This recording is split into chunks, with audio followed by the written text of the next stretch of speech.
Ulysses by James Joyce, Part 1, The Telemachade. Episode 1, Telemachus, Part 1. Stately, plump Buck Mulligan came from the stairhead, bearing a bowl of lather on which a mirror and a razor lay crossed. A yellow dressing gown, ungirdled, was sustained gently behind him on the mild morning air. He held the bowl aloft and intoned, "In troibo ad altare Dei." Halted, he peered down the dark, winding stairs and called out coarsely, "Come up, Kitch, come up, you fearful Jesuit." Solemnly he came forward and mounted the round gun rest. He faced about and blessed gravely thrice the tower, the surrounding land, and the awaking mountains. Then, catching sight of Stephen Dedalus, he bent towards him and made rapid crosses in the air, gurgling in his throat and shaking his head. Stephen Dedalus, displeased and sleepy, leaned his arms on the top of the staircase and looked coldly at the shaking, gurgling face that blessed him, equine in its length, and at the light untonsured hair, grained and hued like a pale oak. Buck Mulligan peeped an instant under the mirror and then covered the bowl smartly. "Back to barracks," he said sternly. He added in a preacher's tone, "For this, O dearly beloved, is the genuine Christine, body and soul and blood and owns. Slow music, please. Shut your eyes, gents. One moment. A little trouble about those white corpuscles. Silence all." He peered sideways up and gave a long, slow whistle of call, and then paused a while in rapt attention, his even white teeth glistening here and there with gold points. Chrysostomos. Two strong, shrill whistles answered to the calm. "Thanks, old chap," he cried briskly. "That will do nicely. Switch off the current, will you?" He skipped off the gun rest and looked gravely at his watcher, gathering about his legs the loose folds of his gown. The plump, shadowed face and sullen oval jowl recalled a prelate, patron of arts in the Middle Ages. A pleasant smile broke quietly over his lips. "The mockery of it," he said gaily. "Your absurd name, an ancient Greek." He pointed his finger in friendly jest and went over the parapet, laughing to himself. Stephen Dedalus stepped up, followed him wearily halfway, and sat down on the edge of the gun rest, watching him still as he propped his mirror on the parapet, dipped the brush in the bowl, and lathered cheeks and neck. Buck Mulligan's gay voice went on. "My name is observed too, Malachi Mulligan, 2 dactyls. But it has a Hellenic ring, hasn't it? Tripping and sunny like the Buck himself. We must go to Athens. Will you come if I can get the aunt to fork out 20 quid? He laid the brush aside and, laughing with delight, cried, "Will he come, the jejune Jesuit?" Ceasing, he began to shave with care. "Tell me, Mulligan," Stephen said quietly. "Yes, my love?" "How long is Haines going to stay in this tower?" Buck Mulligan showed a shaven cheek over his right shoulder. "God, isn't he dreadful?" he said frankly. "A ponderous Saxon. He thinks you're not a gentleman. God, these bloody English, bursting with money and indigestion." "Because he comes from Oxford, you know, Dedalus. You have the real Oxford manner. He can't make you out. Oh, my name for you is the best. Kinch, the knife blade." He shaved warily over his chin. "He was raving all night about a Black Panther," Stephen said. "Where is his gun case?" "Ah, woeful lunatic," Mulligan said. "Were you in a funk?" "I was," Stephen said with energy and growing fear. "Out here in the dark with a man I don't know, raving and moaning to himself about shooting a Black Panther. You save men from drowning. I'm not a hero. If he stays on here, I'm off." Buck Mulligan frowned at the lather on his razor blade. He hopped down from his perch and began to search his trouser pockets hastily. "Scutter!" he cried thickly. He came over to the gun rest and, thrusting a hand into Stephen's upper pocket, said, "Lend us a loan of your nose rag to wipe my razor." Stephen suffered him to pull out and hold up on show by its corner a dirty, crumpled handkerchief. Buck Mulligan wiped the razor blade neatly. Then, gazing over his handkerchief, he said, "The bard's nose rag. A new art color for our Irish poets. Snot green. You can almost taste it, can't you?" He mounted to the parapet again and gazed out over Dublin Bay, his fair oak-pale hair stirring slightly. "God," he said quietly, Isn't the sea what Algy calls it? A great sweet mother? The snot-green sea, the scrotum-tightening sea. Epi oinopa ponton. Ah, Dedalus, the Greeks. I must teach you. You must read them in the original. Thalata, Thalata. She is our great sweet mother. Come and look.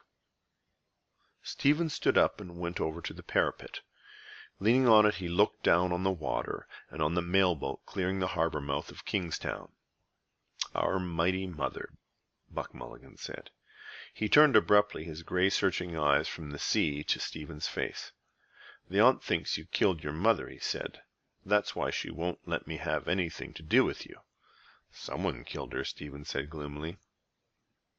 You could have knelt down, damn it, Kitch, when your dying mother asks you, Buck Mulligan said. I'm Hyperborean as much as you, but to think of your mother begging you for her last breath to kneel down and pray for her, and you refused. There is something sinister in you. He broke off and lathered again lightly his farther cheek. A tolerant smile curled his lips. But a lovely mummer, he murmured to himself. Kitch, the loveliest mummer of them all. He shaved evenly and with care, in silence, seriously. Stephen, an elbow rested on the jagged granite, leaned his palm against his brow and grazed at the frayed edge of his shiny black coat sleeve. Pain, that was not yet pain of love, fretted his heart. Silently in a dream she had come to him after her death, her wasted body with its loose brown grave clothes giving off an odor of wax and rosewood, her breath that had bent upon him, mute, reproachful, a faint odor of wetted ashes. Across the threadbare cuff edge he saw the sea hailed as a great sweet mother by the muffled voice beside him. The ring of bay and skyline held a dull green mass of liquid. A bowl of white china had stood beside her deathbed, holding the green sluggish bile which she had torn up from her rotting liver by fits of loud groaning and vomiting. Buck Mulligan wiped again his razor blade. Ah, poor dog's body, he said in a kind voice. I must give you a shirt and a few nose rags. How are the second-hand breeks? They fit well enough, Stephen answered. Buck Mulligan attacked the hollow beneath his underlip. The mockery of it, he said contentedly. Second leg they should be. God knows what poxy bosey left them off. I have a lovely pair with a hair-striped gray. You look spiffing in them. I'm not joking, Kitch. You look damn well when you're dressed. Thanks, Stephen said. I can't wear them if they're gray. He can't wear them, Buck Mulligan told his face to the mirror. Etiquette is etiquette. He kills his mother, but he can't wear green trousers. He folded his razor neatly and then with stroking palps of fingers felt the smooth skin. Stephen turned his gaze from the sea to the plump face with its smoke-blue mobile eyes. That fellow I was with in the ship last night, said Buck Mulligan, says you have GPI. He's up in Dottyville with Connolly Norman. General paralysis of the insane. He swept the mirror a half-circle in the air to flash the tidings abroad in sunlight, now radiant on the sea. His curling shaven lips laughed, and the edges of his white glittering teeth. Laughter seized all his strong, well-knit trunk. Look at yourself, he said, you dreadful bard. Stephen bent forward and peered at the mirror held out for him, cleft by a crooked crack, hair on an end. And as he and others see me, who chose this face for me? This dog's body too rid of vermin. It asks me, too. I pinched it out of the skivvy's room, Buck Mulligan said. It does her all right. The aunt always keeps plain-looking servants for Malachi. Lead him not in temptation. And her name is Ursula. Laughing again, he brought the mirror away from Stephen's peering eyes. The rage of Caliban at not seeing his face in a mirror, he said. If Wilde were only alive to see you. Drawing back and pointing, Stephen said with bitterness, It is a symbol of Irish art, the cracked-looking glass of a servant. Buck Mulligan suddenly linked his arm in Stephen's and walked with him around the tower, his razor and mirror clacking in the pocket where he had thrust them. It's not fair to tease you like that, Kinch, is it? He said kindly. God knows you have more spirit than any of them. Parried again. He fears the lancet of my art as I fear that of his. The cold steel pen. Cracked looking glass of a servant. Tell that to the oxy chap downstairs, and touch him for a guinea. He's stinking with money, and thinks you're not a gentleman. His old fellow made his tin by selling jalap to Zulus or some bloody swindle or other. God, Kinch, if you and I could only work together, we might do something for the island. Hellenize it. Cranley's arm. His arm. And to think of your having to beg for these swine. I'm the only one that knows what you are. Why don't you trust me more? What have you up your nose against me? Is it Haines? If he makes any noise here, I'll bring down Seymour, and we'll give him a ragging worse than we gave Clive Kempthorpe. Young shouts of moneyed voices in Clive Kempthorpe's rooms. Pale faces. They hold their ribs with laughter, one clasping another. Oh, I shall expire. Break the news to her gently, Aubrey. I shall die. With slit ribbons of his shirt whipping the air, he hops and hobbles around the table with trousers at his heels, chased by aids of Magdalen with the tailor's shears. A scarf-cast face gilded with marmalade. I don't want to be debagged. Don't you play the giddy ox with me. Shouts from the open window, startling even in the quadrangle. A deaf gardener, apron masked with Matthew Arnold's face, pushes his mower on the sombre lawn, watching narrowly the dancing motes of grass-halms. To ourselves, new paganism, omphalos. Let him stay, Stephen said. There's nothing wrong with him except at night. Then what is it? Black Mulligan asked impatiently. Cough it up. I'm quite frank with you. What have you against me now? They halted, looking towards the blunt cape of Bray Head that lay on the water like the snout of a sleeping whale. Stephen freed his arm quietly. Do you wish me to tell you? He asked. Yes, what is it? Buck Mulligan answered. I don't remember anything. He looked in Stephen's face as he spoke. A light wind passed his brow, fanning softly his fair, uncombed hair and stirring silver points of anxiety in his eyes. Stephen, depressed by his own voice, said, Do you remember the first day I went to your house after my mother's death? Buck Mulligan frowned quietly and said, What? Where? I can't remember anything. I remember only ideas and sensations. Why? What happened in the name of God? You were making tea, Stephen said, and went across the landing to get more hot water. Your mother and some visitor came out of the drawing-room. She asked you who was in your room. Yes, Buck Mulligan said. What did I say? I forget. You said, Stephen answered, Oh, it's only Dedalus, whose mother is beastly dead. A flush which made him seem younger and more engaging rose to Buck Mulligan's cheek. Did I say that? He asked. Well, what harm is that? He shook his constraint from him nervously. And what is death? He asked. Your mother's, or yours, or my own? You saw only your mother die. I see them pop off every day in the Mater and Richmond and cut up into tripes in the dissecting room. It's a beastly thing and nothing else. It simply doesn't matter. You wouldn't kneel down to pray for your mother on the deathbed when she asks you. Why? Because you have the cursed Jesuit strain in you. Only it's injected the wrong way. To me it's all a mockery and beastly. Her cerebral lobes are not functioning. She calls the doctor Sir Peter Teazle and picks buttercups off the quilt. Humor her till it's over.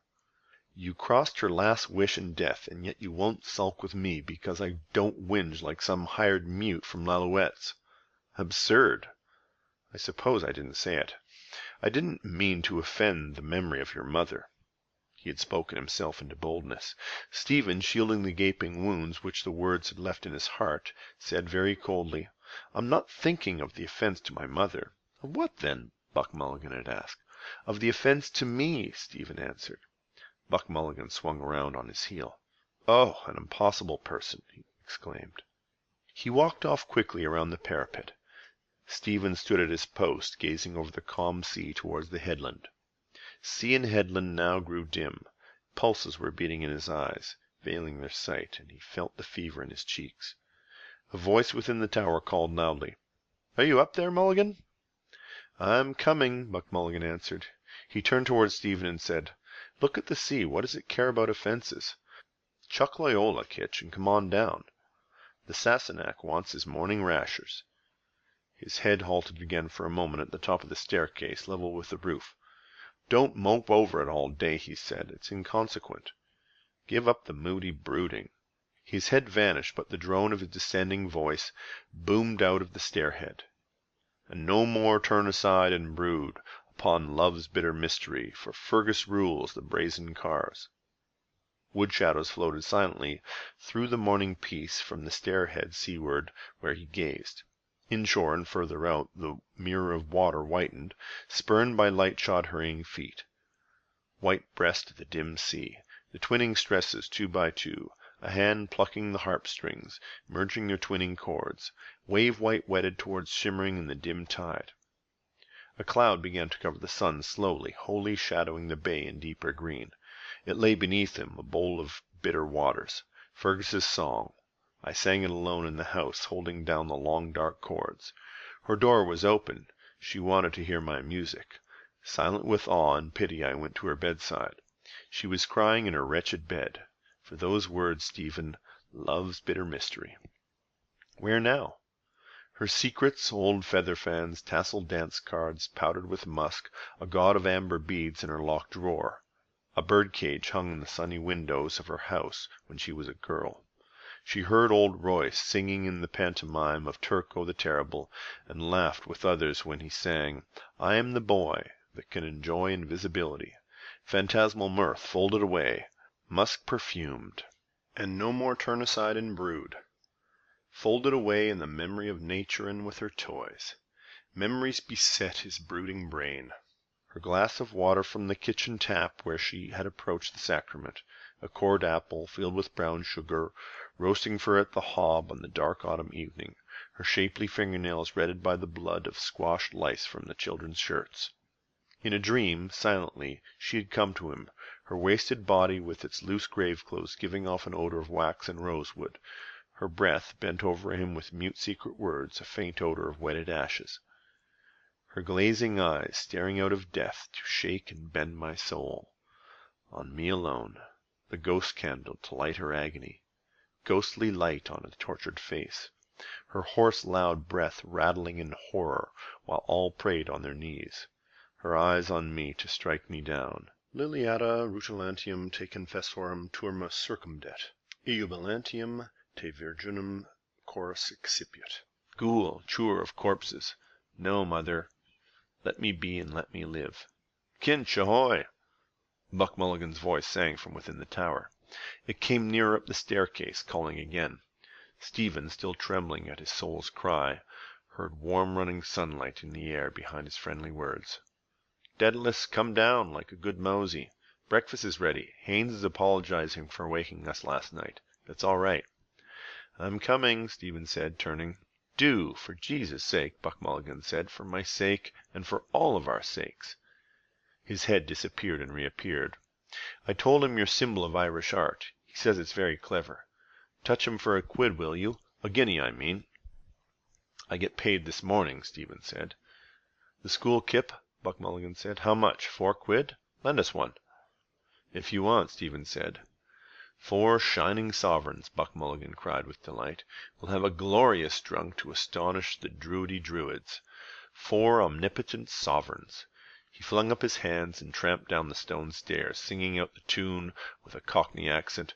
Oh, won't we have a merry time, drinking whiskey, beer, and wine, on Coronation Day. Oh, won't we have a merry time on Coronation Day. Warm sunshine marrying over the sea, the nickel shaving bowl shone, forgotten on the parapet. Why should I bring it down? Or leave it there all day? Forgotten friendship? He went over to it, held it in his hands a while, feeling its coolness, smelling the clammy slaver of the lather in which the brush was struck. So I carried the boat of incense then at Clongowes. I am another now, and yet the same. A servant, too, a servant of a servant. In the gloomy domed living room of the tower, Buck Mulligan's gowned form moved briskly to and fro about the hearth, hiding and revealing its yellow glow. 2 shafts of daylight fell across the flagged floor from the high barbicans, and at the meeting of their rays a cloud of coal smoke and fumes of fried grease floated, turning. Well, be choked, Buck Mulligan said. Haynes, open that door, will you? Stephen laid the shaving bowl in the locker. A tall figure rose from the hammock where it had been sitting, went to the doorway, and pulled open the inner doors. Have you the key? A voice asked. Dedalus has it, Buck Mulligan said. Janie Mac, I'm choked. He howled without looking up from the fire. Kinch! "It's in the lock," Stephen said, coming forward. The key scraped round harshly twice, and when the heavy door had been set ajar, welcome light and bright air entered. Haines stood at the doorway, looking out. Stephen hailed his upended valise to the table and sat down to wait. Buck Mulligan tossed the fry on the dish beside him. Then he carried the dish and a large teapot over the table, set them down heavily and sighed with relief. "I'm melting," he said, as the candle remarked, "But hush! Not a word more on that subject. Kinch, wake me up. Bread, butter, honey. Haines, come in. The grub is ready. Oh, bless us, O Lord, and these thy gifts. Where's the sugar? Oh, Jay, there's no milk." Stephen fetched the loaf and a pot of honey and the butter cooler from the locker. Buck Mulligan sat down in a sudden pet. "What sort of kip is this?" he said. "I told her to come after 8. "We can drink it black," Stephen said thirstily. "Then there's a lemon in the locker." "Oh, damn you and your Paris fads," Buck Mulligan said. "I want Sandy Cove milk." Haines came in from the doorway and said quietly, "The woman is coming up with the milk." "The blessings of God on you," Buck Mulligan cried, jumping up from his chair. "Sit down. Pour out the tea there. The sugar is in the bag. Here, I can't go fumbling at the damned eggs." He hacked through the fry on the fish and slapped it out in 3 plates, saying, "In nomine Patris et Filii et Spiritus Sancti." Haines sat down to pour out the tea. "I'm giving you 2 lumps each," he said. "But I say, Mulligan, you do make strong tea, don't you?" Buck Mulligan, hewing thick slices from the loaf, said in an old woman's wheeling voice, "When I makes tea, as old Mother Grogan said. And when I makes water, I makes water." "By Jove, it's tea," Haines said. Buck Mulligan went on hewing and wielding. "So I do, Mrs. Cahill," says he. "Begob, ma'am," says Mrs. Cahill, "God send you don't make them in one pot." He lunged towards his messmates in turn a thick slice of bread impaled on his knife. "That's folk," he said very earnestly, "for your book, Haines. 5 lines of text and 10 pages of notes about the folk of the fish gods of Dundrum, printed by the weird sisters in the year of the big wind." He turned to Stephen and asked in a fine puzzled voice, lifting his brows, "Can you recall, brother, is Mother Grogan's tea and water pot spoken of in the Mabinogion, or is it in the Upanishads?" "I doubt it," said Stephen gravely. "Do you now?" Buck Mulligan said in the same tone. "For reasons, pray?" "I fancy," Stephen said as he ate, "it did not exist in or out of the Mabinogion. Mother Grogan was, one imagines, a kinswoman of Marianne." Buck Mulligan's face smiled with delight. "Charming," he said with a finical sweet voice, showing his white teeth and blinking his eyes pleasantly. "Do you think she was? Quite charming." Then, suddenly overclouding all his features, he growled in a hoarsened, rasping voice as he hewed again vigorously at the loaf. "For old Marianne, she doesn't care a damn, but hizing up her petticoats." He crammed his mouth with fry and munched and droned. End of section 1.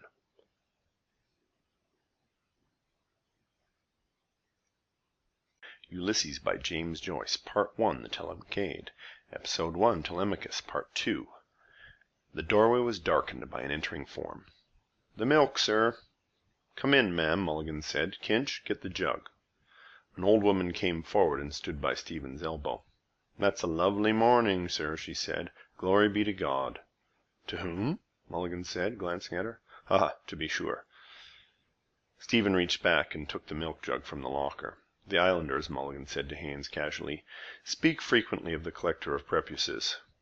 "How much, sir?" asked the old woman. "A quart," Stephen said. He watched her pour into the measure and thence into the jug rich white milk, not hers, old shrunken paps. She poured again, a measureful and a tilly. Old and secret, she had entered from a morning world, maybe a messenger. She praised the goodness of the milk, pouring it out.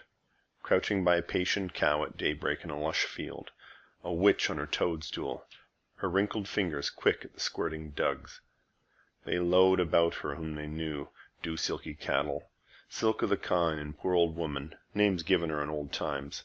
A wandering crone, lowly form of an immortal serving her conqueror and her gay betrayer, their common Cuckwian, a messenger from her secret morning.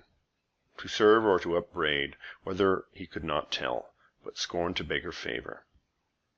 "It is indeed, ma'am," Buck Mulligan said, pouring milk into their cups. "Taste it, sir," she said. He drank at her bidding. "If we could live on good food like that," he said to her somewhat loudly, "we wouldn't have the country full of rotten teeth and rotten guts. Living in a bog swamp, eating cheap food, and the streets paved with dust, horse dung, and consumptive spits."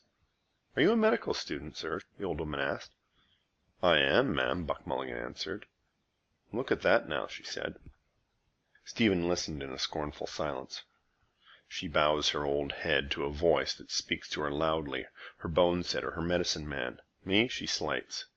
To the voice that will shrive and oil for the grave all there is of her but her woman's unclean loins of a man's flesh made not in God's kindness, the serpent's prey. And to the loud voice that now bids her be silent with wandering unsteady eyes. Do you understand what she says?" Stephen asked her. "Is it French you're talking, sir?" the old woman said to Haines. Haines spoke to her again in longer speech, confidently. "Irish," Buck Mulligan said. "Is there Gaelic on you?" "I thought it was Irish," she said, "by the sound of it." "Are you from the West, sir?" "I'm an Englishman," Haines answered. "He's English," Buck Mulligan said, "and he thinks we ought to speak Irish in Ireland." "Sure we ought to," the old woman said, "and I'm ashamed I don't speak the language myself. I'm told it's a grand language by them that knows." "Grand is no name for it," said Buck Mulligan. "Wonderful entirely. Fill us out some more tea, Kinch. Would you like a cup, ma'am?" "No, thank you, sir," the old woman said, slipping the ring of the milk can on her forearm and about to go. Haines said to her, "Have you your bill? We'd better pay her, Mulligan, hadn't we?" Stephen filled again the 3 cups. "Bill, sir," she said, halting. "Well, it's 7 mornings a pint at 2 pence is 7 twos is a shilling and 2 pence over, and these 3 mornings a quart at 4 pence is 3 quarts is a shilling. That's a shilling and 1 and 2 is 2 and 2, sir." Buck Mulligan sighed, and, having filled his mouth with a crust thickly buttered on both sides, stretched forth his legs and began to search his trouser pockets. "Pay up and look pleasant," Haines said to him, smiling. Stephen filled a 3rd cup, a spoonful of tea coloring faintly the thick, rich milk. Buck Mulligan brought up a florin, twisted round his fingers, and cried, "A miracle!" He passed it along the table towards the old woman, saying, "Ask nothing more of me, sweet. All I can give you, I give." Stephen laid the coin in her uneager hand. "We'll owe you 2 pence," he said. "Time enough, sir," she said, taking the coin. "Time enough. Good morning, sir." She curtsied and went out, followed by Buck Mulligan's tender chant. "Heart of my heart, were it more, more would be laid at your feet." He turned to Stephen and said, "Seriously, Dedalus, I'm stony. Hurry out to your old school, Kip, and bring us back some money. Today the bards must drink and junket. Ireland expects that every man this day will do his duty." "That reminds me," Haines said, rising, "that I have to visit your National Library today." "Our swim first," Buck Mulligan said. He turned to Stephen and asked blandly, "Is this the day of your monthly wash, Kinch?" Then to Haines, "The unclean bard makes a point of washing once a month." "All Ireland is washed by the Gulf Stream," Stephen said, as he let honey trickle over the slice of loaf. Haines, from the corner where he was knotting easily a scarf about the loose collar of his tennis shirt, spoke, "I intend to make a collection of your sayings, if you will let me." "Speaking to me. They wash and tub and scrub. Agan bite and inwit. Conscience. Yet here's a spot. That one about the cracked looking-glass of a servant being the symbol of Irish art is deuced good." Buck Mulligan kicked Stephen's foot under the table and said with warmth of tone, "Wait till you hear him on Hamlet, Haines." "Well, I mean it," Haines said, still speaking to Stephen. "I was just thinking of it when that poor old creature came in." "Would I make any money by it?" Stephen asked. Haines laughed, and, as he took his soft gray hat from the holdfast of the hammock, said, "I don't know, I'm sure." He strolled out of the doorway. Buck Mulligan bent across to Stephen and said with coarse vigor, "You put your hoof in it now. What did you say that for?" "Well," Stephen said, "the problem is to get money. From whom? From the milkwoman or from him? It's a toss-up, I think." "I blow him out about you," Buck Mulligan said, "and then you come along with your lousy leer and your gloomy Jesuit jibes." "I see little hope," Stephen said, "from her or from him." Buck Mulligan sighed tragically and laid his hand on Stephen's arm. "From me, Kinch," he said. In a suddenly changed tone, he added, "To tell you the God's truth, I think you're right. Damn all else they are good for. Why don't you play them as I do? To hell with them all. Let us get out of the kip." He stood up, gravely ungirdled, and disrobed himself of his gown, saying resignedly, "Mulligan is stripped of his garments." He emptied his pockets onto the table. "There's your snot rag," he said, and putting on his stiff collar and rebellious tie, he spoke to them, chiding them into his dangling watch chain. His hands plunged and rummaged in his trunk while he called for a clean handkerchief. God, we'll simply have to dress the character.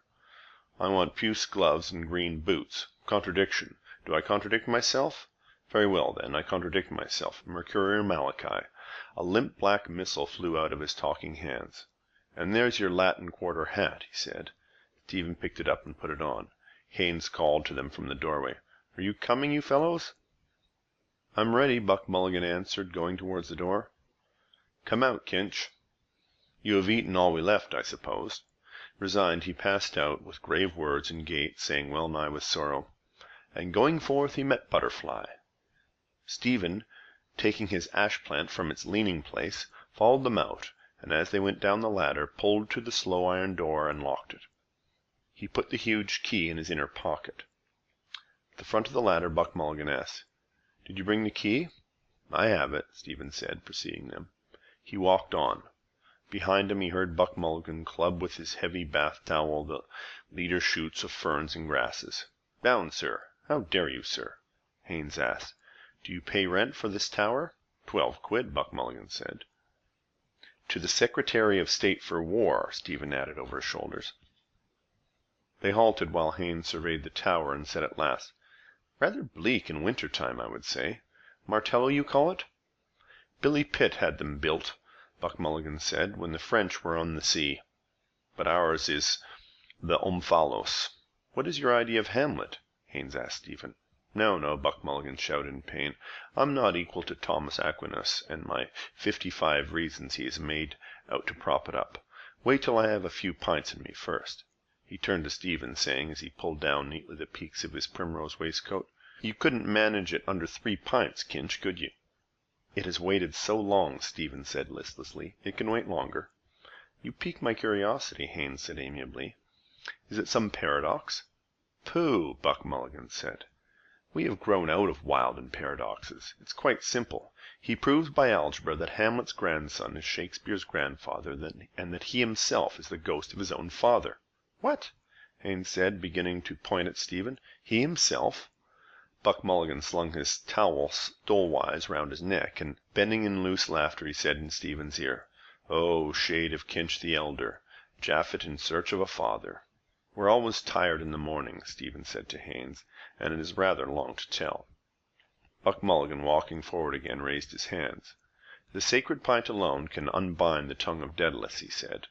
"I mean to say," Haines explained to Stephen as they followed, "this tower and these cliffs here remind me somehow of Elsinore.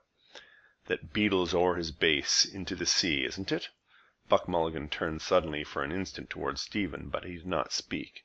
In the bright silent instant Stephen saw his own image in cheap dusty mourning between the gay attires. "It's a wonderful tale," Haines said, bringing them to a halt again. Eyes, pale as the sea, and the wind had freshened paler, firm and prudent. The sea's ruler, he gazed southward over the bay, empty save for the smoking plume of the mail boat vague on the bright skyline and a sail tacking by the Muglins. "I read a theological interpretation of it somewhere," he said, bemused. "The father and the son idea, the son striving to be atoned with the father." Buck Mulligan at once put on a blithe, broadly smiling face. He looked at them, his well-shaped mouth opened happily, his eyes, from which he had suddenly withdrawn all shrewd sense, blinking with mad gaiety. He moved a doll's head to and fro, the brims of his Panama hat quivering, and began to chant in a quiet, happy, foolish voice. "I'm the queerest young fellow that you've ever heard. My mother's a Jew, my father's a bird. With Joseph the joiner I cannot agree. So here's to disciples and cavalry." He held up a forefinger of warning. "If anyone thinks that I ain't divine, he'll get no free drinks when I'm making the wine, but have to drink water and wish it were plain that I make when the wine becomes water again." He tugged swiftly at Stephen's ash plant in farewell, and running forward to a brow of the cliff, fluttered his hands at his sides like fins or wings of one about to rise in the air, and chanted, Good-bye now, good-bye. Write down all I said, and tell Tom, Dick, and Harry I rose from the dead. What's bred in the bone cannot fail me to fly, and Olivet's breezy. Good-bye now, good-bye. He capered before them down towards the 40-foot hole, fluttering his wing-like hands, leaping nimbly, Mercury's hat quivering in the fresh wind that bore back to them his brief bird-sweet cries. Haines, who had been laughing guardedly, walked on beside Stephen and said, "We oughtn't to laugh, I suppose. He's rather blasphemous. I'm not a believer myself, that is to say. Still, his gaiety takes the harm out of it somehow, doesn't it? What did he call it? Joseph the Joiner?" "The Ballad of Joking Jesus," Stephen answered. "Oh," Haines said, "you have heard it before."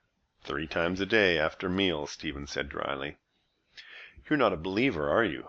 Haines asked. "I mean, a believer in the narrow sense of the word. Creation from nothing and miracles and a personal God." "There's only one sense of the word, it seems to me," Stephen said. Haines stopped to take out a smooth silver case in which twinkled a green stone. He sprang it open with his thumb and offered it. "Thank you," Stephen said, taking a cigarette. Haines helped himself and snapped the case to. He put it back in his side pocket and took from his waist pocket a nickel tinder box, sprang it open too, and having lit his cigarette, held the flaming spunk towards Stephen in the shell of his hands. "Yes, of course," he said, as they went out again. "Either you believe or you don't, isn't it? Personally, I couldn't stomach the idea of a personal God. You don't stand for that, I suppose?" "You behold in me," Stephen said with grim displeasure, "a horrible example of free thought." He walked on, waiting to be spoken to, trailing his ash plant by his side. Its ferule followed lightly on the path, squealing at his heels. My familiar, after me, calling, "Stephen!" a wavering line along the path. "They will walk on it tonight, coming here in the dark. He wants that key. It's mine. I paid the rent. Now I ate his salt bread. Give him the key, too, all. He will ask for it." That was in his eyes. "After all," Haines began. Stephen turned and saw the cold gaze which had measured him was not all unkind. "After all, I should think you were able to free yourself. You are your own master, it seems to me." "I am a servant of 2 masters," Stephen said, "an English and an Italian." "Italian?" Haines said. "A crazy queen, old and jealous, kneeled down before me." "And a third," Stephen said, "there is, who wants me for odd jobs." "Italian?" Haines said again. "What do you mean?" "The Imperial British State," Stephen answered, his color rising in the Holy Roman Catholic and Apostolic Church. Haines detached from his underlip some fibers of tobacco before he spoke. "I can quite understand that," he said calmly. "An Irishman must think like that, I dare say. We feel in England that we have treated you rather unfairly. It seems history is to blame." The proud, potent titles clanged over Stephen's memory, the triumph of their brazen bells. Et unum sanctum Catholicum et apostolicarum ecclesiam. The slow growth and the change of rite and dogma like his own rare thoughts, a chemistry of stars. Symbols of the apostles in the Mass for Pope Marcellus. The voices blended, singing alone, loud in affirmation. And behind their chant, the vigilant angel of the church, militant, disarmed, and menaced her heresiarchs. A horde of heresies fleeing with mitres awry, Photius and the brood of mockers of whom Mulligan was one, and Arius, warring his life long upon the consubstantiality of the Son and the Father, and Valentine spurning Christ's terrene body, and the subtle African heresiarch Sabellius, who held that the Father was himself his own Son. Words Mulligan had spoken a moment since in mockery to the stranger. Idle mockery. The void awaits, surely, all them that weave the wind, a menace, a disarming and a worsening from those embattled angels of the Church, Michael's host, who defend forever in the hour of conflict with their lances and their shields. "Hear, hear!" Prolonged applause. "Zut, nom de Dieu!" "Of course I'm a Britisher," Haines' voices said, "and I feel as one. I don't want to see my country fall into the hands of the German Jews, either. That's our national problem, I'm afraid, just now." 2 men stood at the verge of the cliff, watching. Businessmen, boatmen. "She's making for Bullock Harbor." The boatman nodded towards the north of the bay with some disdain. "There's 5 fathoms out there," he said. "I'd be swept up that way when the tide comes in about 1. It's 9 days today. The men that was drowned. A sail veering about the blank bay, waiting for a stolen bundle to bob up, roll over to the sun, a puffy face, salt white. Here I am. They followed the winding path down the creek. Buck Mulligan stood on a stone, in shirt sleeves, his unclipped tie rippling over his shoulder. A young man, clinging to a spur of a rock near him, moved slowly, frog-wise, his green legs in the deep jelly of the water. "Is your brother with you, Malachi?" "Down in Westmeath, with the Bannons." "Still there?" "I got a card from Bannon. Says he found a sweet young thing down there. Photo girl, he calls her." "Snapshot, eh?" Brief exposure. Buck Mulligan sat down to unlace his boots. An elderly man shot up near the spur of rock, a glowing red face. He scrambled up by the stones, water glistening on his pate and on his garland of his gray hair, water reeling over his chest and paunch and spilling jets out of his black sagging loincloth. Buck Mulligan made way for him to scramble past, and glancing at Haines and Stephen, crossed himself piously with his thumbnail at brow and lips and breastbone. "Seymour's back in town," the young man said, grasping again his spur of rock. "Chucked medicine and going in for the army." "Ah, go to God," Buck Mulligan said. "Going over next week to stew. You know that Red Carlisle girl, Lily?" "Yes. Spooning with him last night on the pier. The father is wrought out with money." "Is she up the pole?" "Better ask Seymour that." "Seymour, a bleeding officer," Buck Mulligan said. He nodded to himself as he drew off his trousers and stood up, saying tritely, "Red-headed woman buck like goats." He broke off in alarm, feeling his side under the flapping shirt. "My 12th rib is gone," he cried.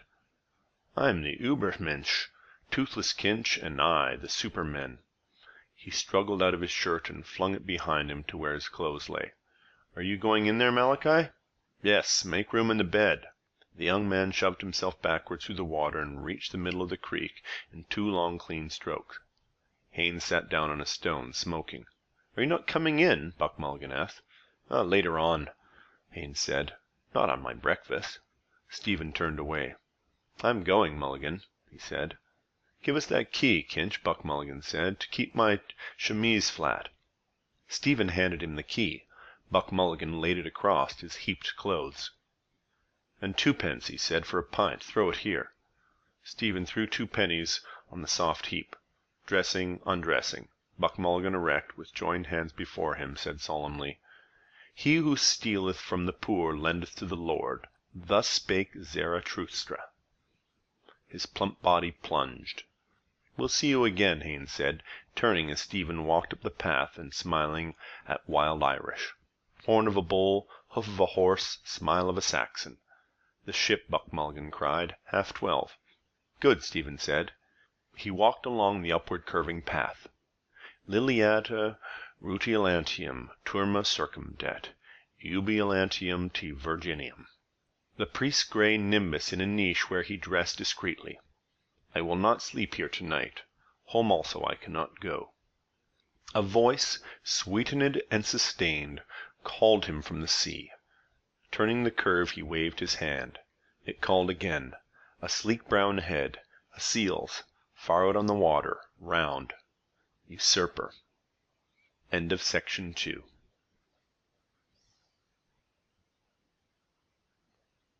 Ulysses by James Joyce, Part 1, The Telemachade, Episode 2, Nestor. "You, Cochrane, what city sent for him?" "Tarentum, sir." "Very good. Well?" "There was a battle, sir." "Very good. Where?" The boy's blank face asked the blank window. Fabled by the daughters of memory. And yet it was in some way, if not as memory fabled it. A phrase, then, of impatience, thud of Blake's wings of excess. "I hear the ruin of all space, shattered glass and toppled masonry, and time one livid final flame. What's left us, then?" "I forget the place, sir. 279 B.C." "Asculum," Stephen said, glancing at the name and date in the Gorse Guard book. "Yes, sir." And he said, "Another victory like that, and we are done for." That phrase the world had remembered. A dull ease of the mind. From a hill above a corpse-strewn plain, a general speaking to his officers leaned upon his spear. Any general to any officers. They lend ear. "You, Armstrong," Stephen said. "What was the end of Pyrrhus?" "End of Pyrrhus, sir?" "I know, sir. Ask me, sir," Common said. "Wait. You, Armstrong, do you know anything about Pyrrhus?" A bag of fig rolls lay snugly in Armstrong's satchel. He curled them between his palms at whiles and swallowed them softly. Crumbs adhered to the tissue of his lips. A sweetened boy's breath. Well-off people, proud that their eldest son was in the Navy. Vico Road, Dalkey. "Pyrrhus, sir?" "Pyrrhus. A peer?" All laughed. Mirthless, high, malicious laughter. Armstrong looked round at his classmates. Silly glee in profile. In a moment they will laugh more loudly, aware of my lack of rule and the fees their papas pay. "Tell me now," Stephen said, poking the boy's shoulder with a book. "What is a pier?" "A pier, sir?" Armstrong said. "A thing out of the water, a kind of a bridge. Kingston Pier, sir." Some laughed again, mirthless but with meaning. Two in the back bench whispered. Yes, they knew. Had never learned nor even been innocent. All, with envy he watched their faces. Edith, Ethel, Gertie, Lily, their likes, their breaths too, sweetened with tea and jam, their bracelets tittering in the struggle. "Kingston Pier?" Stephen said. "Yes. A disappointed bridge." The words troubled their gaze. "How, sir?" Common asked. "A bridge is across a river." For Hayne's chapbook. No one here to hear. Tonight, deftly amid wild drink and talk, to pierce the polished mail of his mind. What then? A jester at the court of his master, indulged and disesteemed, winning a clement master's praise. Why had they chosen all that part? Not wholly for the smooth caress. For them, too, history was a tale like any other too often heard, their land a pawnshop. Had Pyrrhus not fallen by Bedlam's hand in Argos, or Julius Caesar not been knifed to death? They are not to be thought away. Time has branded them and fettered. They are lodged in a room of the infinite possibilities they have ousted. But can those have been possible, seeing that they never were? Or was that only possible which came to pass? Weave, weaver of the wind. "Tell us a story, sir." "Oh, do, sir, a ghost story." "Where do you begin in this?" Stephen asked, opening another book. "Weep no more," Common said. "Go on then, Talbot." "And the story, sir?" "After," Stephen said. "Go on, Talbot." A swarthy boy opened a book and propped it nimbly under the breastwork of his satchel. He recited jerks of verse, with odd glances at the text. "Weep no more, woeful shepherds, weep no more, for Lycidas your sorrow is not dead, sunk though he be beneath the watery floor." It must be a movement, then, an actuality of the possible as possible. Aristotle's phrase formed itself within the gabbled verses and floated out into the studio silence of the library of St. Genevieve, where they read, "Sheltered from the sin of Paris, night by night." By his elbow a delicate Siamese conned a handbook of strategy. Fed and feeding brains about me, under glow lamps impaled with faintly beating feelers. And in my mind's darkness a sloth of the underworld, reluctant, shy of brightness, shifting her dragon's scaly folds. Thought is the thought of thought, tranquil brightness. The soul is in a manner all that is. The soul is the form of forms. Tranquillity, sudden, vast, candescent, form of forms. Talbot repeated. "Through the dear might of him that walked the waves. Through the dear might." "Turn over," Stephen said quietly. "I don't see anything." "What, sir?" Talbot asked simply, bending forward. His hand turned the page over. He leaned back and went on again, having just remembered. "Of him that walked the waves. Here also over those craven hearts his shadow lies, and on the scoffer's heart and lips, and on mine. It lies upon their eager faces who offered him a coin of the tribute. To Caesar what is Caesar's, to God what is God's. A long look from dark eyes, a riddling sentence to be woven and woven on the church's looms. Aye. Riddle me, Randy Rowe. My father gave me seeds to sow." Talbot slid his closed book into his satchel. "Have I heard all?" Stephen asked. "Yes, sir. Hockey at 10, sir." "Half day, sir. Thursday?" "Who can answer a riddle?" Stephen asked. They bundled their books away, pencils clacking, pages rustling. Crowding together, they strapped and buckled their satchels, all gabbling gaily. "A riddle, sir? Ask me, sir." "Oh, ask me, sir. A hard one, sir." "This is the riddle," Stephen said. The cock crew, the sky was blue, the bells in heaven were striking 11. 'Tis time for the poor soul to go to heaven. What is that? What, sir? Again, sir, we didn't hear." Their eyes grew bigger as the lines were repeated. After a silence, Cochrane said, "What is it, sir? We give up." Stephen, his throat itching, answered, "The fox bearing his grandmother under a holly bush." He stood up and gave a shout of nervous laughter, to which their cries echoed dismay. A stick struck the door, and a voice in the corridor called, "Harkee!" They broke asunder, sidling out of their benches, leaping them. Quickly they were gone, and from the lumber room came the rattle of sticks and clamor of their boots and tongues. Sargent, who alone had lingered, came forward slowly, showing an open copybook. His thick hair and scraggy neck gave witness of unreadiness, and through his misty glasses weak eyes looked up pleading. On his cheek, dull and bloodless, a soft stain of ink lay, date-shaped, recent and damp as a snail's bed. He held out his copybook. The word "Sums" was written on the headline. Beneath were sloping figures, at the foot a crooked signature with blind loops and a blot. Cyril Sargent, his name and seal. "Mr. Deasy told me to write them out again," he said, "and show them to you, sir." Stephen touched the edge of the book. Futility. "Do you understand how to do them now?" he asked. "Numbers 11 to 15, Sargent answered. "Mr. Deasy said I was to copy them off the board, sir." "Can you do them yourself?" Stephen asked. "No, sir." Ugly and futile. Lean neck and thick hair and a stain of ink, a snail's bed. Yet someone had loved him, borne him in her arms and in her heart. But for her the race of the world would have trampled him underfoot, a squashed, boneless snail. She had loved his weak, watery blood drained from her own. Was that then real? The only true thing in life? His mother's prostrate body, the fiery Columbanus in holy zeal bestrode. She was no more. The trembling skeleton of a twig burnt in the fire, an odor of rosewood and wetted ashes. She had saved him from being trampled underfoot and had gone, scarcely having been. A poor soul gone to heaven, and on a heath beneath winking stars a fox, red reek of rapine in his fur, with merciless bright eyes, scraped in the earth, listened, scraped up the earth, listened, scraped and scraped. Sitting at his side, Stephen solved out the problem. He proves by algebra that Shakespeare's ghost is Hamlet's grandfather. Sargent peered askance through his slanted glasses. Hockey sticks rattled in the lumber room. The hollow knock of a ball and calls from the field. Across the page the symbols moved in grave Morse, in the mummery of their letters, wearing quaint caps of squares and cubes. Give hands, traverse, bow to partner, so. Imps of fancy of the moors.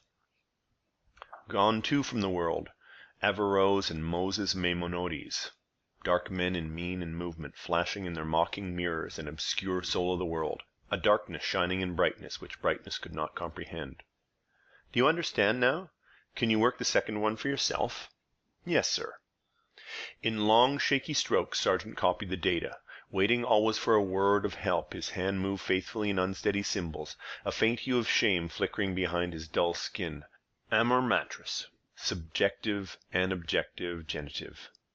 With her weak blood and way-sour milk, she had fed him and hid him from sight of others, his swaddling bands. Like him was I.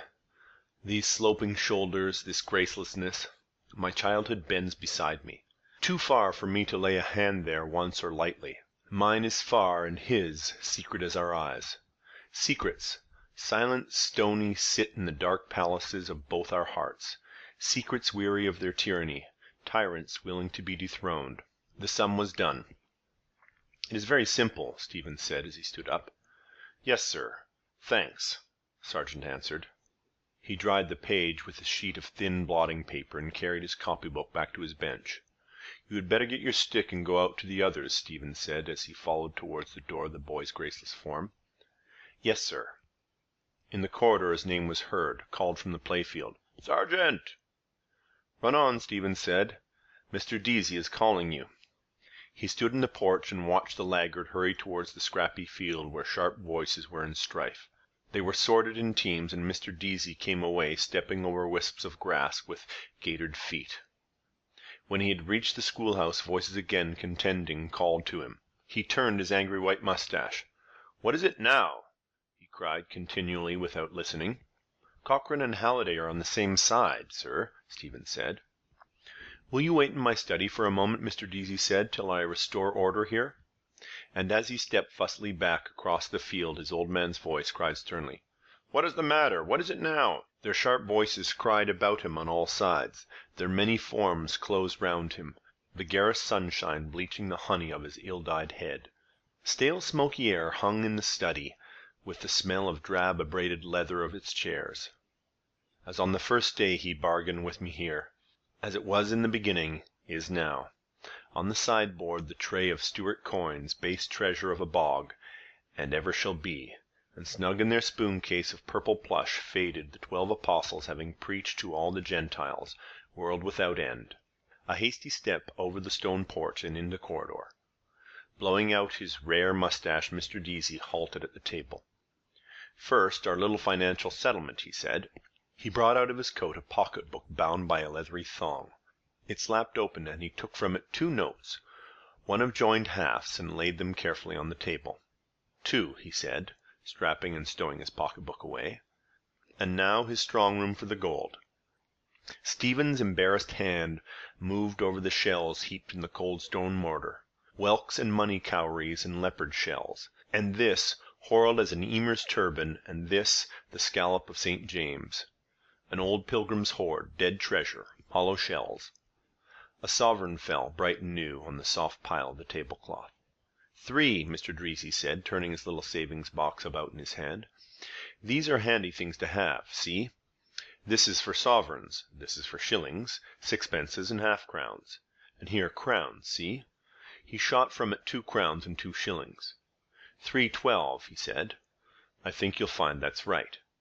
"Thank you, sir," Stephen said, gathering his money together with shy haste and putting it all in his pocket of his trousers. "No thanks at all," Mr. Deasy said. "You have earned it." Stephen's hand, free again, went back to the hollow shells. Symbols, too, of beauty and of power. A lump in my pocket. Symbols soiled by greed and misery. "Don't carry it like that," Mr. Deasy said. "You'll pull it out somewhere and lose it. You just buy one of these machines. You'll find them very handy. Answer something." "Mine would be often empty," Stephen said. "The same room, an hour, the same wisdom. And I the same. 3 times now. 3 nooses round me here. Well, I can break them in this instant if I will." "Because you don't save," Mr. Deasy said, pointing his finger. "You don't know yet what money is. Money is power. When you have lived as long as I have, I know. If youth but knew. But what does Shakespeare say? 'Put but money in thy purse.'" "Iago," Stephen murmured. He lifted his gaze from the idle shells to the old man's stare. "He knew what money was," Mr. Deasy said. "He made money. A poet, yes, but an Englishman, too. Do you know what is the pride of the English? Do you know what is the proudest word you will ever hear from an Englishman's mouth?" The sea's ruler, his sea-cold eyes looked on the empty bay. "It seems history is to blame. On me and on my words, on hating." "That on his empire," Stephen said, "the sun never sets." "Bah!" Mr. Deasy said. "That's not English. A French Celt said that." He tapped his saving box against his thumbnail. "I will tell you," he said solemnly, "what is his proudest boast. I paid my way. Good man. Good man. I paid my way. I never borrowed a shilling in my life. Can you feel that? I owe nothing. Can you? Mulligan, £9, 3 pairs of socks, 1 pair of brogues, ties. Curran, 10 guineas. McCann, 1 guinea. Fred Ryan, 2 shillings. Temple, 2 lunches. Russell, 1 gillie. Cousins, 10 shillings. Bob Reynolds, half a guinea. Kohler, 3 guineas. Mrs. McKernan, 5 weeks' board. The lump I have is useless." "For the moment, no," Stephen answered. Mr. Deasy laughed with rich delight, putting back his saving box. "I knew you couldn't," he said joyously, "but one day you must feel it. We are a generous people, but we must also be just." "I fear those big words," Stephen said, "which make us so unhappy. Mr. Deasy stared sternly for some moments over the mantelpiece at the shapely bulk of a man in tartan fillybigs. Albert Edward, Prince of Wales.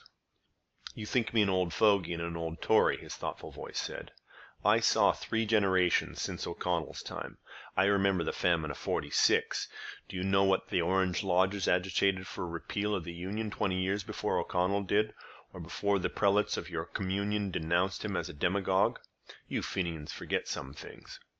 Glorious, pious, and immortal memory, the Lodge of Diamond and Armagh, and the Splendid behung with corpses of papishes, horse, masked, and armed with Planters' Covenant, the Black North and True Blue Bible. Croppies lie down." Stephen sketched a brief gesture. "I have rebel blood in me too," Mr. Deasy said, "on the spindle side, but I am descended from Sir John Blackwood, who voted for the Union. We are all Irish, all kings' sons." "Alas!" Stephen said. "Per vias rectus," Mr. Deasy said firmly, was his motto. "He voted for it, and put on his top boots to ride to Dublin from Ards of Down to do so. La-la-ra-la-ra, the rocky road to Dublin." A gruff squire on horseback with shiny top boots. "Soft day, Sir John, soft day, your honour. Day, day. 2 top boots jogged dangling on to Dublin. Lal-de-ra-de-ra, lal-de-ra-de-ra-de." "That reminds me," Mr. Deasy said. "You can do me a favour, Mr. Dedalus, with some of your literary friends. I have a letter here for the press. Sit down a moment. I have just to copy the end." He went to the desk near the window, pulled on his chair twice, and read off some words from the sheet in the drum of the typewriter. "Sit down. Excuse me," he said over his shoulder. "The dictates of common sense. Just a moment." He peered from under the shaggy brows at the manuscript by his elbow, and, muttering, began to prod the stiff buttons of the keyboard, slowly, sometimes blowing as he screwed up the drum to erase an error. Stephen seated himself noiselessly before the princely presence. Framed around the walls, images of vanished horses stood in homage, their meek heads poised in air. Lord Hastings repulsed, the Duke of Westminster shot over, the Duke of Beaufort Ceylon, Prix de Paris, 1866, elfin riders sat them, watchful of a sign.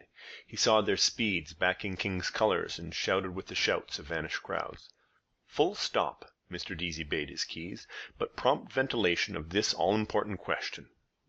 "Where Cranley led me to get rich quick, hunting his winners among the mud-splashed brakes, amid the balls of bookies on their pitches and reek of the canteen over the motley slush, fair rebel, fair rebel. Even money the favourite, 10 to 1 the field.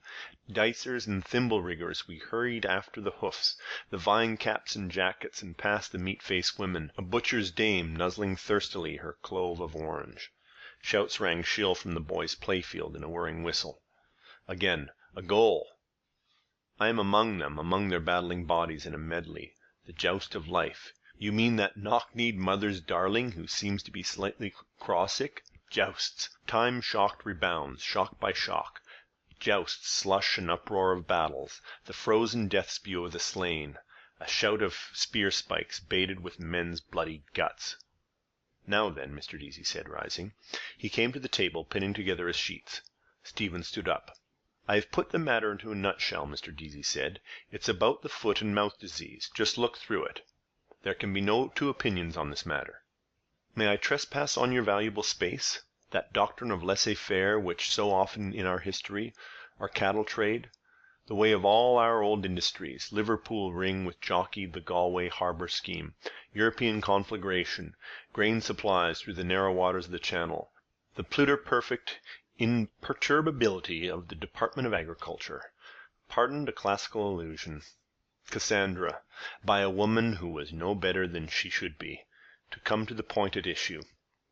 "I don't mince words, do I?" Mr. Deasy asked as Stephen read on. "Foot and mouth disease. Known as Koch's preparation. Serum and virus. Percentage of salted horses. Rinderpest. Emperor's horses at Merzeg, Lower Austria. Veterinary surgeons. Mr. Henry Blackwood Price. Courteous offer a fair trial. Dictates of common sense. All-important question. In every sense of the word, take the bull by the horns. Thanking you for the hospitality of your columns." "I want that to be printed and read," Mr. Deasy said. "You will see at the next outbreak that they will put an embargo on Irish cattle. And it can be cured. "It is cured. My cousin Blackwood Price writes to me it is regularly treated and cured in Austria by cattle doctors there. They offer to come over here. I am trying to work up influence with the department. Now I am going to try publicity. I am surrounded by difficulties, by intrigues, by backstairs influence, by—" He raised his forefinger and beat the air oddly before his voice spoke. "Mark my words, Mr. Dedalus," he said. "England is in the hands of the Jews. In all the highest places, her finance, her press, and they are the signs of a nation's decay. Wherever they gather, they eat up the nation's vital strength. I have seen it coming these years. I am sure as we are standing here, the Jew merchants are already at their work of destruction. Old England is dying." He stepped swiftly off, and his eyes coming to blue life as they passed a broad sunbeam, he faced about and back again. "Dying," he said, "if not dead by now. The harlot's cry from street to street shall weave old England's winding sheet." His eyes opened wide, and vision stared sternly across the sunbeam in which he halted. "A merchant," Stephen said, "is one who buys cheap and sells dear. Jew or Gentile, is he not?" "They sinned against the light," Mr. Deasy said gravely, "and you can see the darkness in their eyes. And that is why they are wanderers on the earth to this day." On the steps of the Paris Stock Exchange, the gold-skinned men quoting prices on their gemmed fingers, gabble of geese, they swarmed loud, uncouth about the temple, their heads thick-plodding under the maladroit silk hats. Not theirs, these clothes, this speech, these gestures. Their full, slow eyes belied the words, the gestures eager and unoffending, but knew the rancors massed about them and knew their zeal was vain. Vain patience to heap and hoard. Time surely would scatter all, a hoard heaped by the roadside, plundered in passing on. Their eyes knew their years of wandering, and patient knew the dishonors of their flesh. "Who has not?" Stephen said. "What do you mean?" Mr. Deasy asked. He came forward a pace and stood by the table. His underjaw fell sideways, open uncertainly. "Is this old wisdom? He waits to hear from me." "History," Stephen said, "is a nightmare from which I am trying to awake." From the playfield the boys raised a shout, a whirring whistle, "Goal!" "What if that nightmare gave you a back kick?" "The ways of the Creator are not our ways," Mr. Deasy said. "All human history moves towards the one great goal, the manifestation of God." Stephen jerked his thumb towards the window, saying, "That is God. Hooray, aye, whee!" "What?" Mr. Deasy asked. "A shout in the street," Stephen answered, shrugging his shoulders. Mr. Deasy looked down and held for a while the wings of his nose tweaked between his fingers. Looking up again, he set them free.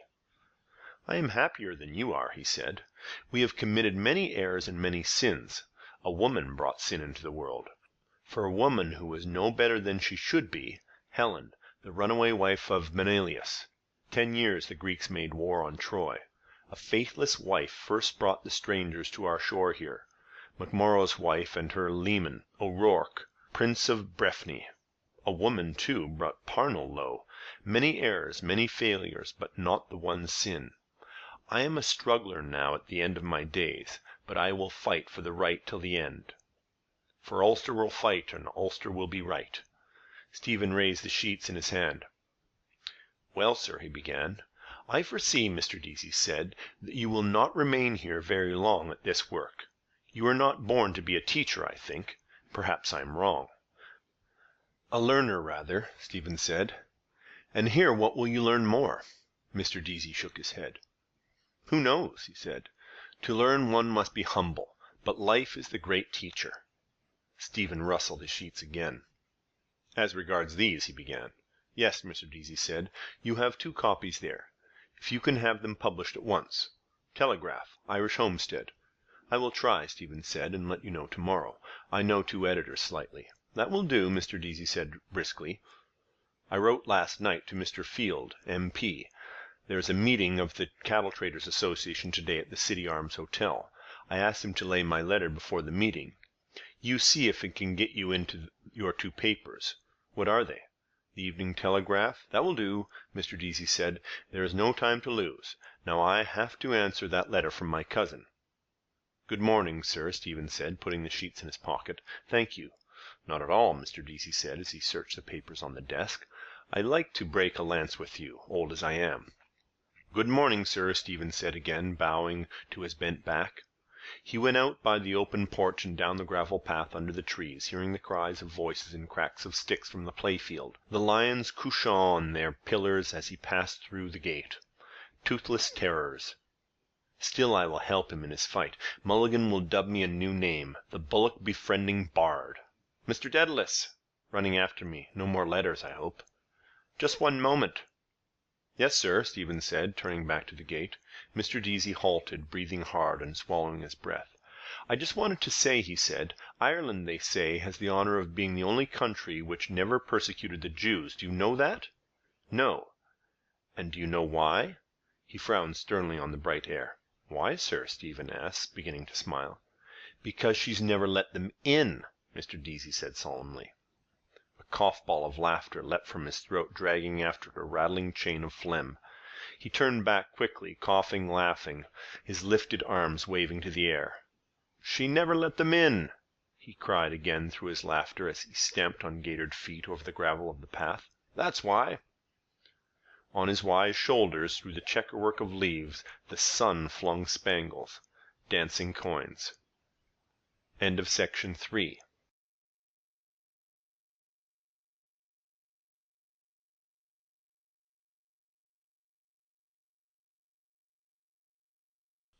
Ulysses by James Joyce.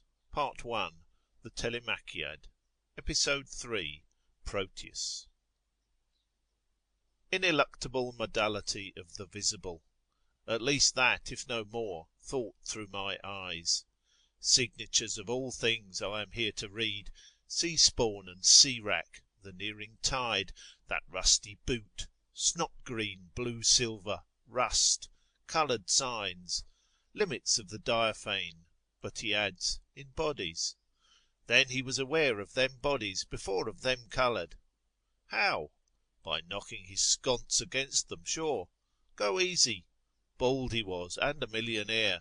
Maestro di color che sanno. Limit of the diaphane in... Why in? Diaphane, a diaphane. If you can put your 5 fingers through it, it is a gate, if not a door. Shut your eyes and see. Stephen closed his eyes to hear his boots crush crackling wrack and shells. You are walking through it, howsomever. I am, astride at a time. A very short space of time, through very short times of space.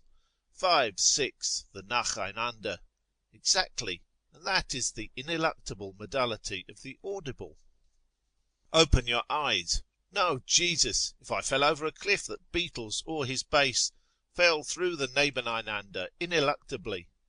I am getting on nicely in the dark. My ash sword hangs at my side. Tap with it. They do. My 2 feet in his boots are at the ends of his legs. Nebeneinander. Sounds solid, made by the mallet of Los Demiurgos. Am I walking into eternity along Sandy Mount Strand? Crush, crack, crick, crick. Wild sea money. Dominie Deasy kens them all. Won't you come to Sandy Mount, Madeline the mare? Rhythm begins, you see. I hear. A cataleptic tetrameter of iambs marching. No, a gallop. Deline the mare. Open your eyes now. I will. One moment. Has all vanished since? If I open, and am for ever in the black adiaphane, Buster! I will see if I can see. See now. There all the time without you, and ever shall be, world without end. They came down the steps from Lee's terrace prudently, Frauenzimmer, and down the shelving shore flabbily, their splayed feet sinking in the silted sand, like me, like algae, coming down to our mighty mother. Number 1 swung lordily her midwife's bag, the other's gamp poked in the beach. From the Liberties, out for the day, Mrs. Florence McCabe, relict of the late Patrick McCabe, deeply lamented of Bride Street. One of her sisterhood lugged me squealing into life, creation from nothing. What has she in the bag? A misberth with a trailing navel cord, hushed in ruddy wool. The cords of all link back, strand and twining cable of all flesh. That is why mystic monks. Will you be as gods? gaze in your omphalos. Hello, Kinch here. Put me on to Edenville, Aleph Alpha, 001. Spouse and helpmate of Adam Kadmon, Hever, naked Eve. She had no navel. Gaze, belly without blemish, bulging big, a buckler of taut vellum. No, white heaped corn, orient and immortal, standing from everlasting to everlasting. Womb of sin. Wombed in sin darkness I was too, made, not begotten. By them, the man with my voice and my eyes, and a ghost woman with ashes on her breath. They clasped and sundered, did the coupler's will. From before the ages he willed me, and now may not will me away, or ever. A lex eterna stays about him. Is that then the divine substance wherein father and son are consubstantial? Where is poor dear Arius to try conclusions, warring his life long upon the contrans magnificandubangtantiality? Ill-starred heresiarch. In a Greek water-closet he breathed his last, euthanasia. With a beaded mitre and with crosier, stoled upon his throne, widower of a widowed sea, with upstiffed omophorion, with clotted hinder parts. Airs romped round him, nipping and eager airs. They are coming, waves. The white-maned sea-horses, champing, bright wind-bridled, the steeds of Mannanan. I mustn't forget his letter for the press. And after? The ship, 12:30. By the way, go easy with that money, like a good young imbecile. Yes, I must. His pace slackened. Here, am I going to Aunt Sarah's or not? My consubstantial father's voice. Did you see anything of your artist brother Stephen lately? No? Sure he's not down in Strasburg Terrace with his Aunt Sally? Couldn't he fly a bit higher than that, eh? And tell us, Stephen, how is Uncle Si? Oh, weeping God, the things I married into. The boys up in the hayloft. The drunken little cost drawer and his brother the cornet player. Highly respectable gondoliers. And skew-eyed Walter, sirring his father no less. Sir, yes sir, no sir. Jesus wept, and no wonder, by Christ. I pull the wheezy bell of their shuttered cottage and wait. They take me for a dun, peer out from a coign of vantage. It's Stephen, sir. Let him in, let Stephen in. A bolt drawn back, and Walter welcomes me. We thought you were someone else. In his broad bed, Nuncle Richie, pillowed and blanketed, extends over the hillock of his knees a sturdy forearm, clean-chested. He has washed the upper moiety. Morrow, nephew. He lays aside the lapboard whereon he drafts his bills of costs for the eyes of Master Goff and Master Shapland Tandy, filing consents and common searches, and a writ of duces tecum. A bog-oak frame over his bald head, Wilde's Requiescat. The drone of his misleading whistle brings Walter back. Yes, sir? Malt for Richie and Stephen. Tell mother. Where is she? Bathing Chrissy, sir. Papa's little bed pal, lump of love. No, Uncle Richie. Call me Richie. Damn your Lithia water. It lowers. Whusky. Uncle Richie, really. Sit down, or by the law, Harry, I'll knock you down. Walter squints vainly for a chair. He has nothing to sit down on, sir. He has nowhere to put it, you mug. Bring in our Chippendale chair. Would you like a bite of something? None of your damned Lordy-Dor airs here. The rich of a rasher fried with a herring. Sure? So much the better. We have nothing in the house but backache pills. Alerta! He drones bars of Ferrando's Aria di Sortita, the grandest number, Stephen, in the whole opera. Listen. His tuneful whistle sounds again, finely shaded with rushes of the air, his fists big drumming on his padded knees. The wind is sweeter. Houses of decay, mine, his, and all. You told the Clongowes gentry you had an uncle a judge, and an uncle a general in the army. Come out of them, Stephen. Beauty is not there, nor in the stagnant bay of Marsh's library, where you read the fading prophecies of Joachim Abbas. For whom? The 100-headed rabble of the cathedral close. A hater of his kind ran from them to the wood of madness, his mane foaming in the moon, his eyeballs stars. Who in him? horse-nostrilled, the oval equine faces, Temple, Buck Mulligan, Foxy Campbell, Lantern Jaws, Abbas, Father, Furious Dean, what offence laid fire to their brains? Paf! Descende calve, ut ne amplius de calveris. A garland of grey hair on his comminated head. See him, me, clambering down to the footpace. Descende, clutching a monstrance, basilisk-eyed. Get down, bald poll. A choir gives back menace and echo, assisting about the altar's horns, the snorted Latin of jack-priests, moving burly in their albs, tonsured and oiled and gelded, fat with the fat of kidneys of wheat. And at the same instant perhaps a priest round the corner is elevating it, dring, dring, and 2 streets off another locking it into a pyx, dring-a-dring, and in a lady chapel another taking housel all to his own cheek, dring, dring, down, up, forward, back. Dan Ockham thought of that, invincible doctor. A misty English morning, the imp hypostasis tickled his brain. Bringing his host down and kneeling, he heard twine with his second bell the first bell in the transept.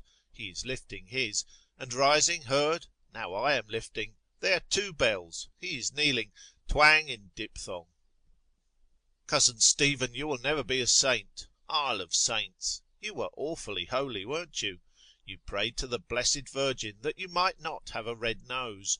You prayed to the devil in Serpentine Avenue that the fubsy widow in front might lift her clothes still more from the wet street. Oh, si, certo. Sell your soul for that, do. Dyed rags pinned round a squaw. More tell me, more still. Top of the Howth tram alone, crying to the rain, naked women, naked women. What about that, eh? What about what? What else were they invented for? Reading 2 pages apiece of 7 books every night, eh? I was young. You bowed to yourself in the mirror, stepping forward to applause earnestly, striking face. Hooray for the goddamned idiot! Hooray! No one saw. Tell no one.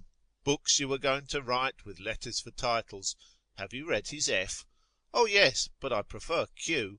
Yes, but W is wonderful. Oh yes, W. Remember your epiphanies written on green oval leaves, deeply deep, copies to be sent if you died to all the great libraries of the world, including Alexandria. Someone was to read them there after a few thousand years, a Mahamanvantara, Pico della Mirandola like. Aye, very like a whale. When one reads these strange pages of one long gone, one feels that one is at one with one who once... The grainy sand had gone from under his feet. His boots trod again a damp, crackling mast, razor shells, squeaking pebbles, that on the unnumbered pebbles beats, wood sieved by the shipworm, lost armada. Unwholesome sand flats waited to suck his treading soles, breathing upward sewage breath. A pocket of seaweed smouldered in sea fire under a midden of man's ashes. He coasted them, walking warily. A porter bottle stood up, stogged to its waist in the cakey sand dough. A sentinel, isle of dreadful thirst. Broken hoops on the shore. At the land a maze of dark, cunning nets. Farther away chalk-scrawled back doors. And on the higher beach a drying line with 2 crucified shirts. Ring's End, wigwams of brown steersmen and master mariners. Human shells. He halted. I have passed the way to Aunt Sarah's. Am I not going there? Seems not. No one about. He turned north-east and crossed the firmer sand towards the pigeon-house. Qui vous a mis dans cette fichue position? C'est le pigeon, Joseph. Patrice, home on furlough, lapped warm milk with me in the bar McMahon. Son of the wild goose, Kevin Egan of Paris. My father's a bird, he lapped me the sweet lait chaud with pink young tongue, plump bunny's face. Lap, lapin. He hopes to win in the gros lot. About the nature of women he read in Michelet, but he must send me La Vie de Jesus by Monsieur Léo Taxil. Lent it to his friend. C'est tordant, vous savez, moi je suis socialiste. Je ne crois pas en l'existence de Dieu. Faut pas le dire à mon père. Il croit? Mon père, oui. Schluss. He laps. My Latin Quarter hat. God, we simply must dress the character. I want puce gloves. You were a student, weren't you? Of what in the other devil's name? Bézaïenne, PCN, you know. Physique, chimique et naturelle. Aha, eating your groat's worth of mouton civet, flesh pots of Egypt, elbowed by belching cabmen. Just say in the most natural tone, when I was in Paris, Boule Mich, I used to catch punch tickets to prove an alibi if they arrested you for murder somewhere. Justice. On the night of the 17th of February, 1904, the prisoner was seen by 2 witnesses. Other fellow did it, other me. Hat, tie, overcoat, nose. Louis, c'est moi. You seem to have enjoyed yourself. Proudly walking. Whom were you trying to walk like? Forget. A dispossessed. With mother's money order, 8 shillings, the banging door of the post office slammed in your face by the usher. Hunger, toothache. Encore 2 minutes. Look, clock. Must get. Fermé. Hired dog. Shoot him to bloody bits with a bang shotgun. Bits, man, spattered walls, all brass buttons. Bits all clack in place, clack back. Not hurt? Oh, that's all right. Shake hands. See what I meant? See? Oh, that's all right. Shake a shake. Oh, that's all, only all right. You were going to do wonders, what? Missionary to Europe after fiery Columbanus, Fiacre and Scotus on their creepy stools in heaven, spilt from their pint pots, loud Latin laughing, Elge, Elge, pretending to speak broken English as you dragged your valise, porter threepence, across the slimy pier at Newhaven. Comment? Rich booty you brought back, le tutu, 5 tattered numbers of pantalon blanc et culotte rouge, a blue French telegram, curiosity to show. Mother dying, come home, father. The aunt thinks you killed your mother, that's why she won't. Then here's a health to Mulligan's aunt, and I'll tell you the reason why, she always kept things decent in, the Hannigan family. His feet marched in sudden proud rhythm over the sand furrows, along by the boulders of the south wall. He stared at them proudly, piled stone mammoth skulls, gold light on sea, on sand, on boulders. The sun is there, the slender trees, the lemon houses. Paris rawly waking, crude sunlight on her lemon streets, moist pith of farls of bread, the frog-green wormwood, her matin incense, caught the air. Belormo rises from the bed of his wife's lover's wife. The kerchiefed housewife is astir, a saucer of acetic acid in her hand. In Rodos, Yvonne and Madeleine new make their tumbled beauties, shattering with gold teeth chaussons of pastry, their mouths yellowed with the pus of flan breton. Faces of Paris men go by, their well-pleased pleasers, curled conquistadores. Noon slumbers. Kevin Egan rolls gunpowder cigarettes through fingers smeared with printer's ink, sipping his green fairy as Patrice his white. About us gobblers fork spiced beans down their gullets. Un demi-setier. A jet of coffee, steam from the burnished cauldron. She serves me at his beck. Il est Irlandais. Hollandais? Non fromage. De Irlandais. Nous, Irlande. Vous savez. Ah oui. She thought you wanted a cheese hollandaise. Your postprandial. Do you know that word? Postprandial. There was a fellow I knew once in Barcelona. Queer fellow. Used to call it his postprandial. Well, schlanter. Around the slabbed tables, the tangle of whined breaths and grumbling gorges. His breath hangs over our sauce-stained plates, the green fairy's fang thrusting between his lips. Of Ireland, the Dalcassians, of hopes, conspiracies, of Arthur Griffith now, A.E., Pimander, good shepherd of men. To yoke me as his yoke-fellow, our crimes our common cause. You're your father's son. I know the voice. His fustian shirt, sanguine flowered, trembles its Spanish tassels at his secrets. Monsieur Drumont, famous journalist. Drumont, known what he called Queen Victoria, old hag with the yellow teeth, vieille ogresse with the dents jaunes, Maud Gonne, beautiful woman, La Patrie, Monsieur Millevoye, Felix Fauré. Know how he died? Licentious men. The Fröken, bonne à tout faire, who rubs male nakedness in the bath at Upsala. Moi faire, she said, tous les messieurs. Not this, monsieur, I said. Most licentious custom. Bath a most private thing. I wouldn't let my brother, not even my own brother. Most lascivious thing. Green eyes, I see you. Fang, I feel. Lascivious people. The blue fuse burns deadly between hands and burns clear. Loose tobacco shreds catch fire. A flame and acrid smoke light our corner. Raw face bones under his peep of day boy's hat.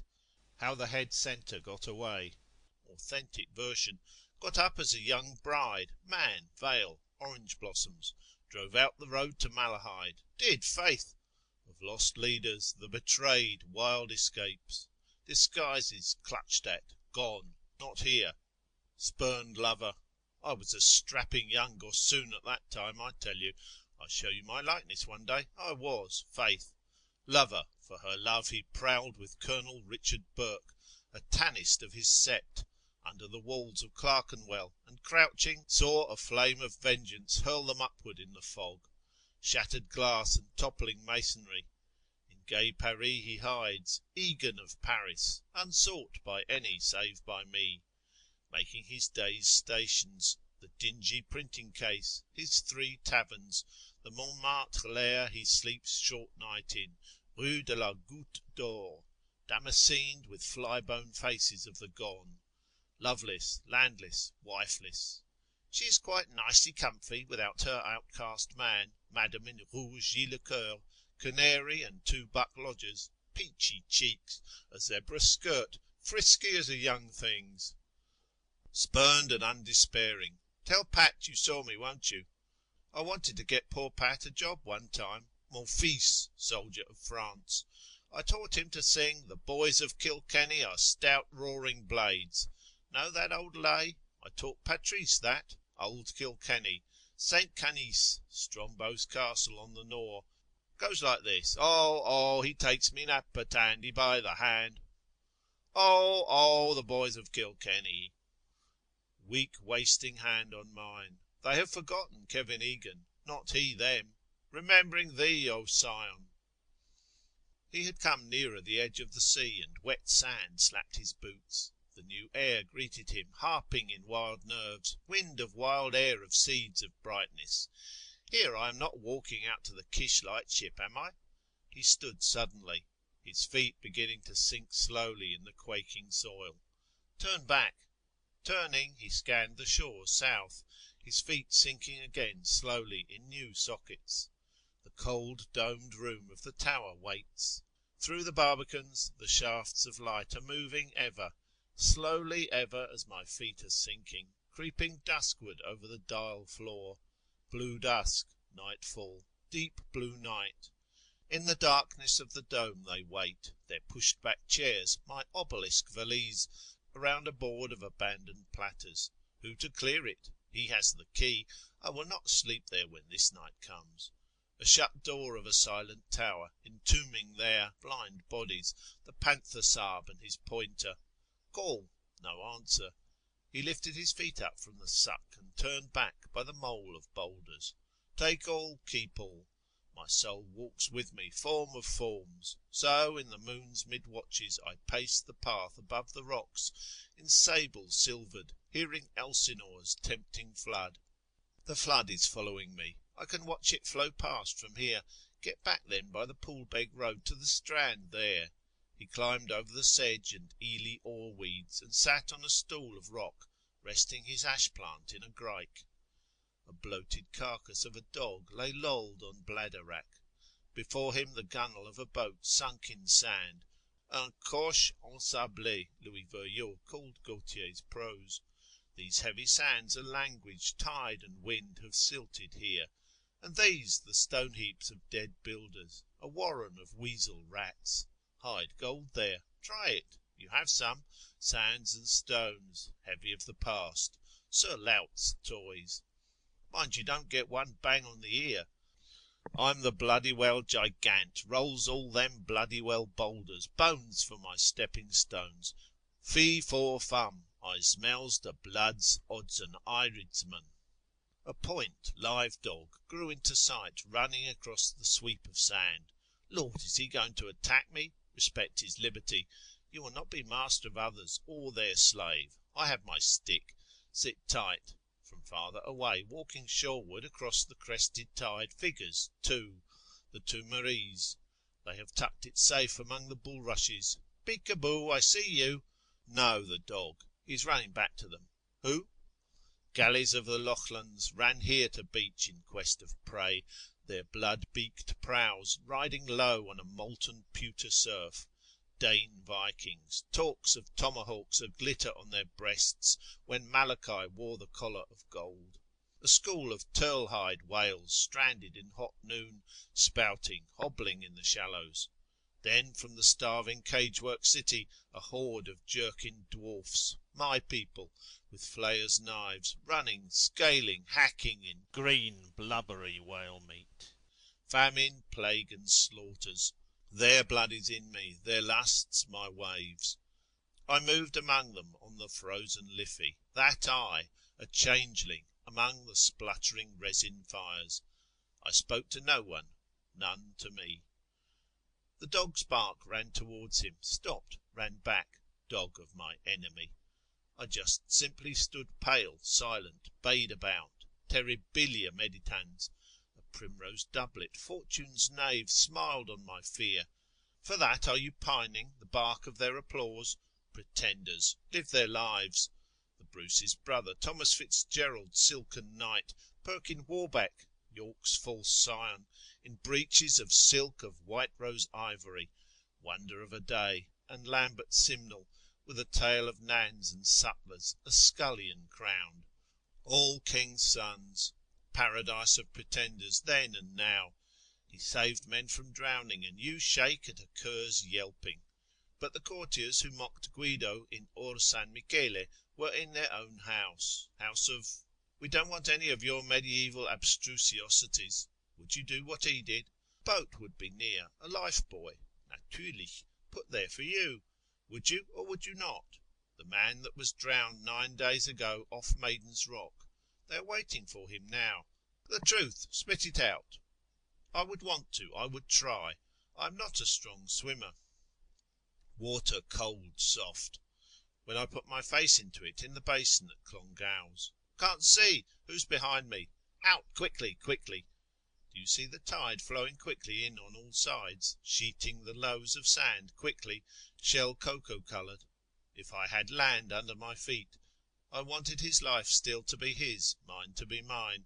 A drowning man. His eyes screamed to me out of horror of his death. I, with him together down. I could not save her. Waters, bitter death, lost. A man and a woman. I see her skirties, pinned up, I bet.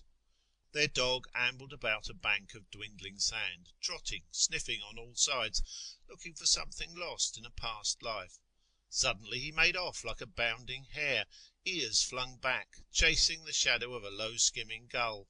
The man's shrieked whistle struck his limp ears. He turned, bounded back, came nearer, trotted on twinkling shanks. On a field tenny, a buck, trippant, proper, unattired. At the lace fringe of the tide he halted with stiff forehoofs, seaward-pointed ears, his snout lifted, barked at the wave noise, herds of sea morse. They serpented towards his feet, curling, unfurling many crests, every ninth, breaking, plashing from farther out, waves and waves. Cockle-pickers. They waded a little way in the water, and stooping, soused their bags, and lifting them again, waded out. The dog yelped, running to them, reared up and pawed them, dropping on all fours, again reared up at them with mute, bearish fawning. Unheeded, he kept by them as they came towards the drier sand, a rag of wolf's tongue, red panting from his jaws. His speckled body ambled ahead of them, and then loped off at a calf's gallop. The carcass lay on his path. He stopped, sniffed, stalked round it, brother, nosing closer, went round it, sniffing rapidly like a dog all over the dead dog's bedraggled fell. Dog skull, dog sniff, eyes on the ground, moves to one great goal. Ah, poor dog's body, here lies poor dog's body's body. Tatters! Out of that, you mongrel! The cry brought him skulking back to his master, and a blunt, bootless kick sent him unscathed across a spit of sand, crouched in flight. He slunk back in a curve. Doesn't see me. Along by the edge of the mole he lolloped, dawdled, smelt a rock, and from under a cocked hind leg pissed against it. He trotted forward, and lifting again his hind leg, pissed quick short at an unsmelt rock. The simple pleasures of the poor. His hind paws then scattered the sand, then his forepaws dabbled and delved. Something he buried there, his grandmother. He rooted in the sand, dabbling, delving, and stopped to listen to the air, scraped up the sand again with a fury of his claws, soon ceasing, a pard, a panther, got in spouse breach, vulturing the dead. After he woke me last night, same dream or was it? Open hallway, street of harlots, remember, Harun al-Rashid. I am almosting it. That man led me, spoke, I was not afraid. The melon he had held against my face, smiled, cream fruit smell. That was the rule, said, in, come, red carpet spread, you will see who. Shouldering their bags, they trudged, the red Egyptians. His blued feet out of the turned-up trousers slapped the clammy sand, a dull brick muffler strangling his unshaven neck. With woman's steps she followed, the ruffian and his strolling mort. Spoils slung at her back, loose sand and shell grit crusted her bare feet. About her windrow face hair trailed, behind her lord, his helpmate, bing a wast to Romeville, when night hides her body's flaws, calling under her brown shawl from an archway where dogs have mired. Her fancy man is treating 2 royal Dublins in O'Loughlin's of black pits. Buss her, whop in rogue's rum lingo, for, oh my dimber whopping Dell, a she-fiend's whiteness under her rancid rags. Fum Ballysleigh that night, the tanyard smells. White thy fambles, red thy gan, and thy quarrons dainty is. Couch a hogshead with me then, in the dark man's clip and kiss. Morose delectation Aquinas Tunbelly calls this, frate porco spino, unfallen Adam rode and not rutted. Call away, let him, thy quarrons dainty is, language no whit worse than his. Monk words, Mary beads, jabber on their girdles, rogue words, tough nuggets patter in their pockets. Passing now. A side eye at my Hamlet hat. If I were suddenly naked here as I sit, I am not. Across the sands of all the world, followed by the sun's flaming sword, to the west, trekking to evening lands, she trudges, schleps, trains, drags, tracines her load. A tide westering, moon-drawn, in her wake. Tides, myriad-islanded, within her, blood not mine, oinapoponton, a wine-dark sea. Behold the handmaid of the moon. In sleep the wet sign calls her hour, bids her rise. Bride-bed, child-bed, bed of death, ghost-candled. Omnis caro ad te veniet. He comes, pale vampire, through storm his eyes, his bat sails bloodying the sea, mouth to her mouth's kiss. Here, put a pin in that chat, will you? My tablets, mouth to her kiss. No, must be 2 of them. Glue 'em well, mouth to her mouth's kiss. His lips, lipped and mouthed, fleshless lips of air, mouth to her moomb, all wombing tomb. His mouth moulded, issuing breath, unspeeched, ooh-ah, roar of cataractic planets, globed, blazing, roaring, way, away, away, away. Paper, the banknotes blast them, old Deasy's letter, here, thanking you for the hospitality, tear the blank end off. Turning his back to the sun, he bent over far to a table of rock and scribbled words. That's twice I forgot to take slips from the library counter. His shadow lay over the rocks as he bent, ending. Why not endless till the farthest star? Darkly they are there behind this light, darkness shining in the brightness, delta of Cassiopeia worlds. Me sits there with his augur's rod of ash, in borrowed sandals, by day beside a livid sea, unbeheld in violet night, walking beneath a rain of uncouth stars. I throw this ended shadow from me, man-shape ineluctable. Call it back, endless. Would it be mine, form of my form? Who watches me here? Who ever anywhere will read these written words? Signs on a white field, somewhere to someone in your flutiest voice. The good Bishop of Cloyne took the veil of the temple out of his shovel hat.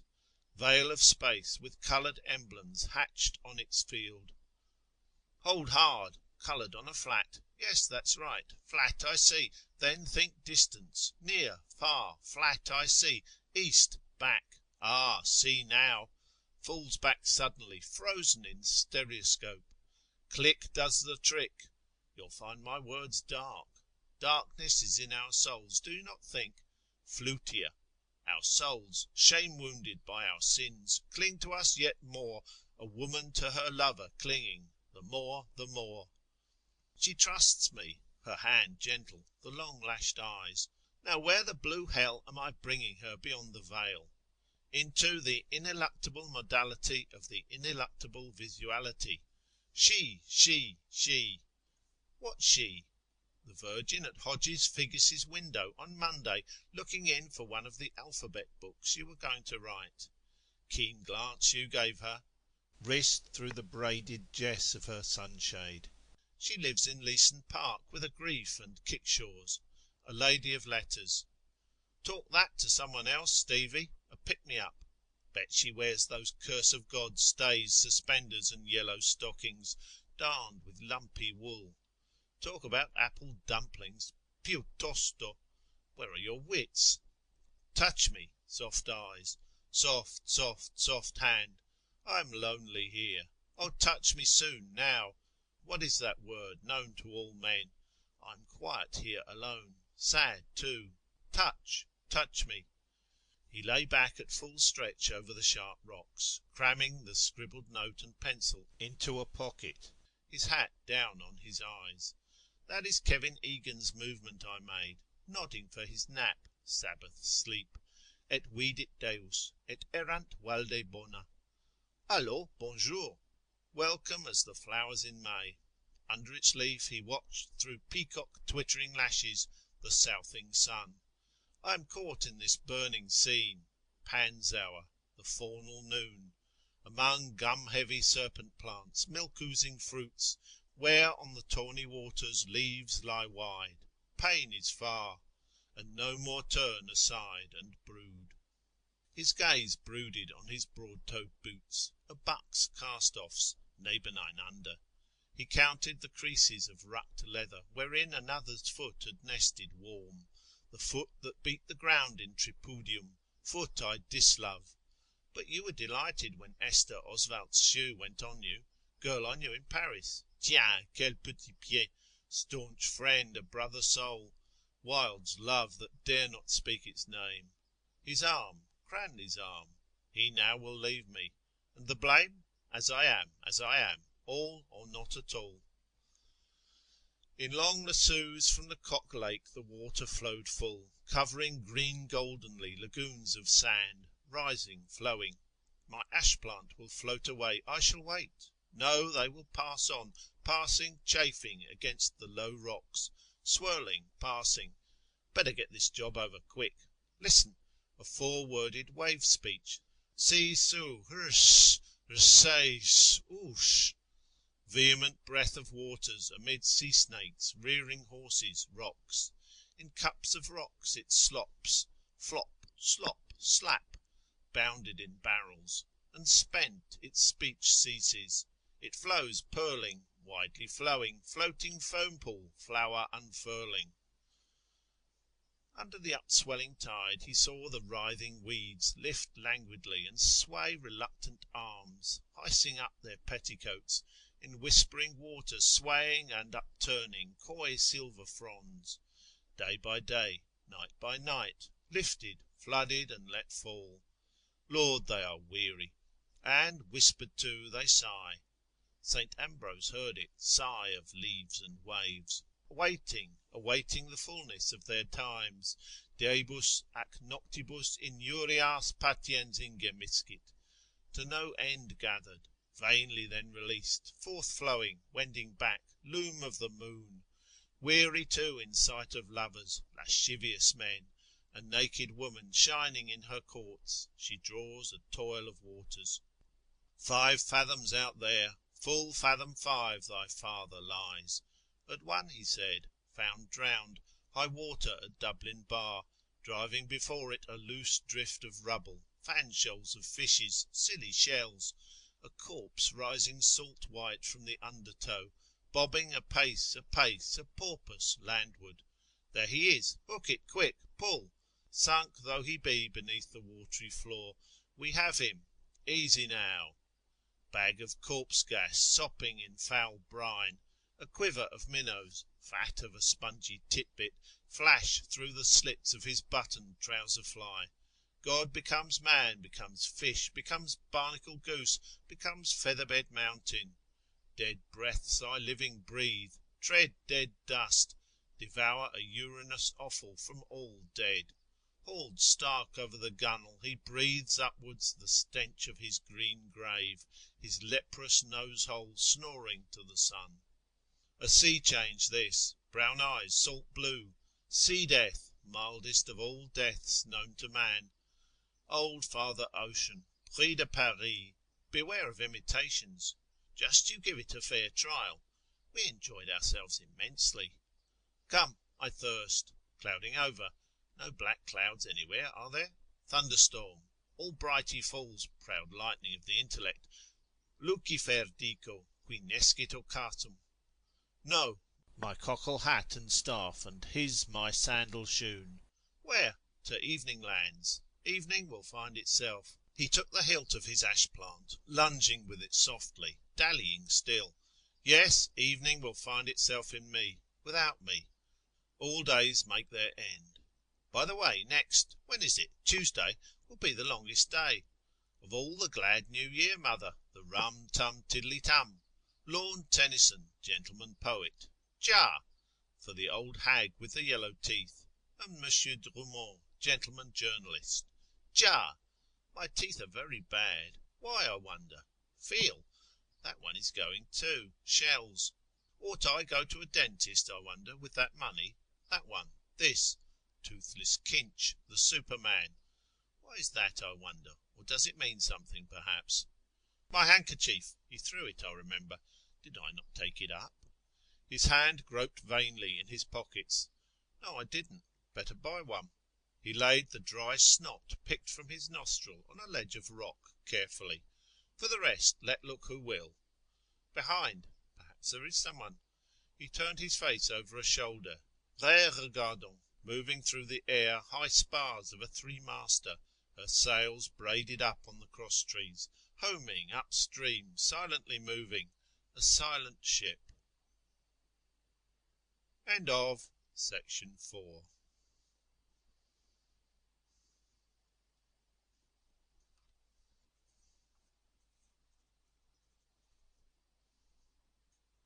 Ulysses by James Joyce, Part 2, The Odyssey, Episode 4, Calypso. Mr. Leopold Bloom ate with relish the inner organs of beasts and fowls.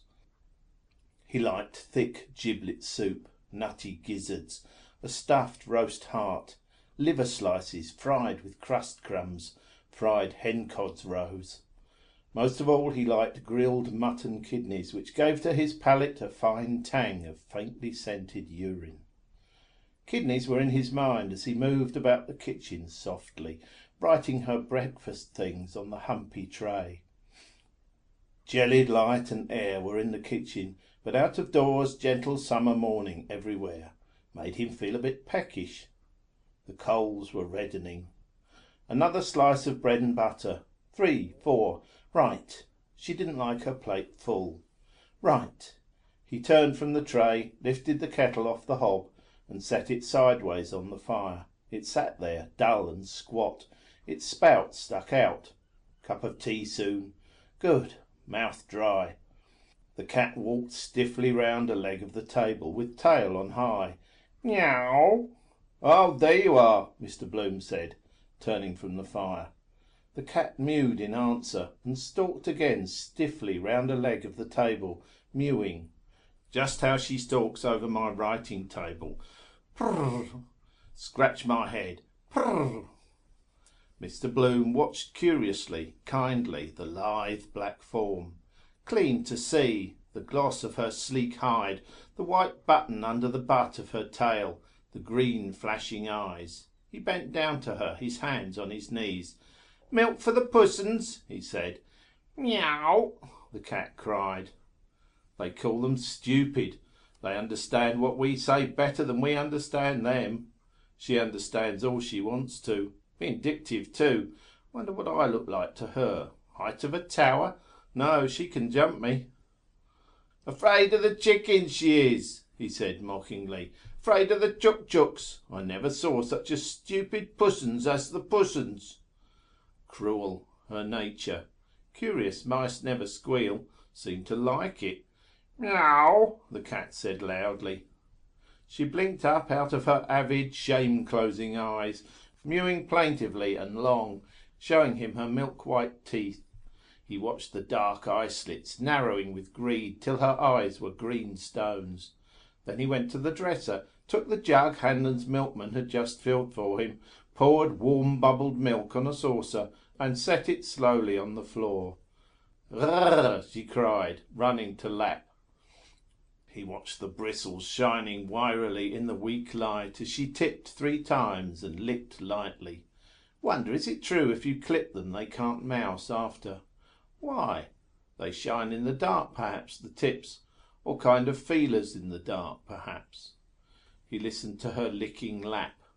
Ham and eggs? No, no good eggs with this drought. Want pure fresh water. Thursday, not a good day either for a mutton kidney at Buckley's. Fried with butter, a shake of pepper. Better a pork kidney at Lugaci's.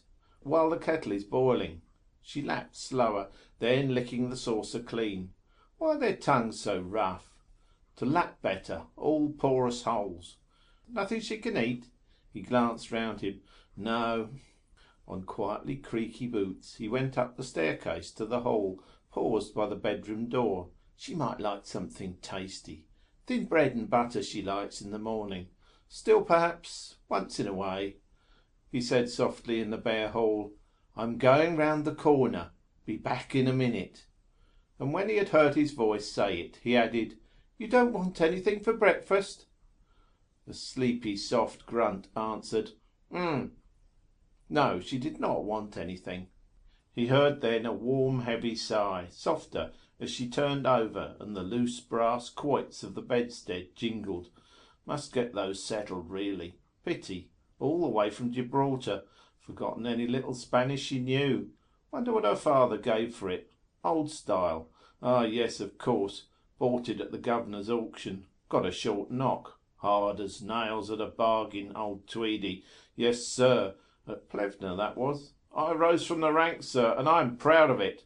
Still, he had brains enough to make that corner in stamps. Now that was far-seeing. His hand took his hat from the peg over his initialled heavy overcoat, and his lost property office second-hand waterproof. Stamps, sticky-back pictures. Dare say lots of officers are in the swim too. Course they do. The sweated legend in the crown of his hat told him mutely, Plasto's high-grade hat. He peeped quickly inside the leather headband. White slip of paper. Quite safe. On the doorstep he felt in his hip pocket for the latchkey. Not there. In the trousers I left off. Must get it. Potato I have. Creaky wardrobe. No use disturbing her. She turned over sleepily that time. He pulled the hall door to after him very quietly, more, till the foot-leaf dropped gently over the threshold. A limp lid. Looked shut. All right till I come back, anyhow. He crossed to the bright side, avoiding the loose cellar flap of number 75. The sun was nearing the steeple of George's church. Be a warm day, I fancy, especially in these black clothes. Feel it more. Black conducts, reflects, refracts, is it? The heat. But I couldn't go in that light suit. Make a picnic of it. His eyelids sank quietly often as he walked in happy warmth. Boland's bread van delivering with trays our daily, but she prefers yesterday's loaves, turnovers, crisp crowns hot. Makes you feel young. Somewhere in the east, early morning. Set off at dawn, travel round in front of the sun, steal a day's march on him. Keep it up for ever, never grow a day older, technically. Walk along a strand, strange land, come to a city gate. Sentry there, old ranker too, old Tweedy's big moustaches, leaning on a long kind of a spear. Wander through Orne's streets, turbaned faces going by. Dark caves of carpet shops. Big man, Turco the Terrible, seated cross-legged, smoking a coiled pipe. Cries of sellers in the streets. Drink water scented with fennel, sherbet. Wander along all day. Might meet a robber or two. Well, meet him. Getting on to sundown. The shadows of the mosques along the pillars. Priest with a scroll rolled up. A shiver of the trees. Signal. The evening wind. I pass on. Fading gold sky. A mother watches from her doorway. She calls her children home in their dark language. High wall. Beyond, strings twanged. Night sky moon. Violet. Colour of Molly's new garters. Strings. Listen. A girl playing one of these instruments. What do you call them? Dulcimers. I pass. Probably not a bit like it really. Kind of stuff you read. In the track of the sun. Sunburst on the title page. He smiled, pleasing himself. What Arthur Griffith said about the headpiece over the Freeman leader. A home rule sun rising up in the northwest from the laneway behind the Bank of Ireland. He prolonged his pleased smile. Ikey touch that. Home rule sun rising up in the northwest. He approached Larry O'Rourke's. From the cellar grating floated up the flabby gush of porter. Through the open doorway the bar squirted out whiffs of ginger, tea dust, biscuit mush. Good house, however. Just the end of the city traffic. For instance, Macaulay's down there. NG as position. Of course, if they ran a tram line along the North Circular from the cattle market to the quays, value would go up like a shot.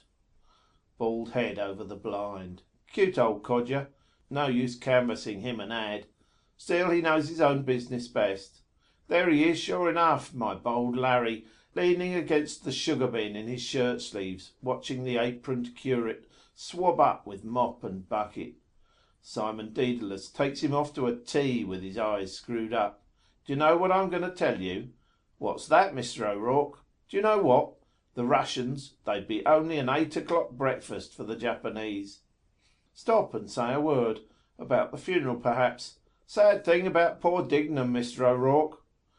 Turning into Dorset Street, he said, freshly in greeting through the doorway, Good day, Mr. O'Rourke. Good day to you. Lovely weather, sir. 'Tis all that. Where do they get the money? Coming up red-headed curates from the county Leitrim, rinsing empties, and old man in the cellar. Then, lo and behold, they blossom out as Adam Findlaters or Dan Tallons. Then think of the competition. General thirst. Good puzzle would be, cross Dublin without passing a pub. Save it they can't. Off the drunks, perhaps. Put down 3 and carry 5. What is that? A bob here and there, dribs and drabs. On the wholesale orders, perhaps. Doing a double shuffle with the town travellers. Square it with the boss, and we'll split the job, see? How much would that top to off the porter in the month? Say 10 barrels of stuff. Say he got 10%. Oh, more. 10, 15. He passed St. Joseph's, National School, brats clamour, windows open. Fresh air helps memory. Or a lilt. R, B, C, D, F, G, Kelamen, IPQ, Rust, UV, W. Boys, are they? Yes, Inish Turk, Inish Shark, Inish Boffin, at their jogger fry. Mine, Sleeve Bloom. He halted before Dlugacz's window, staring at the hanks of sausages, polonies, black and white. 50 multiplied by... The figures whitened in his mind, unsolved. Displeased, he let them fade. The shiny links, packed with force-meat, fed his gaze, and he breathed in tranquilly the lukewarm breath of cooked, spicy pig's blood. A kidney oozed blood-gouts on the willow-patterned dish. The last. He stood by the next-door girl at the counter. Would she buy it too? Calling the items from a slip in her hand. Chapped, washing soda, and £1.50 of Denny's sausages. His eyes rested on her vigorous hips. Woods his name is. Wonder what he does.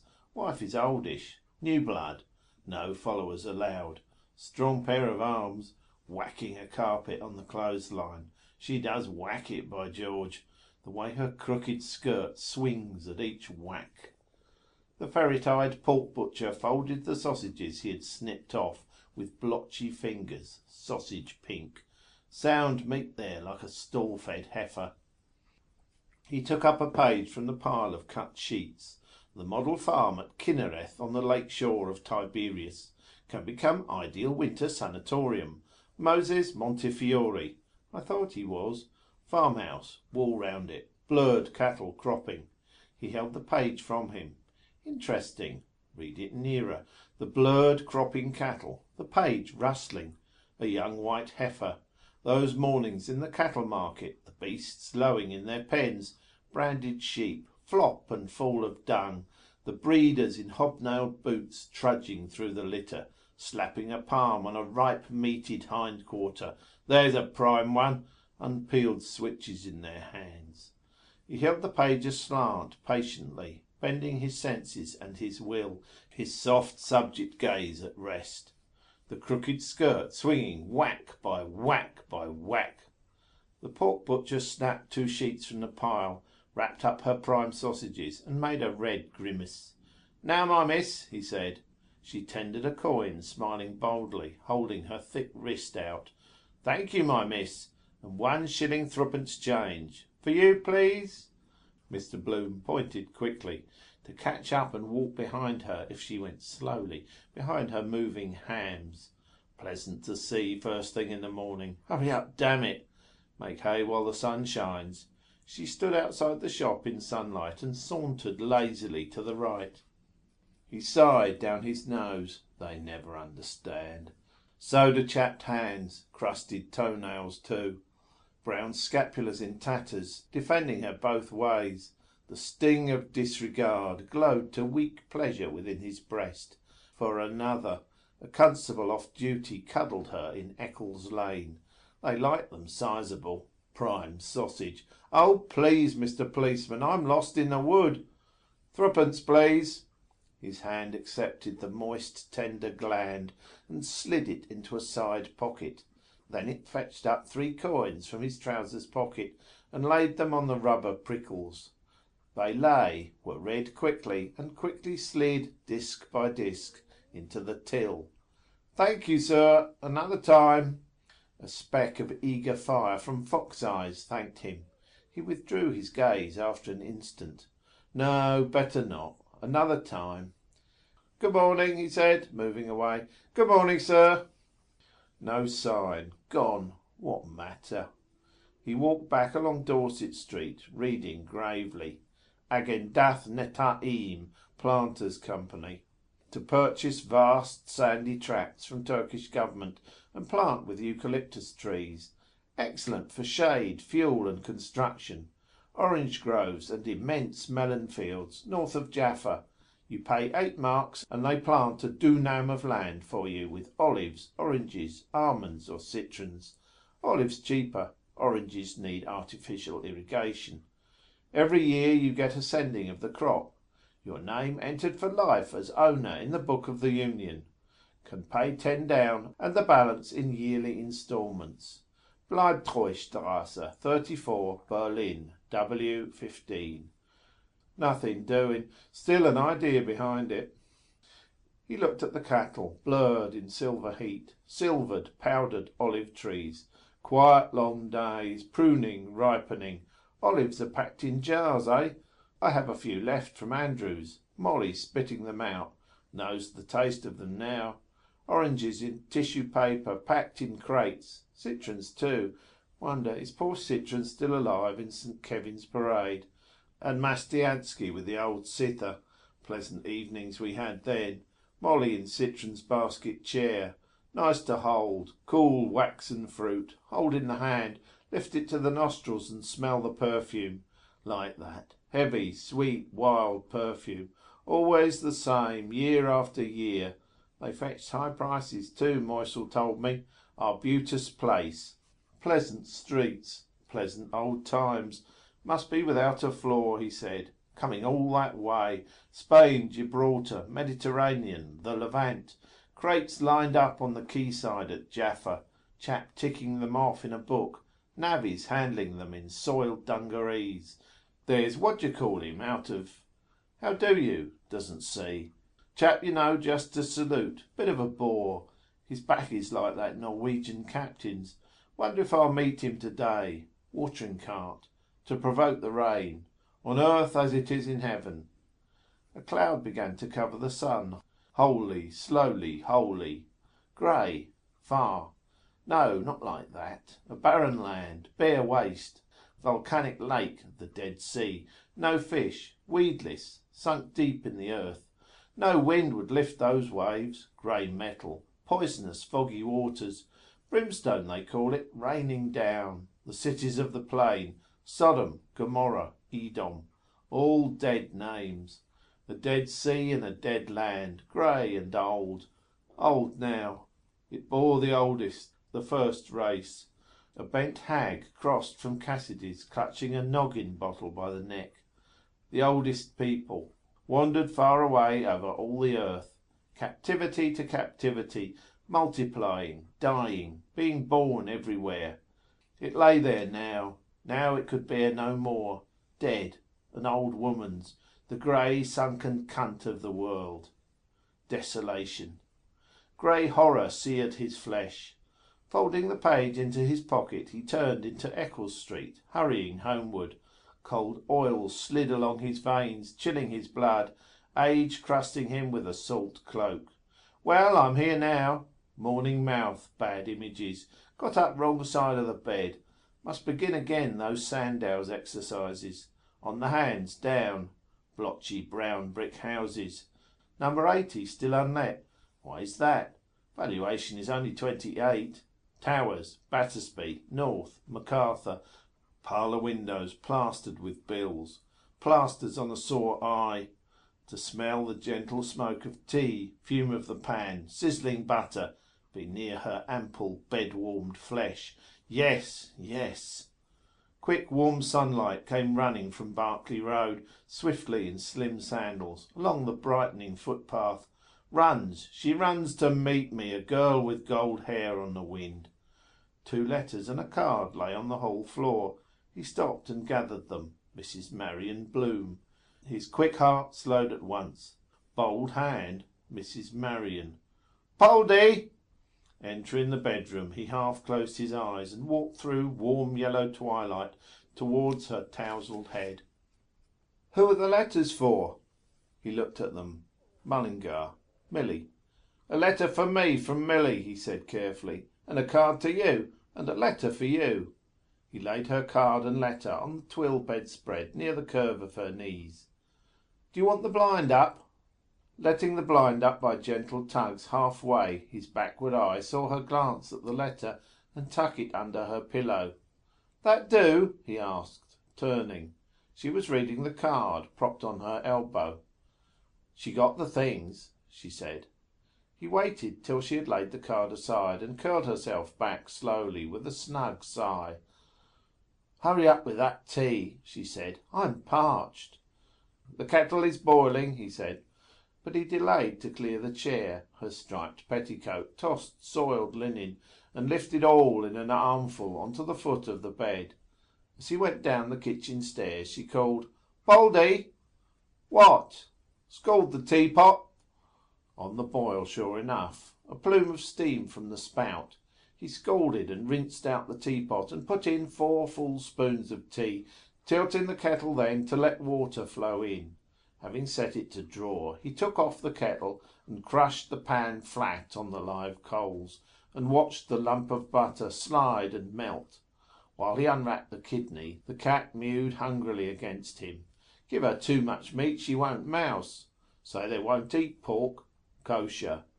Here, he let the blood-smeared paper fall to her, and dropped the kidney amid the sizzling butter sauce. Pepper. He sprinkled it through his fingers, ring-wise, from the chipped egg cup. Then he slit open his letter, glancing down the page and over. Thanks. New Tam. Mr. Coughlin. Loch Owl picnic. Young student. Blazes Boylan's Seaside Girls. The tea was drawn. He filled his own moustache cup. Sham Crown Derby. Smiling. Silly Millie's birthday gift. Only 5 she was then. No, wait, 4. I gave her the amberoid necklace she broke, putting pieces of folded brown paper in the letterbox for her. He smiled, pouring. Oh, Millie Bloom, you are my darling. You are my looking-glass from night to morning. I'd rather have you without a farthing than Katie Keogh with her ass and garden. Poor old Professor Goodwin. Dreadful old case. Still, he was a courteous old chap. Old-fashioned way he used to bow Molly off the platform, and the little mirror in his silk hat. The night Millie brought it into the parlour. Oh, look what I found in Professor Goodwin's hat. Oh, we laughed. Sex breaking out even then. Pert little piece she was. He prodded a fork into the kidney and slapped it over, then fitted the teapot on the tray. Its hump bumped as he took it up. Everything on it? Bread and butter, 4, sugar, spoon, a cream. Yes. He carried it upstairs, his thumb hooked in the teapot handle. Nudging the door open with his knee, he carried the tray in and set it on the chair by the bedhead. What a time you were, she said. She set the brasses jingling as she raised herself briskly, an elbow on the pillow. He looked calmly down on her bulk and between her large soft bubs, sloping within her nightdress like a she-goat's udder. The warmth of her couched body rose on the air, mingling with the fragrance of the tea she poured. A strip of torn envelope peeped from under the dimpled pillow. In the act of going, he stayed to straighten the bedspread. Who was the letter from? He asked. Bold hand. Marion.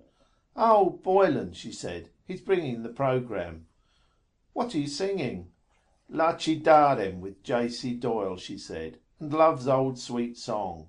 Her full lips, drinking, smiled.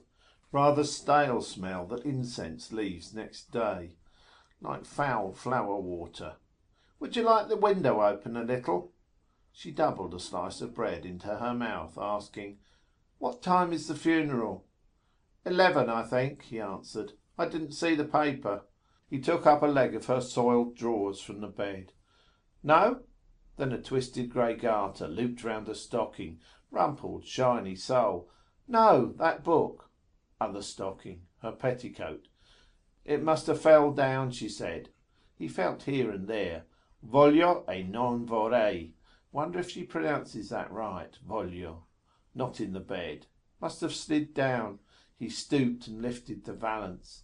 The book, fallen, sprawled against the bulge of the orange-keyed chamber pot.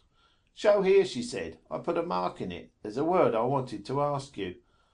She swallowed a draught of tea from her cup held by the knot handle, and, having wiped her fingertips smartly on the blanket, began to search the text with the hairpin till she reached the word. Met him what? He asked. Here, she said. What does that mean? He leant downwards and read near her polished thumbnail.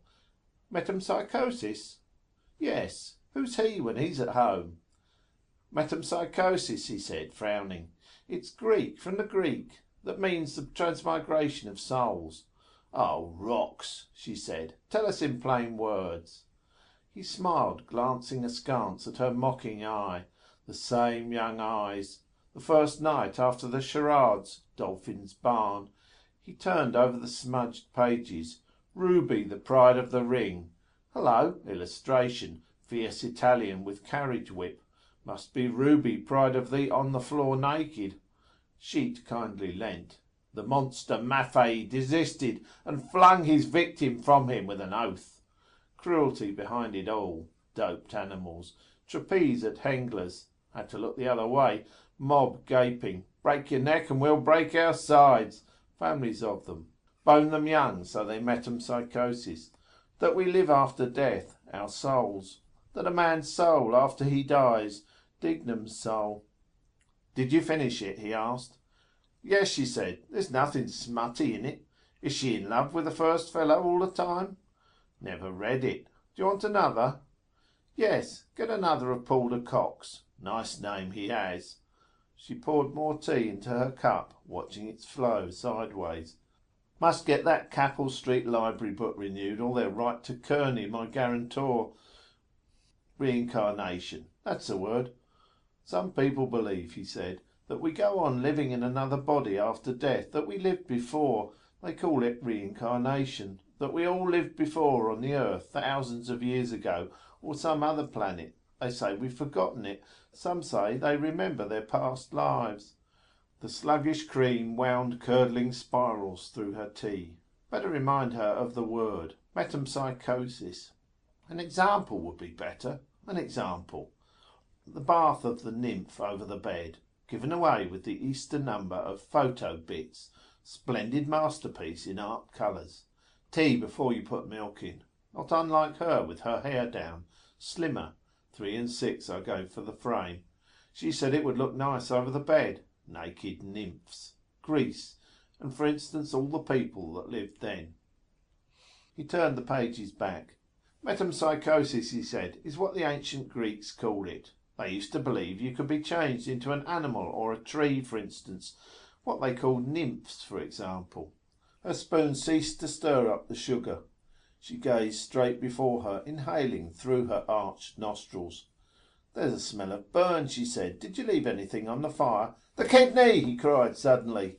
He fitted the book roughly into his inner pocket and, stubbing his toes against the broken commode, hurried out towards the smell, stepping hastily down the stairs with a flurried stork's legs. Pungent smoke shot up in an angry jet from a side of the pan. By prodding a prong of the fork under the kidney, he detached it and turned it turtle on its back. Only a little burnt. He tossed it off the pan onto a plate and let the scanty brown gravy trickle over it. Cup of tea now. He sat down, cut and buttered a slice of the loaf. He shore away the burnt flesh and flung it to the cat. Then he put a forkful into his mouth, chewing with discernment the toothsome pliant meat. Done to a turn. A mouthful of tea. Then he cut away dies of bread, sopped one in the gravy, and put it in his mouth. What was that about some young student and a picnic? He creased out the letter at his side, reading it slowly as he chewed, sopping another die of bread in the gravy, and raising it to his mouth. Dearest Papley, thanks ever so much for the lovely birthday present. It suits me splendid. Everyone says I'm quite the belle in my new tam. I got Mummy's lovely box of creams and am writing. They are lovely. I'm getting on swimming in the photo business now. Mr. Cochran took one of me and Mrs. We'll send when developed. We did great biz yesterday. Fair day and all the beef to the heels were in. We are going to Loch Owel on Monday with a few friends to make a scrap picnic. Give my love to Mummy and to yourself a big kiss and thanks. I hear them at the piano downstairs. There is to be a concert in the Greville Arms on Saturday. There's a young student comes here some evenings named Bannon. His cousins or something are big swells. He sings Boylan's. I was on the pop of writing Blazes Boylan's song about those seaside girls. Tell him Silly Millie sends my best respects. Must now close with fondest love. Your fond daughter, Millie. P.S. Excuse bad writing. Am in a hurry. Bye-bye, M. 15 yesterday. Curious, 15th of the month too. Her first birthday away from home. Separation. Remember the summer morning she was born, running to knock up Mrs. Thornton in Denzille Street. Jolly old woman. Lots of babies she must have helped into the world. She knew from the first poor little Rudy wouldn't live. Well, God is good, sir. She knew at once. He would be 11 now if he had lived. His vacant face stared pitying at the postscript. Excuse bad writing. Hurry. Piano downstairs. Coming out of her shell. Row with her in the XL cafe about the bracelet. Wouldn't eat her cakes, or speak, or look. Sauce box. He sopped other dies of bread in the gravy, and ate piece after piece of kidney. 12 and 6 a week. Not much. Still she might do worse. Music hall stage. Young student. He drank a draught of cooler tea to wash down his meal. Then he read the letter again, twice. Oh well, she knows how to mind herself. But if not? No, nothing has happened. Of course it might.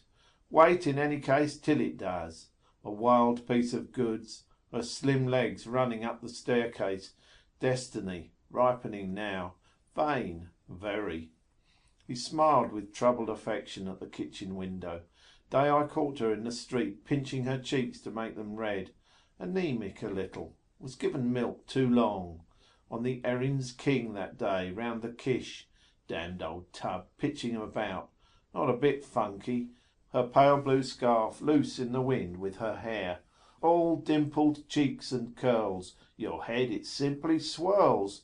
Seaside girls. Torn envelope. Hands stuck in his trousers pockets. Jarvey off for the day, singing. Friend of the family. Swells, he says. Pier with lamps. Summer evening. Band. Those girls, those lovely seaside girls. Millie too. Young kisses. The first. Far away now, past. Mrs. Marion. Reading, lying back now. Counting the strands of her hair. Smiling, braiding. A soft, calm regret flowed down his backbone, increasing. Will happen, yes. Prevent, useless. Can't move. Girl's sweet light lips. Will happen too. He felt the flowing qualm spread over him. Useless to move now. Lips kissed, kissing, kissed. Full, gluey woman's lips. Better where she is down there. Away. Occupy her. Wanted a dog to pass the time. Might take a trip down there. August bank holiday. Only 2 and 6 return. 6 weeks off, however. Might work a press pass. Or through McCoy. The cat, having cleaned all her fur, returned to the meat-stained paper, nosed at it, and stalked to the door. She looked back at him, mewing. Wants to go out. Wait before a door. Sometime it will open. Let her wait. Has the fidgets. Electric. Thunder in the air. Was washing at her ear with her back to the fire too. He felt heavy, full, then a gentle loosening of his bowels. He stood up, undoing the waistband of his trousers. The cat mewed to him. Meow, he said in answer. Wait till I'm ready. Heaviness, hot day coming. Too much trouble to fag up the stairs to the landing. A paper. He liked to read at stool. Hope no ape comes knocking just as I'm... In the table drawer he found an old number of Titbits. He folded it under his armpit, went to the door and opened it. The cat went up in soft bounds. Wanted to go upstairs, curl up in a ball on the bed. Listening, he heard her voice. Come, come, pussy, come. He went out through the back door into the garden, stood to listen towards the next garden. No sound. Perhaps hanging clothes out to dry. The maid was in the garden. Fine morning. He bent down to regard a lean file of spearmint growing by the wall. Make a summer house here. Scarlet runners, Virginia creepers. Want to manure the whole place over. Scabby soil. A coat of liver of sulphur. All soil like that, without dung. Household slops. Loam. What is this that is? The hens in the next garden. Their droppings are very good top dressing. Best of all, though, are the cattle, especially when they are fed on those oil cakes. Mulch of dung. Best thing to clean ladies' kid gloves. Dirty cleans. Ashes too. Reclaim the whole place. Grow peas in that corner there. Lettuce. Always have fresh greens then. Still, gardens have their drawbacks. That bee or blue bottle here, Whit Monday. He walked on. Where's my hat, by the way? Must have put it back on the peg, or hanging up on the floor. Funny, I don't remember that. All stand too full. 4 umbrellas, her rain cloak. picking up the letters. Drago's shop bell ringing. Queer, I was just thinking that moment. Brown, brilliantined hair over his collar. Just had a wash and brush up. Wonder, have I time for a bath this morning? Tara Street. Chap in the pay box there got away. James Stephens, they say. O'Brien. Deep voice that fellow Dlugach has. Agenda, what is it? Now, my miss. Enthusiast. He kicked open the crazy door of the Jakes. Better be careful not to get these trousers dirty for the funeral. He went in, bowing his head under the low lintel. Leaving the door ajar amid the stench of mouldy lime wash and stale cobwebs, he undid his braces. Before sitting down, he peered through a chink up at the next door window. The king was in his counting house. Nobody. A squat on the cuckstool, he folded out his paper, turning its pages over on his bared knees. Something new and easy. No great hurry. Keep it a bit. Our prized titbit, Matcham's masterstroke. Written by Mr. Philip Beaufoy, Playgoers Club, London. Payment at the rate of £1 a column has been made to the writer. 3.5, £3 3, £3 13 and 6. Quietly he read, restraining himself, the first column, and, yielding but resisting, began the second. Midway, his last resistance yielding, he allowed his bowels to ease themselves quietly as he read, reading still patiently, that slight constipation of yesterday quite gone. Hope it's not too big. Bring on pars again. No, just right. So, Costive, 1 tabloid of Cascara Sagrada. Life might be so. It did not move or touch him, but it was something quick and neat. Print anything now. Silly season. He read on, seated calm above his own rising smell. Neat, certainly. Matcham often thinks of the masterstroke by which he won the laughing witch who now begins and ends morally, hand in hand, smart. He glanced back through what he had read, and while feeling his water flow quietly, he envied kindly Mr. Beaufoy, who had written it, and received payment of £3 13 and 6. My manager's sketch, by Mr. and Mrs. L. M. Bloom. Invent a story for some proverb which... Time I used to try jotting down on my cuff what she said dressing. Disliked dressing together. Nicked myself shaving. Biting her nether lip, hooking the placket of her skirt. Timing her. 9:15. Did Roberts pay you yet? 9:20. What had Greta Conroy on? 9:23. What possessed me to buy this comb? 9:24. I'm swelled after that cabbage. A speck of dust on the patent leather of her boot. Rubbing smartly in turn each welt against her stocking calf. Morning after the bazaar dance, when May's band played Ponchielli's Dance of the Hours. Explain that. Morning hours, noon, then evening coming on, then night hours. Washing her teeth. That was the first night. Her head dancing, her fan sticks clicking. Is that Boylan well off? He has money. Why? I noticed he had a good smell off his breath dancing. No use humming then. Allude to it. Strange kind of music that last night. The mirror was in shadow. She rubbed her hand glass briskly on her woollen vest against her full wagging bub. Peering into it, lines in her eyes. It wouldn't pan out somehow. Evening hours, girls in grey gauze. Night hours, then black with daggers and eye masks. Poetical idea, pink, then golden, then grey, then black. Still true to life also. Day, then the night. He tore away half the prize story sharply and wiped himself with it. Then he girded up his trousers, braced and buttoned himself. He pulled back the jerky, shaky door of the Jakes, and came forth from the gloom into the air.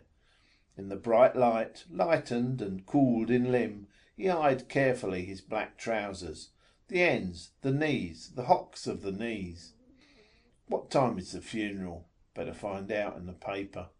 A creak and a dark whir in the air high up. The bells of George's church. They tolled the hour. loud, dark iron.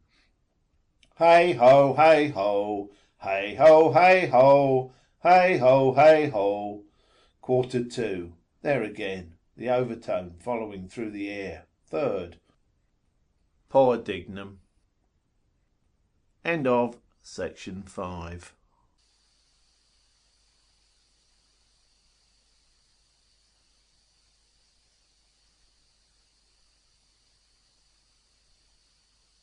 Ulysses by James Joyce. Part 2. The Odyssey. Episode 5. Lotus Eaters. By lorries along Sir John Rogerson's quay, Mr. Bloom walked soberly past Windmill Lane, Leask's, the linseed crushers, the postal telegraph office. Could have given that address too. And past the Sailors' Home. He turned from the morning noises of the quayside and walked through Lime Street. By Brady's cottages a boy for the skins lolled, his bucket of offal linked, smoking a chewed fag-butt. A smaller girl with scars of eczema on her forehead eyed him, listlessly holding her battered cask hoop. "Tell him if he smokes he won't grow." "Oh, let him. His life isn't such a bed of roses. Waiting outside pubs to bring Da home. Come home to Ma, Da." Slack hour. Won't be many there. He crossed Townsend Street, past the frowning face of Bethel. L, yes, house of. Aleph, Beth. And past Nichols, the undertaker's. At 11 it is. Time enough. Dare say Corny Kelleher bagged that job for O'Neill's. Singing with his eyes shut, Corny. Met her once in the park, in the dark. What a lark. Police tout. Her name and address she then told, with my tooralum tay. Oh, surely he bagged it. Bury him cheap in whatchamacall, with my tooralum.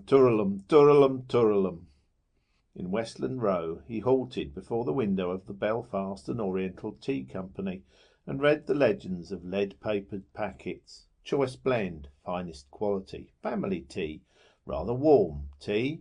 Must get some from Tom Kernan. Couldn't ask him at a funeral, though. While his eyes still read blandly, he took off his hat, quietly inhaling his hair oil, and sent his right hand with slow grace over his brow and hair. Very warm morning. Under their dropped lids his eyes found the tiny bow of the leather headband inside his high-grade ha. Just there. His right hand came down into the bowl of his hat. His fingers found quickly a card behind the headband and transferred it to his waistcoat pocket. So warm. His right hand once more slowly went over again. Choice blend, made of the finest Ceylon brands. The Far East. Lovely spot it must be. The garden of the world. Big lazy leaves to float about on. Cactuses, flowery meads, snaky lianas they call them. Wonder is it like that? Those Sinhalese lobbing around in the sun, in dolce far niente. Not doing a hand's turn all day. Sleep 6 months out of 12. Too hot to quarrel. Influence of the climate. Lethargy. Flowers of idleness. The air feeds most. Azotes. Hothouse in botanic gardens. Sensitive plants. Water lilies. Petals too tired to. Sleeping sickness in the air. Walk on rose leaves. Imagine trying to eat tripe and cow heel. Where was the chap I saw in that picture somewhere? Ah, in the Dead Sea, floating on his back, reading a book with a parasol open. Couldn't sink if you tried, so thick with salt. 'Cause the weight of the water. No, the weight of the body in the water is equal to the weight of the... Or is it the volume is equal of the weight? It's a law or something like that. Vance in high school, cracking his finger joints, teaching. The college curriculum, cracking curriculum. What is weight really when you say the weight? 32 feet per second. Law of falling bodies. Per second. They all fall to the ground. The earth. It's the force of gravity of the earth is the weight. He turned away and sauntered across the road. How did she walk with her sausages? Like that something. As he walked he took the folded Freeman from his side pocket, unfolded it, rolled it lengthwise in a baton, and tapped it at each sauntering step against his trouser leg. Careless air, just drop in to see. Per second. Per second for every second, it means. From the curbstone he darted a keen glance through the door of the post office. Too late box. Post here. No one. In. He handed the card through the brass grill. "Are there any letters for me?" he asked. While the postmistress searched a pigeonhole, he gazed at the recruiting poster with soldiers of all arms on parade, and held the tip of his baton against his nostrils, smelling fresh printed rag paper. No answer, probably. Went too far last time. The postmistress handed him back through the grill his card with a letter. He thanked and glanced rapidly at the typed envelope. Henry Flower, Esquire, care of Post Office, Western Row, City. Answered anyhow. He slipped card and letter into his side pocket, reviewing again the soldiers on parade. Where's old Tweedy's regiment? Cast-off soldier. There, bearskin cap and hackle plume. No, he's a grenadier, pointed cuffs. There he is, Royal Dublin Fusiliers. Redcoats, too showy. That must be why the women go after them. Uniform. Easier to enlist and drill. Maud Gonne's letter about taking them off O'Connell Street at night. Disgrace to our Irish capital. Griffith's paper is on the same tack now. An army rotten with venereal disease. Overseas or half seas over empire. Half-baked they look. Hypnotised like. Eyes front. Mark time. Table. Able. Bed. Ed. The King's Own. Never see him dressed up as a fireman or a bobby. A mason, yes. He strolled out of the post office and turned to the right. Talk, as if that would mend matters. His hand went into his pocket and a forefinger felt its way under the flap of the envelope, ripping it open in jerks. Women will pay a lot of heed, I don't think. His fingers drew forth the letter and crumpled the envelope in his pocket. Something pinned on it. Photo, perhaps? Hair? No. McCoy. Get rid of him quickly. Take me out of my way. Hate company when you... Hello, Bloom. Where are you off to? Hello, McCoy. Nowhere in particular. How's the body? Fine. How are you? Just keeping alive, McCoy said. His eyes on the black tie and clothes, he asked with low respect, Is there any... No trouble, I hope. I see you're... Oh, no, Mr. Bloom said. Poor Dignam, you know. The funeral is today. To be sure, poor fellow. So it is. What time? A photo it isn't. A badge, maybe. 11, Mr. Bloom answered. I must try to get out there, McCoy said. 11, is it? I only heard it last night. Who was telling me? Holohan. You know, Hoppy. I know. Mr. Bloom gazed across the road at the outsider drawn up before the door of the Grosvenor. The porter hoisted the valise up on the well. She stood still, waiting, while the man, husband, brother, like her, searched his pockets for change. Stylish kind of coat with that roll collar, warm for a day like this. Looks like blanket cloth. Careless stand of her with her hands in those patch pockets, like that haughty creature at the polo match. Women all for caste till you touch the spot. Handsome is, and handsome does. Reserved, about to yield. The Honourable Mrs. and Brutus is an honourable man. Possess her once, take the starch out of her. I was with Bob Doran. He's on one of his periodical bends, and what do you call him, Bantam Lions. Just down there in Conway's we were. Doran, Lions in Conway's. She raised a gloved hand to her hair. In came Hoppy, having a wet. Drawing back his head and gazing far, from beneath his veiled eyelids, he saw the bright fawn skin shine in the glare, the braided drums. Clearly I can see today.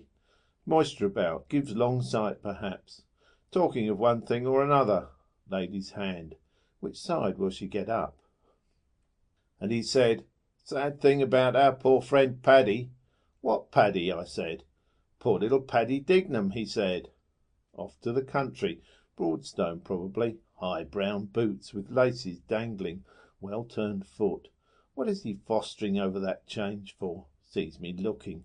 I out for other fellow always. Good fall-back. 2 strings to her bow. Why? I said. What's wrong with him? I said. Proud. Rich. Silk stockings. Yes, Mr. Bloom said. He moved a little to the side of McCoy's talking head. Getting up in a minute. "What's wrong with him?" he said. "He's dead," he said. And faith, he filled up. "Is it Paddy Dignam?" I said. I couldn't believe it when I heard it. I was with him no later than Friday last, or Thursday was it, in the Arch. "Yes," he said, "he's gone. He died on Monday, poor fellow." Watch, watch, silk flash, rich stockings, white. Watch. A heavy tramcar, honking its gong, slewed between. Lost it, curse your noisy pug-nose. Feels locked out of it. Paradise and the Perry. Always happening like that, the very moment. Girl in Eustace Street hallway, Monday was it, settling her garter. Her friend covering the display of esprit de corps. "Well, what are you gaping at?" "Yes, yes," Mr. Bloom said after a dull sigh. "Another gone." "One of the best," McCoy said. The tram passed. They drove off towards the Loop Line bridge, her rich gloved hand on the steel grip.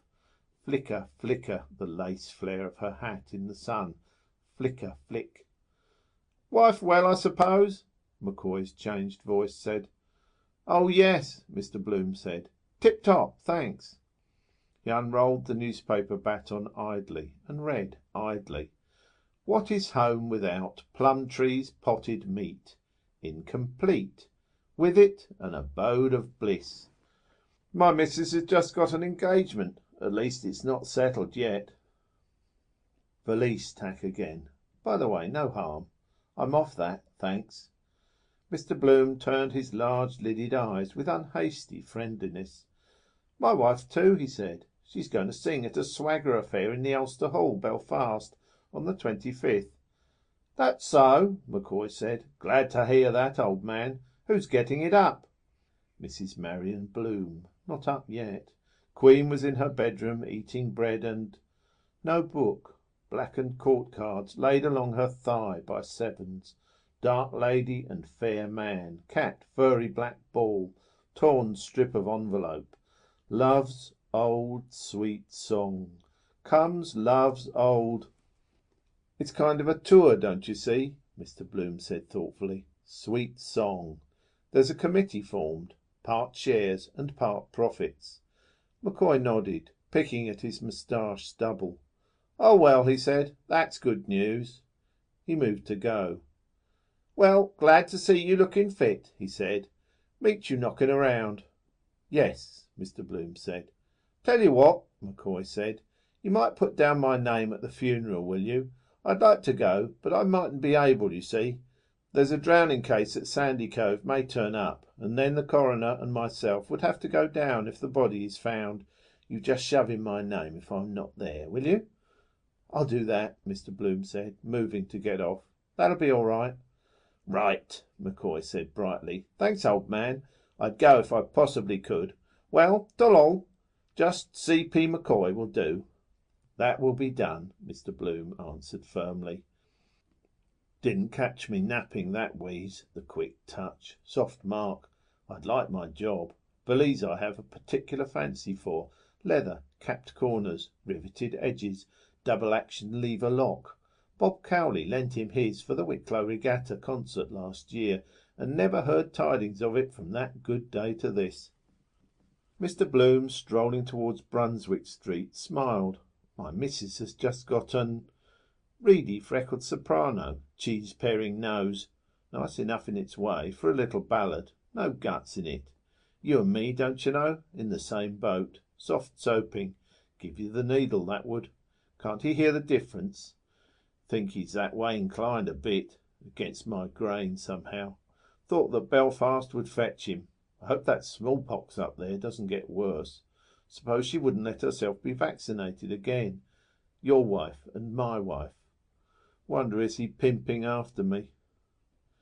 Mr. Bloom stood at the corner, his eyes wandering over the multicoloured hoardings.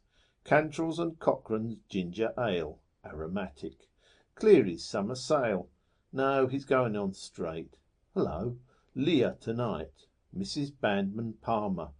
Like to see her in that again. Hamlet she played last night. Male impersonator. Perhaps he was a woman.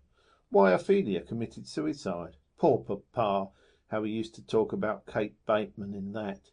Outside the Adelphi in London. Waited all the afternoon to get in. Year before I was born, that was. 65.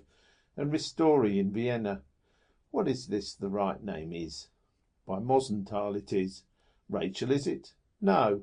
The scene he was always talking about, where the old blind Abraham recognises the voice and puts his fingers on his face. Nathan's voice, his son's voice. I hear the voice of Nathan, who left his father to die of grief and misery in my arms, who left the house of his father and left the God of his father. Every word is so deep, Leopold. Poor papa, poor man. I'm glad I didn't go into the room to look at his face. That day, oh dear, oh dear. Phew! Well, perhaps it was the best for him. Mr. Bloom went round the corner and past the drooping nags of the Hazard. No use thinking of it any more. Nosebag time. Wish I hadn't met that McCoy fellow. He came nearer and heard a crunching of gilded oaths, the gently champing teeth. Their full buck eyes regarded him as he went by, amid the sweet oaten reek of horse-piss. Their Eldorado. Poor Jugginses. Damn all they know or care about anything with their long noses stuck in nose-bags. Too full for words. Still they get their feed all right, and their doss. Gelded too.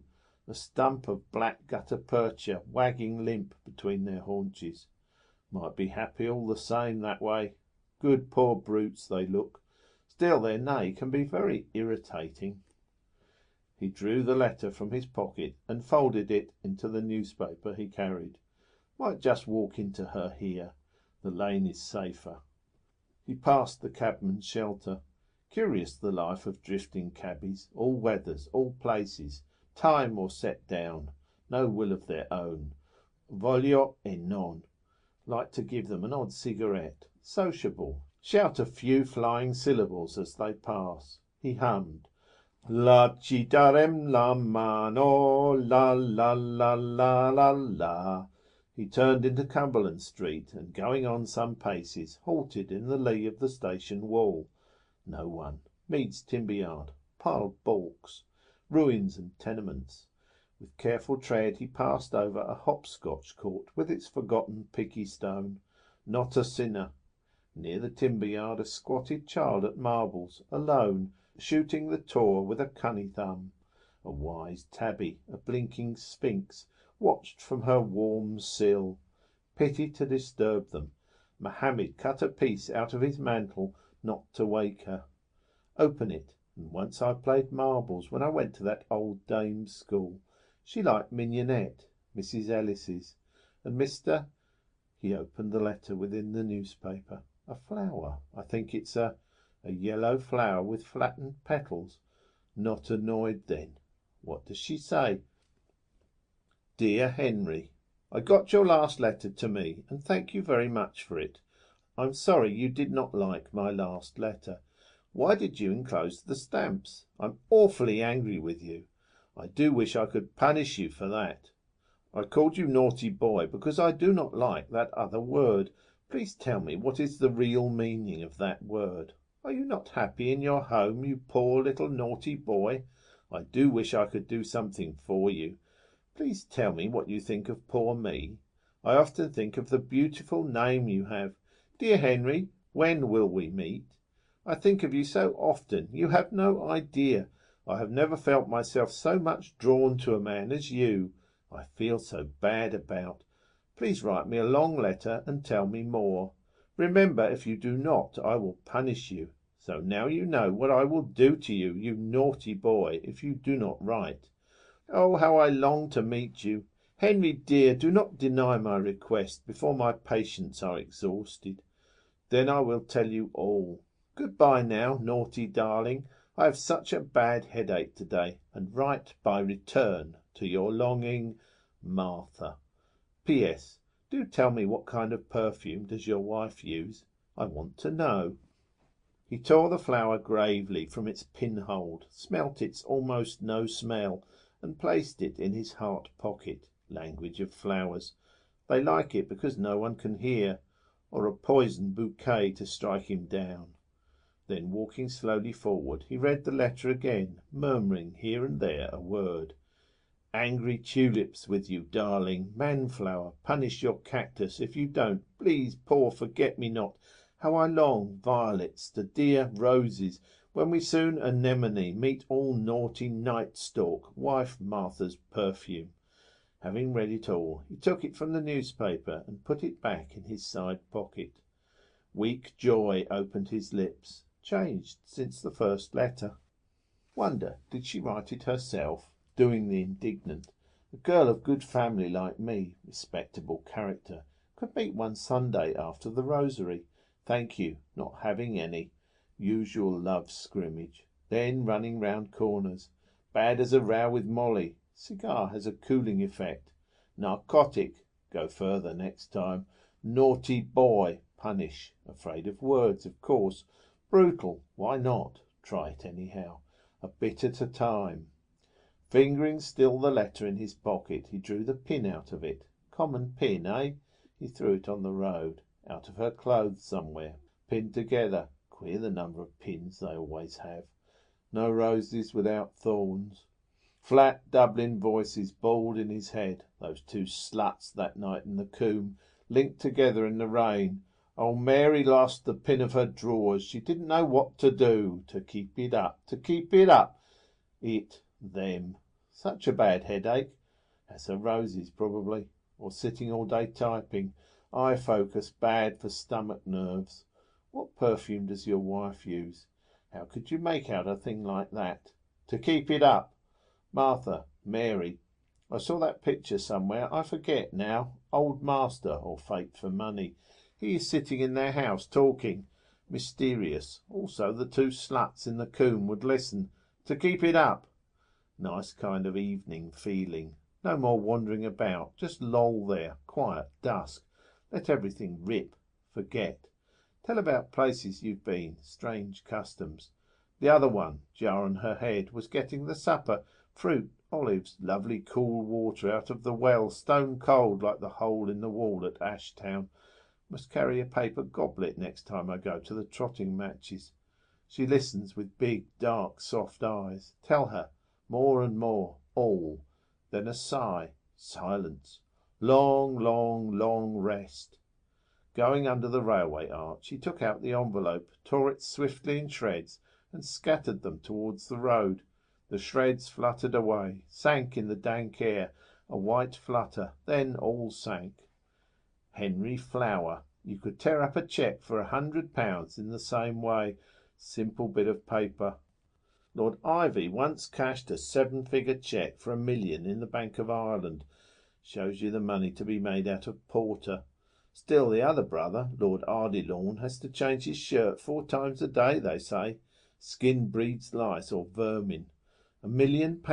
Wait a moment. 2pence a pint, 4pence a quart, 8pence a gallon of porter. No, 1 and 4pence a gallon of porter. 1 and 4 into 20. 15 about. Yes, exactly. 15 millions of barrels of porter. What am I saying? Barrels. Gallons. About 1 million barrels, all the same. An incoming train clanked heavily over his head, coach after coach. Barrels bumped in his head. Dull porter slopped and churned inside. The bunghole sprang open and a huge dull flood leaked out, flowing together, winding through mudflats all over the level land, a lazy, pooling swirl of liquor, bearing along wide-leaved flowers of its froth. He had reached the open back door of All Hallows. Stepping into the porch, he doffed his hat, took the card from his pocket, and tucked it again behind the leather headband. Damn it, I might have tried to work McCoy for a pass to Mullingar. Same notice on the door. Sermon by the Very Reverend John Conmee, Society of Jesus, on St. Peter Claver and the African Mission. Save China's millions. Wonder how they explain it to the heathen Chinese. Prefer an ounce of opium. Celestials. Rank heresy for them. Prayers for the conversion of Gladstone they had, too, when he was almost unconscious. The Protestants the same. Convert Dr. William J. Walsh, D.D., to the true religion. Buddha, their god, lying on his side in the museum, taking it easy with his hand under his cheek. Joss sticks burning, not like Ecce Homo. Crown of thorns and cross. Clever idea, St. Patrick, the shamrock. Chopsticks? Con me. Martin Cunningham knows him. Distinguished looking. Sorry I didn't work him about getting Molly into the choir instead of that Father Farley, who looked a fool but wasn't. They're taught that. He's not going out in bluey specs with the sweat rolling off him to baptise blacks, is he? The glasses would take their fancy, flashing. Like to see them sitting around in a ring with blub lips, entranced, listening. Still life, lap it up like milk, I suppose. The cold smell of sacred stone called him. He trod the worn steps, pushed the swing door, and entered softly by the rear. Something going on, some sodality. Pity so empty. Nice discreet place to be next some girl. Who is my neighbour? Jammed by the hour to slow music. That woman at midnight mass. Seventh heaven. Women knelt in the benches with crimson halters around their necks, heads bowed. A batch knelt at the altar rails. The priest went along by them, murmuring, holding the thing in his hands. He stopped at each, took out a communion, shook a drop or two, are they in water, off it, and put it neatly into her mouth. Her hat and head sank. Then the next one, a small old woman. The priest bent down to put it into her mouth, murmuring all the time, Latin. The next one, shut your eyes and open your mouth. What? Corpus, body, corpse. Good idea, the Latin. Stupefies them first. Hospice for the dying. They don't seem to chew it, only swallow it down. Rum idea. Eating bits of a corpse. Why the cannibals cotton to it? He stood aside, watching their blind masks pass down the aisle, one by one, and seek their places. He approached a bench and seated himself in its corner, nursing his hat and newspaper. These pots we have to wear. We ought to have hats modelled on our heads. They were about him here and there, with heads still bowed in their crimson halters, waiting for it to melt in their stomachs. Something like those matzoth. It's that sort of bread, unleavened show bread. Look at them. Now I bet it makes them feel happy. Lollipop. It does. Yes, bread of angels it's called. There's a big idea behind it. Kind of kingdom of God is within you feel. First communicants. Hokey pokey, penny a lump. Then feel all like one family party. Same in the theatre, all in the same swim. They do, I'm sure of that. Not so lonely. It's our confraternity. Then came out a big spreeish. Let off steam. Thing is, if you really believe in it. Lord's cure, waters of oblivion, and the knock apparition, statues bleeding. Old fellow asleep near that confession box. Hence those snores. Blind faith. Safe in the arms of kingdom come. Lulls all pain. Wake this time next year. He saw the priest stow the communion cup away, well in, and kneel an instant before it, showing a large grey boot sole from under the lace affair he had on. Suppose he lost the pin of his... He wouldn't know what to do. Bald spot behind. Letters on his back. I-N-R-I. No, I-H-S. Molly told me one time, I asked her. I have sinned. Or no, I have suffered, it is. And the other one? Iron nails ran in. Meet one Sunday after the rosary. Do not deny my request. Turn up with a veil and black bag. Dusk and the light behind her. She might be here with a ribbon round her neck and do the other thing all the same on the sly. Their character.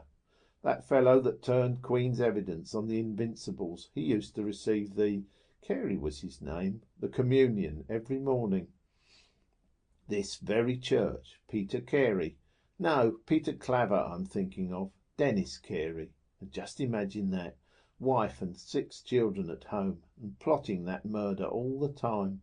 Those craw thumpers. Now that's a good name for them. There's always something shifty looking about them.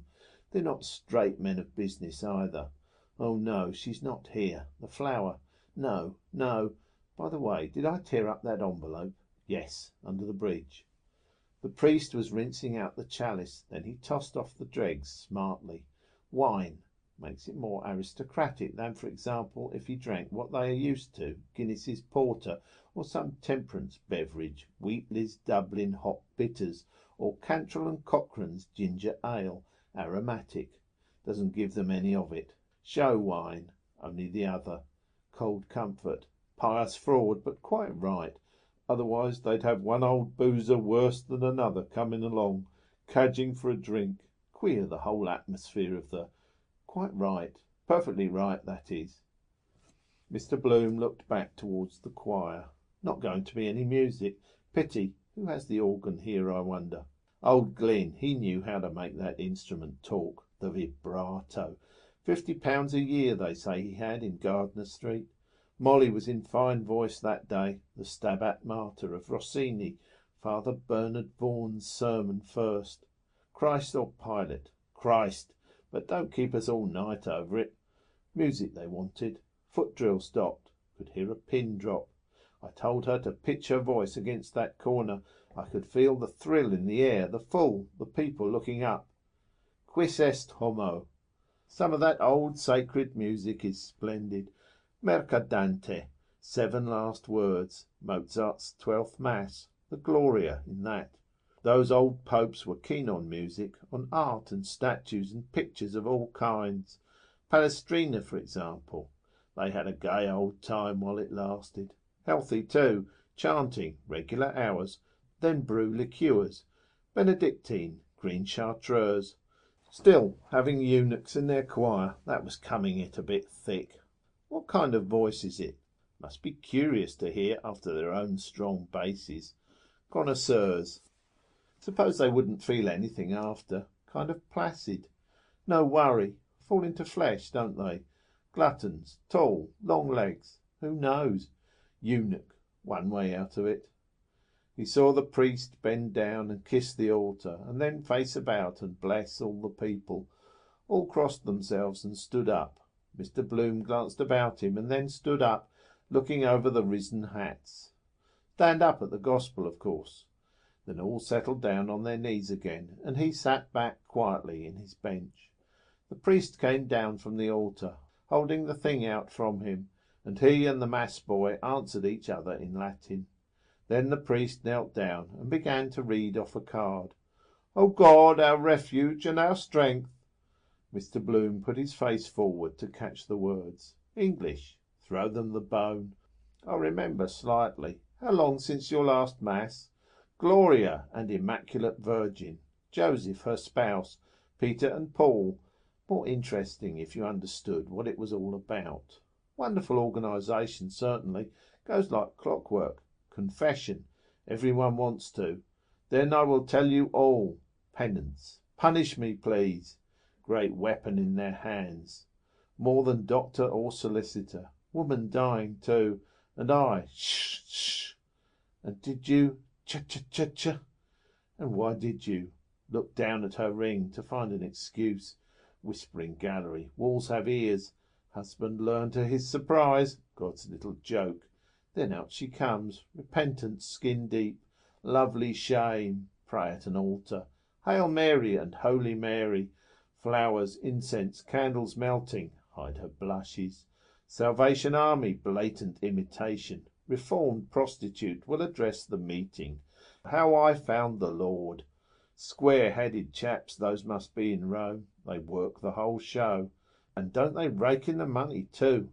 Bequests also to the PP for the time being in his absolute discretion.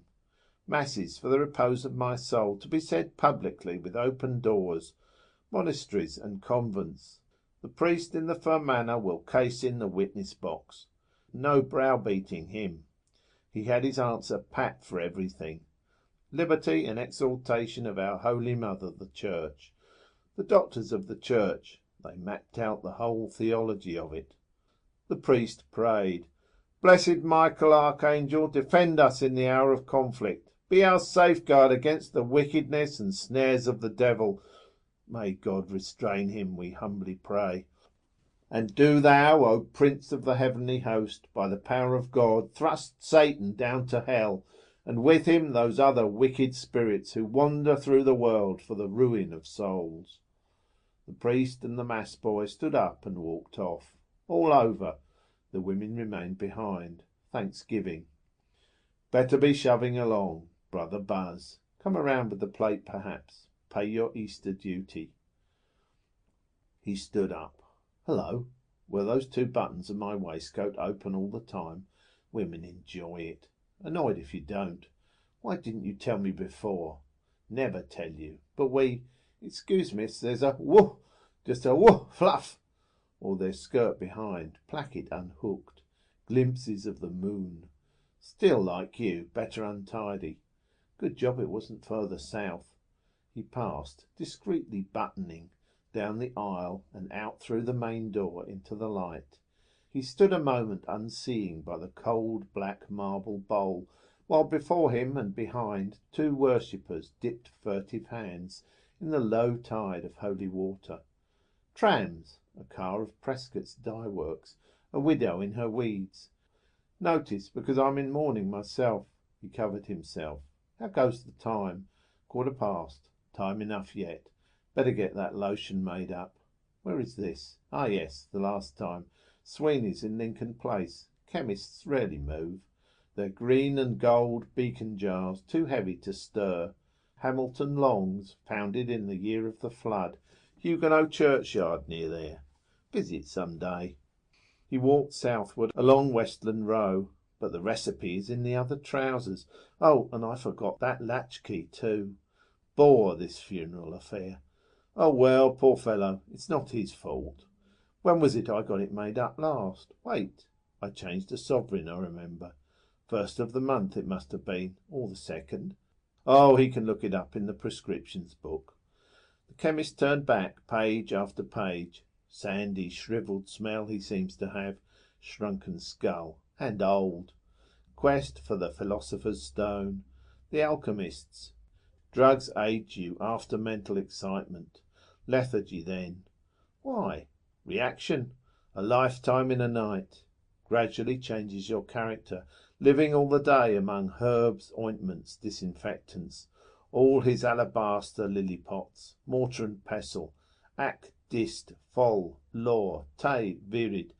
Smell almost cure you, like the dentist's doorbell. Dr. Whack. He ought to physic himself a bit. Electuary or emulsion. The first fellow that picked a herb to cure himself had a bit of pluck. Simples. Want to be careful. Enough stuff here to chloroform you. Test. Turns blue litmus paper red. Chloroform. Overdose of laudanum. Sleeping draughts. Love philters. Paregoric poppy syrup. Bad for cough. Clogs the pore or the phlegm. Poisons the only cures. Remedy where you least expect it. Clever of nature. About a fortnight ago, sir? Yes, Mr. Bloom said. He waited by the counter, inhaling the keen reek of drugs, the dusty, dry smell of sponges and loofahs. Lot of time taken up telling your aches and pains. Sweet almond oil and tincture of benzoin, Mr. Bloom said, and then orange flower water. It certainly did make her skin so delicate, white like wax. And white wax also, he said. Brings out the darkness of her eyes. Looking at me, the sheet up to her eyes, Spanish, smelling herself, when I was fixing the links in my cuffs. Those homely recipes are often the best. Strawberries for the teeth, nettles and rainwater, oatmeal, they say, steeped in buttermilk, skin food. One of the old Queen's sons, Duke of Albany was it, had only one skin. Leopold, yes. 3 we have. Warts, bunions and pimples to make it worse. But you want a perfume too. What perfume does your peau d'Espagne? That orange flower. Pure curd soap. Water is so fresh. Nice smell these soaps have. Time to get a bath round the corner. Hammam. Turkish. Massage. Dirt gets rolled up in your navel. Nicer if a nice girl did it. Also I think yes, I do it in the bath. Curious longing, water to water. Combine business with pleasure. Pity no time for massage. Feel fresh then, all day. Funeral be rather glum. Yes, sir, the chemist said. That was 2 and 9. Have you brought a bottle? No, Mr. Bloom said. Make it up, please. I'll call later in the day, and I'll take one of those soaps. How much are they? 4pence, sir. Mr. Bloom raised a cake to his nostrils. Sweet lemony wax. I'll take this one, he said. That makes 3 and a penny. Yes, sir, the chemist said. You can pay all together, sir, when you come back. Good, Mr. Bloom said. He strolled out of the shop, the newspaper baton under his armpit, the cool wrappered soap in his left hand. At his armpit, Bantam Lyon's voice and hand said, "Hello, Bloom. What's the best news? Is that today's? Show us a minute." Shaved off his moustache again, by Jove. Long, cold upper lip. To look younger. He does look balmy. Younger than I am. Bantam Lyons' yellow, black-nailed fingers unrolled the baton. Wants a wash, too. Take off the rough dirt. Good morning. Have you used Pear's soap? Dandruff on his shoulders. Scalp wants oiling. I want to see about that French horse that's running today, Bantam Lyons said. Where the bugger is it? He rustled the pleated pages, jerking his chin on his high collar. Barber's itch. Tight collar, he'll lose his hair. Better leave him the paper and get shut of him. You can keep it, Mr. Bloom said. Ascot, Gold Cup. Wait, Bantam Lyons muttered. Half a mo, maximum the second. I was just going to throw it away, Mr. Bloom said. Bantam Lyons raised his eyes suddenly and leered weakly. What's that? His sharp voice said. I say you can keep it, Mr. Bloom answered. I was going to throw it away that moment. Bantam Lyons doubted an instant, leering, then thrust the outspread sheets back on Mr. Bloom's arms. I'll risk it, he said. Here, thanks. He sped off towards Conway's Corner. Godspeed, Scut. Mr. Bloom folded the sheets again to a neat square and lodged the soap in it, smiling. Silly lips of that chap. Betting. Regular hotbed of it lately. Messenger boys stealing to put on 6pence. Raffle for large tender turkey. Your Christmas dinner for 3pence. Jack Fleming embezzling to gamble, then smuggled off to America. Keeps a hotel now. They never come back. Fleshpots of Egypt. He walked cheerfully towards the mosque of the Baths. Remind you of a mosque? Red-baked bricks. The minarets. College sports today, I see. He eyed the horseshoe poster over the gate of College Park. Cyclists doubled up like a cod in a pot. Damn bad ad. Now, if they had made it round like a wheel, then the spokes. Sports, sports, sports. And the hub, big, college. Something to catch the eye. There's Hornblower standing at the porter's lodge. Keep him on hands. Might take a turn in there on the nod. How d'ye do, Mr. Hornblower? How d'ye do, sir?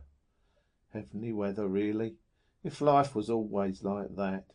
Cricket weather. Sit around under sunshades. Over after over. Out! They can't play it here. Duck for 6 wickets. Still, Captain Buller broke a window in the Kildare Street Club with a slog to square leg. Donnybrook Fair more in their line. And the skulls we were a-cracking when McCarthy took the floor. Heat wave. Won't last. Always passing, the stream of life, which in the stream of life we trace is dearer than them all. Enjoy a bath now. Clean trough of water, cool enamel, the gentle tepid stream. This is my body. He foresaw his pale body reclined in it at full, naked, in a womb of warmth, oiled by scented melting soap, softly laved. He saw his trunk and limbs rippled over and sustained, buoyed lightly upward, lemon yellow, his navel, bud of flesh, and saw the dark tangled curls of his bush floating hair of the stream round the limp father of thousands, a languid floating flower. End of section 6.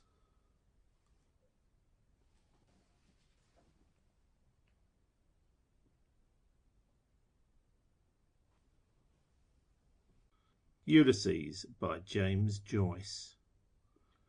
Part 2. The Odyssey. Episode 6. Hades. Part 1. Martin Cunningham first poked his silk-hatted head into the creaking carriage and, entering deftly, seated himself. Mr. Power stepped in after him, curving his height with care. "Come on, Simon." "After you," Mr. Bloom said. Mr. Dedalus covered himself quickly and got in, saying, "Yes, yes." "Are we all here now?" Martin Cunningham asked. "Come along, Bloom." Mr. Bloom entered and sat in the vacant place. He pulled the door to after him and slammed it tight till it shut tight. He passed an arm through the arm strap and looked seriously from the open carriage window at the lowered blinds of the avenue. One dragged aside, an old woman peeping, nose white flattened against the pane. Thanking her stars she was passed over. Extraordinary the interest they take in a corpse. Glad to see us go, we give them such trouble coming. Job seems to suit them. Hugger-mugger in corners, slop about in slipper-slappers for fear he'd wake. Then getting it ready, laying it out. Molly and Mrs. Fleming making the bed. Pull it more to your side. Our winding sheet. Never know who will touch you dead. Wash and shampoo. I believe they clip the nails and the hair. Keep a bit in an envelope. Grow all the same after. Unclean job. All waited. Nothing was said. Stowing in the wreaths, probably. I'm sitting on something hard. Ah, that soap in my hip pocket. Better shift it out of that. Wait for an opportunity. All waited. Then wheels were heard from in front turning, then nearer, then horses' hoofs. A jolt. Their carriage began to move, creaking and swaying. Other hoofs and creaking wheels started behind. The blinds of the avenue passed, and number 9 with its crepe knocker, door ajar, at walking pace. They waited still, their knees jogging, till they had turned and were passing along the tram tracks. Tritonville Road. Quicker. The wheels rattled, rolling over the cobbled causeway, and the crazy glasses shook, rattling in the door frames. "What way is he taking us?" Mr. Power asked through both windows. "Irishtown," Martin Cunningham said. "Ringsend, Brunswick Street." Mr. Dedalus nodded, looking out. "That's a fine old custom," he said. "I'm glad to see it has not died out." All watched a while through their windows, caps and hats lifted by passers. Respect.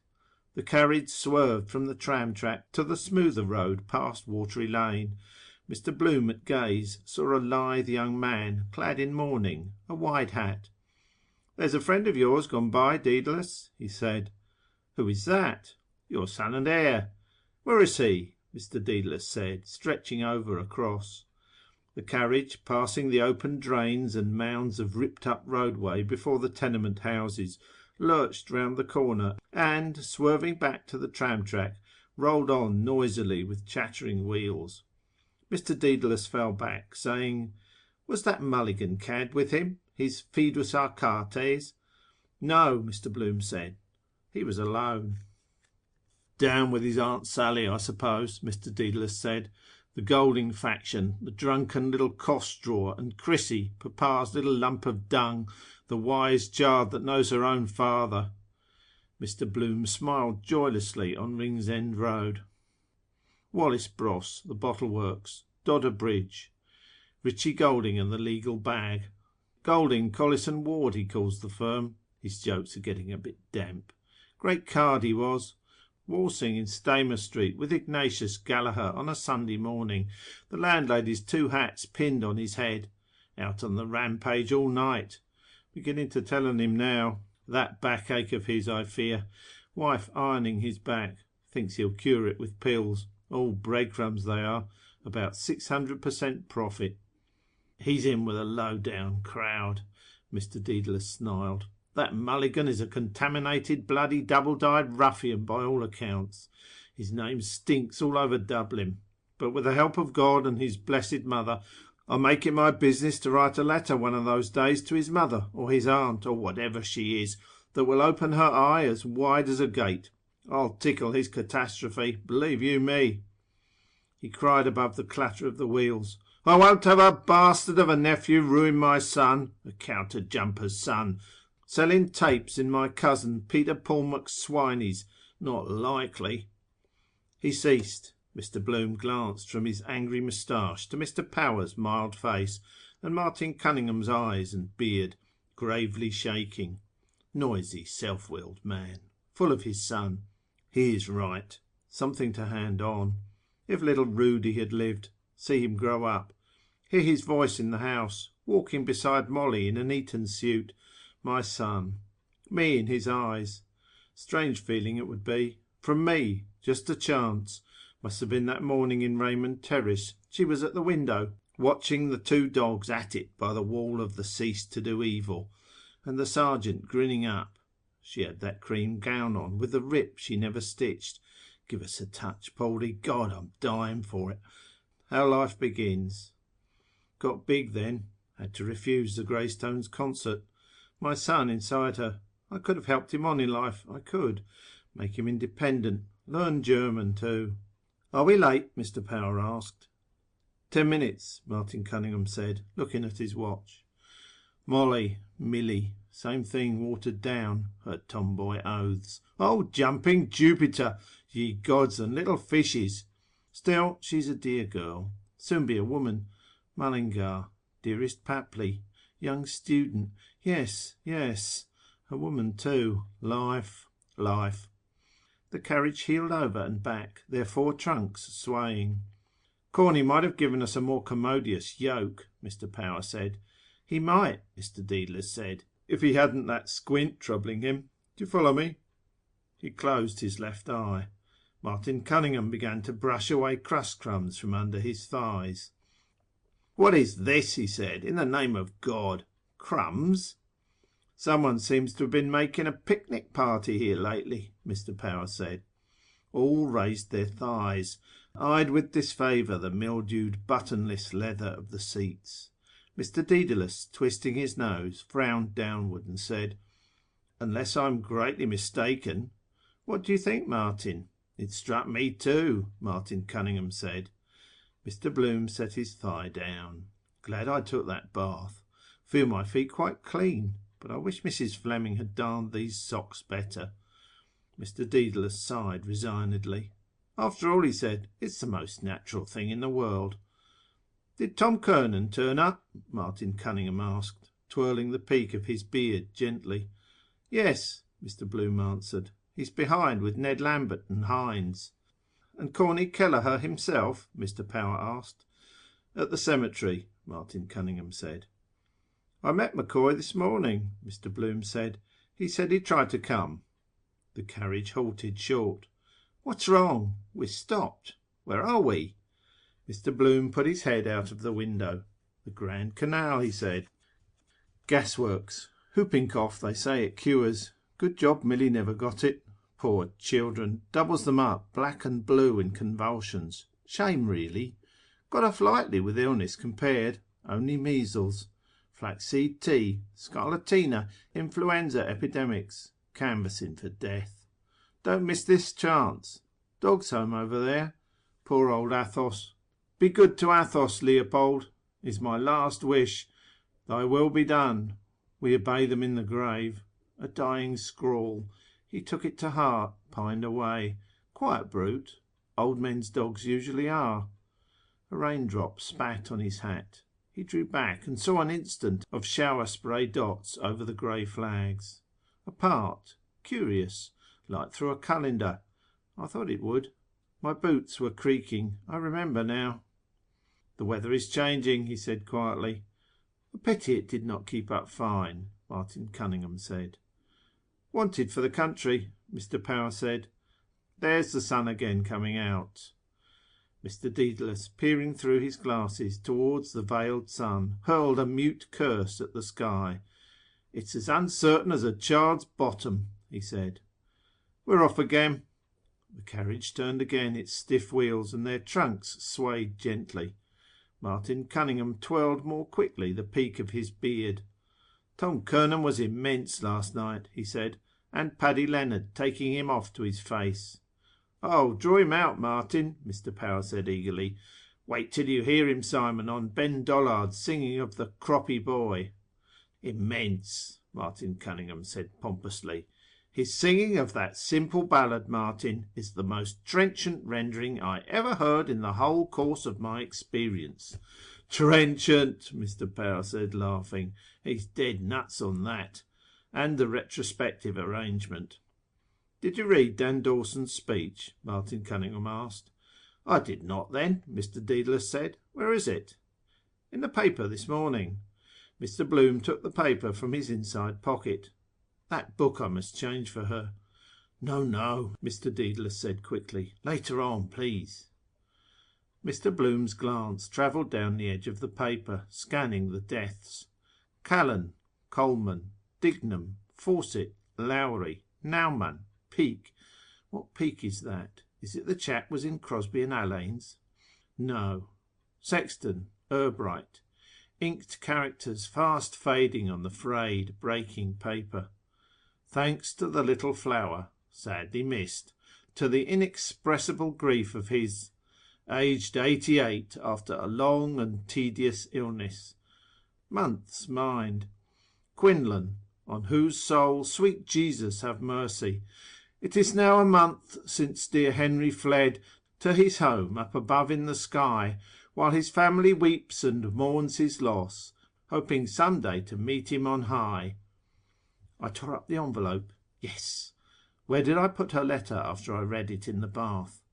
He patted his waistcoat pocket. There, all right. Dear Henry fled, before my patience are exhausted. National School, Meads Yard, the Hazard. Only 2 there now. Nodding, full as a tick. Too much bone in their skulls. The other trotting round with a fare. An hour ago I was passing there.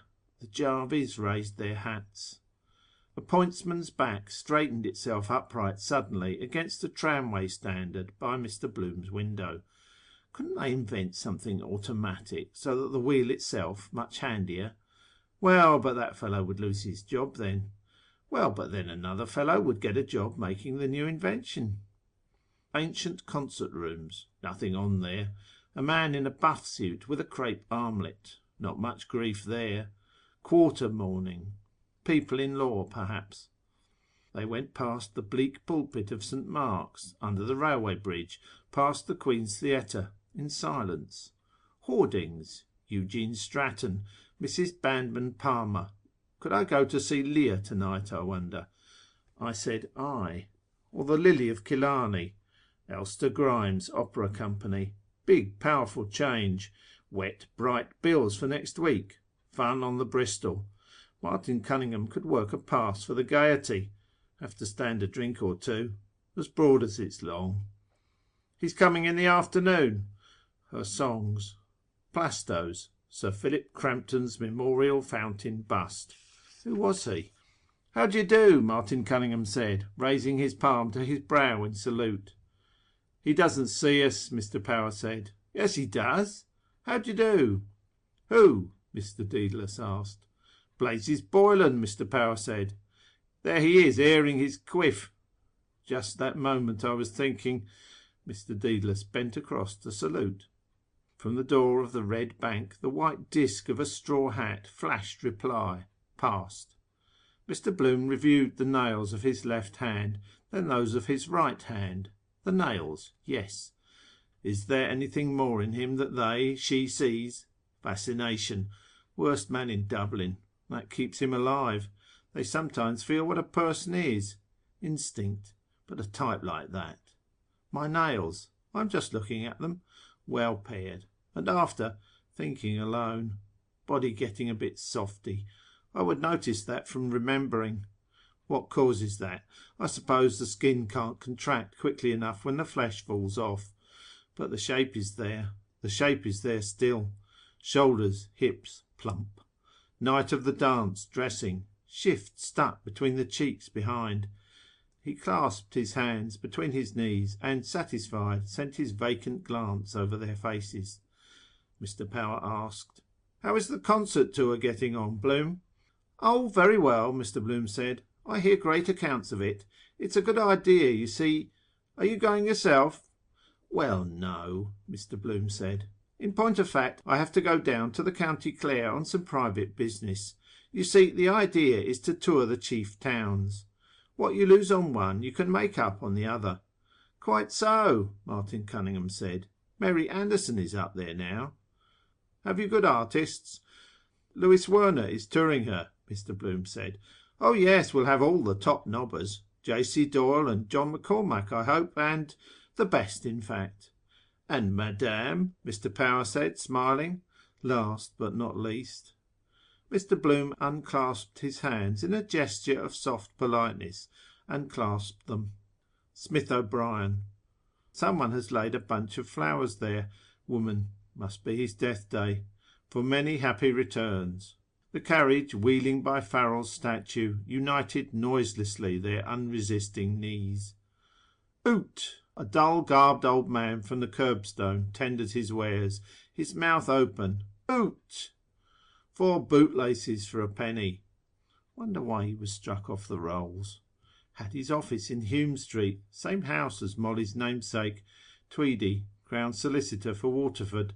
Has that silk hat ever since. Relics of old decency. Mourning too. Terrible come down, poor wretch. Kicked about like snuff at a wake. O'Callaghan on his last legs. "And Madame?" 11:20. Up. Mrs. Fleming is in to clean, doing her hair, humming "Voglio e non vorrei." No, vorrei e non, looking at the tips of her hairs to see if they are split. "Mi trema un poco il..." Beautiful on that tre, her voice is. Weeping tone. A thrust. A throstle. There is a word throstle that expressed that. His eyes passed lightly over Mr. Power's good-looking face. Greyish over the ears. "Madame," smiling.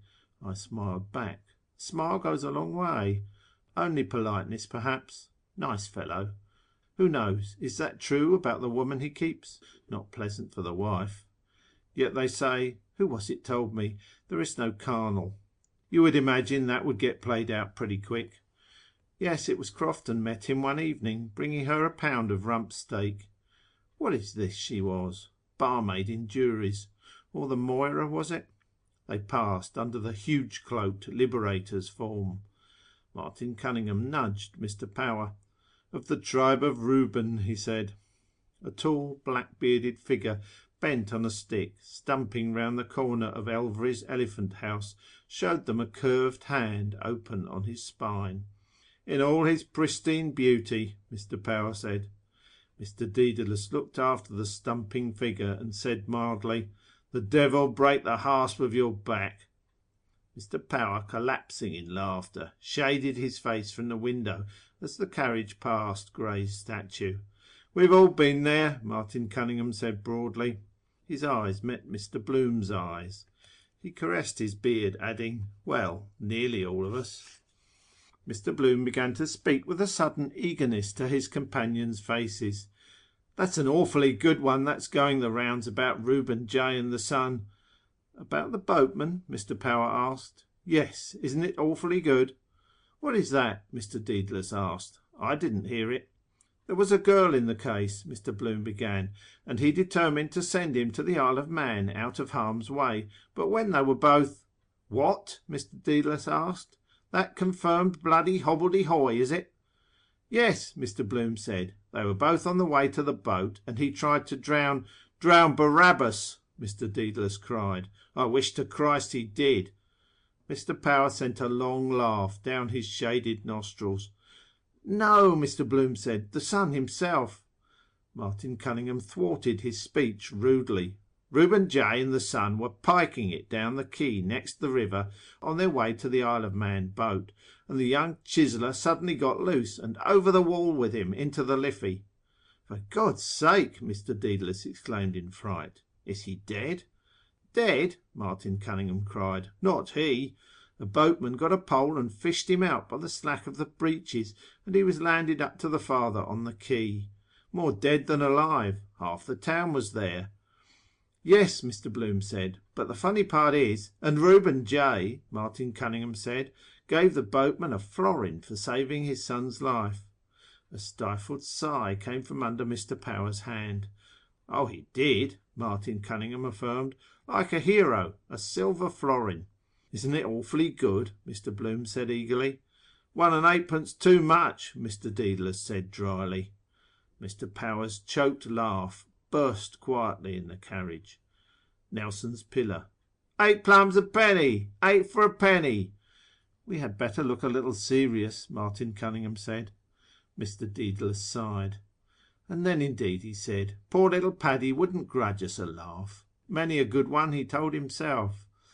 The Lord forgive me, Mr. Power said, wiping his wet eyes with his fingers. Poor Paddy! I little thought a week ago when I saw him last, and he was in his usual health, that I'd be driving after him like this. He's gone from us. As decent a little man as ever wore a hat, Mr. Dedalus said. He went very suddenly. Breakdown, Martin Cunningham said. Heart. He tapped his chest sadly. Blazing face. Red hot. Too much John Barleycorn. Cure for a red nose. Drink like the devil till it turns Adolite. A lot of money he spent colouring it. Mr. Power gazed at the passing houses with rueful apprehension. He had a sudden death, poor fellow, he said. The best death, Mr. Bloom said. Their wide open eyes looked at him. No suffering, he said. A moment and all is over, like dying in sleep. No one spoke. Dead side of the street this. Dull business by day. Land agents, Temperance Hotel, Falconer's Railway Guide, Civil Service College, Gills, Catholic Club, the Industrious Blind. Why? Some reason. Sun or wind. At night, too, chummies and slavies, under the patronage of the late Father Matthew. Foundation stone for Parnell. Breakdown. Heart. White horses with white frontlet plumes came round the rotunda corner, galloping. A tiny coffin flashed by, in a hurry to bury. A mourning coach. Unmarried. Black for the married. Piebald for bachelors. Dun for a nun. Sad, Martin Cunningham said. A child. A dwarf's face, mauve and wrinkled like little Rudy's was. Dwarf's body, weak as putty, in a white-lined deal box. Burial Friendly Society pays. Penny a week for a sod of turf. Hour. Little. Beggar. Baby. Meant nothing. Mistake of nature. If it's healthy, it's from the mother. If not, the man.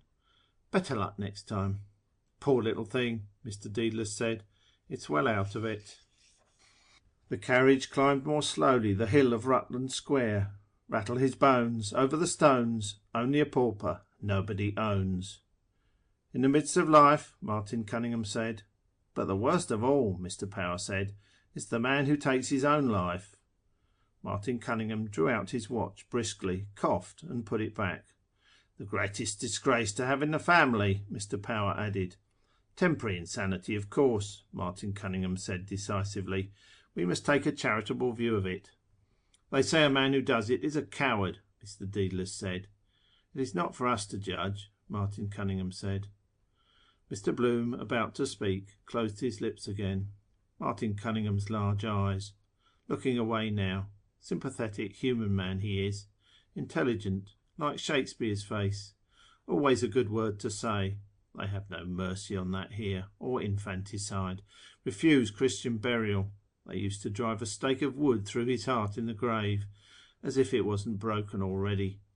Yet sometimes they repent too late, found in the riverbed, clutching rushes. He looked at me, and that awful drunkard of a wife of his, setting up house for her time after time, and then pawning the furniture on him every Saturday almost, leading him the life of the damned. Wear the heart out of a stone, that. Monday morning, start afresh, shoulder to the wheel. Lord, she must have looked a sight that night. Dedalus told me he was in there. Drunk about the place and capering with Martin's umbrella. And they call me the Jewel of Asia, the geisha. He looked away from me. He knows. Rattle his bones. That afternoon of the inquest, the red labelled bottle on the table, the room in the hotel with hunting pictures. Stuffy it was. Sunlight through the slats of the Venetian blinds. The coroner's ears, big and hairy. Boots giving evidence. Thought he was asleep first. Then saw like yellow streaks on his face. had slipped down to the foot of the bed. Verdict: overdose. Death by misadventure. The letter: for my son, Leopold. No more pain. Wait no more. Nobody owns. The carriage rattled swiftly along Blessington Street, over the stones. "We are going the pace, I think," Martin Cunningham said. "God grant he doesn't upset us on the road," Mr. Power said. "I hope not," Martin Cunningham said. "That will be a great race tomorrow in Germany, the Gordon Bennett." "Yes, by Jove," Mr. Dedalus said. "That will be worth seeing, faith." As they turned into Berkeley Street, a street organ near the basin sent over and after them a rollicking, rattling song of the halls. "Has anybody here seen Kelly? Kelly. Dead March from Saul. He's as bad as old Antonio. Left me on my ownio. Pirouette. The Mater Misericordiae. Eccles Street. My house down there. Big place. Ward for incurables there. Very encouraging. Our Lady's Hospice for the dying. Dead house handy underneath. Where old Mrs. Riordan died." They looked terrible, the women. Her feeding cup and rubbing her mouth with the spoon. Then the screen round her bed for her to die. "Nice young student that was, dressed that bite the bee gave me. He's gone over to the lying-in hospital, they told me." From one extreme to the other. The carriage galloped round the corner. Stopped. "What's wrong now?" A divided drove of branded cattle passed the windows, lowing, slouching by on padded hoofs, whisking their tails slowly on their clotted, bony croups. Outside them and through them ran raddled sheep, bleating their fear. "Emigrants," Mr. Power said. "Ah!" the drover's voice cried, his switch sounding on their flanks. "Ah! Out of that!" "Thursday, of course. Tomorrow is Killing Day. Springers. Cuff sold them about 27 quid each. For Liverpool, probably. Roast beef for old England. They buy up all the juicy ones.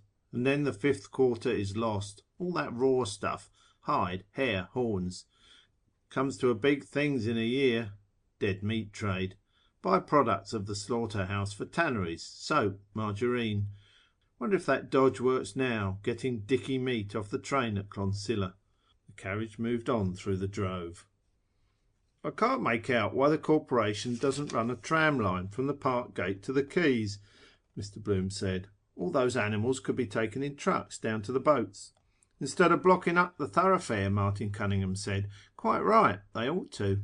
"Yes," Mr. Bloom said, "and another thing I often thought is to have municipal funeral trams like they have in Milan, you know. Run the line out to the cemetery gates and have special trams, hearse and carriage and all. Don't you see what I mean?" "Oh, that'd be damned for a story," Mr. Dedalus said. "Pullman car and saloon dining room." "A poor lookout for Corney," Mr. Power added. "Why?" Mr. Bloom asked, turning to Mr. Dedalus. "Wouldn't it be more decent than galloping two abreast?" "Well, there's something in that," Mr. Dedalus granted. "And," Martin Cunningham said, "we wouldn't have scenes like that when the hearse capsized round Dumfries and upset the coffin onto the road." "That was terrible," Mr. Power's shocked face said. "And the corpse fell about the road. Terrible." "First round Dumfries," Mr. Dedalus said, nodding. "Gordon Bennett Cup." "Praises be to God," Martin Cunningham said piously. Boom. Upset. The coffin bumped out onto the road, burst open. Paddy Dignam shot out and rolling over, stiff in the dust, in a brown habit too large for him. Red face. Grey now. Mouth fallen open. Asking, "What's up now?" Quite right to close it. Looks horrid open. Then the insides decomposed quickly. Much better to close up all the orifices. Yes, also, with wax. The sphincter loose. Seal up all. "Dumfries," Mr. Power announced as the carriage turned right. Dumfries Corner. Mourning coaches drawn up, drowning their grief. A pause by the wayside. Tip-top position for a pub. Expect we'll pull up here on the way back to drink his health. Pass round the consolation. Elixir of life.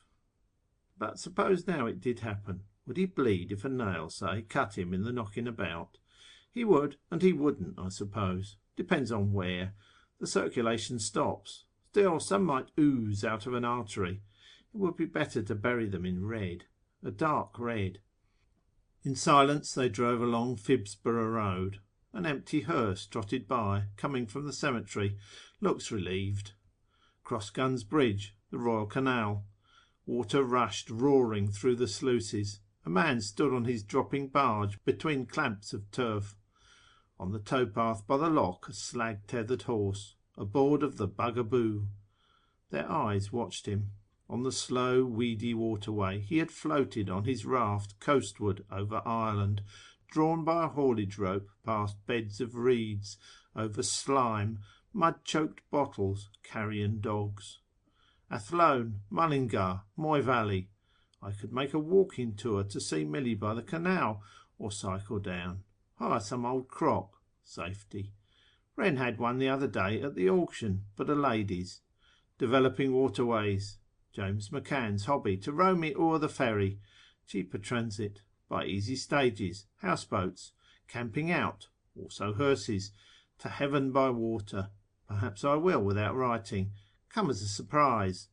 Leakslip, Clonsilla, dropping down lot by lot to Dublin. With turf from the Midland bogs. Salute!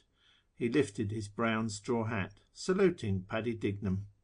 They drove on past Brian Borew's house. Near it now. I wonder how is our friend Fogarty getting on, Mr. Power said. Better ask Tom Kernan, Mr. Dedalus said. How is that? Martin Cunningham said. Left him weeping, I suppose. Though lost to sight, Mr. Dedalus said, to memory dear. The carriage steered left for Finglass Road. The stonecutter's yard on the right. Last lap.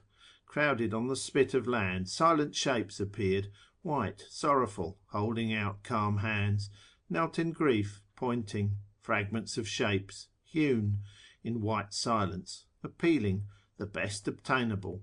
Thomas H. Dennery, monumental builder and sculptor. Past. On the curbstone before Jimmy Geary, the sexton's, an old tramp sat, grumbling, emptying the dirt and stones out of his huge, dust-brown, yawning boot, after a life's journey. Gloomy gardens then went by one, gloomy houses. Mr. Power pointed. That is where Charles was murdered, he said. The last house. So it is, Mr. Dedalus said. A gruesome case. Seymour Bush got him off. Murdered his brother, or so they said. The Crown had no evidence, Mr. Power said. Only circumstantial, Martin Cunningham said. That's the maxim of the law. Better for 99 guilty to escape than for one innocent person to be wrongfully condemned. They looked. Murderer's ground. It passed darkly. Shuttered, tenantless, unweeded garden. Whole place gone to hell. Wrongfully condemned. Murder. The murderer's image in the eye of the murdered. They love reading about it. Man's head found in a garden. Her clothing consisted of... How she met her death. Recent outrage. The weapon used. Murderer is still at large. Clues. A shoelace. The body to be exhumed. Murder will out. Cramped in this carriage. She mightn't like me to come that way without letting her know. Must be careful about women. Catch them once with their pants down. Never forgive you after. 15. The high railings of prospects rippled past their gaze. Dark poplars, rare white forms, forms more frequent, white shapes thronged amid the trees, white forms and fragments streaming by mutely, sustaining vain gestures on the air. The felly harshed against the curbstone, stopped. Martin Cunningham put out his arm and, wrenching back the handle, shoved the door open with his knee. He stepped out. Mr. Power and Mr. Dedalus followed. Change that soap now. Mr. Bloom's hand unbuttoned his hip pocket swiftly and transferred the paper-stuck soap to his inner handkerchief pocket. He stepped out of the carriage, replacing the newspaper his other hand still held. Paltry funeral, coach and 3 carriages. It's all the same.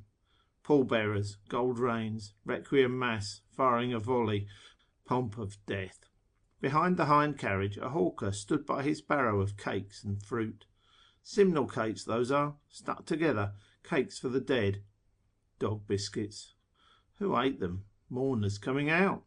He followed his companions. Mr. Kernan and Ned Lambert followed. Hines walking after them. Corny Kelleher stood by the opened hearse and took out the 2 wreaths. He handed one to the boy. Where has that child's funeral disappeared to?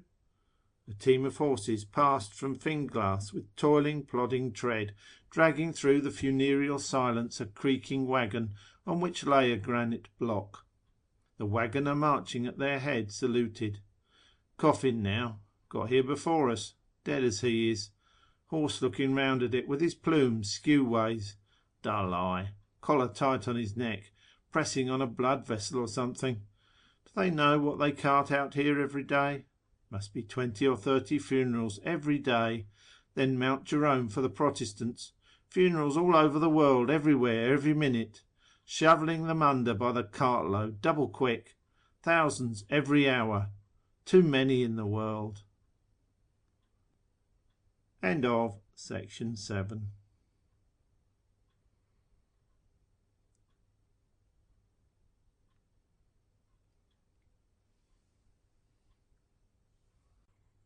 Ulysses by James Joyce. Part 2, The Odyssey. Episode 6, Hades. Part 2. Mourners came out through the gates. Woman and a girl.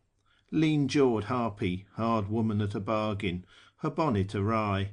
Girl's face stained with dirt and tears, holding the woman's arm, looking up at her for a sign to cry. Fish's face, bloodless and livid.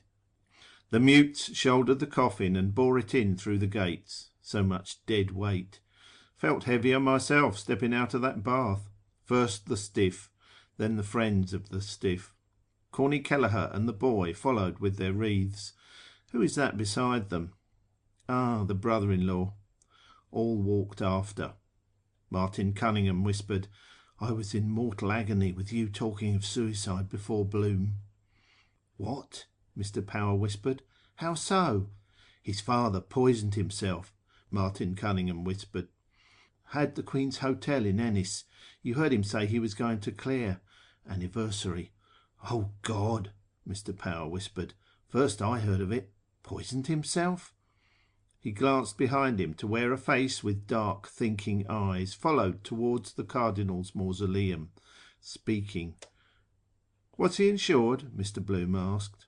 I believe so, Mr. Kernan answered, but the policy was heavily mortgaged. Martin is trying to get the youngster into Artane. How many children did he leave? 5. Ned Lambert says he'll try to get one of the girls into Todd's. A sad case, Mr. Bloom said gently. 5 young children. A great blow to the poor wife, Mr. Kernan added. Indeed, yes, Mr. Bloom agreed. Has the laugh at him now. He looked down at the boots he had blacked and polished. She had outlived him, lost her husband. More dead for her than for me. One must outlive the other. Wise men say. There are more women than men in the world. Condole with her. Your terrible loss. I hope you'll soon follow him.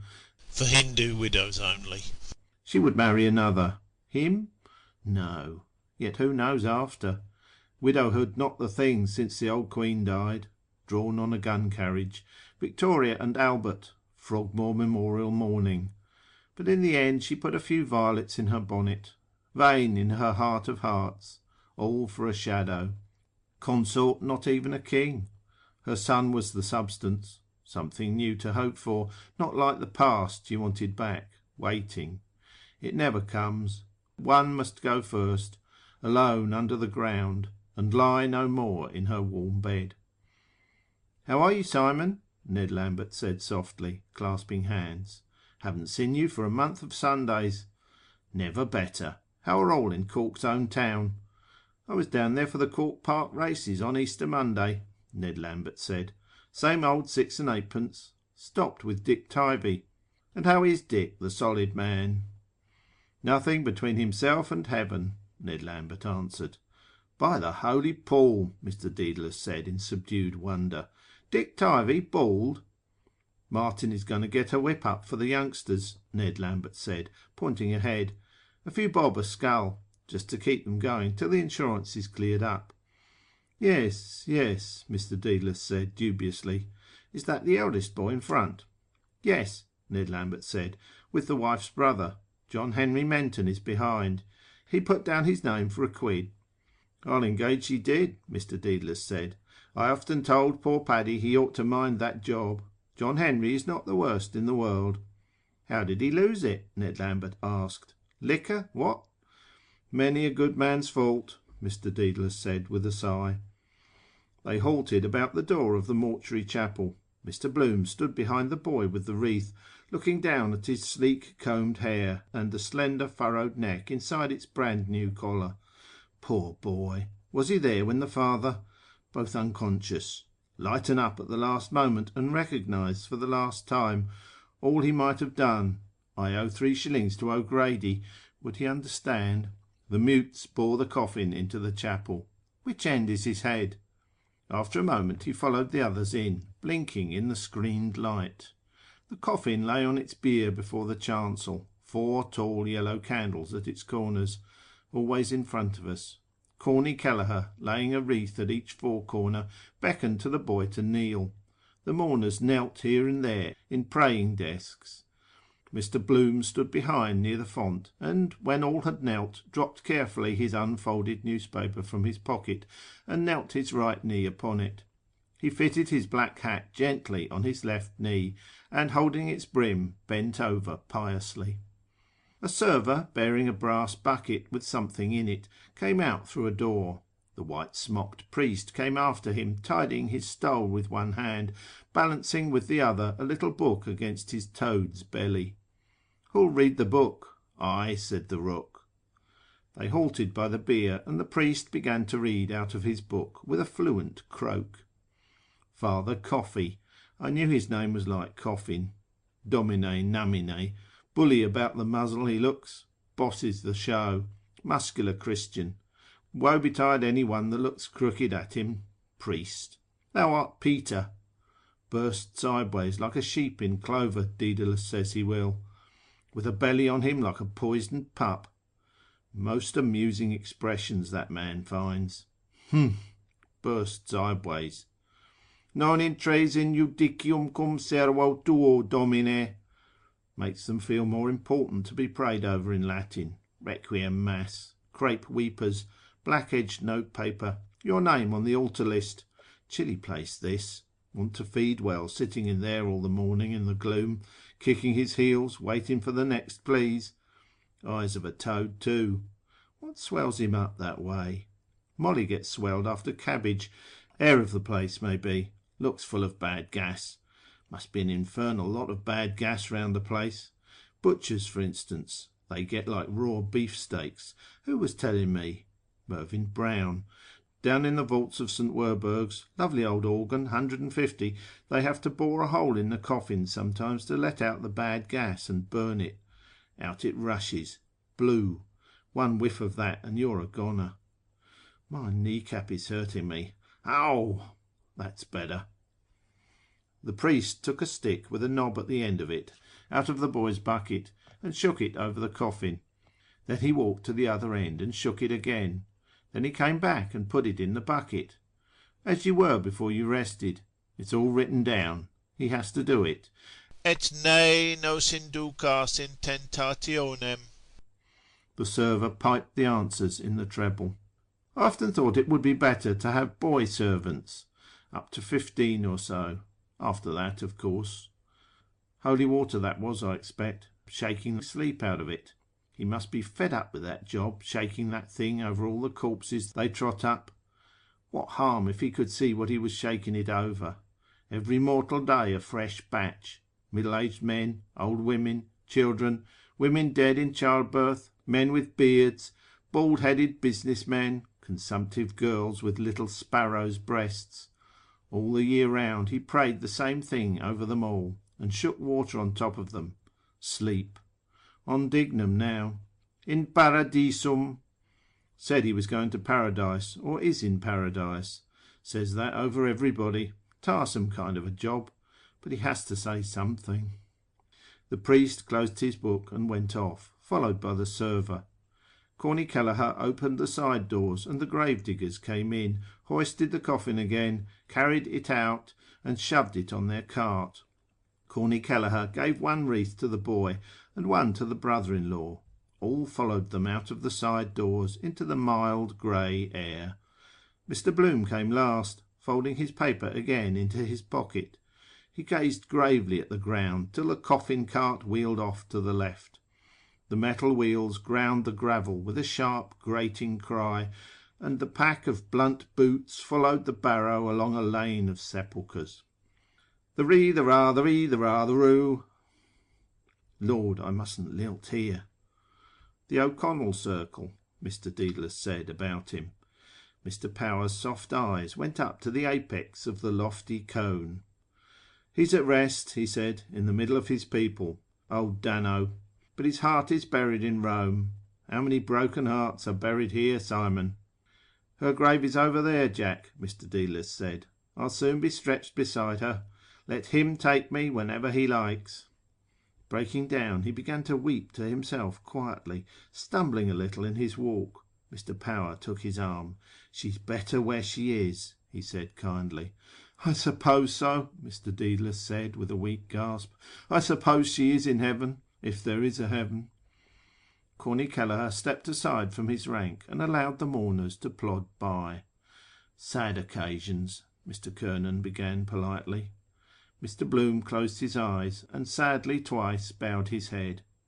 The others are putting on their hats, Mr. Kernan said. I suppose we can do so too. We are the last. This cemetery is a treacherous place. They covered their heads. The reverend gentleman read the service too quickly, don't you think? Mr. Kernan said with reproof. Mr. Bloom nodded bravely, looking in the quick bloodshot eyes, secret searching eyes. Mason, I think. Not sure. Beside him again. We are the last. In the same boat. Hope he'll say something else. Mr. Kernan added, the service of the Irish Church, used in Mount Jerome, is simpler, more impressive, I must say. Mr. Bloom gave prudent assent. The language, of course, was another thing. Mr. Kernan said with solemnity, I am the resurrection and the life. That touches a man's inmost heart. It does, Mr. Bloom said. Your heart, perhaps, but what price the fellow in the 6 feet by 2 with his toes to the daisies? No touching that. Seat of the affections, broken heart. A pump, after all, pumping thousands of gallons of blood every day. One fine day it gets bunged up, and there you are. Lots of them lying around here, lungs, hearts, livers, old rusty pumps. Damn the thing else. The resurrection and the life. Once you were dead, you were dead. That last day idea, knocking them all up out of their graves. Come forth, Lazarus! And he came fifth and lost the job. Get up, last day. Then every fellow mousing around for his liver and his lights and the rest of his traps. Fine damn all of himself that morning. Pennyweight of powder in a skull. 12 grams, 1 pennyweight. Troy measure. Corny Kelleher fell into step at their side. Everything went off A1, he said. What? He looked on them from his drawling eye. Policeman's shoulders. With your tooralum, tooralum. As it should be, Mr. Kernan said. What? Eh? Corny Kelleher said. Mr. Kernan assured him. Who is that chap behind with Tom Kernan? John Henry Menton asked. I know his face. Ned Lambert glanced back.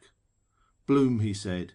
Madam Marion Tweedy that is, the soprano. She's his wife.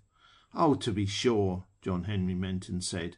I haven't seen her for some time. She was a fine-looking woman. I danced with her, 15, 17 golden years ago, at Matt Dillon's in Round Town, and a good armful she was. He looked behind through the others. What is he? He asked. What does he do? Wasn't he in the stationery line? I fell foul of him one evening, I remember, at bowls. Ned Lambert smiled.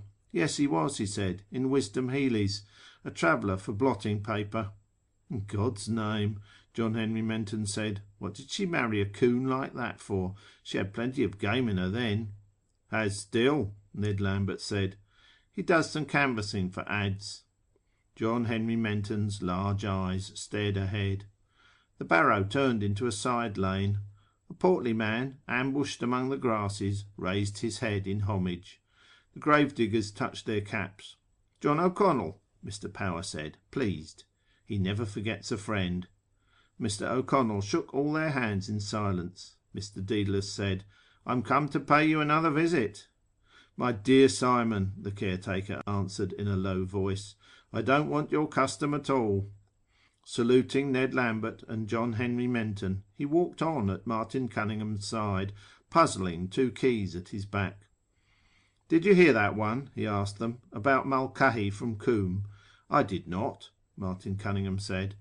They bent their silk hats in concert, and Hines inclined his ear. The caretaker hung his thumbs in the loops of his gold watch chain and spoke in a discreet tone to their vacant smiles. They tell the story, he said, that 2 drunks came out here one foggy evening to look for the grave of a friend of theirs. They asked for Mulcahy from the Coombe and were told where he was buried. After traipsing about in the fog, they found the grave, sure enough. One of the drunks spelt out the name, Terence Mulcahy. The other drunk was blinking up at a statue of our Saviour the widow had got put up. The caretaker blinked up at one of the sepulchres they passed. He resumed, and after blinking up at the sacred figure, not a bloody bit like the man, says he. That's not Mulcahy, says he. Whoever done it? Rewarded by smiles, he fell back and spoke with Corny Kelleher, accepting the dockets given him, turning them over and scanning them as he walked. That's all done with a purpose, Martin Cunningham explained to Hines. I know, Hines said. I know that. To cheer a fellow up, Martin Cunningham said. It's pure good-heartedness. Damn the thing else. Mr. Bloom admired the caretaker's prosperous bulk. All want to be on good terms with him. Decent fellow. John O'Connell. Real good sort. Keys. Like keys add. No fears of anyone getting out. No pass-out checks. Habeat corpus. I must see about that ad after the funeral. Did I write Ballsbridge on the envelope I took to cover when she disturbed me writing to Martha? Hope it's not chucked in the dead letter office. Be better of a shave. Grey, sprouting beard. That's the first sign when the hairs come out grey, and temper getting cross. Silver threads among the grey. Fancy being his wife. Wonder how he had the gumption to propose to any girl. Come out and live in the graveyard. Dangle that before her.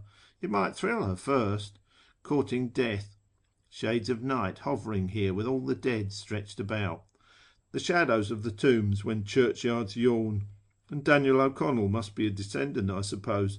Who is this used to say he was queer, breedy man, great Catholic all the same, like a big giant in the dark. Will-o'-the-wisp. Gas of graves. Want to keep her mind off it, to conceive at all. Women especially are so touchy. Tell her a ghost story in bed to make her sleep. Have you ever seen a ghost? Well, I have. It was a pitch-dark night. The clock was on the stroke of 12. Still, they'd kiss all right if properly keyed up. Whores in Turkish graveyards. Learn anything if taken young. You might pick up a young widow here. Men like that. Love among the tombstones. Romeo. Spice of pleasure. In the midst of death we are in life. Both ends meet. Tantalising for the poor dead. Smell of grilled beefsteaks to the starving, gnawing their vitals. Desire to grig people. Molly wanting to do it at the window. 8 children he has anyway. He has seen a fair share go under in his time, lying around him field after field, holy fields. More room if they buried them standing up. Sitting or kneeling you couldn't. Standing? His head might come up some day above ground in a landslip with his hand pointing. All honeycombed the ground must be, oblong cells, and very neat he keeps it too, trim grass and edgings. His garden, Major Gamble calls Mount Jerome. Well, so it is. Ought to be flowers of sleep. Chinese cemeteries with giant poppies growing produce the best opium, Mastiansky told me. The Botanic Gardens are just over there. It's the blood sinking in the earth gives new life. Same idea those Jews, they said, killed the Christian boy. Every man has his price. Well preserved, fat corpse. Gentleman, epicure, invaluable for a fruit garden. A bargain.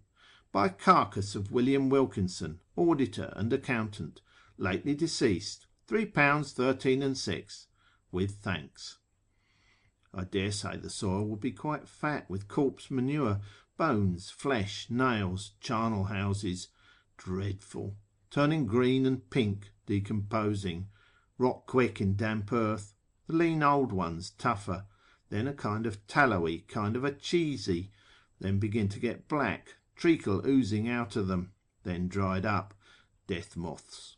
Of course, the cells, or whatever they are, go on living, changing about, live forever practically.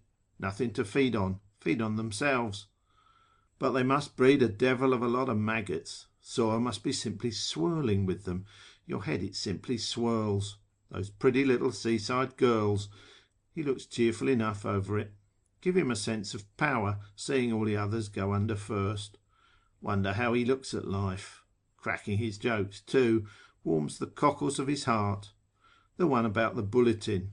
Spurgeon went to heaven 4 a.m. this morning, 11 p.m. closing time. Not arrived yet, Peter. The dead themselves, the men anyhow, would like to hear an odd joke, or the women to know what's in fashion. A juicy pear or ladies' punch, hot, strong and sweet. Keep out the damp. You must laugh sometimes, so better do it that way. Gravediggers in Hamlet. Shows the profound knowledge of the human heart. Daren't joke about the dead for 2 years at least. De mortuis nil nisi prius. Go out of mourning first. Hard to imagine his funeral. Seems a sort of a joke. Read your own obituary notice. They say you live longer. Gives you second wind. New lease of life. How many have you for tomorrow? The caretaker asked. 2, Corny Kelleher said. 10:30 and 11. The caretaker put the papers in his pocket. The barrow had ceased to trundle. The mourners split and moved to each side of the hole, stepping with care round the graves. The gravediggers bore the coffin and set its nose on the brink, looping the bands round it. Burying him. We come to bury Caesar. His Ides of March or June. He doesn't know who is here, nor care. Now, who is that lanky-looking galoot over there in the mackintosh? Now, who is he, I'd like to know? Now, I'd give a trifle to know who he is. Always someone turns up you never dreamt of. A fellow could live on his lonesome all his life. Yes, he could. Still, he'd have to get someone to sod him after he died, though he could dig his own grave. We all do. Only man buries. No, ants too. First thing strikes anybody. Bury the dead. Say Robinson Crusoe was true to life. Well then, Friday buried him. Every Friday buries a Thursday, if you come to look at it. Oh, poor Robinson Crusoe. How could you possibly do so? Poor Dignam. His last lie on earth in his box. When you think of them all, it does seem a waste of wood. All gnawed through. They could invent a handsome bier with a kind of panel sliding, let it down that way. Ay, but they might object to be buried out of another fellow's. They're so particular. Lay me in my native earth. Bit of clay from the Holy Land. Only a mother and a dead-born child ever buried in the one coffin. I see what it means. I see. To protect him as long as possible, even in the earth. The Irishman's house is his coffin. Embalming in catacombs, mummies, the same idea. Mr. Bloom stood far back, his hat in his hand, counting the bared heads. 12. I'm 13. No, the chap in the mackintosh is 13. Death's number. Where the deuce did he pop out of? He wasn't in the chapel, that I'll swear. Silly superstition, that, about 13. Nice soft tweed Ned Lambert has in that suit. Tinge of purple. I had one like that when we lived in Lombard Street West. Dressy fellow he was once. Used to change 3 suits in the day. Must get that grey suit of mine turned by Messias. Hello, it's died. His wife, I forgot, he's not married, or his landlady ought to have picked out those threads for him. The coffin died out of sight, eased down by the men straddled on the grave trestles. They struggled up and out, and all uncovered. 20. Pause. If we were all suddenly somebody else. Far away a donkey brayed. Rain. No such ass. Never see a dead one, they say. Shame of death. They hide. Also poor papa went away.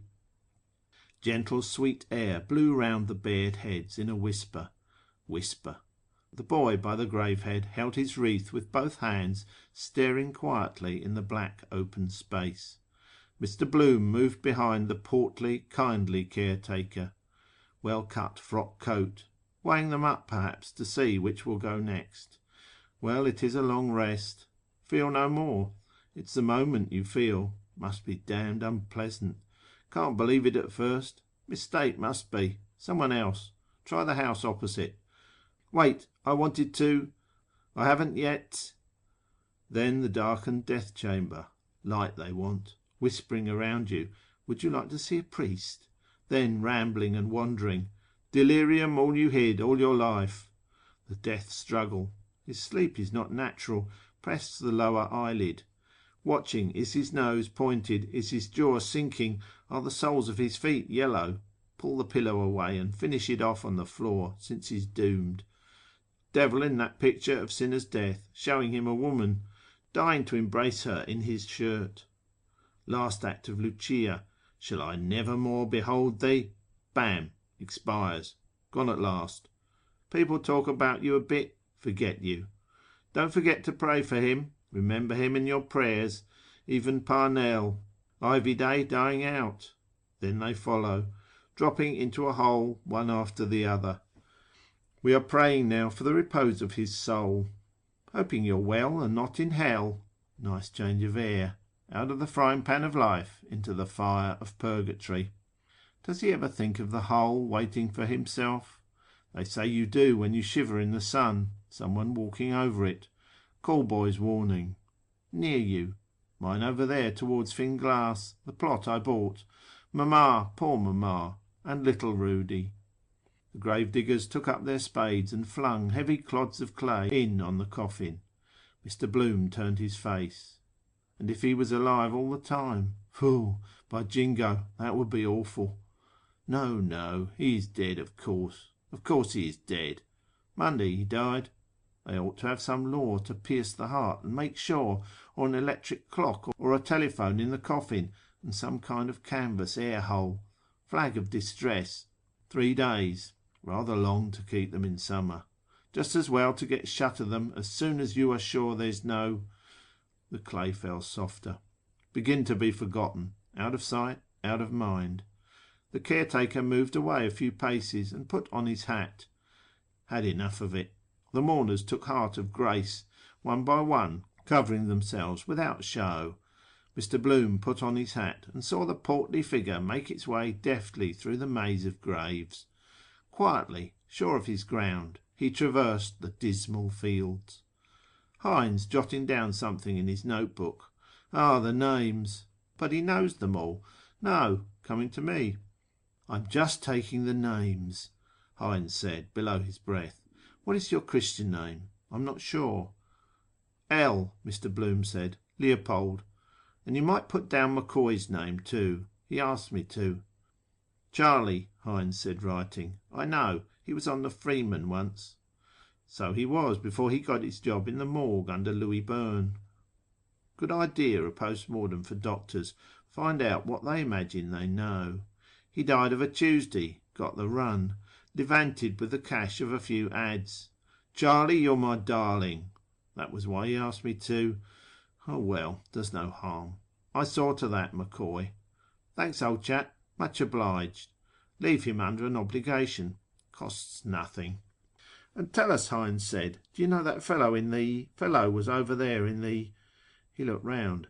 Mackintosh? Yes, I saw him, Mr. Bloom said. Where is he now? Mackintosh, Hines said, scribbling. I don't know who he is. Is that his name? He moved away, looking about him. No, Mr. Bloom began, turning round. I say, Hines. Didn't hear. What? Where has he disappeared to? Not a sign. Well, of all the... Has anybody here seen K-E-double-L become invisible? Good Lord, what became of him?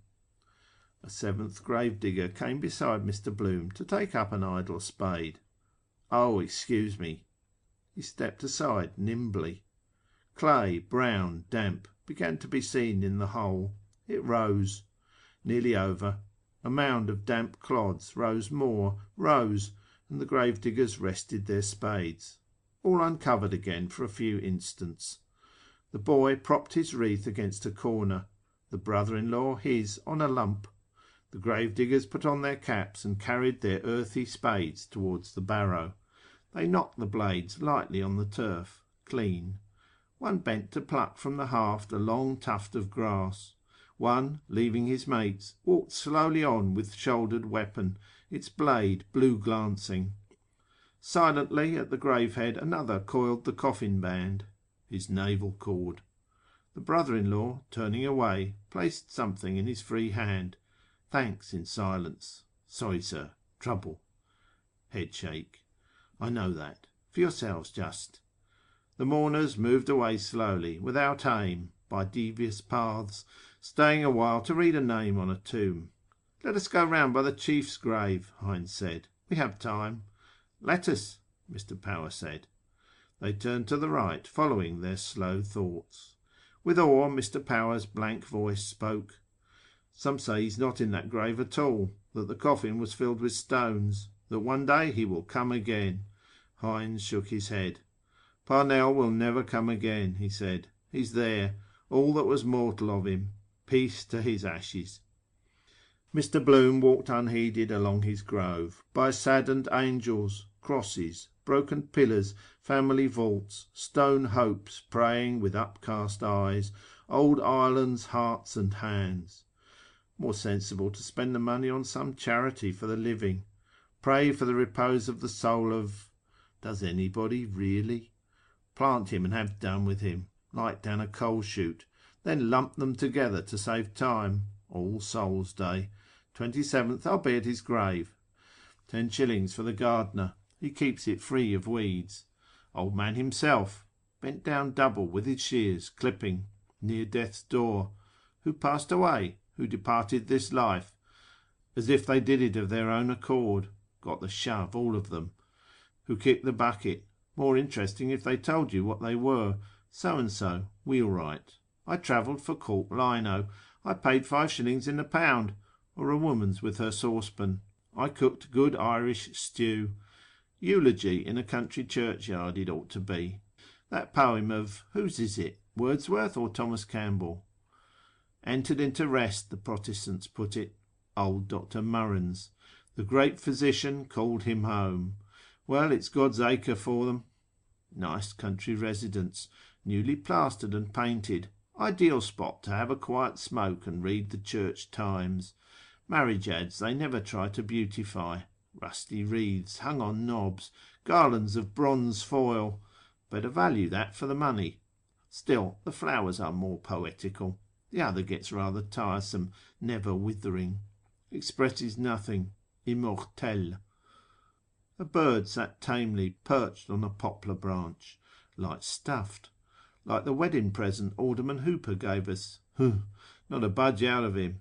Knows there are no catapults to let fly at him. Dead animal even sadder.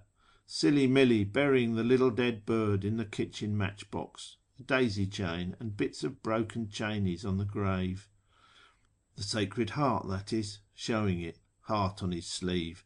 Ought to be sideways and red it should be, painted like a real heart. Ireland was dedicated to it, or whatever that. Seems anything but pleased. Why this infliction? Would birds come then and peck, like the boy with the basket of fruit? But he said no, because they ought to have been afraid of the boy. Apollo that was. How many? All these here once walked round Dublin, faithful departed. As you are now, so once were we. Besides, how could you remember everybody? Eyes, walk, voice. Well, a voice, yes. Gramophone. Have a gramophone in every grave, or keep it in the house. After dinner on a Sunday, put on poor old great-grandfather. Hello, hello, hello. I'm awfully glad. Awfully glad to see her again. Hello, hello. I'm Remind you of the voice, like the photograph reminds you of the face. Otherwise you couldn't remember the face after 15 years, say. For instance, who? For instance, some fellow that died when I was in Wisdom Healy's. A rattle of pebbles. Wait, stop. He looked down intently into a stone crypt. Some animal. Wait, there he goes. And a beast's grey rat toddled along the side of the crypt, moving the pebbles. An old stager. Great-grandfather. He knows the ropes. The grey alive crushed itself in under the plinth, wriggled itself in under it. Good hiding place for treasure. Who lives there? I laid the remains of Robert Emery. Robert Emmett was buried here by torchlight, wasn't he? Making his rounds. Tail gone now. One of those chaps would make short work of a fellow. Pick the bones clean, no matter who it was. Ordinary meat for them. A corpse's meat gone bad. Well, and what's cheese? Corpse of milk. I read in that Voyages in China that the Chinese say a white man smells like a corpse. Cremation better. Priests dead against it. Devilling for the other firm. Wholesale burners and Dutch oven dealers. Time of the plague. Quicklime fever pits to eat them. Lethal chamber. Ashes to ashes. Or bury at sea. Where is that Parsi Tower of Silence? Eaten by birds. Earth, fire, water. Drowning, they say, is the pleasantest. See your whole life in a flash. But being brought back to life, no. Can't bury in the air, however, out of a flying machine. Wonder, does the news go about whenever a fresh one is let down? Underground communication. We learnt that from them. Wouldn't be surprised. Regular square feed for them. Flies come before he's well dead. Got wind of Dignam. They wouldn't care about the smell of it. Salt white crumbling mush of corpse. Smell, taste like raw white turnips. The gates glimmered in front. Still open. Back to the world again. Enough of this place. Brings you a bit nearer every time. Last time I was here was Mrs. Sinico's funeral. Poor papa too. The love that kills. And even scraping up the earth at night with a lantern like that case I read of to get at fresh buried females, or even putrefied with running grave sores. Give you the creeps after a bit. I will appear to you after death. You will see my ghost after death. My ghost will haunt you after death. There is another world after death named Hell. I do not like that other world, she wrote. No more do I. Plenty to see and hear and feel yet. Feel live warm beings near you. Let them sleep in their maggoty beds. They are not going to get me this innings. Warm beds. Warm, full-blooded life. Martin Cunningham emerged from a side path, talking gravely. Solicitor, I think. I know his face. Menton, John Henry, solicitor, commissioner for oaths and affidavits. Dignam used to be in his office. Matt Dillon's long ago.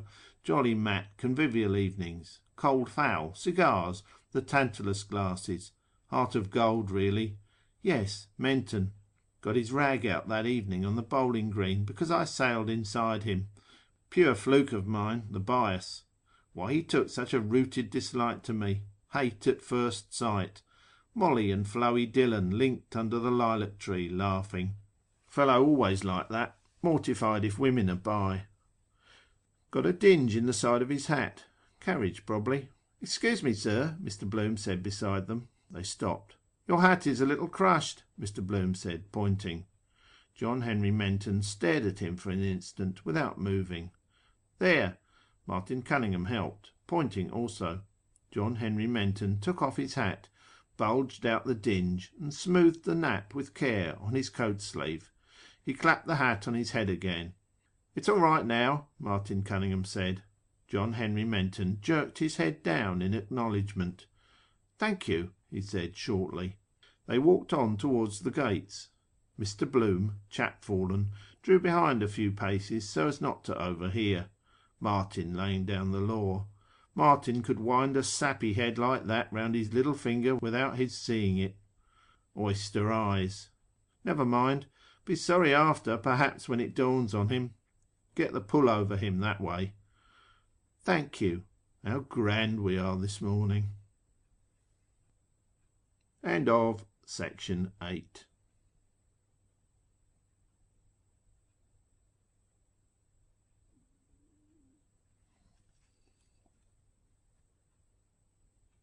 Ulysses by James Joyce, Part 2, The Odyssey, Episode 7.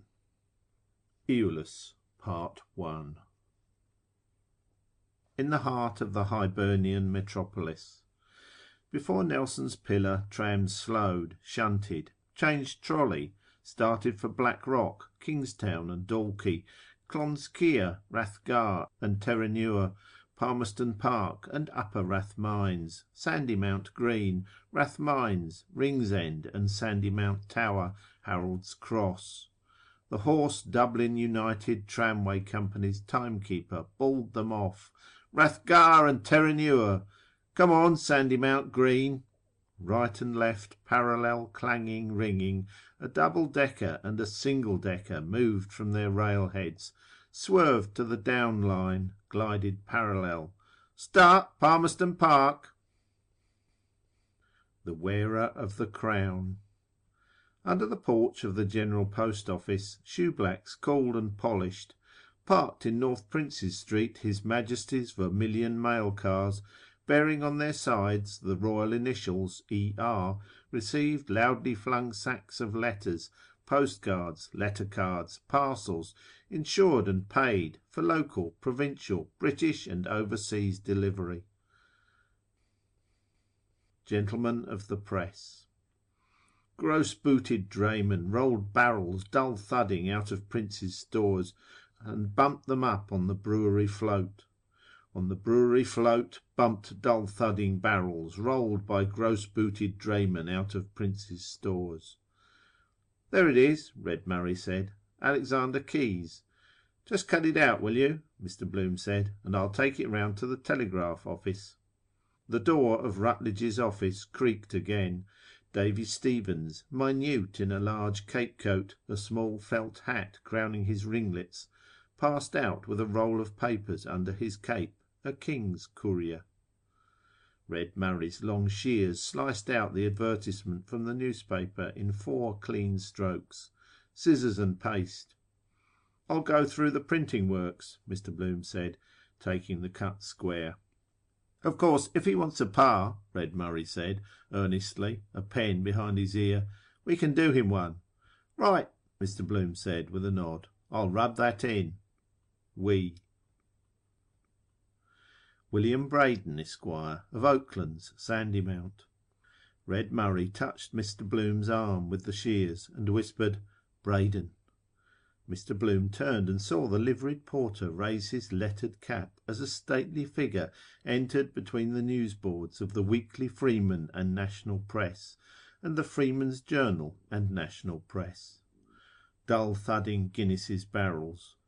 It passed stately up the staircase, steered by an umbrella, a solemn beard-framed face. The broadcloth back ascended each step. Back. All his brains are in the nape of his neck, Stephen Dedalus says.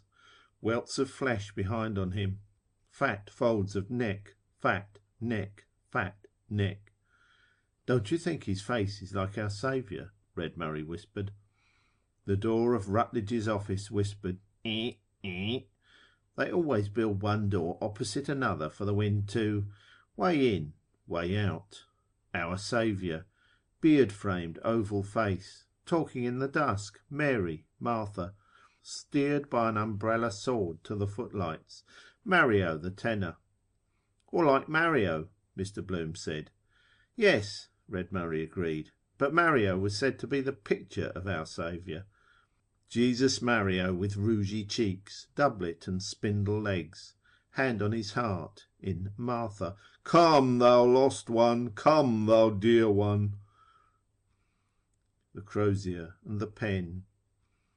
His Grace phoned down twice this morning, Red Murray said gravely. They watched the knees, legs, boots vanish. Neck. A telegram boy stepped in nimbly, threw an envelope on the counter, and stepped off post-haste with a word. Freeman! Mr. Bloom said slowly. Well, he is one of our saviours also. A meek smile accompanied him as he lifted the counter flap, as he passed in through the side door and along the warm dark stairs and passage, along the now reverberating boards. But will he save the circulation? Thumping, thumping. He pushed in the glass swing door and entered, stepping over strewn packing paper. Through a lane of clanking drums he made his way towards Nanetti's reading closet. With unfeigned regret it is we announce the dissolution of a most respected Dublin burgess.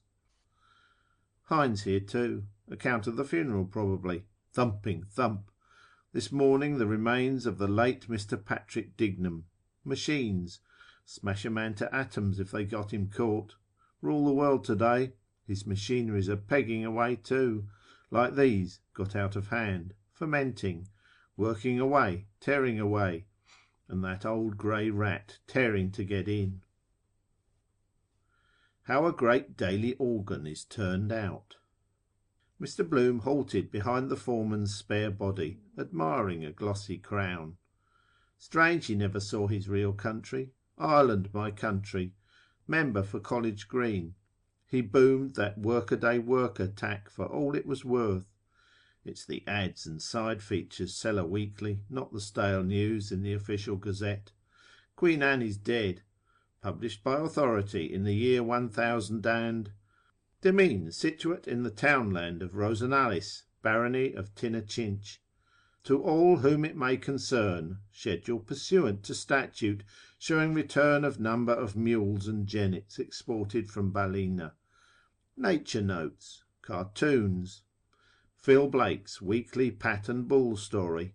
Uncle Toby's page for tiny tots. Country bumpkins queries. Dear Mr. Editor, what is a good cure for flatulence? I'd like that part. Learn a lot teaching others. The personal note. MAP. Mainly all pictures. Shapely bathers on Golden Strand. World's biggest balloon. Double marriage of sisters celebrated. Two bridegrooms laughing heartily at each other. Cuprani too, printer. More Irish than the Irish. The machines clanked in 3/4 time. Thump, thump, thump. Now, if he got paralysed there, and no one knew how to stop them, they'd clank on and on the same, printed over and over and up and back. Monkey doodle the whole thing. Want a cool head. Well, get into the evening edition, Councillor, Hines said. Soon be calling him my Lord Mayor. Long John is backing him, they say. The foreman, without answering, scribbled press on a corner of the sheet, and made a sign to a typesetter.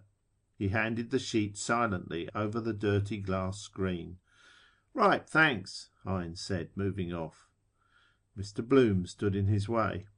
If you want to draw, the cashier is just going to lunch, he said, pointing backward with his thumb. Did you? Hines asked. Mr. Bloom said. Look sharp and you'll catch him. Thanks, old man, Hines said. I'll tap him too.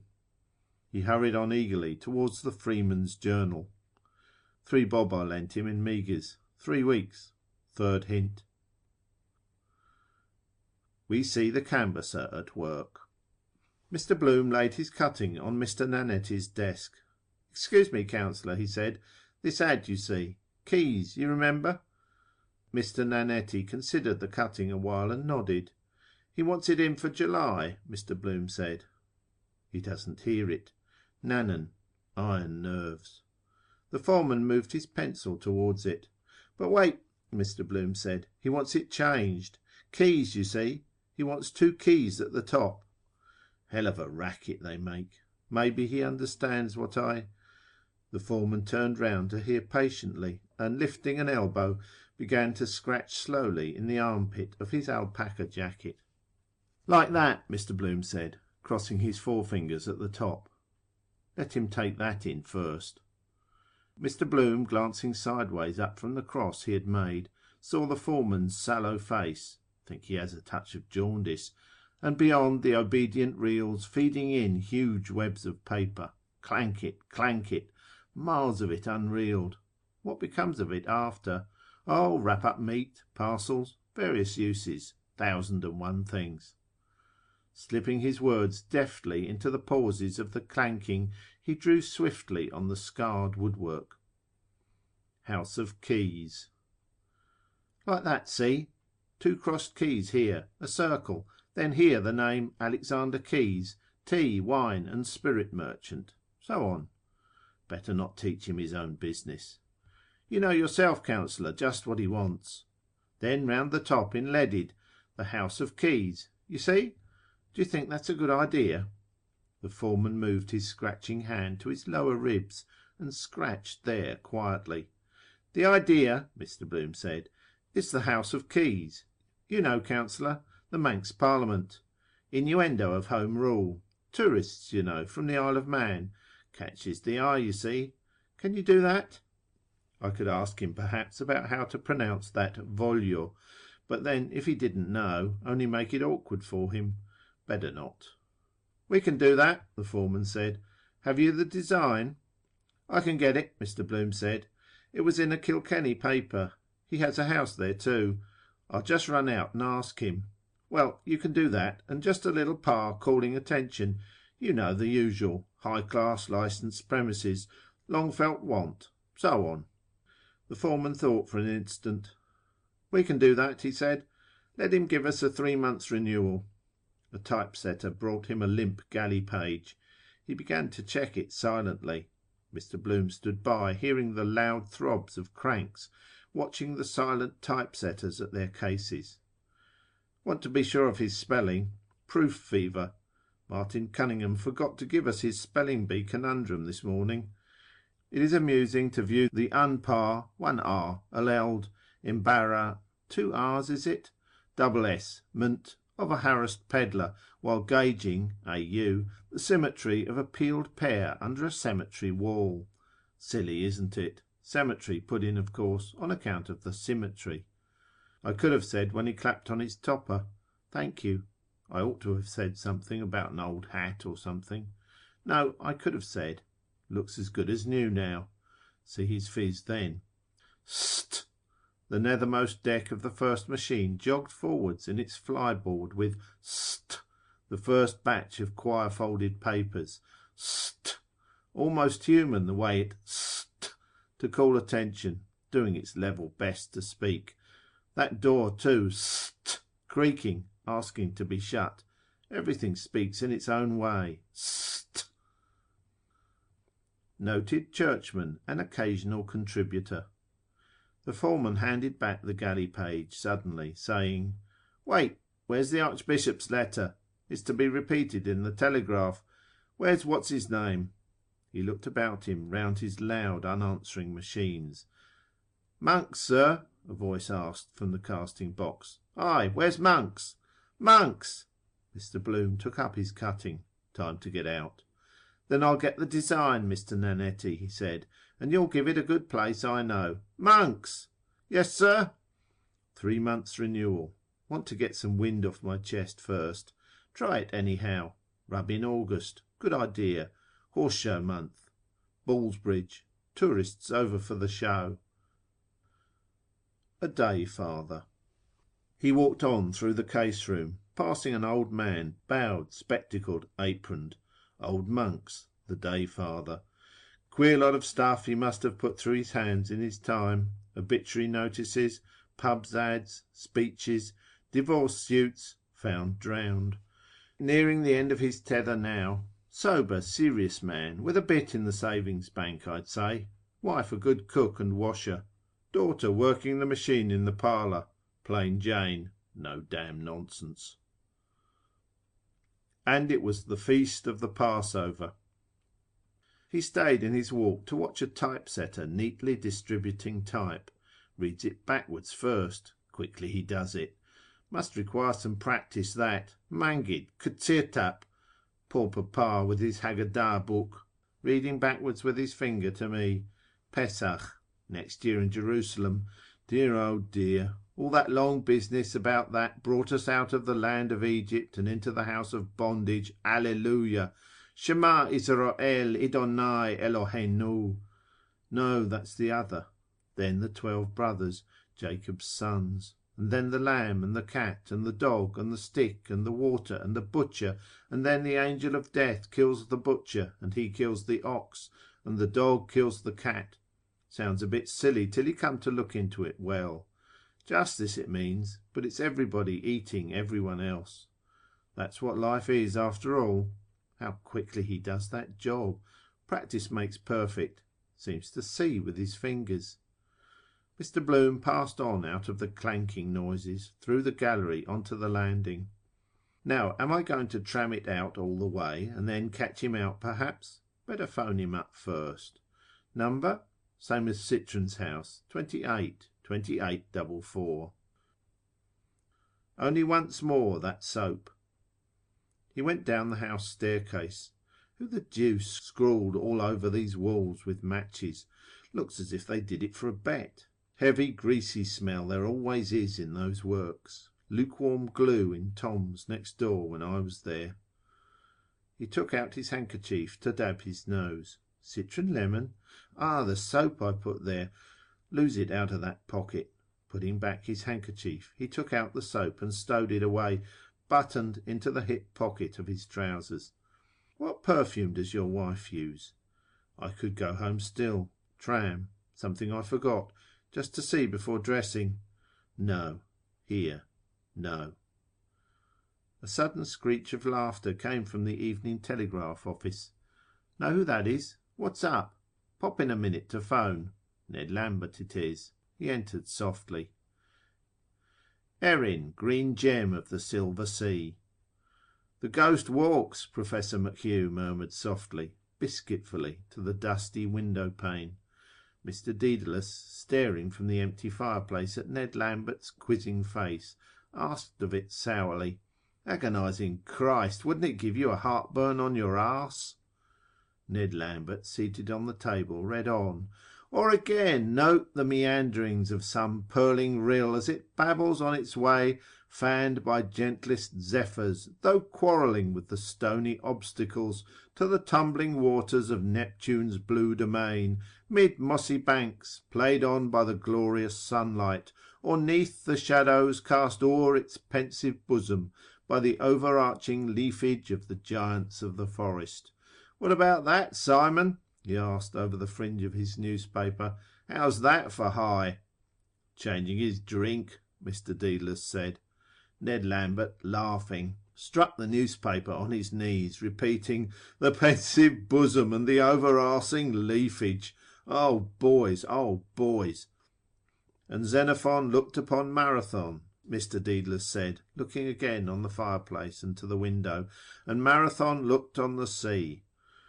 That will do, Professor McHugh cried from the window. I don't want to hear any more of the stuff. He ate off the crescent of water biscuit he had been nibbling, and, hungered, made ready to nibble the biscuit in his other hand. Highfalutin stuff, bladder bags. Ned Lambert is taking a day off, I see. Rather upsets a man's day, a funeral does. He has influence, they say. Old Chatterton, the Vice-Chancellor, is his grand-uncle, or his great-grand-uncle. Close on 90, they say. Sub-leader for his death, written this long time, perhaps. Living to spite them. Might go first himself. Johnny, make way for your uncle. The Right Honourable Hedges Eyre Chatterton. Dare say he writes him an odd shaky cheque or two on gale days. Windfall when he kicks out. Hallelujah. Just another spasm, Ned Lambert said. What is it? Mr. Bloom asked. A recently discovered fragment of Cicero's, Professor McHugh answered with pomp of tone. Our lovely land. Short, but to the point. Whose land? Mr. Bloom said simply. Most pertinent question, the Professor said between his chews, with an accent on the whose. Dan Dawson's land, Mr. Dedalus said. Is it his speech last night? Mr. Bloom asked. Ned Lambert nodded. But listen to this, he said. The doorknob hit Mr. Bloom in the small of the back as the door was pushed in. Excuse me, J.J. O'Molloy said, entering. Mr. Bloom moved nimbly aside. I beg yours, he said. Good day, Jack. Come in, come in. Good day. How are you, Dedalus? Well, and yourself? J.J. O'Molloy shook his head. Sad. Cleverest fellow at the junior bar he used to be. Decline, poor chap. That hectic flush spells finis for a man. Touch and go with him. What's in the wind, I wonder? Money worry. Or again, if we but climb the serried mountain peaks. You're looking extra... Is the editor to be seen? J.J. O'Molloy asked, looking towards the inner door. Very much so, Professor McHugh said. To be seen and heard. He's in his sanctum with Lenehan. J.J. O'Molloy strolled to the sloping desk and began to turn back the pink pages of the file. Practice dwindling. A might have been. Losing heart. Gambling. Debts of honour. Reaping the whirlwind. Used to get good retainers from D and T Fitzgerald. Their wigs to show their grey matter. Brains on their sleeve like the statue in Glasnevin. Believe he does some literary work for the Express with Gabriel Conroy. Well read fellow. Miles Crawford began on the Independent. Funny the way those newspaper men veer about when they get wind of a new opening. Weathercocks. Hot and cold in the same breath. Wouldn't know which to believe. One story good till you hear the next. Go for one another bald-headed in the papers, and then all blows over. Hail fellow, well met, the next moment. Ah, listen to this, for God's sake, Ned Lambert pleaded. Or again, if we but climb the serried mountain peaks. Bombast, the Professor broke in testily. Enough of the inflated windbag. Peaks, Ned Lambert went on, towering high on high, to bathe our souls, as it were. Bathe his lips, Mr. Dedalus said. Blessed and eternal God! Yes? Is he taking anything for it?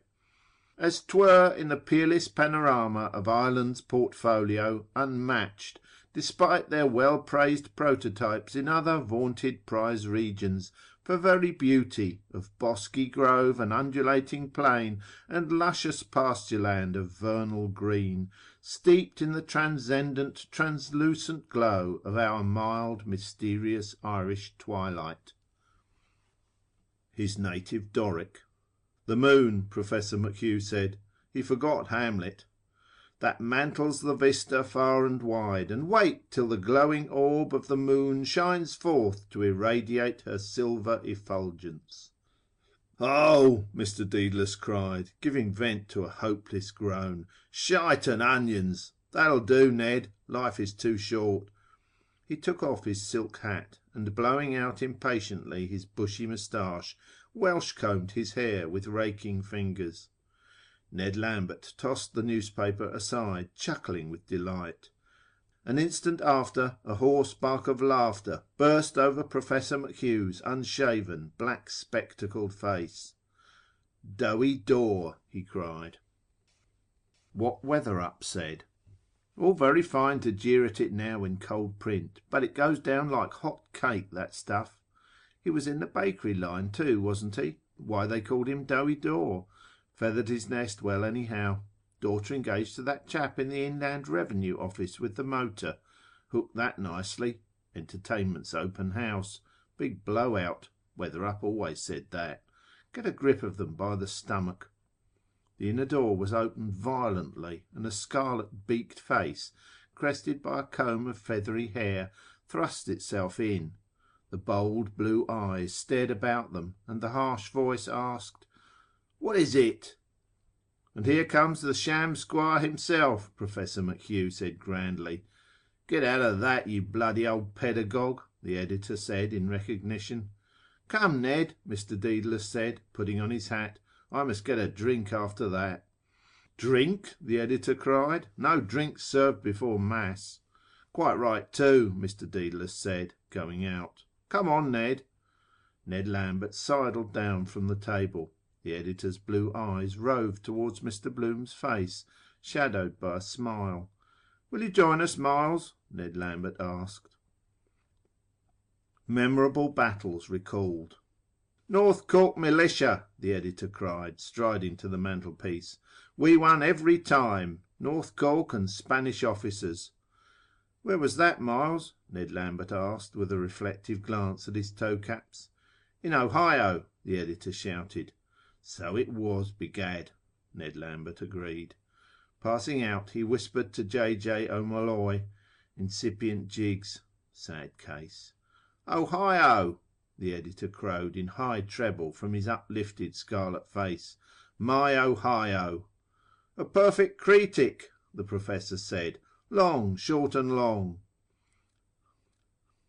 O harp Aeolian. He took a reel of dental floss from his waistcoat pocket and, breaking off a piece, twanged it smartly between two and two of his resonant, unwashed teeth. Bing bang, bang bang. Mr. Bloom, seeing the coast clear, made for the inner door. "Just a moment, Mr. Crawford," he said. "I just want to phone about an ad." He went in. "What about that leader this evening?" Professor McHugh asked, coming to the editor and laying a firm hand on his shoulder. "That'll be all right," Miles Crawford said more calmly. "Never you fret. Hello, Jack. That's all right." "Good day, Miles," J. O'Molloy said, letting the pages he held slip limply back on the file. "Is that Canada swindle case on today?" The telephone whirred inside. 28. No, 2044. Yes. Spot the winner. Lenihan came out of the inner office with sports tissues. "Who wants a dead cert for the Gold Cup?" he asked. "Sceptre with O'Madden up." He tossed the tissues onto the table. Screams of newsboys barefoot in the hall rushed near, and the door was flung open. "Hush," Lenihan said. "I hear feet stoops." Professor McHugh strode across the room and seized the cringing urchin by the collar as the others scampered out of the hall and down the steps. The tissues rustled up in the draught, floated softly in the air blue scrawls, and under the table came to earth. "It wasn't me, sir. It was the big fellow shoved me, sir." "Throw him out and shut the door," the editor said. "There's a hurricane blowing." Lenihan began to pour the tissues up from the floor, grunting as he stooped twice. "Waiting for the racing special, sir," the newsboy said. "It was Pat Farrell shoved me, sir." He pointed to two faces peering in round the door frame. "Him, sir." "Out of this with you," Professor McHugh said gruffly. He hustled the boy out and banged the door to. J. O'Molloy turned the files crackingly over, murmuring, seeking. Continued on page 6, column 4. "Yes, Evening Telegraph here," Mr. Bloom phoned from the inner office. "Is the boss?" "Yes. Telegraph. To where? Aha. Which auction rooms? Aha, I see. Right, I'll catch him." A collision ensues. The bell whirred again as he rang off. He came in quickly and bumped against Lenihan, who was struggling up with the second tissue. "Pardon, monsieur," Lenihan said, clutching him for an instant and making a grimace. "My fault," Mr. Bloom said, suffering his grip. "Are you hurt? I'm in a hurry." "Knee," Lenihan said. He made a comic face and whined, rubbing his knee. "The accumulation of the Anno Domini." "Sorry," Mr. Bloom said. He went to the door and, holding it ajar, paused. J. O'Molloy slapped the heavy pages over. The noise of two shrill voices, a mouth organ, echoed in the bare hallway from the newsboys squatted on the doorsteps. "We are the boys of Wexford who fought with heart and hand." Exit Bloom. "I'm just running round to Bachelor's Walk," Mr. Bloom said, "about this ad of Keyes's. Want to fix it up. They tell me he's round there in Dillon's." He looked indecisively for a moment at their faces. The editor, who, leaning against the mantel-shelf, had propped his head on his hand, suddenly stretched forth an arm amply. "Begone," he said. "The world is before you." "Back in no time," Mr. Bloom said, hurrying out. J. O'Molloy took the tissues from Lenihan's hand and read them, blowing them apart gently, without comment. "He'll get that advertisement," the professor said, staring through his black-rimmed spectacles over the cross-blind. "Look at the young scamps after him." "Show where?" Lenihan cried, running to the window. End of section 9.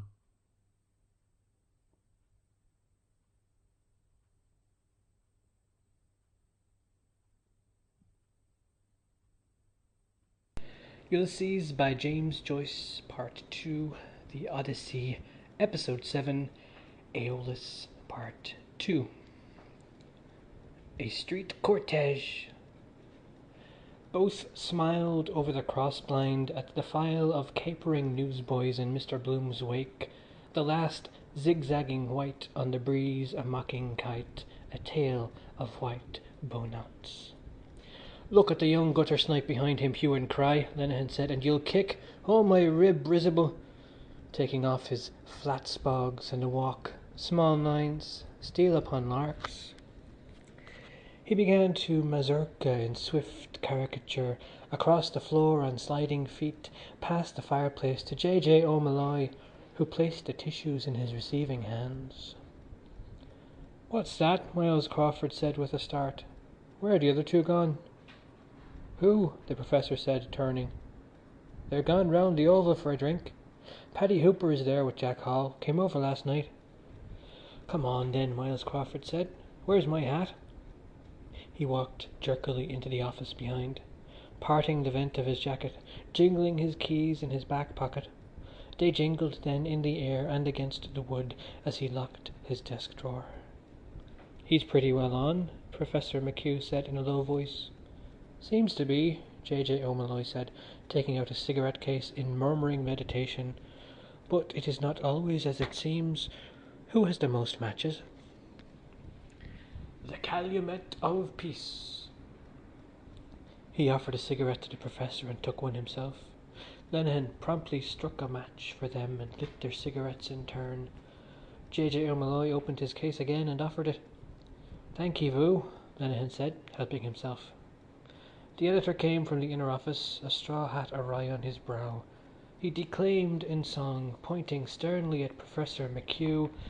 "'Twas rank and fame that tempted thee, 'twas empire charmed thy heart."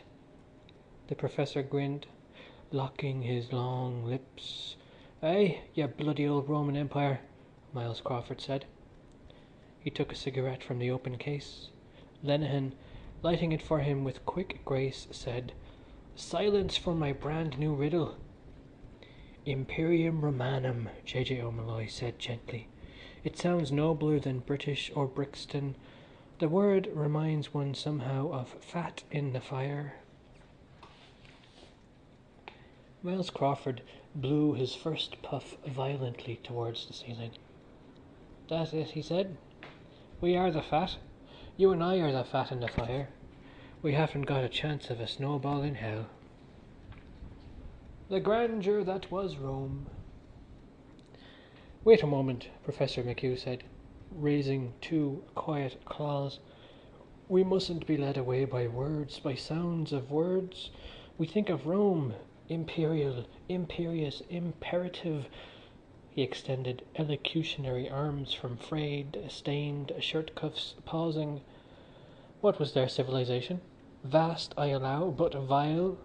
Cloacae, sewers. The Jews in the wilderness and on the mountain top said, 'It is meet to be here. Let us build an altar to Jehovah.'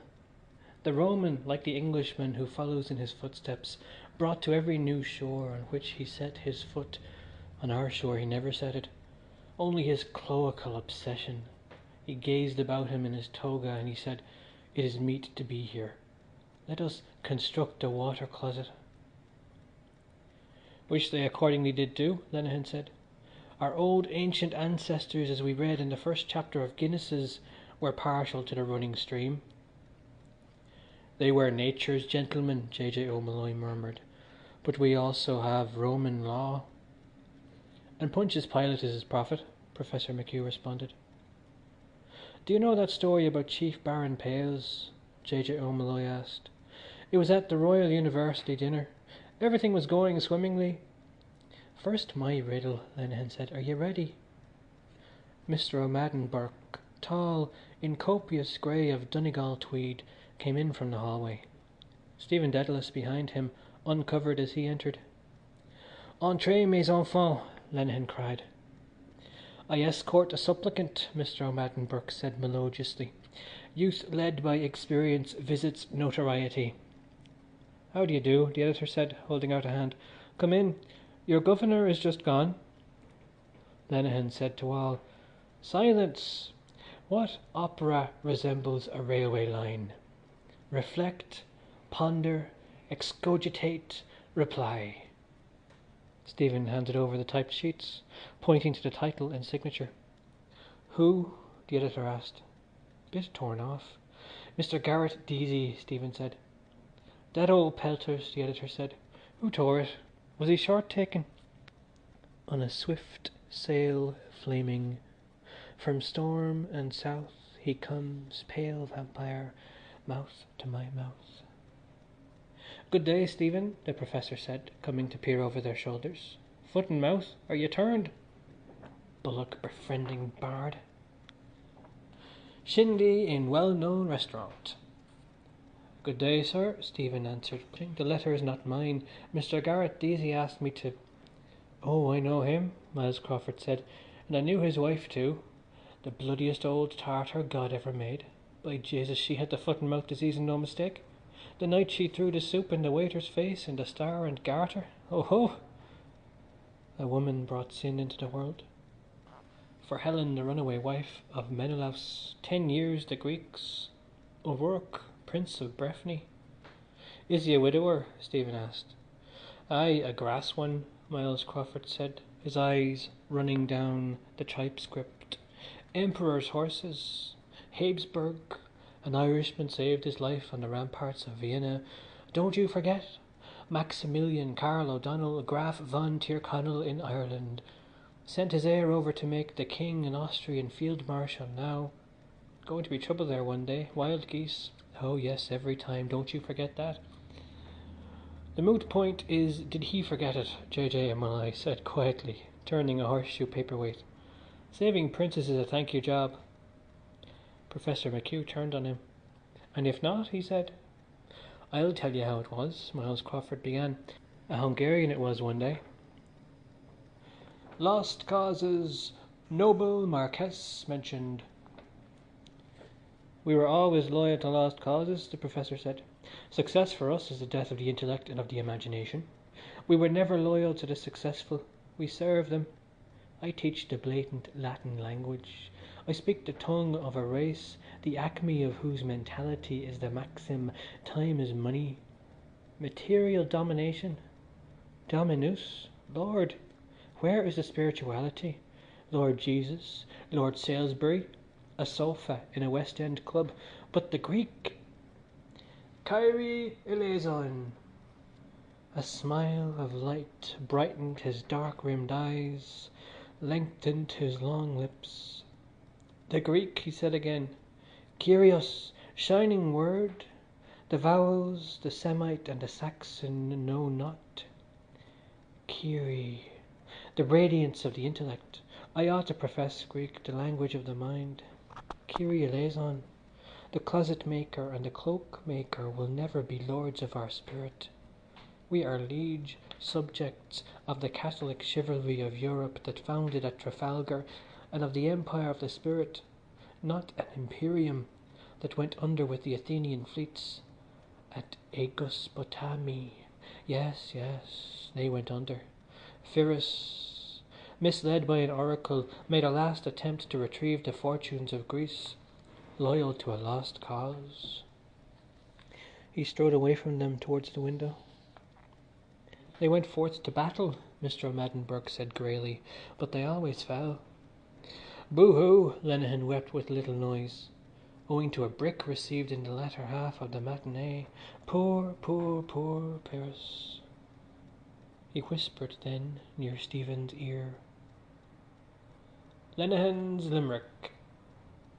There's a ponderous pundit McHugh, who wears goggles of ebony hue, and he mostly sees double, to wear them why trouble.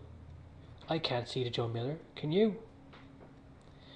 In mourning for Sallust, Mulligan says, whose mother is beastly dead. Miles Crawford crammed the sheets into a side pocket. That'll be all right, he said. I'll read the rest later. That'll be all right. Lenehan extended his hands in protest. But my riddle, he said. What opera is like a railway line? Opera? Mr. O'Madden Burke's sphinx face re-riddled. Lenehan announced gladly. The Rose of Castile. See the wheeze. Rose of Cast. Steel. Gee. He poked Mr. O'Madden Burke mildly in the spleen.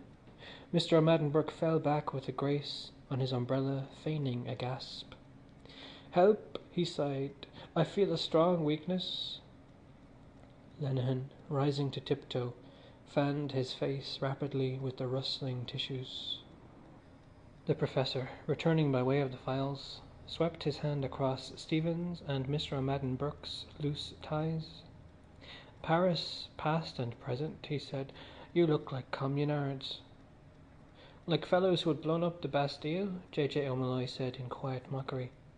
"Or was it you shot the Lord Lieutenant of Finland between you? You look as though you had done the deed. General Bobrikov." "Omnium gatherum." "We were only thinking about it," Stephen said. "All the talents," Miles Crawford said.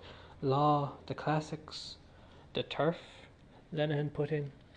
"Literature, the press." "If Bloom were here," the Professor said. "The gentle art of advertisement." "And Madame Bloom," Mr. O'Madden Burke added. "The vocal muse, Dublin's prime favourite." Lenehan gave a loud cough. "Ahem," he said very softly. "Oh, for a fresh of breath air. I caught a cold in the park. The gate was open." "You can do it." The editor laid a nervous hand on Stephen's shoulder. "I want you to write something for me," he said. "Something with a bite in it. You can do it. I see it in your face. In the lexicon of youth." "See it in your face? See it in your eye, lazy idle little schemer." "Foot and mouth disease," the editor cried in scornful invective. "Great nationalist meeting in Boris and Ossory. All balls, bulldozing the public. Give them something with a bite in it. Put us all into it. Damn its soul. Father, Son and Holy Ghost and Jakes McCarthy." "We can all supply mental pabulum," Mr. O'Madden Burke said. Stephen raised his eyes to the bold, unheeding stare. "He wants you for the press gang," J. O'Molloy said. "The great Gallagher." "You can do it," Miles Crawford repeated, clenching his hand in emphasis. "Wait a minute. We'll paralyse Europe, as Ignatius Gallagher used to say when he was on the Shaughraun, doing billiard making in the Clarence. Gallagher, that was a pressman for you. That was a pen. You know how he made his mark? I'll tell you. That was the smartest piece of journalism ever known. That was in 81, 6th of May, time of the Invincibles. Murder in the Phoenix Park. Before you were born, I suppose. I'll show you." He pushed past them to the files. "Look at here," he said, turning. "The New York World cabled for a special. Remember that time?" Professor McHugh nodded. "New York World," the editor said excitedly, pushing back his straw hat. "Where it took place. Tim Kelly, or Kavanagh, I mean. Joe Brady and the rest of them. Where Skin the Goat drove the car. Whole route, see?" "Skin the Goat," Mr. O'Madden Burke said. "Fitzharris. He has that cabman's shelter, they say, down there at Butt Bridge. Holohan told me. You know Holohan?" "Hop and carry one, is it?" Miles Crawford said. "And poor Gumley is down there too, so he told me, minding stones for the corporation. A night watchman." Stephen turned in surprise. "Gumley," he said. "You don't say so. A friend of my father's, is it?" "Never mind Gumley," Miles Crawford cried angrily. "Let Gumley mind the stones. See they don't run away. Look at here. What did Ignatius Gallagher do? I'll tell you. Inspiration of genius. Cabled right away. Have you Weekly Freeman of 17th March? Right. Have you got that?" He flung back pages of the files and stuck his finger on a point. "Take page 4. Advertisement for Bransom's coffee, let us say. Have you got that? Right." The telephone whirred. "A distant voice." "I'll answer it," the Professor said, going. "B is Parkgate. Good." His finger leaped and struck point after point, vibrating. "T is Viceregal Lodge. C is where murder took place. K is Knockmaroon Gate." The loose flesh of his neck shook like a cock's wattles. An ill-starched dicky jutted up and with a rude gesture he thrust it back into his waistcoat. "Hello? Evening Telegraph here. Hello? Who's there? Yes? Yes? Yes?" F to P is the route Skin the Goat drove the car for an alibi. Inchicore, Round Town, Windy Arbour, Palmerston Park, Ranelagh. FABP, got that? X is Davy's public house in Upper Leeson Street. The Professor came to the inner door. "Bloom is at the telephone," he said. "Tell him go to hell," the editor said promptly. "X is Davy's public house. See?" "Clever. Very." Clever, Lenehan said. Very. Give it to them on hot plate, Miles Crawford said. The whole bloody history. Nightmare from which you will never awake. I saw it, the editor said proudly. I was present. Dick Adams, the best-hearted bloody Corkman the good Lord ever put the breath of life in, and myself. Lenehan bowed to a shape of air, announcing, Madam, I'm Adam, and Abel was ere I saw Elba. History, Miles Crawford cried. The old woman of Princess Street was there first.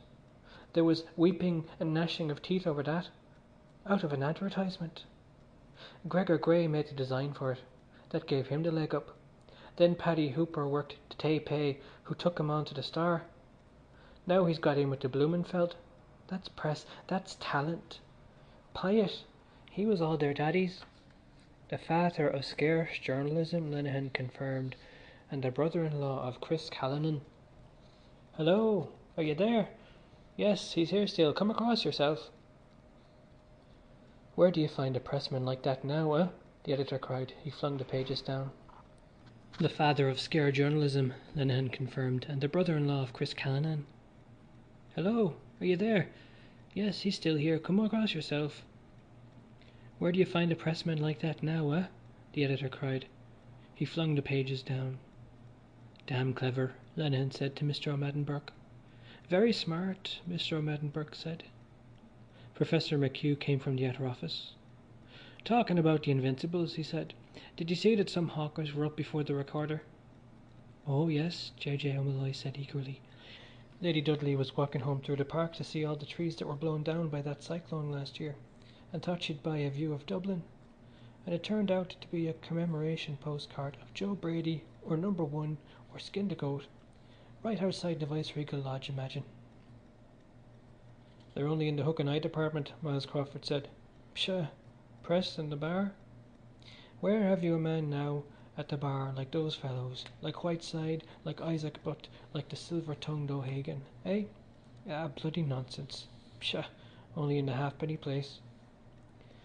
His mouth continued to twitch, unspeaking in nervous curls of disdain. Would anyone wish that mouth for her kiss? How do you know? Why did you write it then? Rhymes and reasons. Mouth, south. Is the mouth south some way, or is the south a mouth? Must be the same. South, pout, out, shout, drought. Rhymes. Two men dressed the same, looking the same, 2 by 2. La tua pace, che parlar ti piace, mentrece il vento com fa sil tace. He saw them 3 by 3, approaching girls, in green, in rose, in russet, entwining. Parler perso, in mauve, in purple, quella pacifica oriflamma, gold of oriflamma, di remirar fe pieu ardenti. But I, old men, penitent, leaden-footed, under darkneath the night, mouth, south, tomb, womb. Speak up for yourself, Mr. O'Madden Burke said. Sufficient for the day. J.J. O'Malloy, smiling palely, took up the gauge. My dear Miles, he said, flinging his cigarette aside, you put a false construction on my words. I hold no brief, but at present advised, for the third profession, qua profession, but your Cork legs are running away with you. Why not bring in Henry Grattan and Flood and Demosthenes and Edmund Burke? Ignatius Gallagher we all know, and his chapel is at boss, Hamsworth of the Farthing Press, and his American cousin of the Bowery gutter sheet, not to mention Paddy Kelly's budget. Pew's occurrences and our watchful friend, the Skibbereen Eagle. Why bring in a master of forensic eloquence like Whiteside? Sufficient for the day is the newspaper thereof. Links with bygone days of yore. Grattan and Flood wrote for this very paper, the editor cried in his face. Irish volunteers, where are you now? Established 1763. Dr. Lucas, who have you now like John Pilpot Curran? Pshaw. Well, J.J. O'Malloy said, Bush, KC, for example. Bush, the editor said. Well, yes, Bush, yes. He has a strain of it in his blood. Kendall Bush, or I mean Seymour Bush. He would have been on the bench long ago, the professor said, only for... but no matter. J.J. O'Molloy turned to Stephen and said quietly and slowly, "One of the most polished periods I think I ever listened to in my life fell from the lips of Seymour Bush. It was in that case of fratricide, the child's murder case.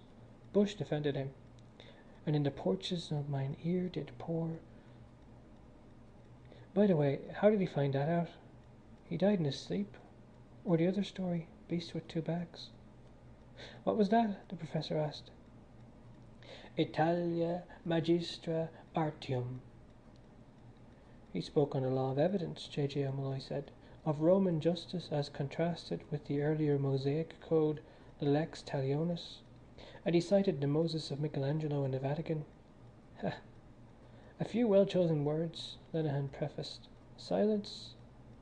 Pause. J.J. O'Molloy took out his cigarette case. False lull.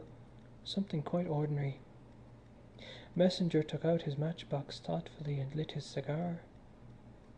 "I have often thought since, on looking back over that strange time, that it was that small act, trivial in itself, that striking of that match, that determined the whole aftercourse of both our lives."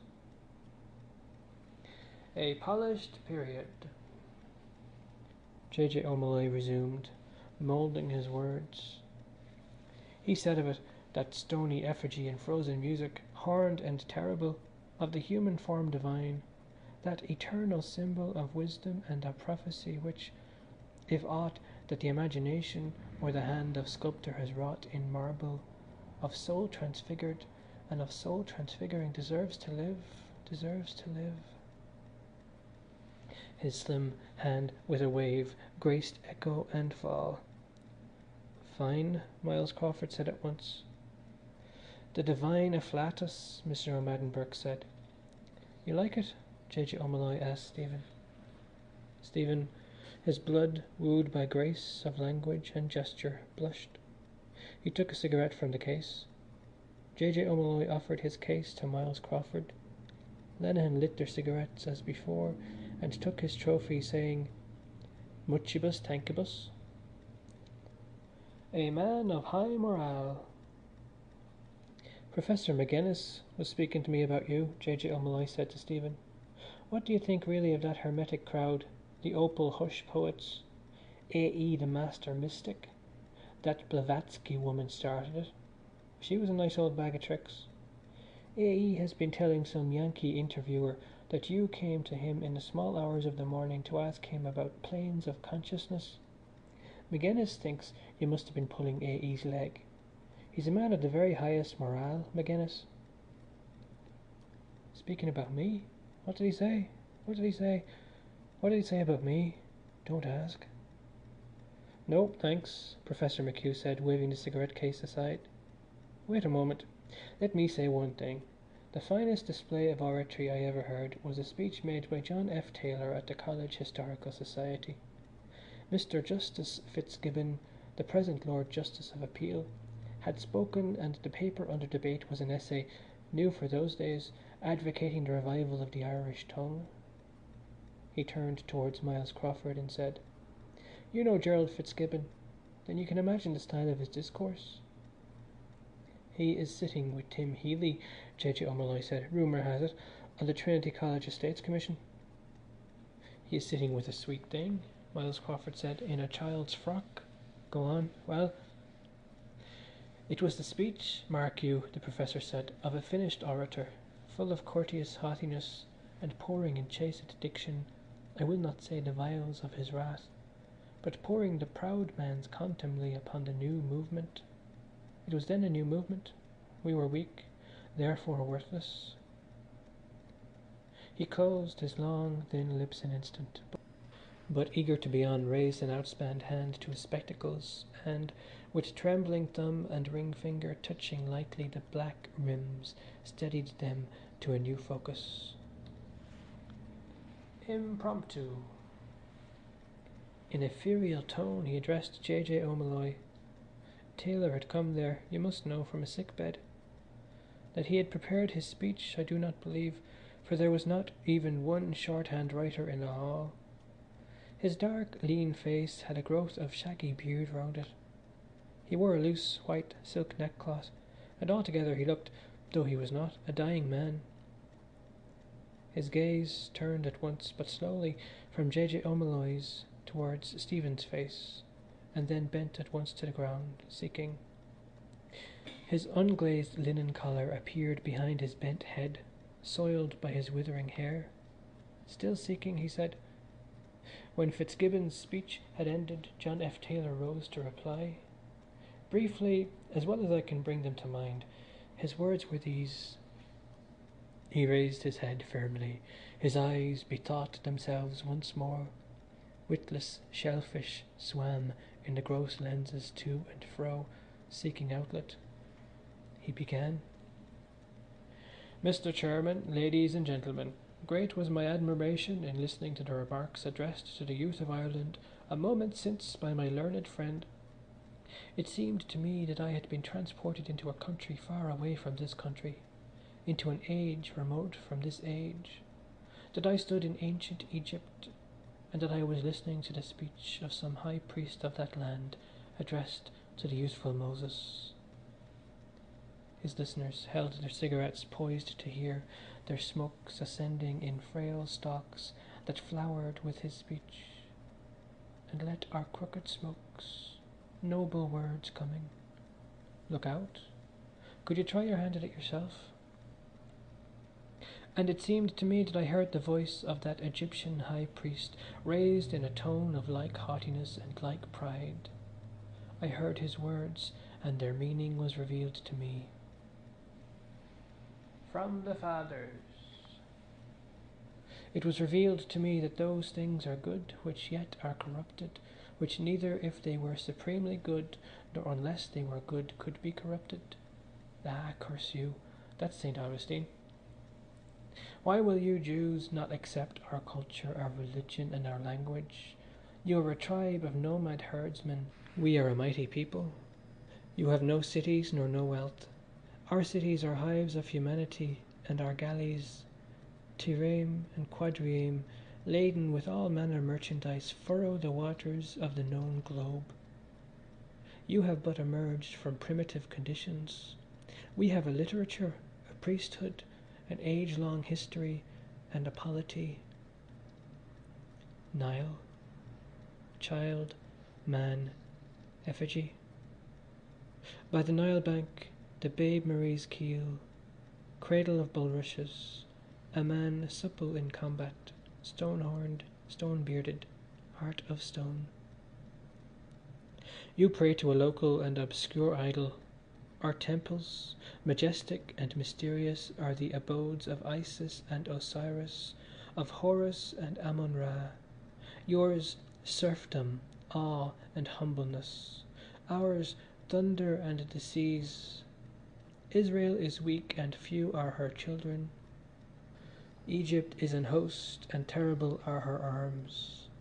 Vagrants and day labourers are you called. The world trembles at our name. A dumb belch of hunger cleft his speech. He lifted his voice above it boldly. But, ladies and gentlemen, had the youthful Moses listened to and accepted that view of life, had he bowed his head and bowed his will and bowed his spirit before that arrogant admonition, he would never have brought the chosen people out of their house of bondage, nor followed the pillar of the cloud by day. He would never have spoken with the Eternal amid lightnings on Sinai's mountain top, nor ever have come down with the light of inspiration shining in his countenance and bearing in his arms the table of the law, graven in the language of the outlaw. He ceased and looked at them, enjoying a silence. Omnibus for him, J. O'Molloy said, not without regret. And yet he died without having entered the land of promise. As sudden at the moment, though from lingering illness often previously expectorated demise, Lenehan added, and with a great future behind him. The troop of bare feet was heard rushing along the hallway and pattering up the staircase. That is oratory, the professor said, uncontradicted. Gone with the wind. Hosts at Mullaghmast and Tara of the Kings. Miles of ears of porches. The tribune's words, howled and scattered to the four winds. A people sheltered within his voice. Dead noise. Akashic records of all that ever, anywhere, wherever was. Love and laud him, me no more. I have money. Gentlemen, Stephen said, as the next motion on the agenda paper, may I suggest that the House do now adjourn? You take my breath away. Is it not perchance a French compliment? Mr. O'Maddenburg asked. 'Tis the hour, methinks, when the wine-jug, metaphorically speaking, is most grateful in ye ancient hostelry. That it be, and thereby is resolutely resolved. All that are in favour say aye, Lenehan announced. The contrary no. I declare it carried. To which particular boozing shed. My casting vote is Mooney's. He led the way, admonishing.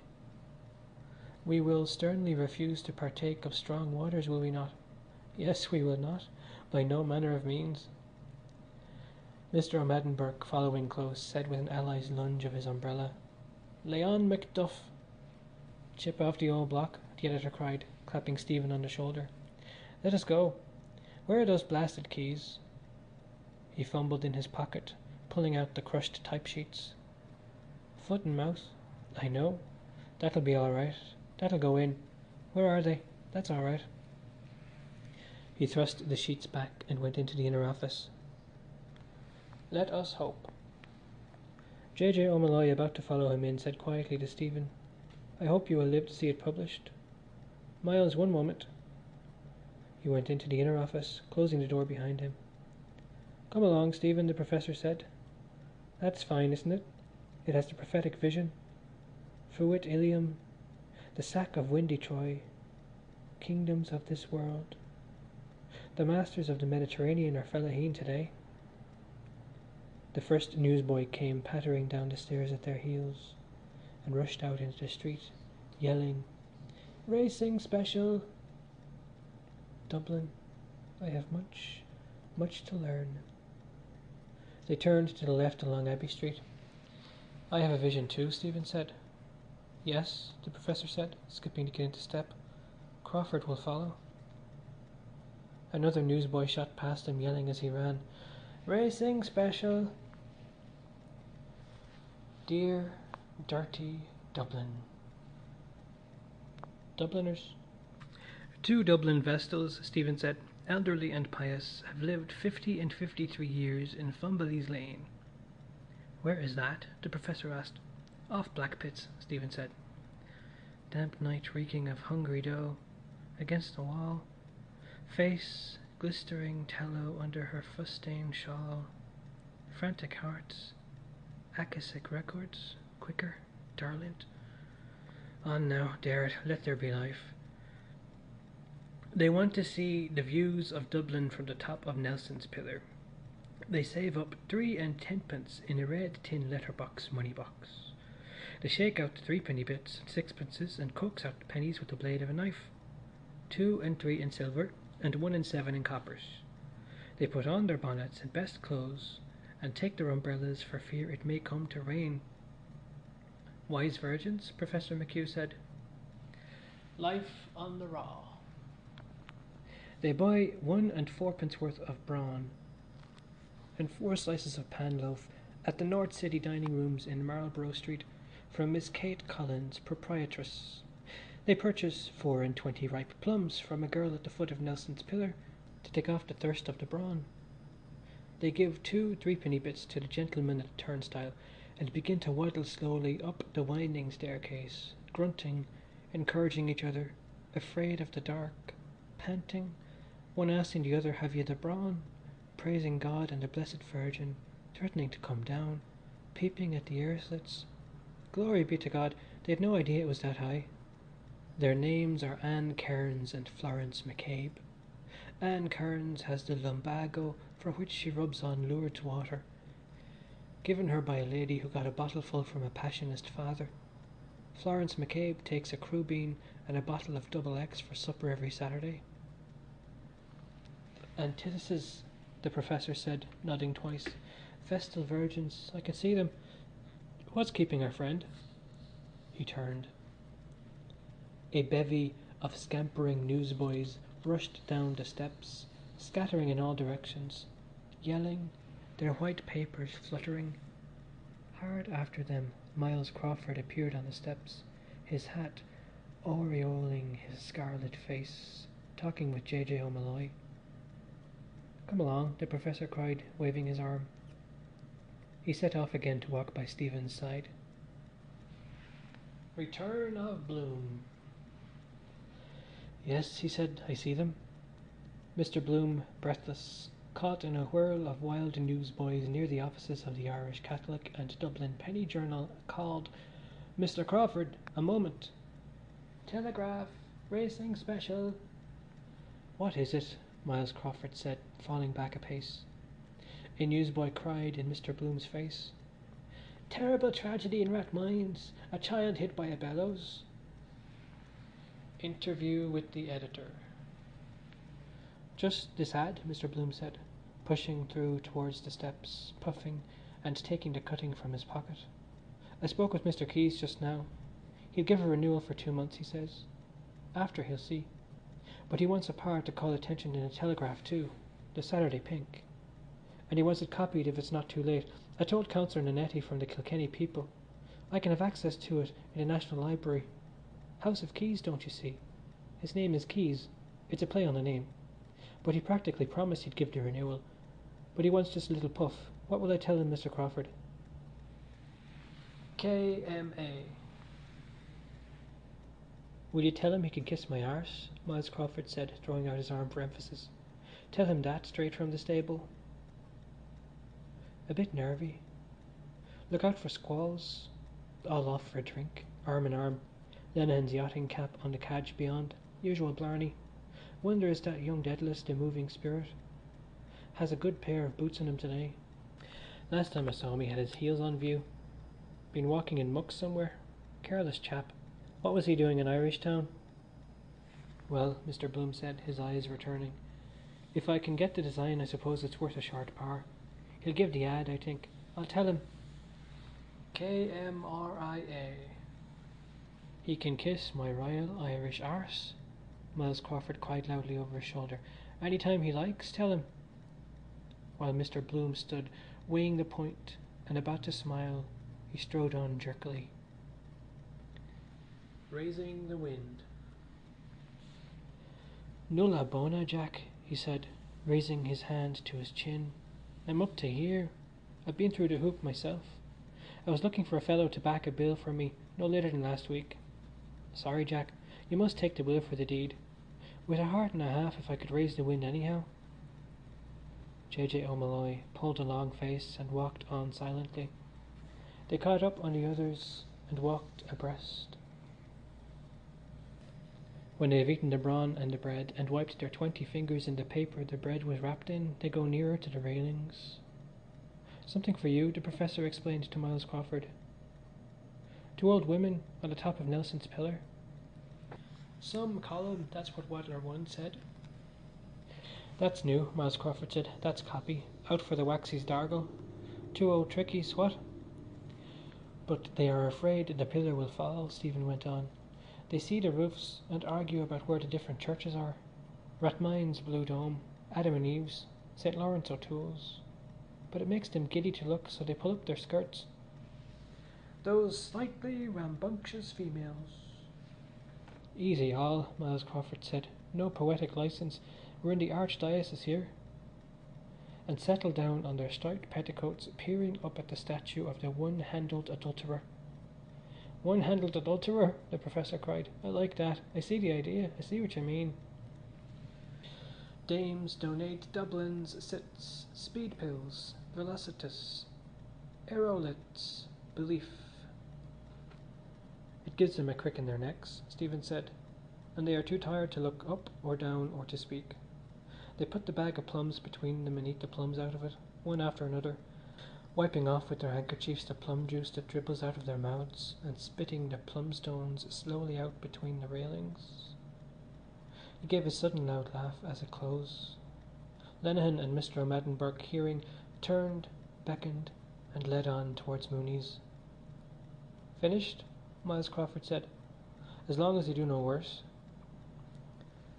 "Sophist wallops haughty Helen square on proboscis.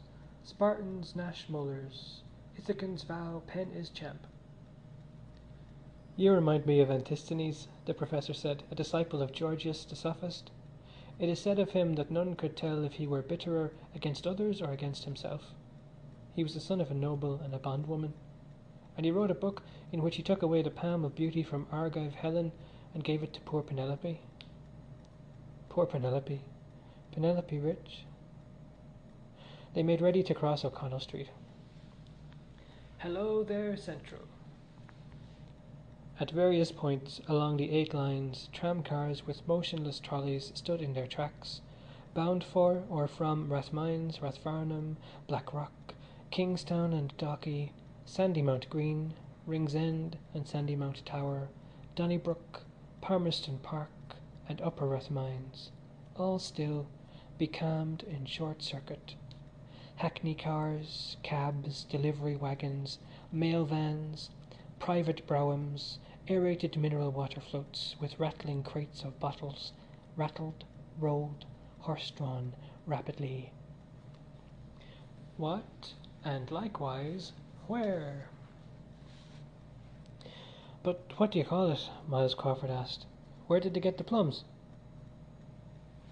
"Virgilian, says pedagogue. Sophomore plumps for old man Moses." "Call it—" "Wait," the professor said, opening his long lips wide to reflect.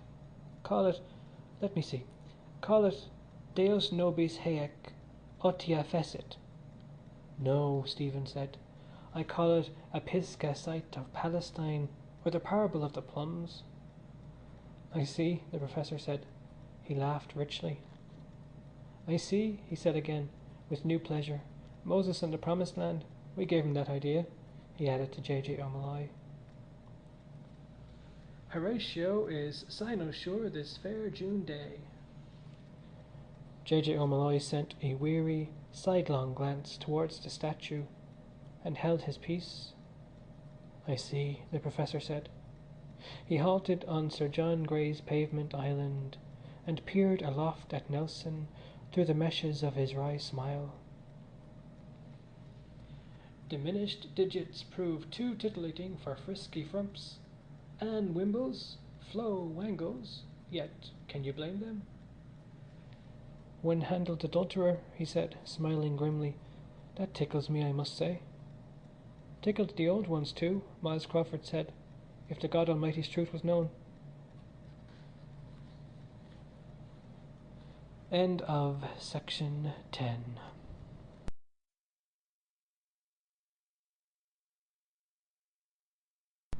Ulysses by James Joyce, Part 2, The Odyssey, Episode 8, Lestrygonians, Part 1.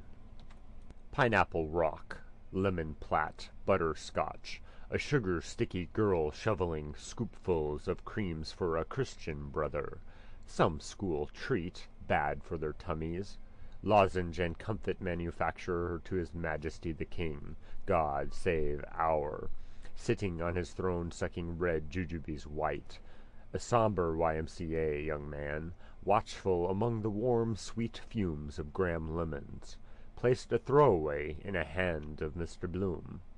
Heart-to-heart talks. Blue? Me? No. Blood of the Lamb. His slow feet walked him riverward, reading, Are you saved? All are washed in the blood of the Lamb. God wants blood victim, birth, hymen, martyr, war, foundation of a building, sacrifice, kidney burnt offering, druids' altars, Elijah is coming. Dr. John Alexander Dowie, restorer of the church in Zion, is coming. Is coming, is coming, is coming, all heartily welcome. paying game. Tory and Alexander last year. Polygamy. His wife will put the stopper on that. Where was that ad, some Birmingham firm? The luminous crucifix, our Saviour. Wake up in the dead of night and see him on the wall, hanging. Pepper's ghost idea. Iron nails ran in. Phosphorus, it must be done with. If you leave a bit of codfish, for instance, I could see the bluey silver over it. Night, I went down to the pantry in the kitchen. Don't like all the smells in it waiting to rush out. What was it she wanted? The Malaga raisins, thinking of Spain, before Rudy was born. The phosphorescence, that bluey, greeny, very good for the brain. From Butler's Monument House corner he glanced along Bachelor's Walk. Dedalus's daughter there still outside Dillon's auction rooms. Must be selling off some old furniture. Knew her eyes at once from the father. Lobbing about, waiting for him. Home always breaks up when the mother goes. 15 children he had. Birth every year almost. That's in their theology, where the priest won't give the poor woman the confession, the absolution. Increase and multiply. Did you ever hear such an idea? Eat you out of house and home. No families themselves to feed. Living on the fat of the land. Their butteries and larders. I'd like to see them do the black fast Yom Kippur. Cross buns. 1 meal and a collation for fear he'd collapse on the altar. A housekeeper of one of those fellows, if you could pick it out of her. Never pick it out of her. Like getting LSD out of him. Does himself well. No guess. All for number 1. Watching his water. Bring your own bread and butter. His reverence mum's the word. Good Lord, that poor child's dress is in flitters. Underfed she looks, too. Potatoes and marge, marge and potatoes. It's after they feel it. Proof of the pudding. Undermines the Constitution. As he set foot on O'Connell Bridge, a puffball of smoke plumed up from the parapet. Brewery barge with export stout. England. Sea air sours it, I heard. Be interesting some day, get a pass through Hancock to see the brewery. Regular world in itself. Vats of porter wonderful. Rats get in too. Drink themselves bloated as big as a collie floating. Dead drunk on the porter. Drink till they puke again like Christians. Imagine drinking that. Rats, vats. Well, of course, if we knew all the things. Looking down, he saw flapping strongly, wheeling between the gaunt quay walls, gulls. Rough weather outside. If I threw myself down? Reuben J.'s son must have swallowed a good bellyful of that sewage. 1 and 8pence too much. It's the droll way he comes out with the things. Knows how to tell a story, too. They wheeled lower, looking for grub. Wait. He threw down among them a crumpled paper ball. Elijah, 32 feet per sec is calm. Not a bit. The ball bobbed unheeded on the wake of swells, floated under by the bridge piers. Not such damn fools. Also, the day I threw that stale cake out of the Aaron Kings, picked it up in the wake 50 yards astern. Live by their wits. They wheeled, flapping. The hungry famished gull flaps o'er the waters dull. That is how poets write, the similar sounds. But then Shakespeare has no rhymes, blank verse. The flow of the language it is, the thoughts, solemn. Hamlet, I am thy father's spirit, doomed for a certain time to walk the earth. 2 apples a penny, 2 for a penny. His gaze passed over the glazed apples serried on her stand. Australians they must be this time of year. Shiny peels. polishes them up with a rag or a handkerchief. Wait, those poor birds. He halted again, and bought from the old apple-woman 2 Banbury cakes for a penny, and broke the brittle paste and threw its fragments down into the Liffey. See that? The gulls swooped silently, too, then all from their heights, pouncing on prey, gone, every morsel. Aware of their greed and cunning, he shook the powdery crumb from his hands. They never expected that. Manna. Live on fish, fishy flesh they have. All seabirds, gulls, sea-goose, swans from Anna Liffey swim down here sometimes to preen themselves. No accounting for tastes. Wonder what kind is swan meat. Robinson Crusoe had to live on them. They wheeled, flapping weakly. I'm not going to throw any more. Penny quite enough. Lot of thanks I get. Not even a caw. They spread foot and mouth disease too. If you cram a turkey, say on chestnut meal, it tastes like that. Eat pig like pig. But then, why is it that saltwater fish are not salty? How is that? His eye sought answer from the river, and saw a rowboat rock at anchor on the treacly swells lazily its plastered board. Kino's 11. Trousers. Good idea, that. Wonder if he pays rent to the corporation. How can you own water, really? It's always flowing in a stream, never the same, which in the stream of life we trace, because life is a stream. All kinds of places are good for ads. That quack doctor for the clap used to be stuck up in all the greenhouses. Never see it now. Strictly confidential. Dr. High Franks. Didn't cost him a red like Maggini the Dancing Master self-advertisement. Got fellows to stick them up or stick them up himself for that matter on the QT running in to loosen a button. Fly-by-night. Just the place, too. Post-snow bills, post-110 pills. Some chap with the dose burning him. If he... Oh. Eh? No. No. No. No, I don't believe it. He wouldn't, surely. No. No. Mr. Bloom moved forward, raising his troubled eyes. Think no more about that. After 1. Time ball on the ballast office is down. Dunsink time. Fascinating little book that is of Sir Robert Ball's. Parallax. I never exactly understood. There's a priest. Could ask him. It's Greek. Parallel. Parallax. Met him pike hoses, she called it, till I told her about the transmigration. Oh, rocks! Mr. Bloom smiled "oh, rocks" at 2 windows of the ballast office. She's right, after all. Only big words for ordinary things on account of the sound. She's not exactly witty. Can be rude, too. Blurt out what I was thinking. Still, I don't know. She used to say Ben Dollard had a bass barrel-tone voice. He has legs like barrels, and you'd think he was singing into a barrel. Now isn't that wit? They used to call him Big Ben. Not half as witty as calling him bass barrel-tone. Appetite like an albatross.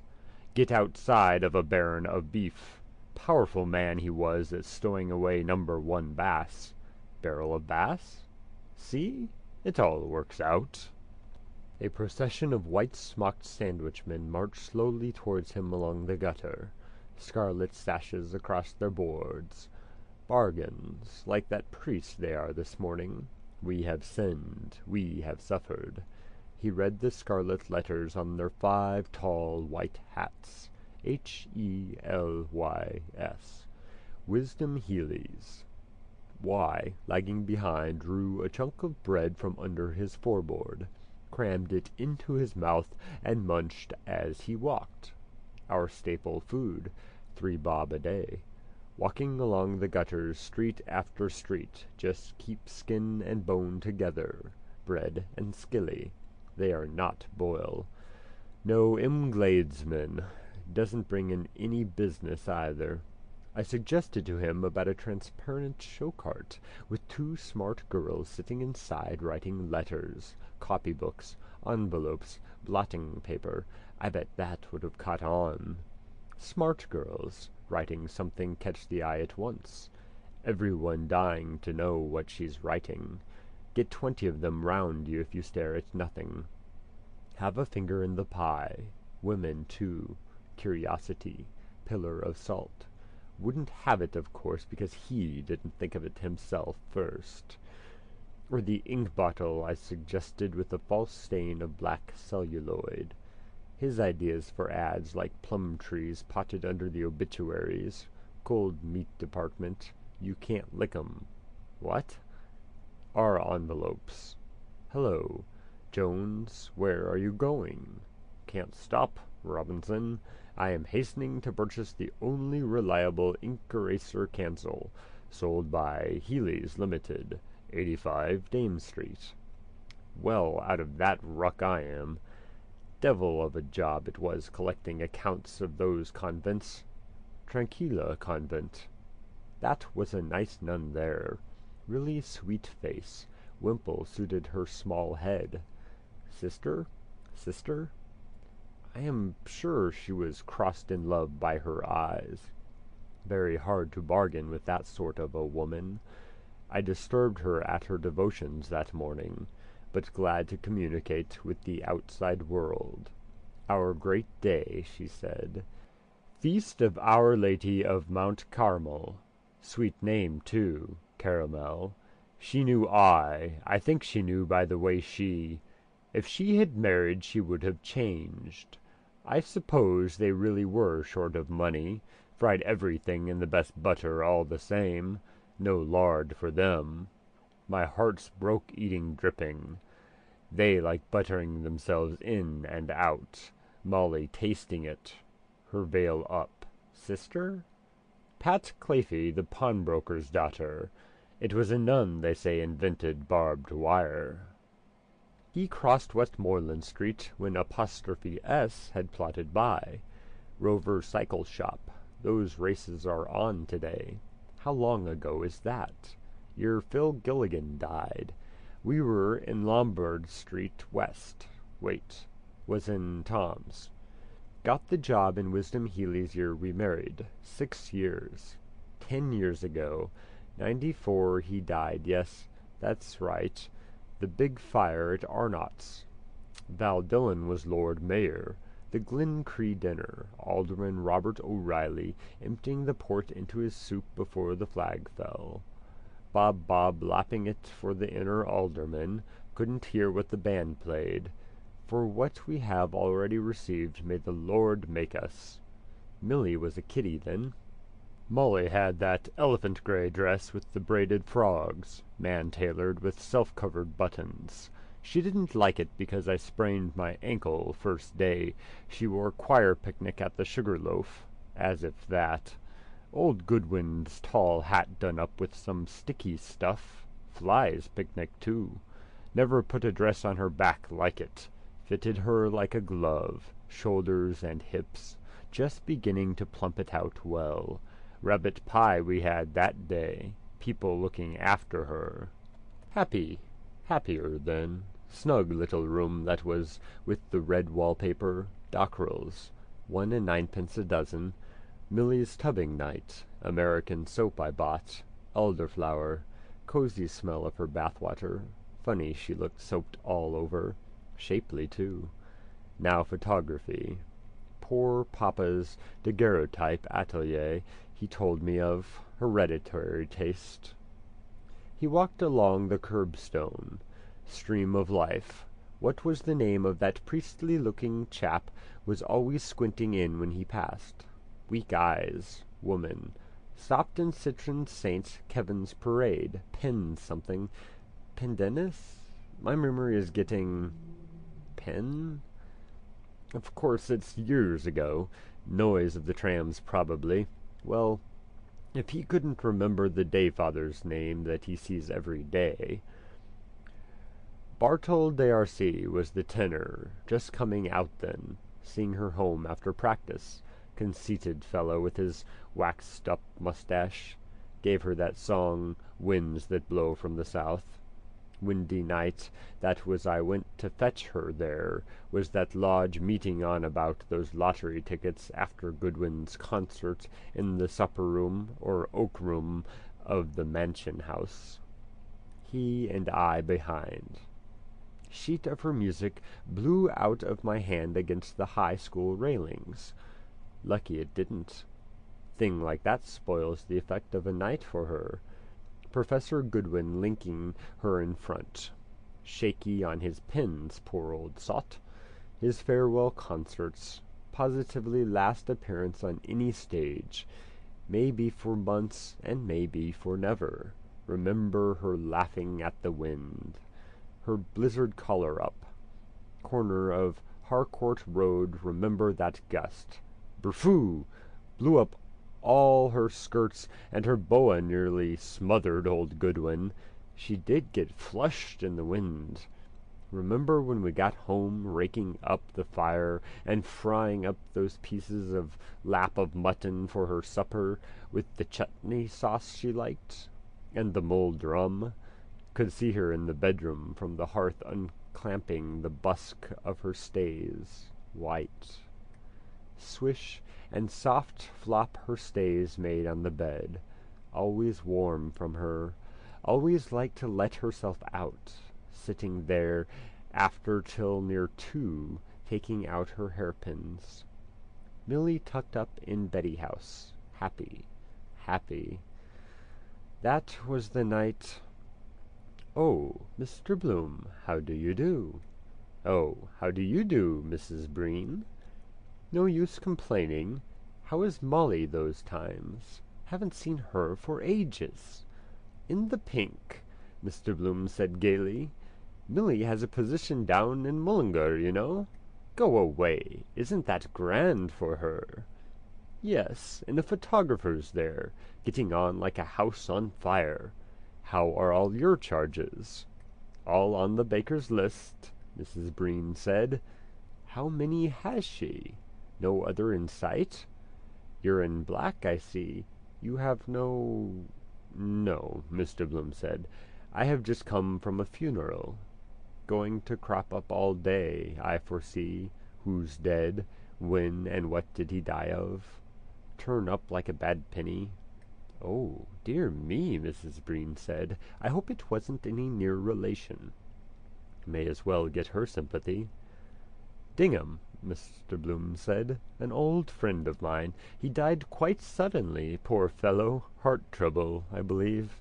Funeral was this morning." "Your funeral's tomorrow while you're coming through the rye." Diddle, diddle, dum, dum, diddle, diddle.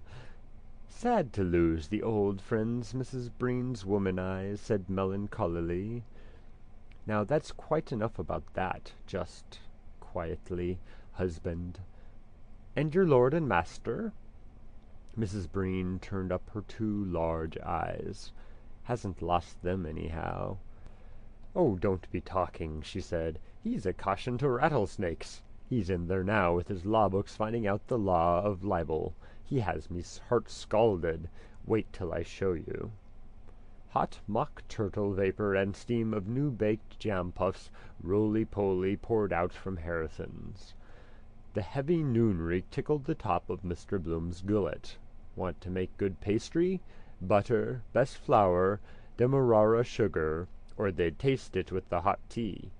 Or is it from her?" A barefoot Arab stood over the grating, breathing in the fumes. "Deaden the gnaw of hunger that way. Pleasure or pain, is it? Penny dinner, knife and fork chained to the table." Opening her handbag, chipped leather, hatpin, ought to have a guard on those things. Stick it in a chap's eye in the tram. Rummaging. Open. Money. Please take one. Devils if they lose 6pence. Raise Cain. Husband barging. Where's the 10 shillings I gave you on Monday? Are you feeding your little brother's family? Soiled handkerchief.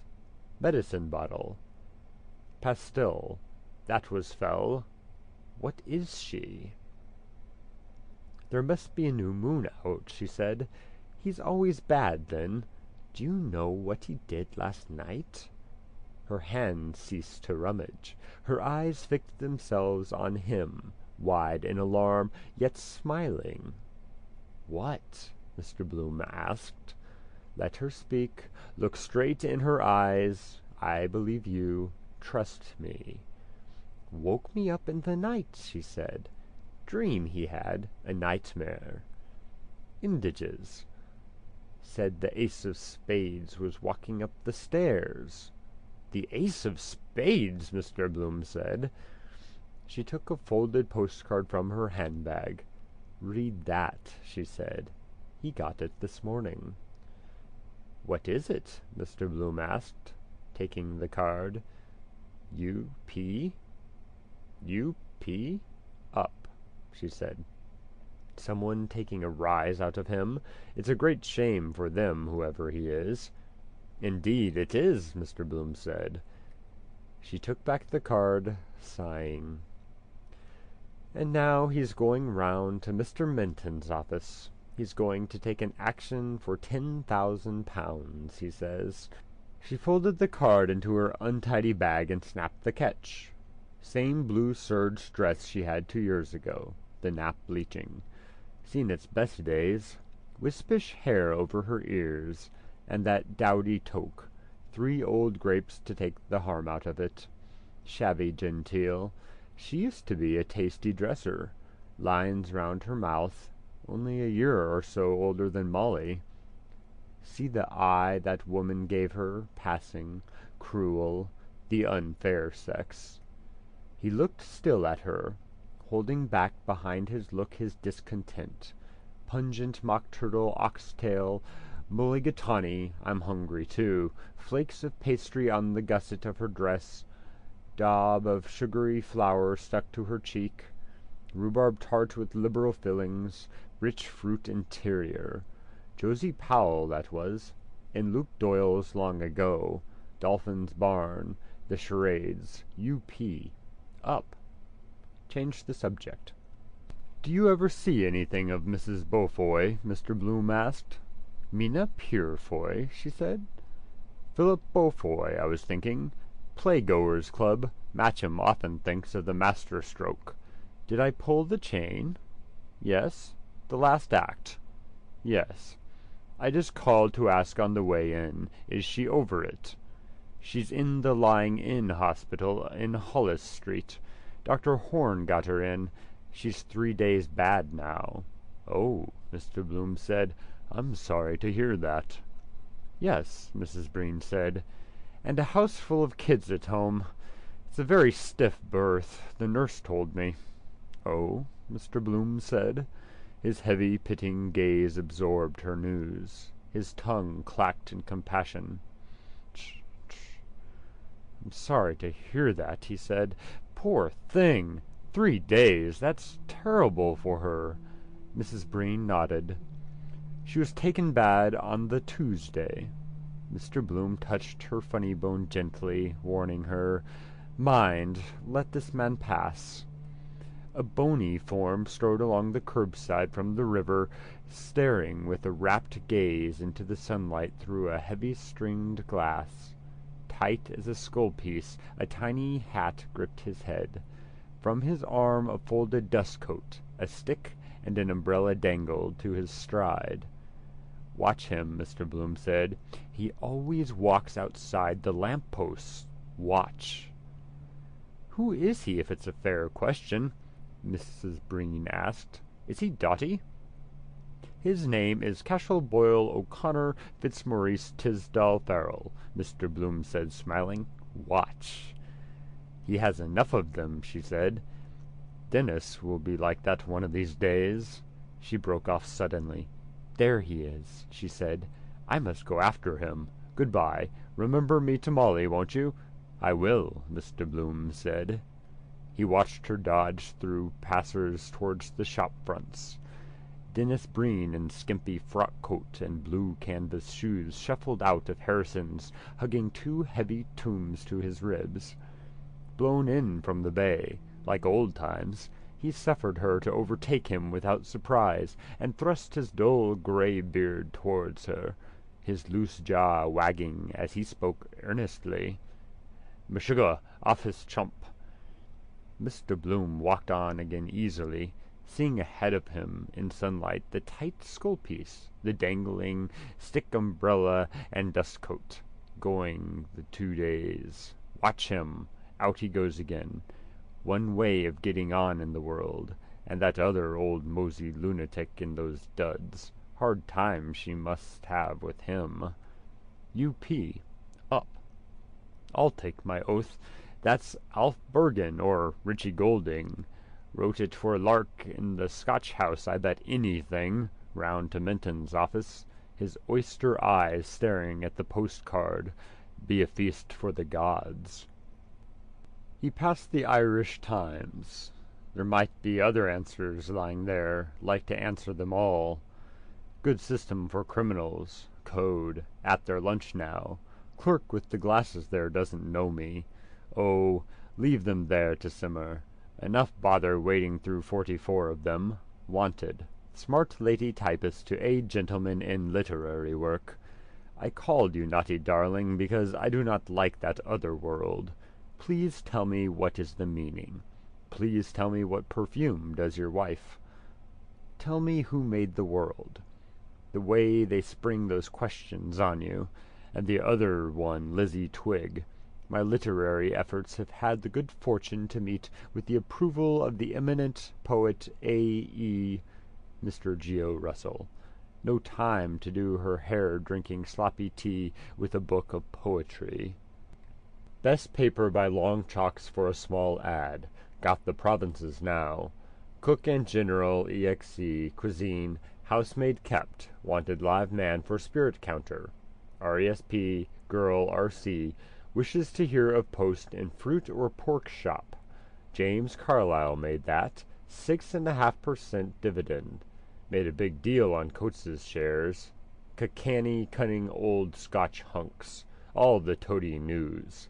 Our gracious and popular viceroy bought the Irish field now. Lady Mountcashel has quite recovered after her confinement, and rode out with the Ward Union staghounds at the enlargement yesterday at Rathawith. Uneatable fox. Pot hunters, too. Fear injects juices make it tender enough for them. Riding astride, sit her horse like a man, weight-carrying huntress. No side saddle or pillion for her, not for Joe.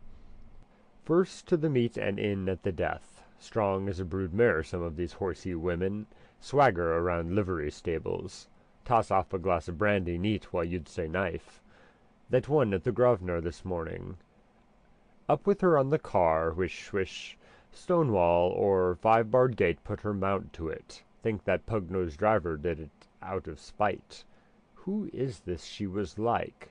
Oh yes, Mrs. Miriam Dandrade, that sold me her old wraps and black underclothes in the Shelbourne Hotel. Divorced Spanish-American. Didn't take a feather out of her my handling them. As if I was her clothes horse. Saw her in the Vice-Regal party when Stubbs, the park ranger, got me in with Whelan of the Express, scavenging what the quality left. High tea. Mayonnaise I poured on the plums, thinking it was custard. Her ears ought to have tingled for a few weeks after. Want to be a bull for her. Born courtesan. No nursery work for her. Thanks. Poor Mrs. Purefoy. Methodist husband. Method in his madness. Saffron bun and milk and soda lunch in the educational dairy. YMCA. Eating with a stopwatch. 32 chews to the minute. And still his mutton chop whiskers grew. Supposed to be well connected. Theodore's cousin in Dublin Castle. One Tony relative in every family. Hardy annuals he presents her with.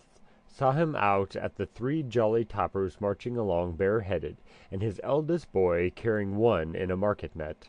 The squallers. Poor thing! Then having to give the breast year after year all hours of the night. Selfish those TTs are. Dog in the manger. Only 1 lump of sugar in my tea, if you please. End of section 11. Ulysses by James Joyce, Part 2, The Odyssey. Episode 8, Lestrygonians, Part 2. He stood at Fleet Street crossing, luncheon interval, a sixpenny at Rose. Must look up that ad in the National Library. An eightpenny in the Burton, better. On my way. He walked on past Bolton's Westmoreland House. Tea. I forgot to tap Tom Kernan. Tth. 3 days imagine groaning on a bed with a vinegared handkerchief round her forehead, her belly swollen out. Phew! Dreadful simply. Child's head too big. Forceps. Doubled up inside her, trying to butt its way out blindly, groping for the way out. Kill me, that would. Lucky Molly got over hers lightly. They ought to invent something to stop that. Life with hard labor. Twilight sleep idea. Queen Victoria was given that. 9 she had, a good layer. Old woman that lived in a shoe, she had so many children. Suppose he was consumptive. Time someone thought about it instead of gassing about the what was it, the pensive bosom of the silver effulgence. Flapdoodle to feed fools on. They could easily have big establishments, whole thing quite painless out of all the taxes, give every child born 5 quid at compound interest, up to 21 5% is 100 shillings and 5 tiresome pounds multiplied by 20 decimal system.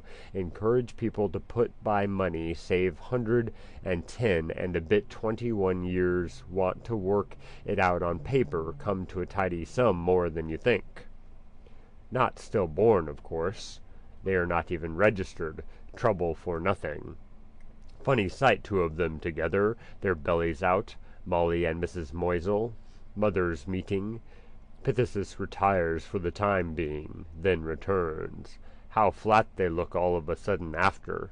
Peaceful eyes, weight off their mind. Old Mrs. Thornton was a jolly old soul. All my babies, she said, the spoon of pap in her mouth before she fed them. Oh, that's yum. Got her hand crushed by old Tom Wall's son. His first bow to the public, head like a prize pumpkin. Snuffy Dr. Murren. People knocking them up at all hours. For God's sake, doctor, wife in her throes. Then keep them waiting months for their fee. To attendance on your wife. No gratitude in people. Humane doctors, most of them. Before the huge high door of the Irish House of Parliament a flock of pigeons flew, their little frolic after meals. Who will we do it on? I pick the fellow in black. Here goes. Here's good luck. Must be thrilling from the air. Apjohn, myself and Owen Goldberg up in the trees near Goose Green playing the monkeys. Mackerel they called me. A squad of constables debouched from College Street, marching in Indian file. Goose-step. Food-heated faces, sweating helmets, patting their truncheons, after their feed with a good load of fat soup under their belts. Policemen's lot is oft a happy one. They split up in groups and scattered, saluting, towards their beats. Let out to graze. Best moment to attack one in pudding time. A punch in his dinner, a squad of others marching irregularly, rounded Trinity railings marking for the station, bound for their troughs. Prepare to receive cavalry, prepare to receive soup. He crossed under Tommy Moore's roguish finger. They did right to put him up over a urinal, meeting of the waters. Ought to be places for women, running into cake shops. Settle my hat straight. There is naught in this wide world of Ali. Great song of Julia Morkan's. Kept her voice up to the very last. Pupil of Michael Balfe's, wasn't she? He gazed after the last broad tunic. Nasty customers to tackle. Jack Power could a tale unfold. Father a G-man. If a fellow gave them trouble being lagged, they'd let him have it hot and heavy in the bridewell. Can't blame them after all with the job they have, especially the young hornies. That horse policeman, the day Joe Chamberlain was given his degree in Trinity, he got a run for his money. My word, he did. his horse's hoofs clattering after us down Abbey Street. Lucky I had the presence of mind to dive into Manning's, or I was souped. He did come a wallop, by George. Must have cracked his skull on the cobblestones. I oughtn't to have got myself swept along with those medicals, and the Trinity jibs and their mortarboards, looking for trouble. Still, I got to know that young Dixon, who dressed that sting for me in the Mater, and now he's in Hollis Street, or Mrs. Purefoy. Wheels within wheels, police whistle in my ears, still, all skedaddled. Why, he fixed on me, give me in charge. Right here it began. Up the Boers! 3 cheers for Duet! We'll hang Joe Chamberlain on a sour apple tree. Silly billies. Mob of young cubs yelling their guts out. Vinegar Hill, the Butter Exchange Band. Few years' time, half of them magistrates and civil servants. War comes on. Into the army, helter-skelter. Same fellows used to, whether on the scaffold high. Never know who you're talking to. Corny Kelleher, he was Harvey Duff in his eye. Like that Peter or Dennis or James Carey that blew the gaff on the Invincibles. Member of the corporation, too, egging raw youths on to get in the know, all the time drawing Secret Service pay from the castle. Drop him like a hot potato. Why, those plain-clothes men are always courting slaveys. Easily twig a man used to uniform. Square pushing up against a back door. Maul her a bit. Then the next thing on the menu. And who is the gentleman does be visiting there? Was the young master saying anything? Peeping Tom through the keyhole, decoy duck. Hot-blooded young student fooling round her fat arms, ironing. Are those yours, Mary? I don't wear such things. Stop, or I'll tell them this is on you, out half the night. There are great times coming, Mary. Wait till you see. Ah, g'long with your great times coming. Barmaids, too, tobacco shop girls. James Stephen's idea was the best. He knew them. Circles of 10 so that a fellow couldn't round on more than his own ring. Sin fine. Back out you get the knife. Hidden hand. Stay in. The firing squad. Turnkey's daughter got him out of Richmond. Off from Lusk. Putting up in the Buckingham Palace Hotel under their very noses. Garibaldi. You must have a certain fascination, Parnell. Arthur Griffith is a square-headed fellow, but he has no go in him for the mob, or gas about our lovely land. Gammon and spinach. Dublin Bakery Company's tea-room, debating societies, that republicanism is the best form of government, that the language question should take precedence of the economic question. Have your daughters inveigling them to your house. Stuff them up with meat and drink. Michaelmas goose. Here's a good lump of thyme seasoning under the apron for you. Have another quart of goose grease before it gets too cold. Half enthusiasts. Penny roll and a walk with the band. No grace for the carver. The thought that the other chap pays best sauce in the world. Make themselves thoroughly at home. Show us over those apricots, meaning peaches. The not far distant day. Home rule sun rising up in the northwest. His smile faded as he walked, a heavy cloud hiding the sun slowly, shadowing Trinity's surly front.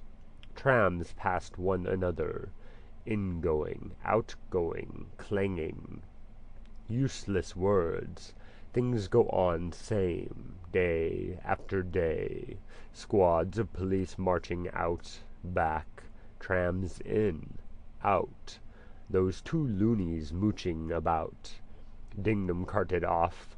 Mina Purefoy swollen belly on a bed groaning to have a child tugged out of her. One born every second somewhere. Other dying every second. Since I fed the birds 5 minutes. 300 kicked the bucket. Other 300 born, washing the blood off. All are washed in the blood of the Lamb, bawling, Ma.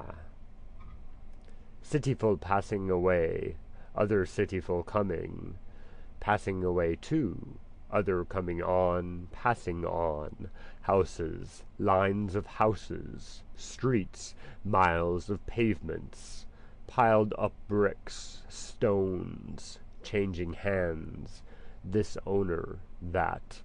Landlord never dies, they say. Other steps into his shoes when he gets his notice to quit. They buy the place up with gold, and still they have all the gold. Swindle in it somewhere. Piled up in cities, worn away age after age. Pyramids in sand, built on bread and onions. Slaves' Chinese wall, Babylon. Big stones left, round towers, rest rubble, sprawling suburbs jerry-built. Kirwan's mushroom houses built of breeze, shelter for the night. No one is anything. This is the very worst hour of the day. Vitality, dull, gloomy, hate this hour. Feel as if I had been eaten and spewed. Provost's house. The Reverend Dr. Salmon. Tinned salmon. Well tinned in there, like a mortuary chapel. Wouldn't live in it if they paid me. Hope they have liver and bacon today. Nature abhors a vacuum. The sun freed itself slowly and lit glints of light among the silverware opposite in Walter Sexton's window, by which John Howard Parnell passed, unseeing. There he is, the brother, image of him, haunting face. Now that's a coincidence. Course hundreds of times you think of a person and don't meet him, like a man walking in his sleep. No one knows him. Must be a corporation meeting today. They say he never put on the city marshal's uniform since he got the job. Charlie Kavanagh used to come out on his high horse, cocked hat, puffed, powdered, and shaved. Look at the woebegone walk of him, eaten a bad egg, poached eyes on ghost. I have a pain, great man's brother, his brother's brother. He'd look nice on the city charger, drop into the DBC probably for his coffee, play chess there. His brother used men as pawns. Let them all go to pot. Afraid to pass a remark on him. Freeze them up with that eye of his. That's the fascination, the name, all a bit touched. Mad Fanny and his other sister, Mrs. Dickinson, driving about with scarlet harness, bolt upright like Surgeon Mardell. Still David Sheehy beat him for South Mead. Apply for the Chiltern Hundreds and retire into public life. The Patriots' banquet, eating orange peels in the park. Stephen Dedalus said, when they put him in Parliament, that Parnell would come back from the grave and lead him out of the House of Commons by the arm. Of the two-headed octopus, one of whose heads is the head upon which the ends of the world have forgotten to come, while the other speaks with a Scotch accent, the tentacles. They passed from behind Mr. Bloom along the curbstone, beard and bicycle, young woman. And there he is, too. Now, that's really a coincidence. Second time. Coming events cast their shadows before. With the approval of the eminent poet Mr. Geo. Russell. That might be Lizzie Twigg with him. A.E. What does that mean? Initials, perhaps? Albert Edward. Arthur Edmund. Alphonsus Eb. Ed. L. Esquire. What was he saying? The ends of the world with a Scotch accent? Tentacles. Octopus. Something occult. Symbolism. Holding forth. She's taking it all in, not saying a word, to aid gentlemen in literary work. His eyes followed the high figure in homespun, beard and bicycle, a listening woman at his side, coming from the vegetarian. Only vegetables and fruit. Don't eat a beefsteak. If you do, the eyes of that cow will pursue you through all eternity. They say it's healthier. Wind and watery, though. Tried it. Keep you on the run all day. Bad as a bloater. Dreams all night. Why do they call that thing they gave me nut steak? Nutarians, fruitarians. To give you the idea, you are eating rump steak. Absurd. Salty, too. They cook in soda. Keep you sitting by the tap all night. Her stockings are loose over her ankles. I detest that. So tasteless. Those literary, ethereal people, they are all. Dreamy, cloudy, symbolistic. Aesthetes they are. I wouldn't be surprised if it was that kind of food you see produces the like waves of the brain, the poetical. For example, one of those policemen sweating Irish stew into their shirts, you couldn't squeeze a line of poetry out of him. Don't know what poetry is, even. Must be in a certain mood. The dreamy, cloudy gull waves o'er the waters dull. He crossed at Nassau Street corner and stood before the window of Yates and Son, pricing the field glasses. Or will I drop into old Harris's and have a chat with young Sinclair, well-mannered fellow, probably at his lunch. Must get those old glasses of mine set right. Gert's lenses 6 guineas. Germans making their way everywhere. Sell on easy terms to capture trade. Undercutting. Might chance on a pair in the Railway Lost Property Office. Astonishing the things people leave behind them in trains and cloak-rooms. What do they be thinking about? Women, too. Incredible. Last year, travelling to Ennis, had to pick up that farmer's daughter's ba and hand it to her at Limerick Junction. Unclaimed money, too. There's a little watch up there on the roof of the bank to test those glasses by. His lids came down on the lower rims of his irides. Can't see it. If you imagine it's there, you can almost see it. Can't see it. He faced about and, standing between the awnings, held out his right hand at arm's length towards the sun. Wanted to try that often. Yes, completely. The tip of his little finger blotted out the sun's disk. Must be the focus where the rays cross. If I had black glasses.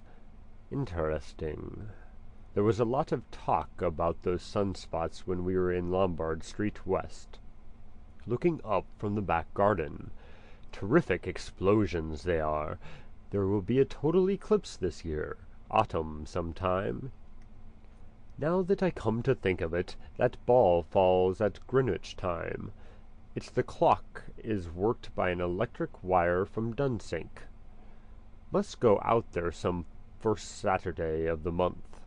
If I could get an introduction to Professor Joly, or learn up something about his family, that would do too. Man always feels complimented. Flattery where least expected.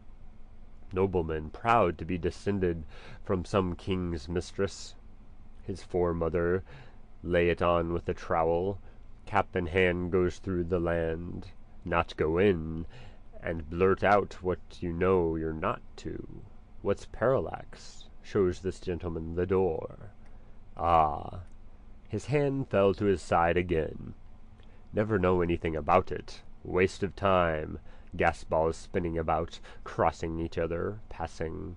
Same old ding-dong always. Gas, then solid, then whirled, then cold, then dead shell drifting around. Frozen rock, like that pineapple rock. The moon. Must be a new moon out, she said. I believe there is. He went on by La Maison Claire. Wait. The full moon was the night we were Sunday fortnight exactly. There is a new moon. Walking down by the Tolka. Not bad for a Fairview moon. She was humming. The young May moon. She's beaming. Love. He other side of her. Arm. He. Glowworms la amp is gleaming. Love. Touch. Fingers. Asking. Answer. Yes. Stop. Stop. If it was, it was. Must. Mr. Bloom, quick breathing, slowlier, walking past Atom Court. With the keep quiet relief his eyes took note, this is the street here, middle of the day, of Bob Doran's bottle shoulders. On his annual bend, M'Coy said, They drink in order to say or do something, or chercher la femme. Up in the coombe with chummies and street-walkers, and then the rest of the year sober as a judge. Yes, thought so. Sloping into the Empire, gone. Plain soda would do him good. Where Pat Kinsella had his harp theatre before Whitbread ran the Queen's. Broth of a boy. Dion Buccico, business with his harvest moon face and a poky bonnet. 3 pretty maids from school. How time flies, eh? Showing long red pantaloons under his skirts, drinkers drinking, laughed spluttering, their drink against their breath. More power, Pat, coarse red, fun for drunkards, guffaw and smoke.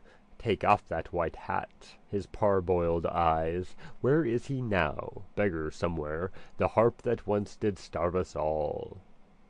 I was happier then. Or was that I? Or am I now I? 28 I was. She 23. When we left Lombard Street West something changed. Could never like it again after Rudy. Can't bring back time, like holding water in your hand. Would you go back to then? Just beginning then, would you? Are you not happy in your home, you poor little naughty boy? Wants to sew on buttons for me. I must answer. Write it in the library. Grafton Street, gay with housed awnings, lured his senses.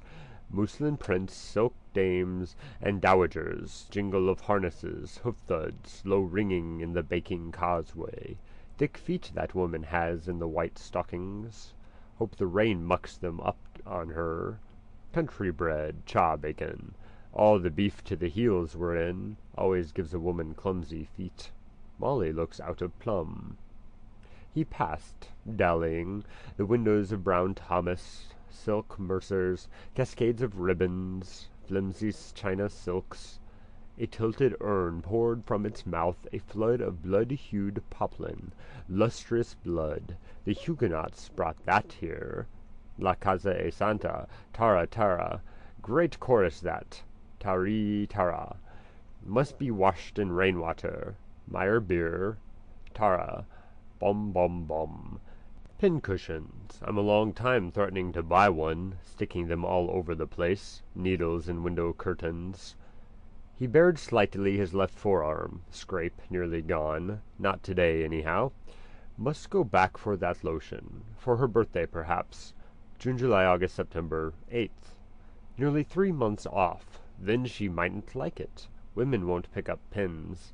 Say it cut slow. Gleaming silks, petticoats on slim brass rails, rays of flat silk stockings. Unless to go back. Had to be. Tell me all. High voices, sun-warm silk, jingling harnesses, all for a woman. Home and houses, silk webs, silver, rich fruit spicy from Jaffa. Agendath Nitame, wealth of the world. A warm human plumpness settled down on his brain. His brain yielded. Perfume of embraces all him assailed. With hungered flesh obscurely, he mutely craved to adore. Duke Street. Here we are. Must eat. The Burton. Feel better then. He turned Combridge's corner, still pursued, jingling, hoof-thuds, perfumed bodies, warm, full, all kissed, yielded, in deep summer fields, tangled pressed grass, in trickling hallways of tenements, along sofas, creaking beds. Jack. Love. Darling. Kiss me, Reggie. My boy. Love. His heart astir, he pushed in the door of the Burton restaurant. Stink gripped his trembling breath. Pungent meat juice, slush of greens. See the animals feed. Men, men, men. Perched on high stools by the bar, hats shoved back, at the tables calling for more bread, no charge, swilling, wolfing gobfuls of sloppy food, their eyes bulging, wiping wetted mustaches. A pallid, soot-faced young man polished his tumbler, knife, fork, and spoon with his napkin. New set of microbes. A man with an infant sauce-stained napkin tucked around him shoveled gurgling soup down his gullet. A man spitting back on his plate, half-masticated gristle, gums, no teeth to chew it. Chump chop from the grill, bolting to get it over, sad boozer's eyes, bitten off more than he can chew. Am I like that? See ourselves as others see us. Hungry man is an angry man, working tooth and jaw. Don't! Oh, a bone! That last pagan king of Ireland, Cormac, in the school poem, choked himself at Sletty southward of the Boyne. Wonder what he was eating. Something voluptuous. St. Patrick converted him to Christianity. Couldn't swallow it all, however. Roast beef and cabbage, one stew. Smells of men, his gorge rose. Spatten sawdust, sweetish, warmish cigarette smoke, reek of plug, spilt beer, men's beery piss, the stale of ferment. Couldn't eat a morsel here. Fellow sharpening knife and fork to eat all before him. Old chap picking his tootles, slight spasm, full, chewing the cud. Before and after, grace after meals. Look on this picture, then on that. Scoffing up stew gravy with sopping sippets of bread. Lick it off the plate, man. Get out of this. He gazed round the stooled and tabled eaters, tightening the wings of his nose. 2 stouts here, 1 corned and cabbage. That fellow ramming a knifeful of cabbage down, as if his life depended on it. Good stroke. Give me the fidgets to look, safer to eat from his 3 hands.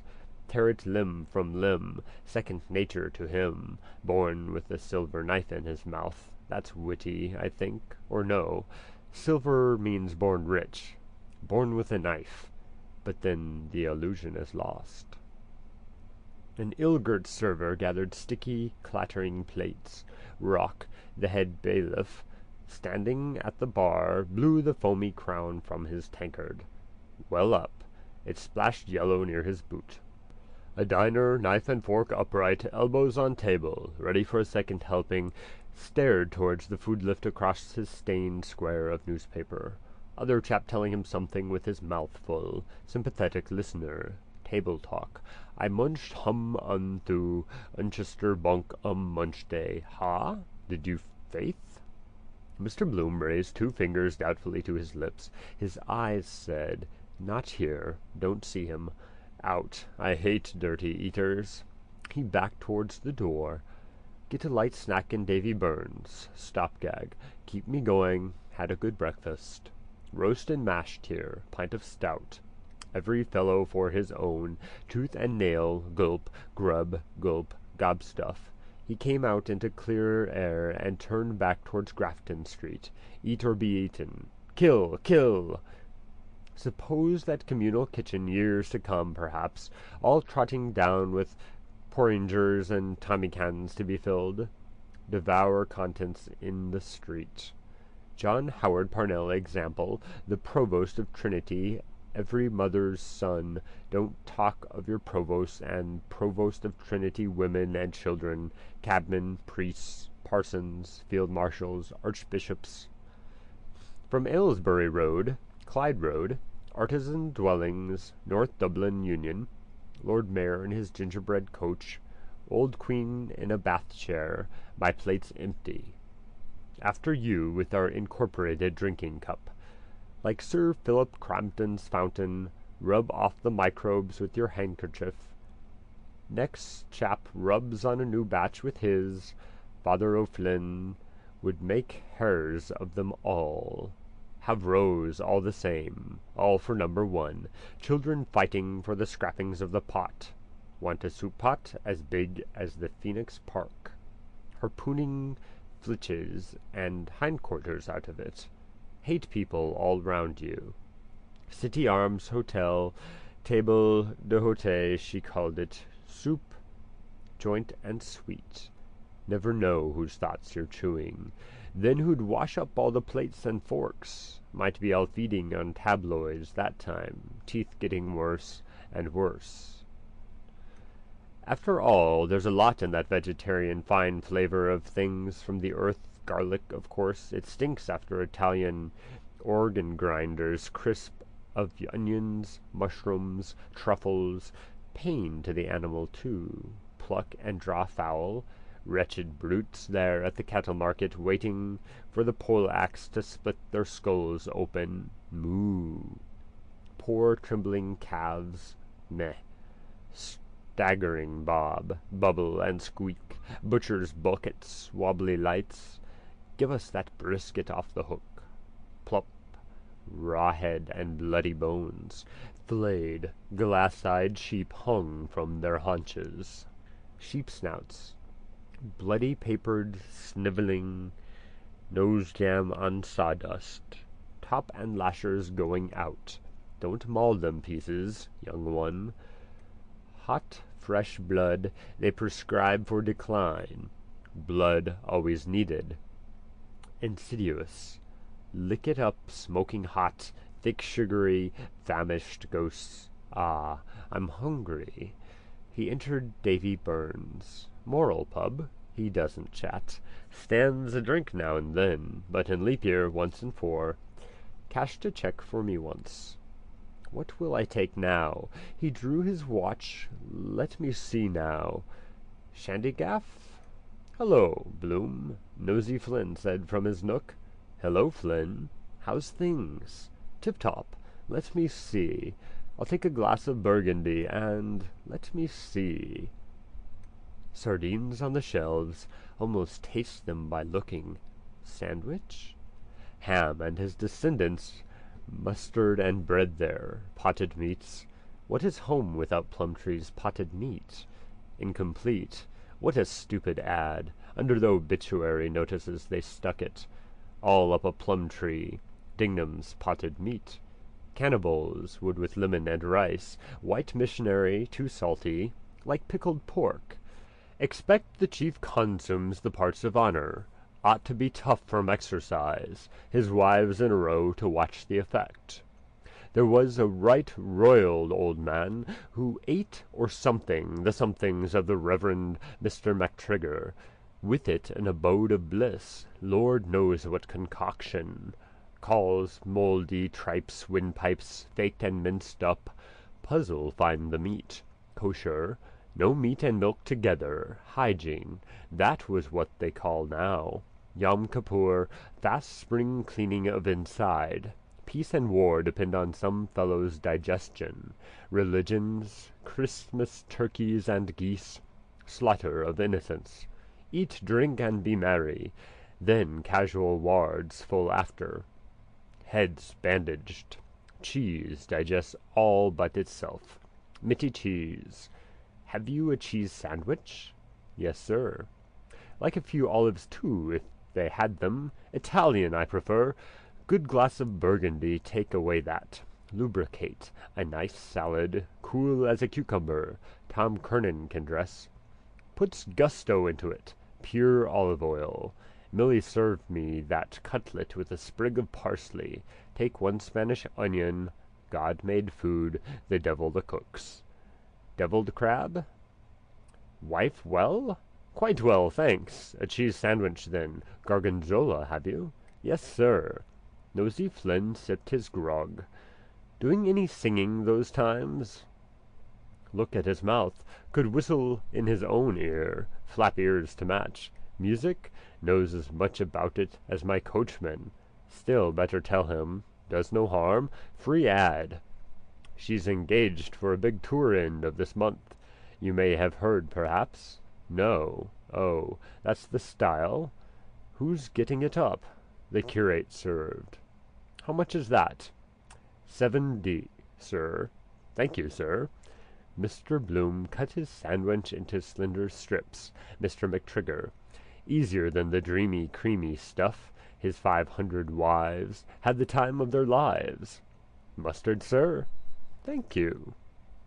He studied under each lifted strip yellow blobs, their lives. I have it. It grew bigger and bigger and bigger. Getting it up, he said. Well, it's like a company idea, you see. Part shares and part profits. Now I remember," Nosey Flynn said, putting his hand in his pocket to scratch his groin. "Who is this was telling me? Isn't Blazes Boylan mixed up in it?" A warm shock of air heat of mustard hunched on Mr. Bloom's heart. He raised his eyes and met the stare of a bilious clock. 2, pub clock 5 minutes fast. Time going on. Hands moving. 2, not yet. His midriff yearned, then upward sank within him, yearned more longingly. Wine. He smell-sipped the cordial juice, and bidding his throat strongly to speed it, set his wine-glass delicately down. "Yes," he said, "he's the organizer in point of fact. No fear, no brains." Nosey Flynn snuffled and scratched, Flea having a good square meal. "He had a good slice of luck. Jack Mooney was telling me, over that boxing match Myler Cogue won agin that soldier in the Portobello barracks. By God, he had that little kipper down in the County Carlow, he was telling me. Hope that dewdrop doesn't come down into his glass. No, snuffled it up. For near a month, man, before it came off, sucking duck eggs, by God, till further orders. Keep him off the booze, see? Oh, by God, Blazes is a hairy chap." Davy Byrne came forward from the hind bar in tuck-stitched shirt-sleeves, cleaning his lips with 2 wipes of his napkin. Herring's blush, whose smile upon each feature plays with such and such, replete. Too much fat on the parsnips. "And here's himself and pepper on him," Nosey Flynn said. "Can you give us a good one for the Gold Cup?" "I'm off that, Mr. Flynn," Davy Byrne answered. "I never put anything on a horse." "You're right there," Nosey Flynn said. End of section 12. Ulysses by James Joyce, Part 2. The Odyssey. Episode 8. Lestrygonians, Part 3. Mr. Bloom ate his strips of sandwich, fresh clean bread, with relish of disgust, pungent mustard, the feety savour of green cheese. Sips of his wine soothed his palate. Not logwood that, taste fuller this weather with the chill off. Nice quiet bar. Nice piece of wood in that counter. Nicely planed, like the way it curves there. "I wouldn't do anything at all in that line," Davy Byrne said. "It ruined many a man, the same horses. Vintner's sweepstake, licensed for the sale of beer, wine, and spirits for consumption on the premises. Heads I win, tails you lose." "True for you," Nosey Flynn said, "unless you're in the know. There's no straight sport going now. Linehan gets some good ones. He's giving Sceptre today. Zinfandel's the favourite. Lord Howard de Walden's won at Epsom. Morny Cannon is riding him. I could have got 7-1 against St. Amant a fortnight before." "That's so," Davy Byrne said. He went towards the window and, taking up the petty cash book, scanned its pages. "I could, faith," Nosey Flynn said, snuffling. "That was a rare bit of horseflesh. St. Frusquin was her sire. She won in a thunderstorm. Rothschild's filly, with wadding in her ears. Blue jacket and yellow cap. Bad luck to Big Ben Dollard and his John O'Gaunt. He put me off it, eh?" He drank resignedly from his tumbler, running his fingers down the flutes. "Eh," he said, sighing. Mr. Bloom, champing, standing, looked upon his sigh. Nosey Numbskull, will I tell him that horse Linehan? He knows already. Better let him forget. Go and lose more. Fool and his money. Dewdrop coming down again. Cold nose he'd have kissing a woman. Still, they might like. Prickly beards they like. Dogs, cold noses. Old Mrs. Riordan, with the rumbling stomach Skye Terrier in the City Arms Hotel, Molly fondling him in her lap. Oh, the big doggy bow-wowsy-wowsy. Wine-soaked and softened rolled pith of bread mustard a moment mawkish cheese. Nice wine it is. Taste it better because I'm not thirsty. Bath, of course, does that. Just a bite or two. Then about 6 o'clock I can. 6. Time will be gone then. Mild fire of wine kindled his veins. I wanted that badly. Felt so off-color. His eyes unhungrily saw shelves of tins, sardines, gaudy lobsters, claws, all the odd things people pick up for food. Out of shells, periwinkles with a pin, off trees, snails out of the ground, the French eat, out of the sea with bait on a hook. Silly fish learn nothing in 1,000 years. If you didn't know, risky putting anything into your mouth, poisonous berries, Johnny Magories, roundness you think good. Gaudy color warns you off. One fellow told another, and so on. Try it on the dog first. Led on by the smell or the look, tempting fruit, ice cones, cream, instinct. Orange groves, for instance, need artificial irrigation. Leibstrasse. Yes, but what about oysters? Unsightly like a clot of phlegm. Filthy shells. Devil to open them too. Who found them out? Garbage, sewage they feed on. Fizz and red bank oysters. Effect on the sexual. Aphrodis. He was in the red bank this morning. Was he oysters, old fish at table, perhaps? He young flesh in bed. No June has, are no oysters. But there are people like things high. Tainted game. Jugged hare. First catch your hare. Chinese eating eggs 50 years old. Blue and green again. Dinner of 30 courses. Each dish harmless might mix inside. Idea for a poison mystery. That Archduke Leopold, was it? No, yes, or was it Otto, one of those Habsburgs? Or who was it used to eat the scruff off his own head? Cheapest lunch in town, of course, aristocrats. Then the others copy to be in the fashion. Millie to rock oil and flour, raw pastry I like myself, half the catch of oysters they throw back in the sea to keep up the price. Cheap, no one would buy. Caviar. Do the grand. Hock in green glasses. Swell blowout. Lady this. Powdered bosom pearls. The elite. Creme de la creme. They want special dishes to pretend they're hermit. With a platter of pulse keep down the stings of the flesh. Know me, come eat with me.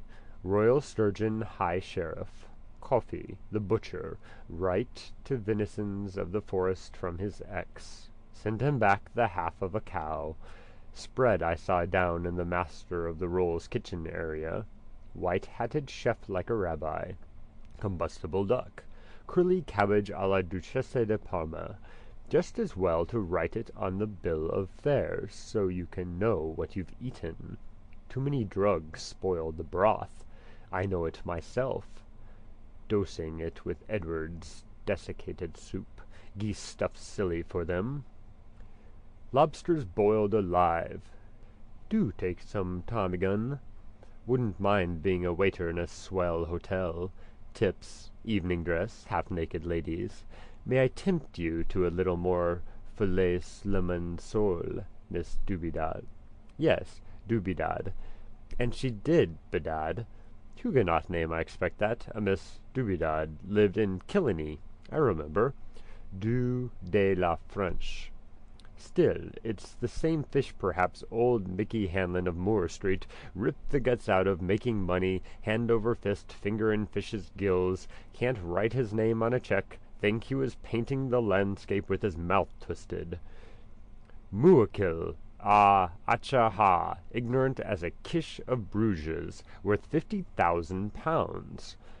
Stuck on the pane, 2 flies buzzed. Stuck. Glowing wine on his palate lingered, swallowed. Crushing in the wine-press grapes of Burgundy. Sun's heat it is, seems to a secret touch telling me memory. touched his sense, moistened, remembered, hidden under wild ferns on Howth.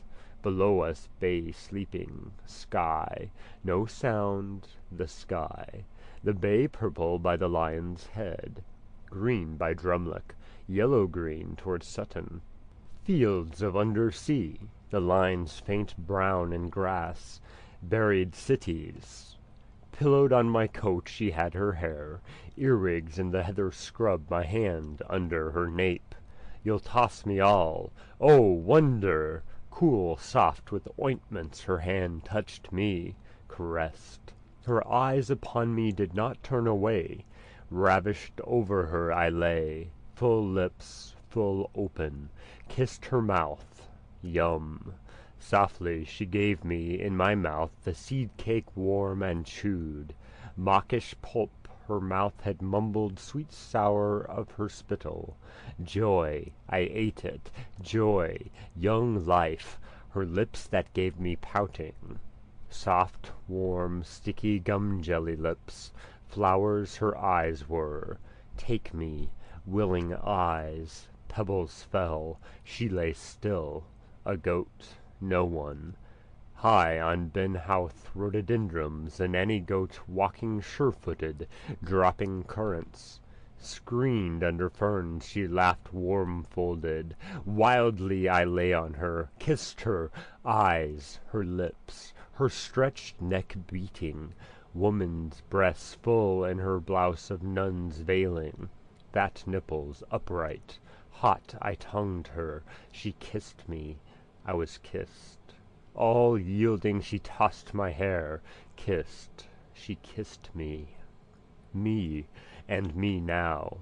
Stuck, the flies buzzed. His downcast eyes followed the silent veining of the oaken slab.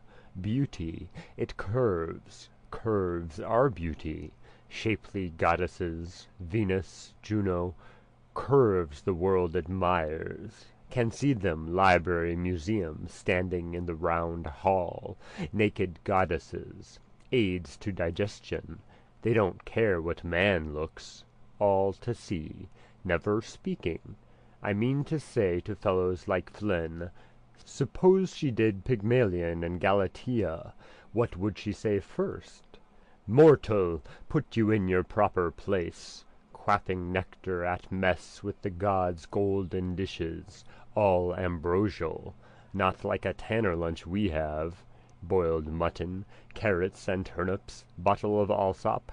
Nectar, imagine it drinking electricity, God's food, lovely forms of women sculpted Junonian, immortal, lovely, and we stuffing food in one hole and out behind, food, chyle, blood, dung, earth, food. Have to feed it like stoking an engine. They have never looked. I'll look today. Keeper won't see. Bend down, let something drop, see if she. Dribbling a quiet message from his bladder, came to go, to do, not to do, there to do. A man, and ready he drained his glass to the lees and walked. To men, too, they gave themselves, manly conscious. Lay with men-lovers, a youth enjoyed her, to the yard. When the sound of his boots had ceased, Davy Byrne said from his book, "What is this he is? Isn't he in the insurance line?" "He's out of that long ago," Nosey Flynn said. "He does canvassing for the Freemen." "I know him well to see," Davy Byrne said. "Is he in trouble?" "Trouble?" Nosey Flynn said. "Not that I heard of. Why?" "I noticed he was in mourning." "Was he?" Nosey Flynn said. "So he was, faith. I asked him how he was all at home. You're right, by God. So he was." "I never broach the subject," Davy Byrne said humanely. "If I see a gentleman is in trouble that way, it only brings it up fresh in their minds." "It's not the wife anyhow," Nosey Flynn said. "I met him the day before yesterday, and he coming out of that Irish farm dairy John Wyse Nolan's wife has in Henry Street with a jar of cream in his hand, taking it home to his better half. She's well nourished, I tell you. Plovers on toast. And is he doing for the Freeman? Davy Byrne said. Nosey Flynn pursed his lips. He doesn't buy cream on the ads he picks up. You can make bacon of that. How so? Davy Byrne asked, coming from his book. Nosey Flynn made swift passes in the air with juggling fingers. He winked. He's in the craft, he said. Do you tell me so? Davy Byrne said. Very much so, Nosey Flynn said. Ancient, free, and accepted order. He's an excellent brother. Light, life, and love, by God. They give him a leg up. I was told that by well, I won't say who. Is that a fact? Oh, it's a fine order, Nosey Flynn said. They stick to you when you're down. I know a fellow was trying to get into it. But they're as close as damn it. By God, they did right to keep the women out of it. Davy Byrne smiled, yawned, and nodded, all in one. Aye-a-chotch! There was one woman, Nosey Flynn said, hid herself in a clock to find out what they do be doing. But be damned, but they smelt her out and swore her in on the spot a master mason. That was one of the St. Ledgers of Doneraile. Davy Byrne, sated after his yawn, said with tear-washed eyes, And is that a fact? Decent quiet man he is. I often saw him in here, and I never once saw him, you know, over the line. God Almighty couldn't make him drunk, Nosey Flynn said firmly. Slips off when the fun gets too hot. Didn't you see him look at his watch? Ah, you weren't there. If you ask him to have a drink, first thing he does, he outs with the watch to see what he ought to imbibe. Declare to God he does. There are some like that, Davy Byrne said. He's a safe man, I'd say. He's not too bad, Nosey Flynn said, snuffling it up. He's been known to put his hand down to help a fellow. Give the devil his due. Oh, Bloom has his good points, but there's one thing he'll never do. His hand scrawled a dry pen signature beside his grog. I know, Davy Byrne said. Nothing in black and white, Nosey Flynn said. Paddy Leonard and Bantam Lyons came in. Tom Rockford followed, frowning, a plaining hand on his claret waistcoat. Day, Mr. Byrne. Day, gentlemen. They paused at the counter. Who's standing? Paddy Leonard asked. I'm sitting anyhow, Nosey Flynn answered. Well, what'll it be? Paddy Leonard asked. I'll take a stone ginger, Bantam Lyons said. How much? Paddy Leonard cried. Since when, for God's sake? What's yours, Tom? How is the main drainage? Nosey Flynn asked, sipping.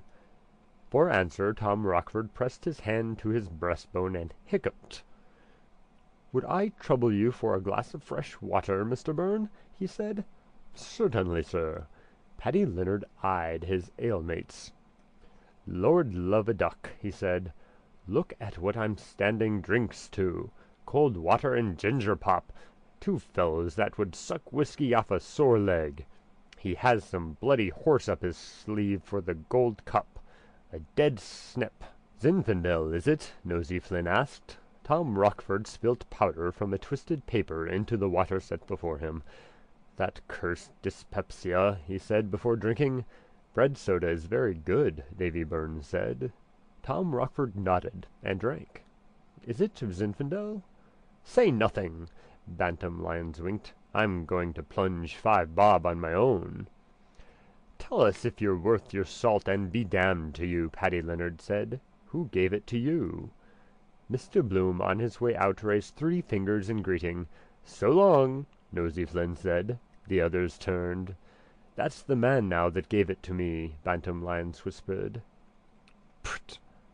Paddy Leonard said with scorn. Mr. Byrne, sir, we'll take 2 of your small Jamesons after that, and, stone ginger, Davy Byrne added civilly.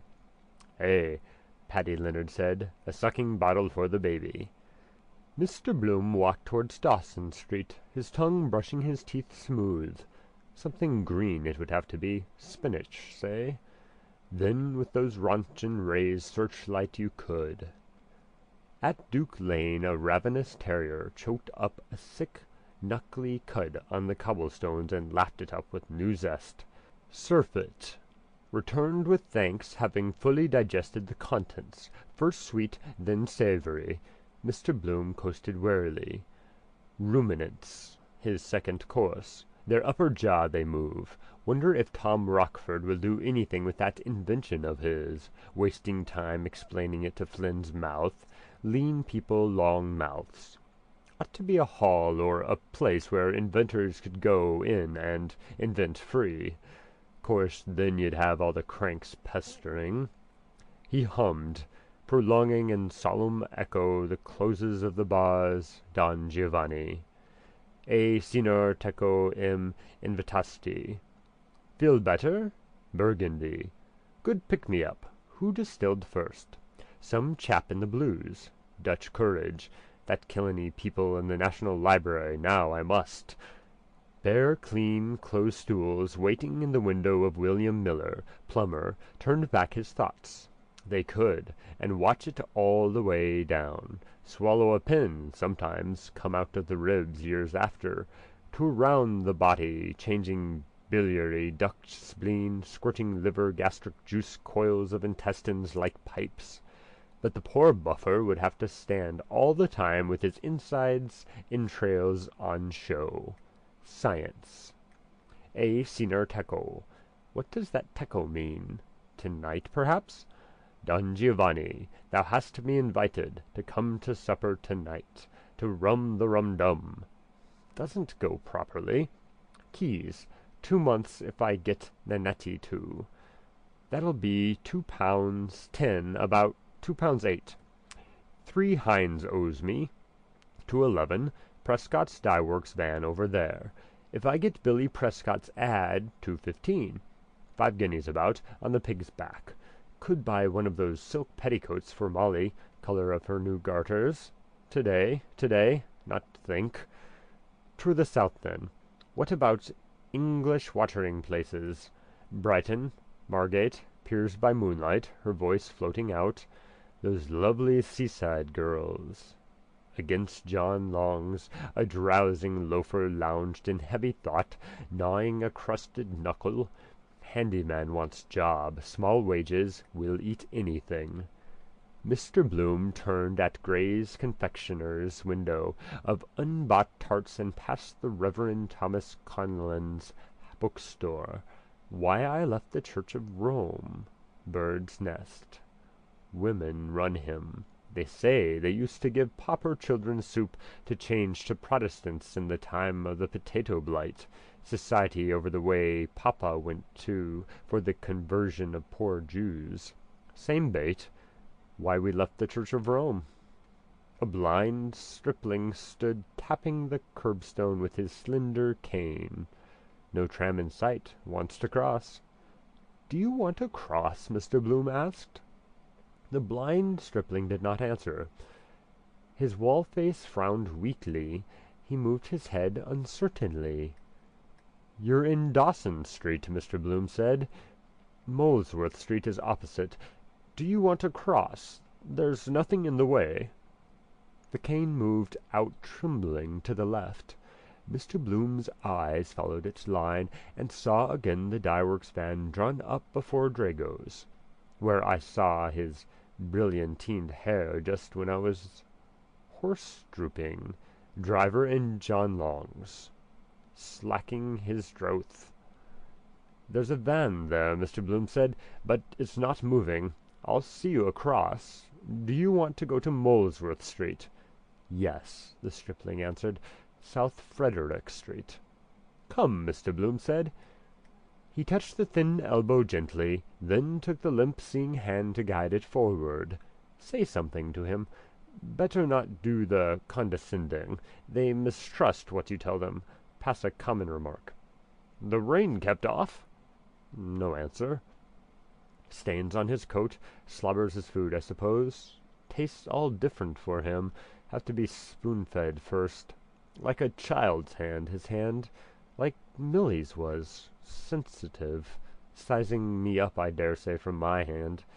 Wonder if he has a name. Van.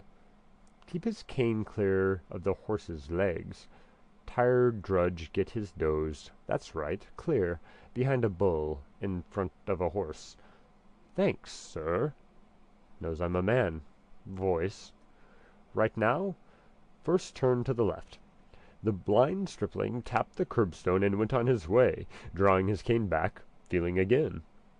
Mr. Bloom walked behind the eyeless feet, a flat-cut suit of herringbone tweed. Poor young fellow! How on earth did he know that Van was there? Must have felt it. See things in their forehead, perhaps. Kind of sense of volume, weight or size of it, something blacker than the dark. Wonder, would he feel it if something was removed, feel a gap? Queer idea of Dublin he must have, tapping his way round by the stones. Could he walk in a bee-line if he hadn't that cane? Bloodless, pious face, like a fellow going in to be a priest. Penrose, that was the chap's name. Look at all the things they can learn to do. Read with their fingers, tune pianos, or we are surprised they have any brains. Why we think a deformed person or a hunchback clever if he says something we might say. Of course the other senses are more. Embroider, plait baskets. People ought to help. Work basket I could buy for Molly's birthday. Hate sewing. Might take an objection. Dark men, they call them. Sense of smell must be stronger, too. Smells on all sides, bunched together. Each street's different smell. Each person, too. Then the spring, the summer. Smells. Tastes. They say you can't taste wines with your eyes shut, or a cold in the head. Also, smoke in the dark, they say get no pleasure. And with a woman, for instance, more shameless not seeing. That girl passing the Stuart institution, head in the air. Look at me. I have them all on. Must be strange not to see her. Kind of a form in his mind's eye. The voice, temperatures. When he touches her with his fingers, must almost see the lines, the curves. His hands on her hair, for instance. Say it was black, for instance. Good. We call it black. Then, passing over her white skin. Different feel, perhaps, feeling of white. Post office, must answer. Fag today. Sent her a postal order, 2 shillings, half a crown. Accept my little present. Stationer's just here too. Wait, think over it. With the gentle finger he felt ever so slowly the hair combed back above his ears. Again, fibers of fine, fine straw. Then, gently his finger felt the skin of his right cheek. Downy hair there too, not smooth enough. The belly is the smoothest. No one about. There he goes into Frederick Street. Perhaps to Levinston's Dancing Academy piano. Might be settling my braces. Walking by Doran's public house, he slid his hand between his waistcoat and trousers, and, pulling aside his shirt gently, felt the slack fold of his belly. But I know it's whitey yellow. Want to try in the dark to see. He withdrew his hand and pulled his dress to. Poor fellow! Quite a boy. Terrible, really terrible. What dreams would he have, not seeing? Life a dream for him. Where is the justice being born that way? All those women and children excursion bean feast burned and drowned in New York. Holocaust. Karma, they call that transmigration for sins you did in a past life. The reincarnation met him pike hoses. Dear, dear, dear. Pity, of course, but somehow you can't cotton on to them some way. Sir Frederick Falconer going into the Freemasons' Hall, solemn as Troy, after his good lunch in Earlsfort Terrace, old legal cronies, cracking a magnum, tales of the bench and Assizes and annals of the Bluecoat School. I sentence him to 10 years. I suppose he'd turn up his nose at that stuff I drank. Vintage wine for them. The year marked on a dusty bottle. Has his own ideas of justice in the recorder's court. Well-meaning old man. Police charge sheets crammed with cases. Get their percentage manufacturing crime. Sends them to the right-about. The devil on moneylenders. Gave Reuben J. a great straw-calling. Now he's really what they call a dirty Jew. Power those judges have, crusty old toppers and wigs. Bear with a sore paw. And may the Lord have mercy on your soul. Hello, placard. Miris Bazaar. His Excellency, the Lord Lieutenant, 16th. Today it is, in aid of funds for Mercer's Hospital. The Messiah was first given for that. Yes, Handel. What about going out there, Ballsbridge? Drop in on Keys. No use sticking to him like a leech. Wear out my welcome. Sure to know someone on the gate. Mr. Bloom came to Kildare Street. First I must library. Straw hat and sunlight, tan shoes. Turned-up trousers, it is. His heart quopped softly. To the right, museum. Goddesses. He swerved to the right. Is it? Almost certain. Won't look. Wine in my face. Why did I? Too heady. Yes, it is. The walk. Not see. Get on. Making for the museum gate with long, windy steps, he lifted his eyes. Handsome building, Sir Thomas Deane designed. Not following me? Didn't see me, perhaps. Light in his eyes. The flutter of his breath came forth in short sighs. Quick, cold statues. Quiet there. Safe in a minute. No, didn't see me. After 2, just at the gate. My heart! His eyes, beating, looked steadfastly at cream curves of stone. Sir Thomas Deane was the Greek architecture. Look for something, I. His hasty hand went quick into a pocket. Took out, read, unfolded, Agendath Nitem. Where did I? Busy looking. He thrust back quick Agendath. Afternoon, she said. I am looking for that. Yes, that. Try all pockets. Hanker, Freeman, where did I? Ah, yes, trousers, potato, purse. Where? Hurry, walk quietly, moment more, my heart. His hand looking for the where did I put, found in his hip pocket, soap lotion, have to call, tepid paper stuck. Ah, soap, there, aye, yes, gate. Safe! End of section 13. Ulysses by James Joyce, Part 2, The Odyssey, Episode 9, Scylla and Charybdis, Part 1. Urbane, to comfort them, the Quaker librarian purred. And we have we not, those priceless pages of Wilhelm Meister, a great poet on a great brother poet, a hesitating soul taking arms against a sea of troubles, torn by conflicting doubts, as one sees in real life. He came a step, a syncopace forward, on Neat's leather creaking, and a step backward, a syncopace on the solemn floor. A noiseless attendant setting open the door but slightly made him a noiseless beck. Directly, said he, creaking to go, albeit lingering. The beautiful, ineffectual dreamer who comes to grief against hard facts. One always feels that Goethe's judgments are so true in the larger analysis. Twi-creakingly analysis he carantoed off.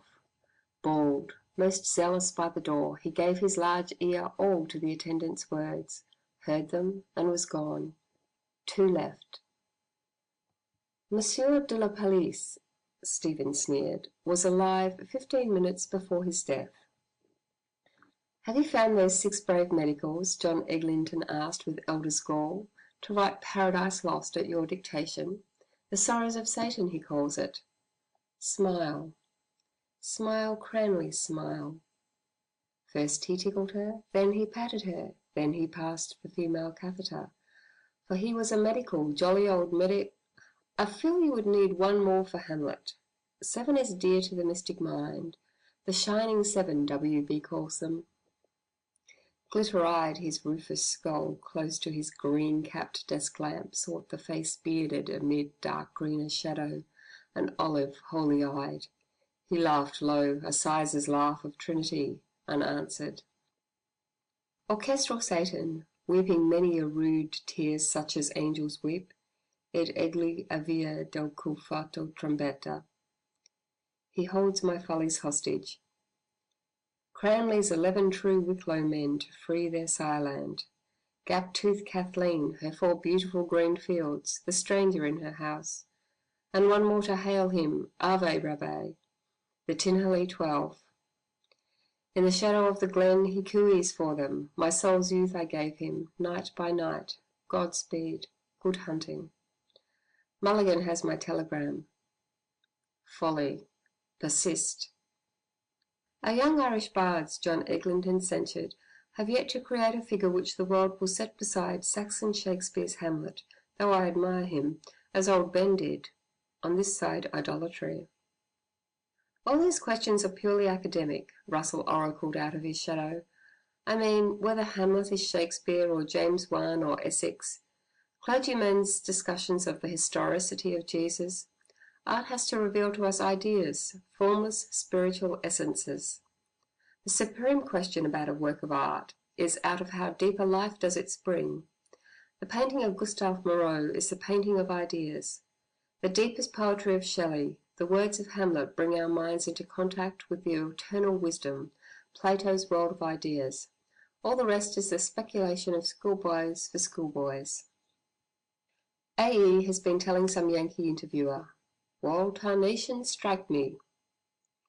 The schoolmen were schoolboys first, Stephen said super politely.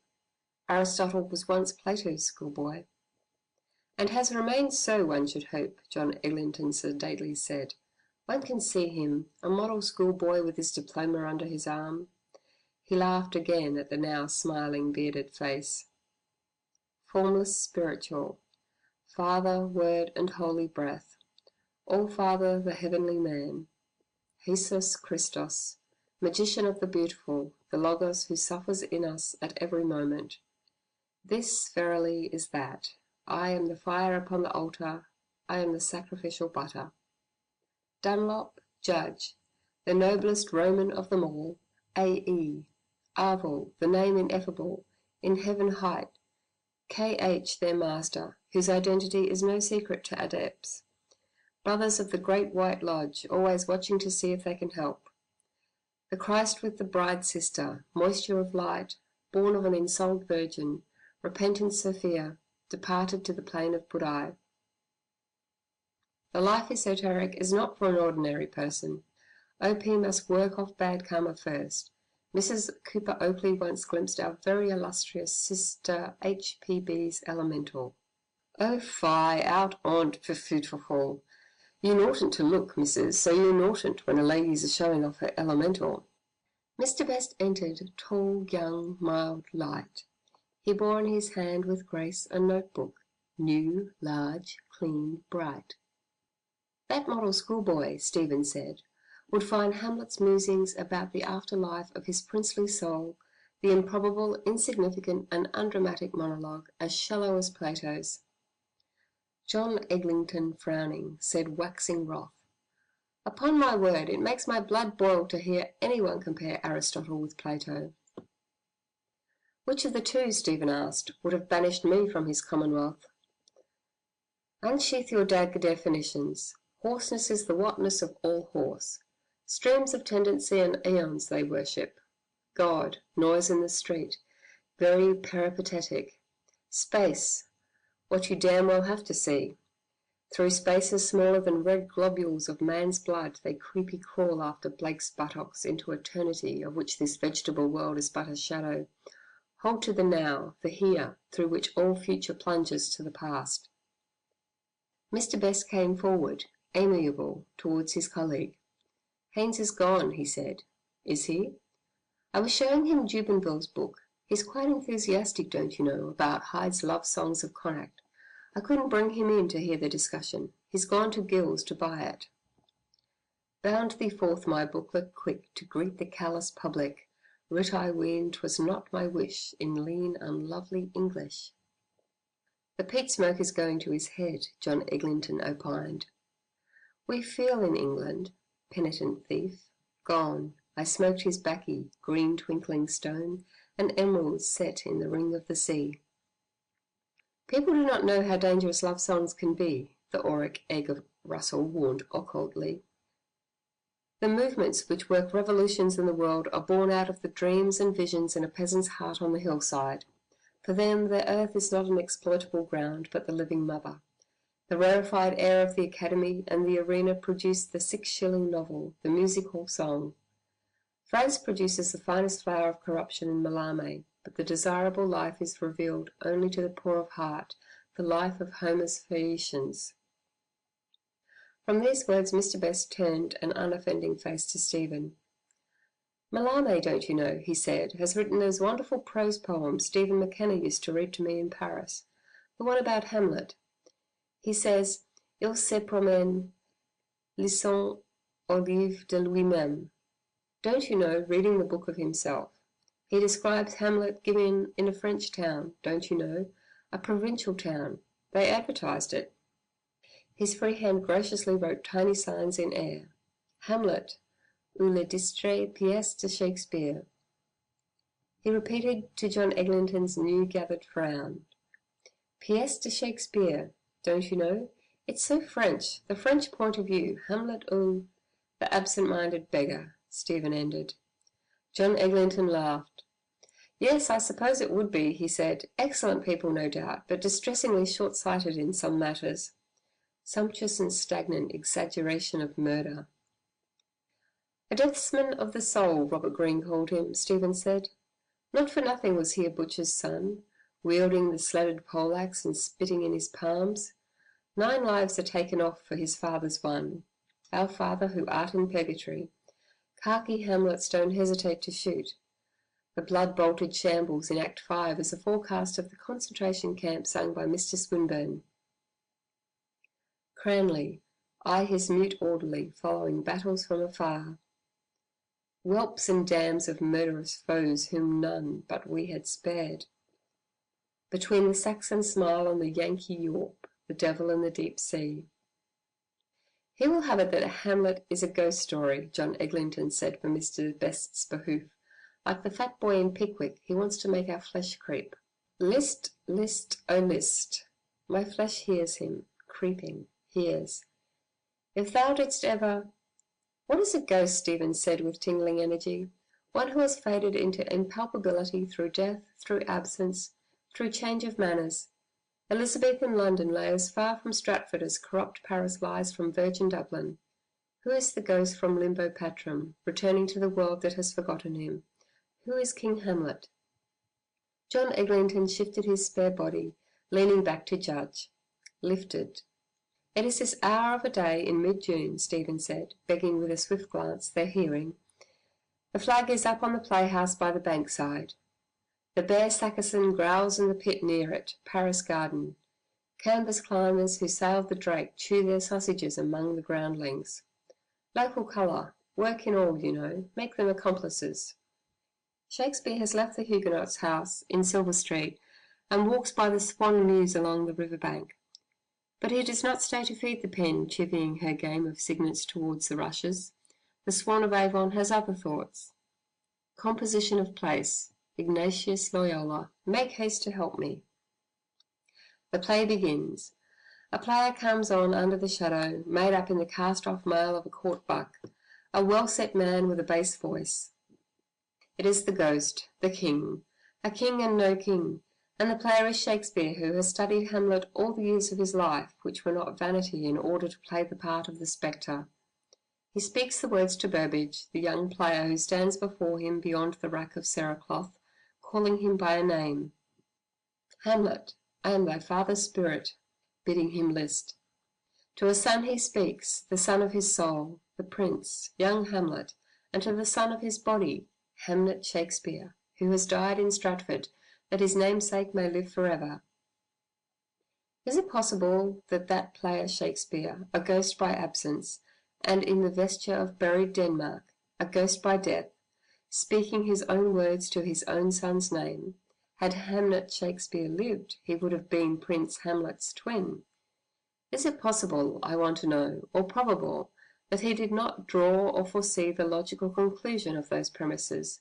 You are the dispossessed son, I am the murdered father, your mother is the guilty queen, Anne Shakespeare, born Hathaway. But this prying into the family life of a great man, Russell began impatiently. Art thou there, true Penny? Interesting only to the parish clerk. I mean, we have the plays. I mean, when we read the poetry of King Lear, what is it to us how the poet lived? As for living, our servants could do that for us, Villiers de L'Isle has said, peeping and prying into green-room gossip of the day, the poet's drinking, the poet's debts. We have King Lear, and it is immortal. Mr. Best's face, appealed to, agreed. Flow over them with your waves and with your waters, Manan, Manan, Maclair. How now, sirrah, that pound he lent you when you were hungry? Marry, I wanted it. Take thou the snowball. Go to. You spent most of it in Georgina Johnson's bed, clergyman's daughter, agon bite of inwit. Do you intend to pay it back? Oh yes. When? Now? Well, no. When then? I paid my way. Steady on. He's from Bayant, Bowenwater, the north-east corner. You owe it. Wait. 5 months. Molecules all change. I am other, I now. Other, I got pound. Buzz, buzz. But I, entelechy, form of forms, am I by memory because under ever-changing forms. I that sinned and prayed and fasted, a child commies saved from pandies. I, and I. A-E-I-O-U. Do you mean to fly in the face of the tradition of 3 centuries? John Eglinton's carping voice asked. Her ghost at least has been laid for ever. She died, for literature at least, before she was born. She died, Stephen retorted, 67 years after she was born. She saw him into and out of the world. She took his first embraces. She bore his children, and she laid pennies on his eyes to keep his eyelids closed when he lay on his deathbed. Mother's deathbed. Candle. The sheeted mirror.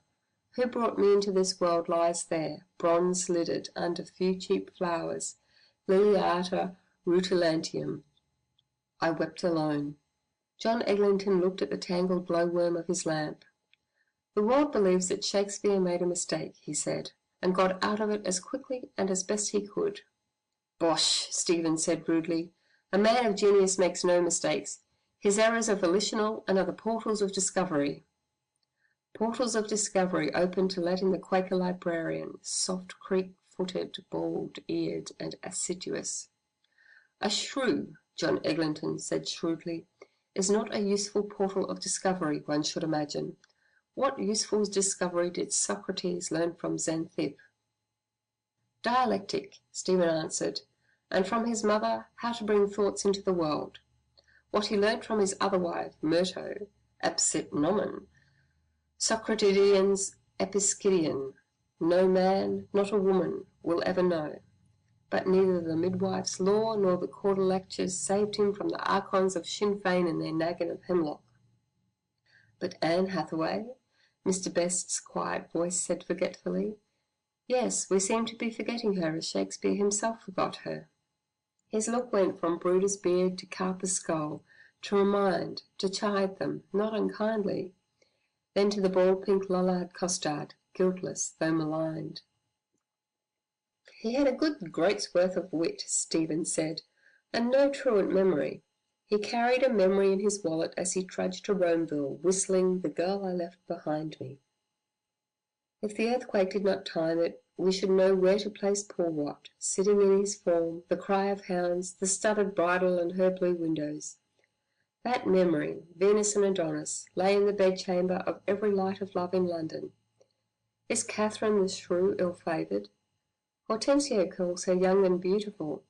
Do you think the writer of Antony and Cleopatra, a passionate pilgrim, had his eyes in the back of his head that he chose the ugliest doxy in all Warwickshire to lie withal?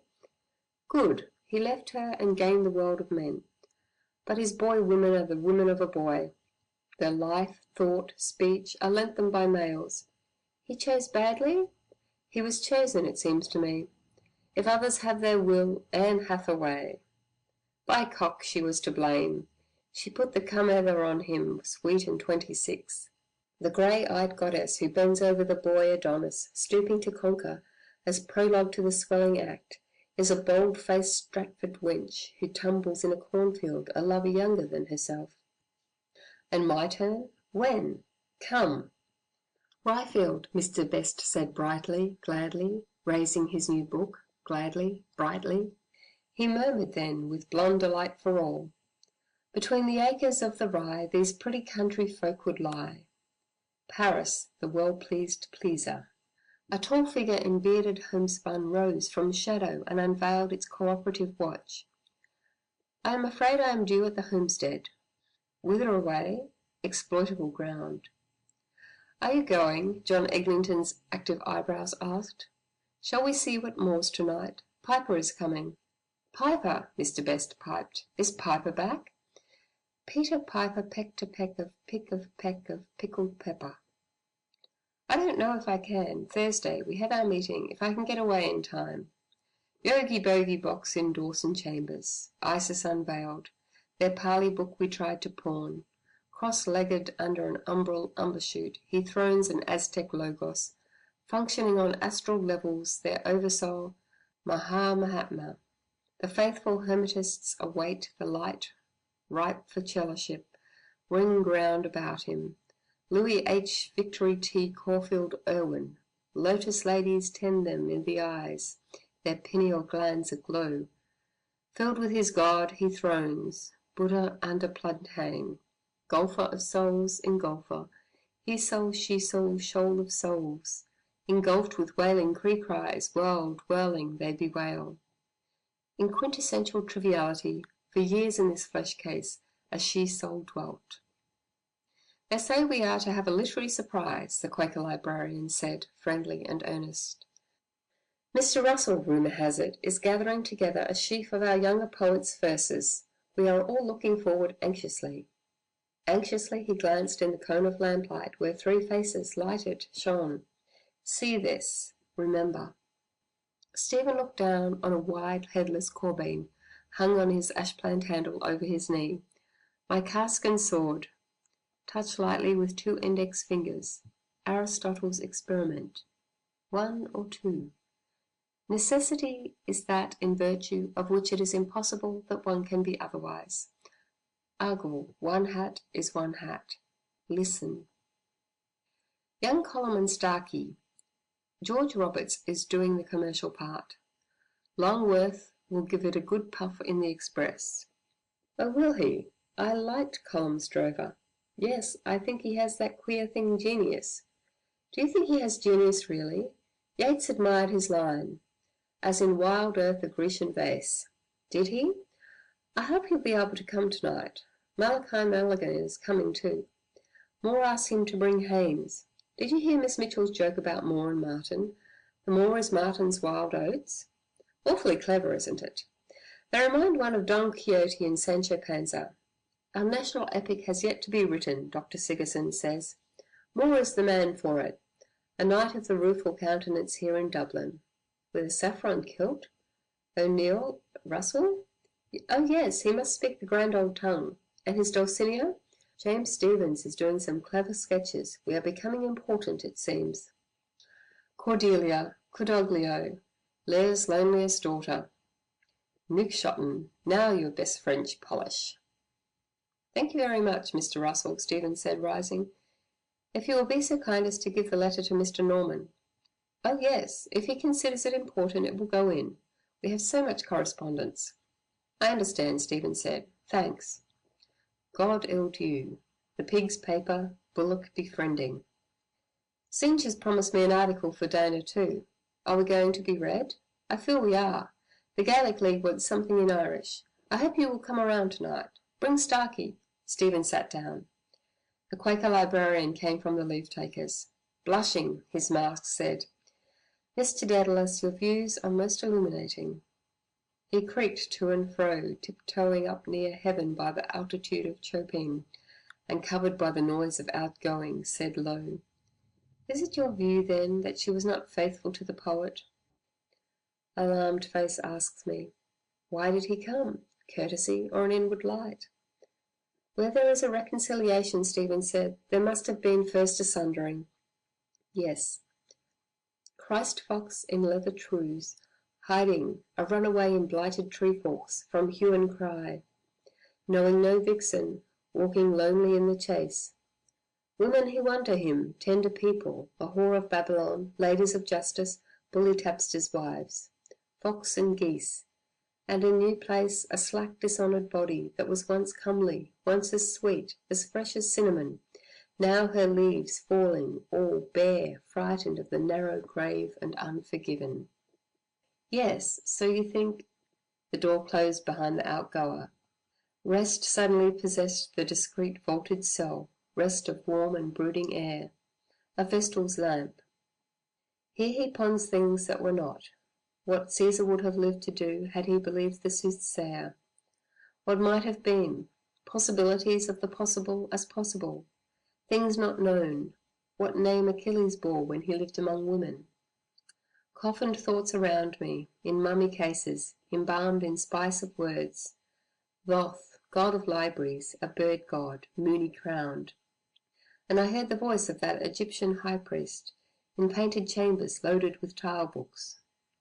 They are still, once quick in the brains of men, still, but an itch of death is in them, to tell me in my ear a maudlin tale, urge me to wreak their will. Certainly, John Eglinton mused, of all great men he is the most enigmatic. We know nothing but that he lived and suffered. Not even so much. Others abide our question. A shadow hangs over all the rest. "But Hamlet is so personal, isn't it?" Mr. Best pleaded. "I mean, a kind of private paper, don't you know, of his private life. I mean, I don't care a button, don't you know, who is killed or who is guilty." He rested an innocent look on the edge of the desk, smiling his defiance, his private papers in the original. "Tar and bad are and ter, tame in Moshe Gard. Put Berla on it, Little John." Quoth Little John Eglinton, "I was prepared for paradoxes from what Malachi Mulligan told us, but I may as well warn you that if you want to shake my belief that Shakespeare is Hamlet, you have a stern task before you. Bear with me." Stephen withstood the bane of miscreant eyes glinting stern under wrinkled brows. A basilisk. E quando vede l'uomo la tosca. "Messer Brunetto, I thank you for the word. As we, or Mother Dana, weave and unweave our bodies," Stephen said, "from day to day, their molecules shuttle to and fro, so does the artist weave and unweave his image. And as the mole on my right breast is where it was when I was born, though all my body has been woven of new stuff time after time, so through the ghost of the unquiet father the image of the unliving son looks forth. In the intense instant of imagination, when the mind, Shelley says, is a fading coal, that which I was is that which I am, and that which in possibility I may come to be. So in the future, the sister of the past, I may see myself as I sit here now, but by reflection from that which then I shall be." "Drummond of Hawthorne helped you at that style." "Yes," Mr. Best said youngly. "I feel Hamlet quite young. The bitterness might be from the father, but the passages with Ophelia are surely from the son. Has the wrong sow by the lug. He is in my father, I am in his son." "That mole is the last to go," Stephen said, laughing. John Eglinton made a nothing pleasing moan. "If that were the birthmark of genius," he said, "genius would be a drug in the market. The plays of Shakespeare's later years, which Renan admired so much, breathe another spirit." "The spirit of reconciliation," the Quaker librarian breathed. "There can be no reconciliation," Stephen said, "if there has not been a sundering." Said that. If you want to know what are the events which cast their shadow over the hell of time of King Lear, Othello, Hamlet, Troilus and Cressida, look to see when and how the shadow lifts. What softens the heart of a man shipwrecked in storms dire, tried, like another Ulysses, Pericles, Prince of Tyre? Head, red cone capped, buffeted, brine blinded. A child, a girl placed in his arms, Marina. The leaning of sophists towards the bypaths of Apocrypha is a constant quantity, John Eglinton detected. The high roads are dreary, but they lead to the town. Good bacon, gone musty. Shakespeare, Bacon's wild oats. Cipher jugglers going the high roads, seekers on the great quest. What town, good masters? Mummed in names. A.E., Eon, Magee, John Eglinton. East of the sun, west of the moon. Tir na og, booted the twain and staved. How many miles to Dublin? 70, sir. Will we be there by candlelight? Mr. Brandes accepts it, Stephen said, as the first play of the closing period. Does he? What does Mr. Sidney Lee or Mr. Simon Lazarus, as some aver his name, say of it? Marina, Stephen said, a child of storm. Miranda, a wonder. Perdita, that which was lost. What was lost is given back to him, his daughter's child. My dearest wife, Pericles says, was like this maid. Will any man love the daughter if he has not loved the mother? The art of being a grandfather, Mr. Best can murmur. L'art d'être grand. Will he not see reborn in her, with the memory of his own youth added, another image? Do you know what you are talking about? Love, yes, word known to all men. Amor viro aliqui bonum vult, unde et ea qui concupiscimus. His own image to a man with that queer thing genius is the standard of all experience, material and moral. Such an appeal will touch him. The images of other males of his blood will repel him. He will see in them grotesque attempts of nature to foretell or to repeat himself. End of section 14.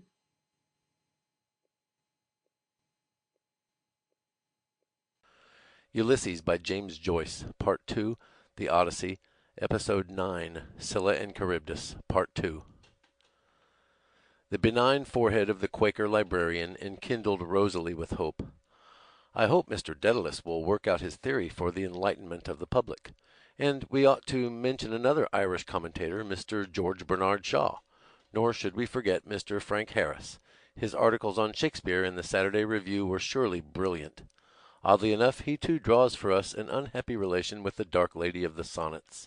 The favoured rival is William Herbert, Earl of Pembroke. I own that if the poet must be rejected, such a rejection would seem more in harmony with, what shall I say, our notions of what ought not to have been. Felicitously he ceased and held a meek head among them, ox egg, prize of their fray. He thous and these her with grave husband words. Dost love, Miriam? Dost love thy man? That may be too, Stephen said. There's a saying of Goethe's which Mr. McGee likes to quote. Beware of what you wish for in youth, because you will get it in middle life. Why does he send to one who is a buonaroba, a bay where all men ride, a maid of honor with a scandalous girlhood, a lordling to woo for him? He was himself a lord of language, and had made himself a coistrel gentleman, and he had written Romeo and Juliet. Why? Belief in himself has been untimely killed.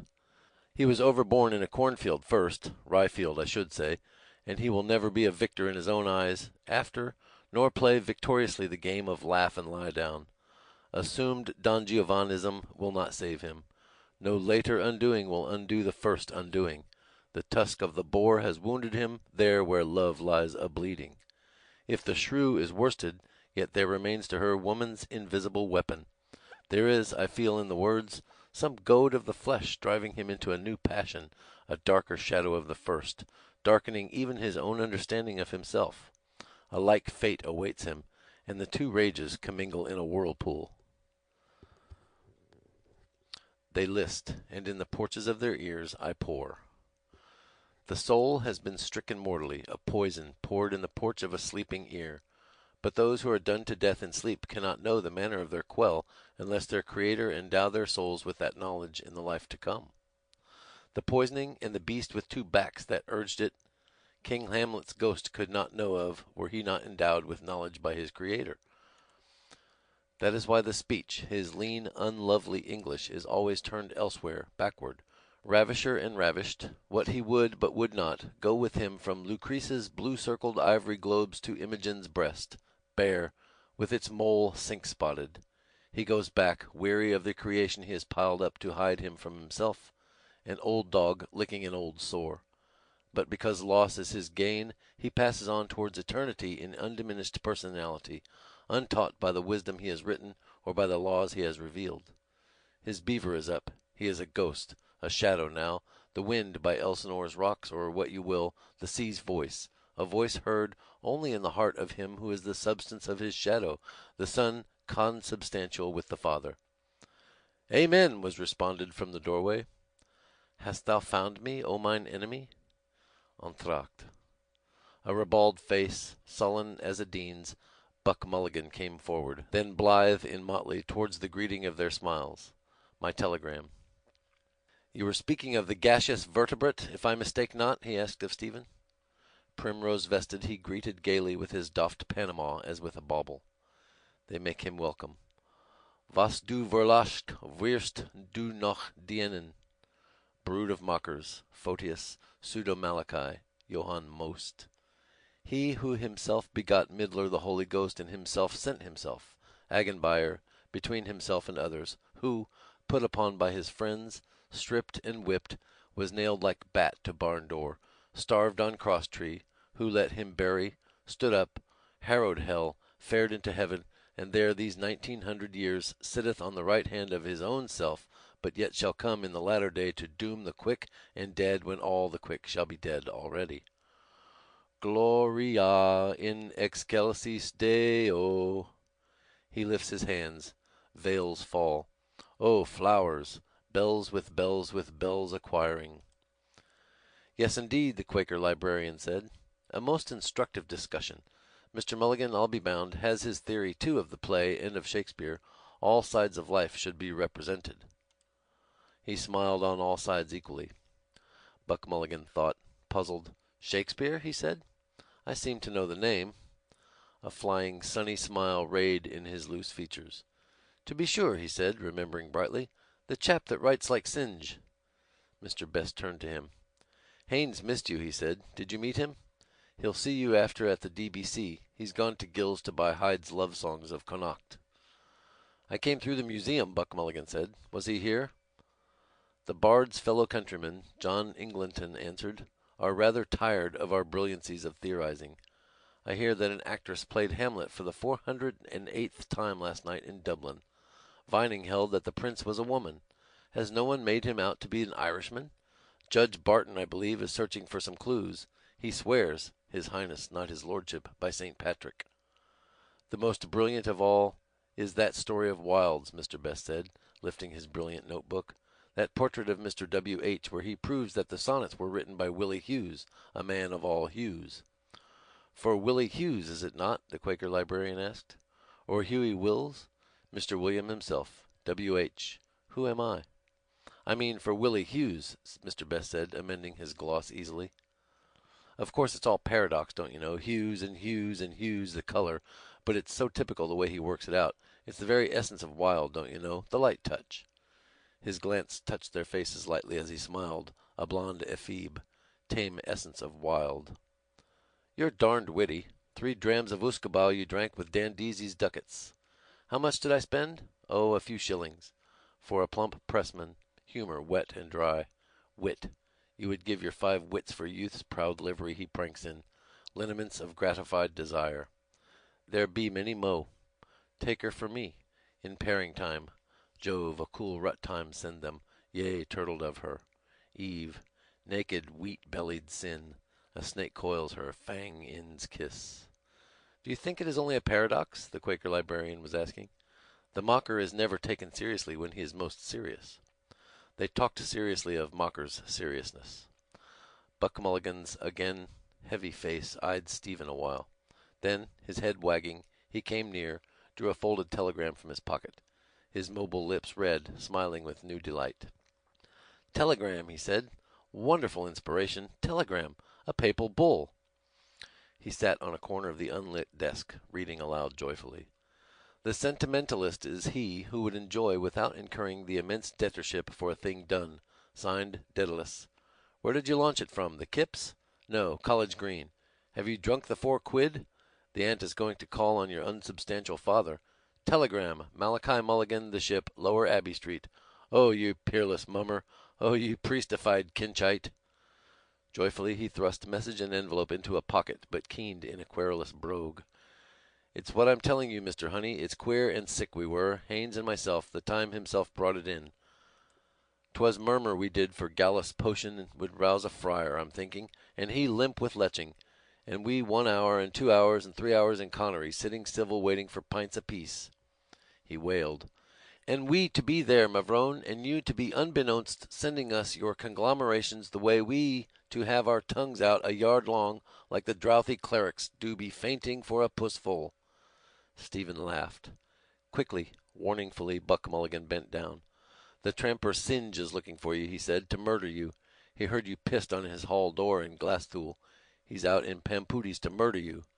"Me?" Stephen exclaimed. "That was your contribution to literature." Buck Mulligan gleefully bent back, laughing to the dark, eavesdropping ceiling. "Murder you!" he laughed. Harsh gargoyle face that warred against me over our mess of hash of lights in Rue Saint Andre des Arts. In words of words for words, palabra, oison with Patrick. Fawn men he met in Clamart Woods, brandishing a wine bottle. C'est vendredi saint. Murthering Irish, his image wandering he met. I mine. I met a fool of the forest. "Mr. Leicester," an attendant said from the door ajar, in which everyone can find his own, so Mr. Justice Madden in his diary of Master William Silence has found the hunting terms. "Yes, what is it?" "There's a gentleman here, sir," the attendant said, coming forward and offering a card. "From the Freeman. He wants to see the files of the Kilkenny people for last year." "Certainly, certainly, certainly. Is the gentleman—" He took the eager card, glanced, not saw, laid down unglanced, looked, asked, creaked, asked. "Is he? Oh, there." Brisk in a galliard he was off, out. In the day-lit corridor he talked with voluble pains of zeal, in duty-bound, most fair, most kind, most honest, broad brim. "This gentleman? Freeman's Journal? Kilkenny people? To be sure. Good day, sir. Kilkenny, we have certainly—" A patient silhouette waited, listening. "All the leading provincial, Northern Whig, Cork Examiner, Enniscorthy Guardian, 1903. Will you please? Evans, conduct this gentleman. If you just follow the Oh, please allow me. This way, please, sir." Voluble, dutiful, he led the way to all the provincial papers, a bowing dark figure following his hasty heels. The door closed. "The Sheeny!" Buck Mulligan cried. He jumped up and snatched the card. "What's his name? Ikey Moses? Bloom." He rattled on. "Jehovah, collector of prepuces, is no more. I found him over in the museum where I went to hail the foam-born Aphrodite, the Greek mouth that has never been twisted in prayer. Every day we must do homage to her. Life of life, thy lips enkindle." Suddenly he turned to Stephen. "He knows you. He knows your old fellow. Oh, I fear me, he is Greeker than the Greeks. His pale Galilean eyes were upon her mesial groove. Venus Callipyge. Oh, the thunder of those loins! The god pursuing the maiden hid." "We want to hear more," John Ingleton decided with Mr. Best's approval. "We begin to be interested in Mrs. S. Till now we had thought of her, if at all, as a patient Griselda, a Penelope stay-at-home." "Antisthenes, pupil of Gorgias," Stephen said, "took the palm of beauty from Kyrios Menelaus Broaddam, Argive Helen, the wooden mare of Troy in whom a score of heroes slept, and handed it to poor Penelope. 20 years he lived in London, and, during part of that time, he drew a salary equal to that of the Lord Chancellor of Ireland. His life was rich. His art, more than the art of feudalism as Walt Whitman called it, is the art of surfeit. Hot herring pies, green mugs of sack, honey sauces, sugar of roses, marchpane, gooseberried pigeons, ringo candies. Sir Walter Raleigh, when they arrested him, had 500,000 francs on his back, including a pair of fancy stays. The Gombeen woman, Eliza Tudor, had underlinen enough to vie with her of Sheba. 20 years he dallied there between conjugal love and its chaste delights, and scortatory love and its foul pleasures. You know Manningham's story of the burgher's wife who bade Dick Burbage to her bed after she had seen him in Richard III, and how Shakespeare, overhearing, without more ado about nothing, took the cow by the horns, and, when Burbage came knocking at the gate, answered from the capon's blankets. William the Conqueror came before Richard III, and the gay Lakin, Mistress Phaeton, mount and cry, "Oh!" and his dainty bird's knees, Lady Penelope Rich, a clean quality woman, is suited for a player, and the punks of the Bankside a penny a time. Cour la reine, encore 20 sous. Nous ferons de petites cochonneries. Minette, tu veux? The height of fine society, and Sir William Davenant of Oxford's mother with her cup of canary for any cock canary. Buck Mulligan, his pious eyes upturned, prayed, "Blessed Margaret, Mary Anycock." And Harry of Six Wives' daughter, and other lady friends from neighbor seats, as Lawn Tennyson, gentleman poet, sings. But all those 20 years, what do you suppose poor Penelope in Stratford was doing behind the diamond panes? Do and do, thing done. In a rosary of Fetter Lane, of Gerard, herbalist, he walks, greyed auburn, an azured harebell like her veins, lids of Juno's eyes, violets. He walks. One life is all, one body. Do, but do. Afar, in a reek of lust and squalor, hands are laid on whiteness. Buck Mulligan rapped John Eglinton's desk sharply. "Whom do you suspect?" he challenged. "Say that he is the spurned lover in the sonnets. Once spurned, twice spurned, but the court wanton spurned him for a lord, his dear my love. Love that dare not speak its name." "As an Englishman, you mean," John sturdy Eglinton put in. "He loved a lord." Old wall where sudden lizards flash. At Charenton I watched them. "It seems so," Stephen said, "when he wants to do for him, and for all other and singular uneared wombs, the holy office an ostler does for the stallion. Maybe, like Socrates, he had a midwife to mother as he had a shrew to wife. But she, the giglet wanton, did not break a bed vow. 2 deeds are rank in that ghost's mind. A broken vow, and the dull-brained yokel on whom her favor has declined, deceased husband's brother. Sweet Anne, I take it, was hot in the blood. Once a wooer, twice a wooer." Stephen turned boldly in his chair. "The burden of proof is with you, not with me," he said, frowning. "If you deny that in the 5th scene of Hamlet he has branded her with infamy, tell me why there is no mention of her during the 34 years between the day she married him and the day she buried him. All those women saw their men down and under, Mary, her goodman John, Anne, her poor dear Willen, when he went and died on her, raging that he was the first to go, Joan, her 4 brothers, Judith, her husband and all her sons, Susan, her husband too, while Susan's daughter Elizabeth, to use granddaddy's words, wed her second, having killed her first. Oh yes, mention there is. In the years when he was living richly in royal London to pay a debt, she had to borrow 40 shillings from her father's shepherd. Explain you then. Explain the swan song too, wherein he has commanded her to posterity." He faced their silence. "To whom thus Eglinton, you mean the will, but that she has been explained, I believe, by jurists. She was entitled to her widow's dower. At common law, his legal knowledge was great, our judges tell us. Him Satan fleers, mocker, and therefore he left out her name from the first draft, but he did not leave out the presents for his granddaughter, for his daughters, for his sister, for his old cronies in Stratford and in London, and therefore when he was urged, as I believe, to name her, he left her his second best bed, punked, left her his second best, left her his best a bed, second best, left a bed. Whoa! End of section 15. Ulysses by James Joyce, Part 2, The Odyssey, Episode 9, Scylla and Charybdis, Part 3. "Pretty country folk had few chattels then," John Eglinton observed, "as they have still if our peasant plays are true to type." "He was a rich country gentleman," Stephen said, "with a coat of arms and landed estate at Stratford, and a house in Ireland Yard, a capitalist shareholder, a bill promoter, a tithe farmer. Why did he not leave her his best bed if he wished her to snore away the rest of her nights in peace?" "It is clear that there were 2 beds, a best and a second best," Mr. Second Best said finally. Separatio a mensa et a thalamo, bettered Buck Mulligan, and was smiled on. Antiquity mentions famous beds, second Eglinton puckered, bed smiling. Let me think. Antiquity mentions that Stagirite school urchin and bald heathen sage, Stephen said, who, when dying in exile, frees and endows his slaves, pays tribute to his elders, wills to be laid in earth near the bones of his dead wife, and bids his friends be kind to an old mistress. Don't forget Nell Gwyn her Pillis, and let her live in his villa. Do you mean he died so? Mr. Best asked with slight concern.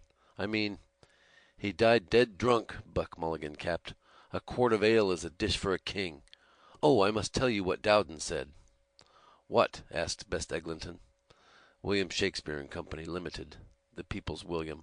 For terms, apply E. Dowden, Highfield House. Lovely, Buck Mulligan suspired amorously. I asked him what he thought of the charge of pederasty brought against the bard. He lifted his hands and said, All we can say is that life ran very high in those days. Lovely! Catamite. The sense of beauty leads us astray, said beautiful sadness best to ugling Eglinton. Steadfast John replied severe. The doctor can tell us what those words mean. You cannot eat your cake and have it. Sayest thou so? Will they wrest from us, from me, the palm of beauty? And the sense of property, Stephen said. He drew Shylock out of his own long pocket. The son of a malt jobber and moneylender, he was himself a corn jobber and moneylender with 10 tods of corn hoarded in the famine riots. His borrowers are no doubt those diverse of worship mentioned by Chettle Falstaff, who reported his uprightness of dealing. He sued a fellow player for the price of a few bags of malt, and extracted his pound of flesh and interest for every money lent. How else could Aubrey's ostler and callboy get rich quick? All events brought grist to his mill. Shylock chimes with the Jew-baiting that followed the hanging and quartering of the Queen's leech Lopez, his Jew's heart being plucked forth while the Sheeny was yet alive. Hamlet and Macbeth with the coming to the throne of a Scotch philofaster with a turn for witch-roasting. The Lost Armada is his jeer in Love's Labour Lost. His pageants, the histories, sail full-bellied on a tide of Mafeking enthusiasm. Warwickshire Jesuits are tried, and we have a Porter's theory of equivocation. The Sea Venture comes home from Bermudas, and the play Renan admired is written with Patsy Caliban, our American cousin. The sugared sonnets follow Sidney's. As for Fay Elizabeth, otherwise Carroty Bess, the gross virgin who inspired the Merry Wives of Windsor, let some Mynheer from Albany grope his life long for deep-hid meanings in the depths of the buck-basket. I think you're getting on very nicely. Just mix up a mixture of theological, philological, mingo, minxi, mictum, mingere. Prove that he was a Jew, John Eglinton dared, expectantly. Your dean of studies holds he was a Holy Roman. Sufflaminadis sum. He was made in Germany, Stephen replied, as the champion of French polisher of Italian scandals. A myriad-minded man, Mr. Best reminded. Coleridge called him myriad-minded. Amplius. In societate humana hoc est maxime necessarium ut sit amicitia inter multos. St. Thomas, Stephen began. Ora pro nobis, Monk Mulligan groaned, sinking to a chair. There he keened a wailing rune. Pog Mahone, Ashula Macri, it's destroyed we are from this day, it's destroyed we are surely. All smiled their smiles. St. Thomas, Stephen smiling said, whose gore-bellied works I enjoy reading in the original, writing of incest from a standpoint different from that of the new Viennese school Mr. McGee spoke of, likens it in his wise and curious way to an avarice of the emotions. He means that the love so given to one near in blood is covetously withheld from some stranger who, it may be, hungers for it. Jews, whom Christians tax with avarice, are of all races the most given to intermarriage. Accusations are made in anger. The Christian laws which built up the horde of the Jews, for whom, as for the Lollards, storm was shelter, bound their affections too with hoops of steel. Whether these be sins or virtues, old Nobodaddy will tell us at doomsday leet. But a man who holds so tightly to what he calls his rights over what he calls his debts will hold tightly also to what he calls his rights over her whom he calls his wife. No sir-smile neighbor shall covet his ox or his wife or his manservant or his maidservant or his jackass or his jenny-ass, Buck Mulligan antiphoned. Gentle Will is being roughly handled, gentle Mr. Best said gently. Which will? Gagged sweetly Buck Mulligan. We are getting mixed. The will to live, John Eglinton philosophized. For poor Anne, Will's widow, is the will to die. Requiescat, Stephen prayed. What of all the will to do? It has vanished long ago. She lies laid out in stark stiffness in that second-best bed, the mobiled queen, even though you proved that a bed in those days was as rare as a motor car is now, and that its carvings were the wonder of 7 parishes. In old age she takes up with gospelers. One stayed with her at New Place and drank a quart of sack the town council paid for, but in which bed he slept it skills not to ask, and heard she had a soul. She read, or had read to her, his chapbooks, referring them to the merry wives, and, loosing her nightly waters on the Jordan, she thought over hooks and eyes for believers' breeches, and the most spiritual snuff-box to make the most devout souls sneeze. Venus has twisted her lips in prayer, agenbite of inwit, remorse of conscience. It is an age of exhausted whoredom groping for its God. History shows that to be true, inquit Eglintonus chronologus. The ages succeed one another, but we have it on high authority that a man's worst enemies shall be those of his own house and family. I feel that Russell is right. What do we care for his wife or father? I should say that only family poets have family lives. Falstaff was not a family man. I feel that the fat knight is his supreme creation. Lean, he lay back. Shy, deny thy kindred, the unco guid. Shy, supping with the godless, he sneaks the cup. A sire in Ultonian Antrim baited him. Visits him here on quarter days. Mr. McGee, sir, there's a gentleman to see you. Me? Says he's your father, sir. Give me my word's worth. Enter McGee Moore Matthew, a rugged, rough, rug-headed kern, in Strossers with a buttoned codpiece, his nether stocks bemired with clobber of 10 forests, a wand of wilding in his hand. Your own? He knows your old fellow, the widower. Hurrying to her squalid death lair from gay Paris on the quayside, I touched his hand. The voice, new warmth, speaking. Dr. Bob Kenny is attending her. The eyes that wish me well, but do not know me. A father, Stephen said, battling against hopelessness, is a necessary evil. He wrote the play in the months that followed his father's death.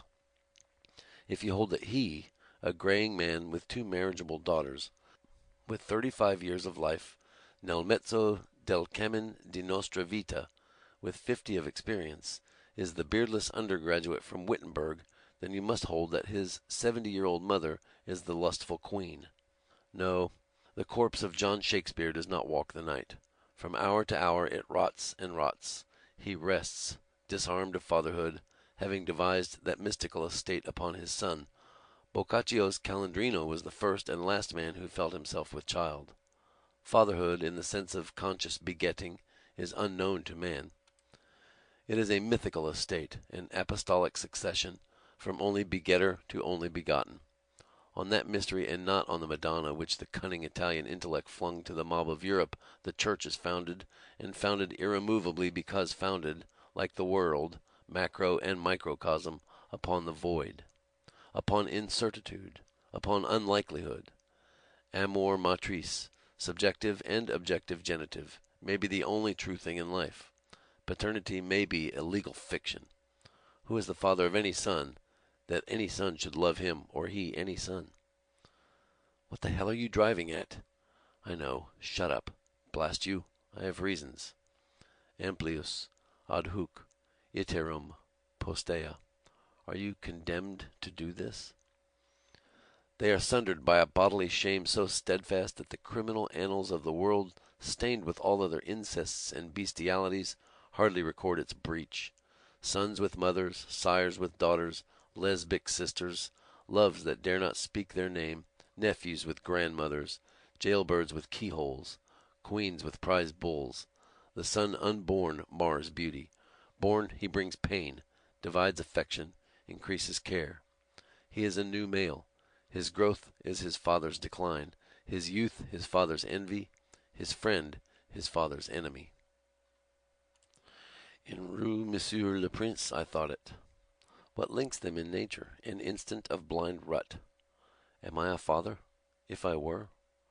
Shrunken, uncertain hand. Sabellius, the African, subtlest heresiarch of all the beasts of the field, held that the father was himself his own son. The bulldog of Aquin, with whom no word shall be impossible, refutes him. Well, if the father who has not a son be not a father, can the son who has not a father be a son? When Rutland, Bacon, Southampton, Shakespeare, or another poet of the same name in the Comedy of Errors wrote Hamlet, he was not the father of his own son merely, but, being no more a son, he was and felt himself the father of all his race, the father of his own grandfather, the father of his unborn grandson, who, by the same token, never was born, for nature, as Mr. McGee understands her, abhors perfection. Eglantine eyes, quick with pleasure, looked up shy brightly, gladly glancing, a merry Puritan, through the twisted eglantine. Flatter. Rarely, but flatter. Himself his own father, son Mulligan told himself. Wait, I am big with child. I have an unborn child in my brain. Pallas Athena, a play. The play's the thing. Let me parturiate. He clasped his paunch brow with both birth-aiding hands.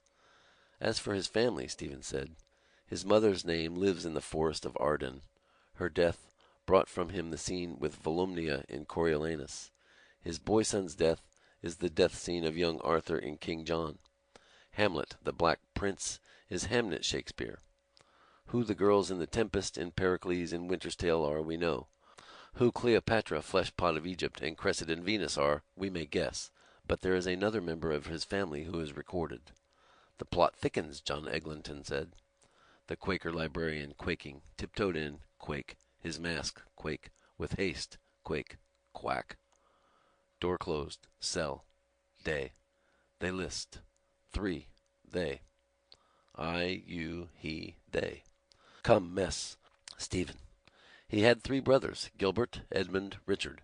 Gilbert, in his old age, told some cavaliers he got a pass for nowt, what from master gatherer one time mass he did, and he seen his broodmaster wool the playwriter up in Lunnon in a wrestling play would a man's on's back.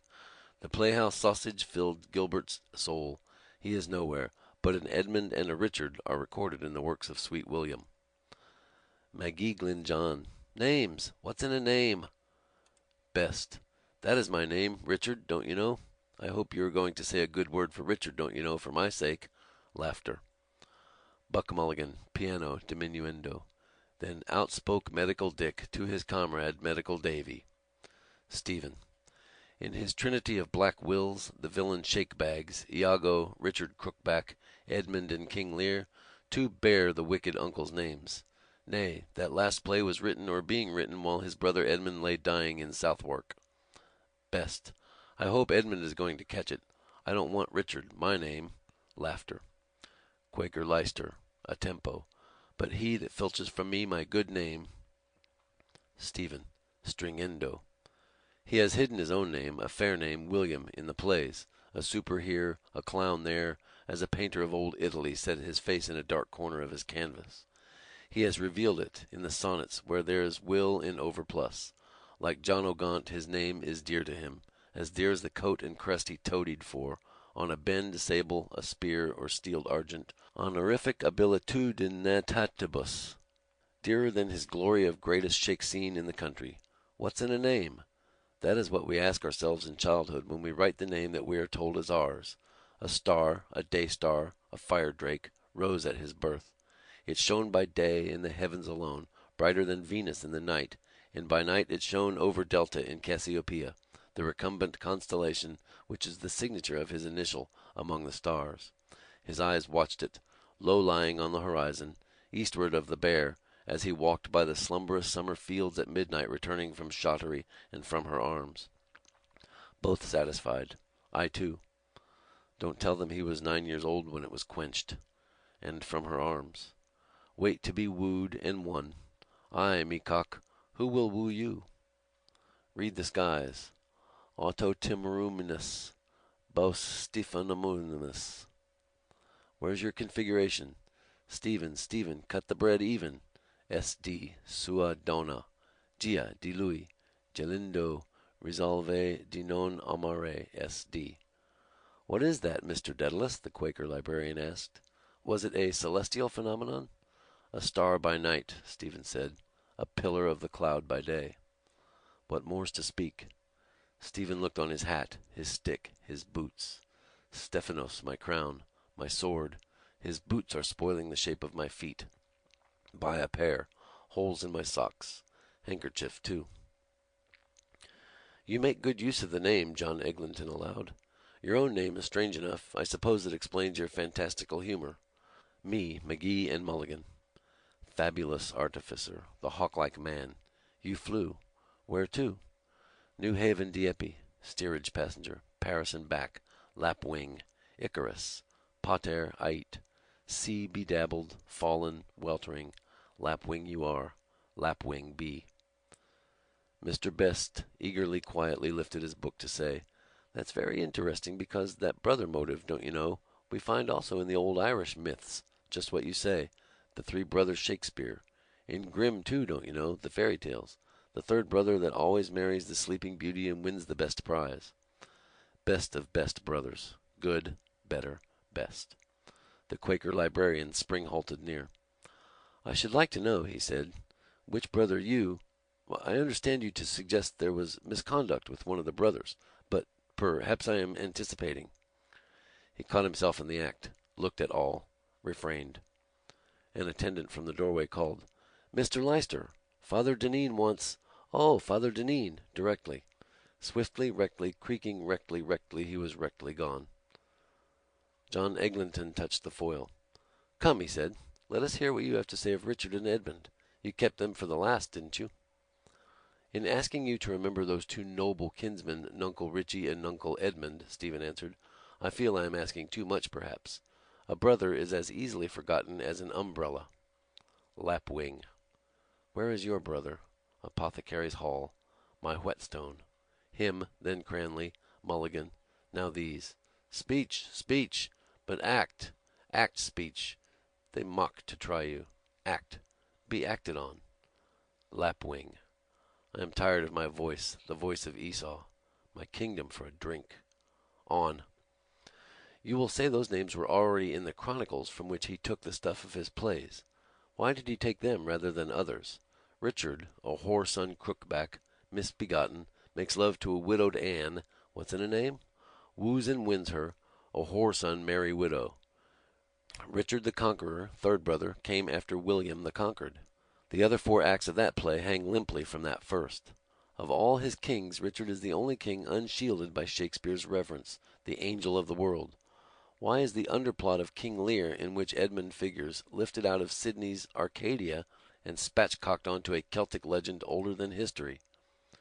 That was Will's way, John Eglinton defended. We should not now combine a Norse saga with an excerpt from a novel by George Meredith. Que voulez-vous? Moore would say. He puts Bohemia on the seacoast and makes Ulysses quote Aristotle.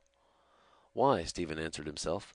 Because the theme of the false, or the usurping, or the adulterous brother, or all three in one, is to Shakespeare what the poor are not, always with him. The note of banishment, banishment from the heart, banishment from home, sounds uninterruptedly from the two gentlemen of Verona onward till Prospero breaks his staff, buries it certain fathoms in the earth, and drowns his book. It doubles itself in the middle of his life, reflects itself in another, repeats itself. Protasis, epitasis, catastasis, catastrophe. It repeats itself again when he is near the grave, when his married daughter Susan, chip of the old block, is accused of adultery. But it was the original sin that darkened his understanding, weakened his will, and left in him a strong inclination to evil. The words are those of my lords bishops of Maynooth, an original sin, and, like original sin, committed by another in whose sin he too has sinned.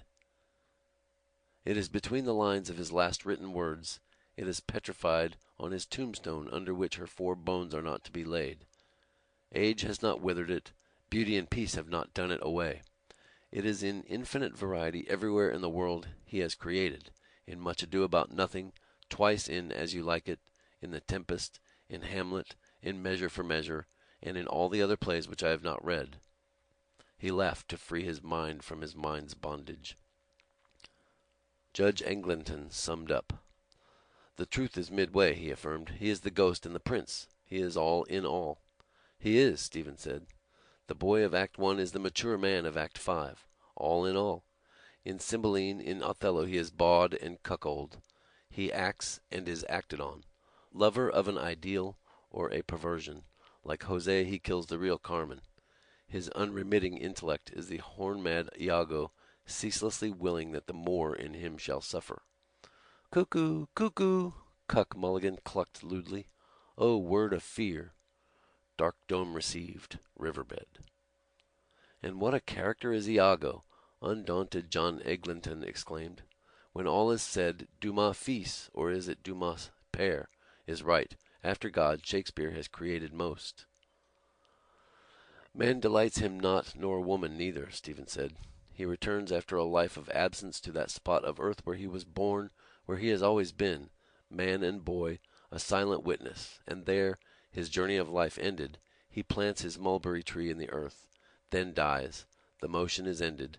Gravediggers bury Hamlet, père, and Hamlet fils, a king and a prince at last in death, with incidental music, and, what though murdered and betrayed, be wept by all frail tender hearts, for, Dane or Dubliner, sorrow for the dead is the only husband from whom they refuse to be divorced.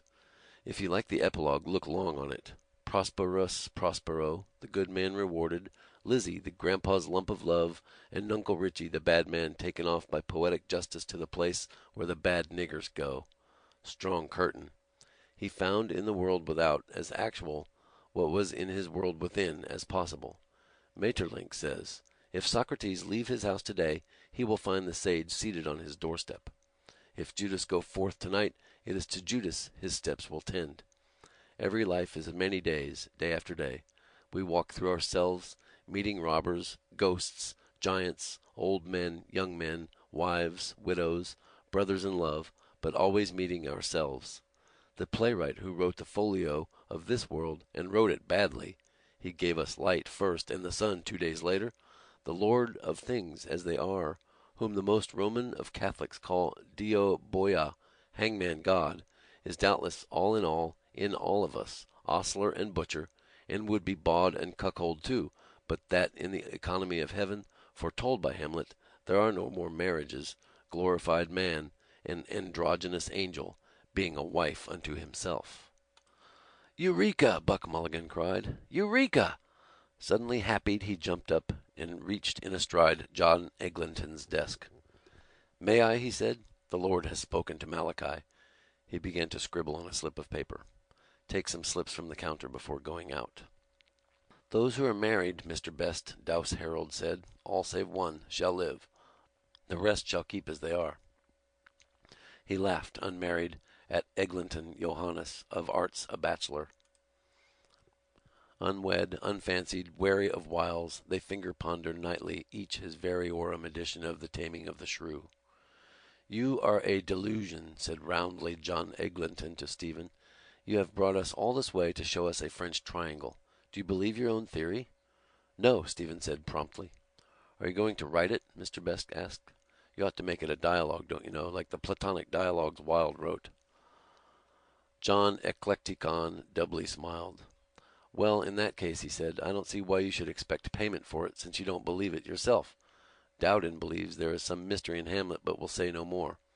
Blieb true, the man Piper met in Berlin, who is working up that Rutland theory, believes that the secret is hidden in the Stratford monument. He is going to visit the present Duke, Piper says, and prove to him that his ancestor wrote the plays.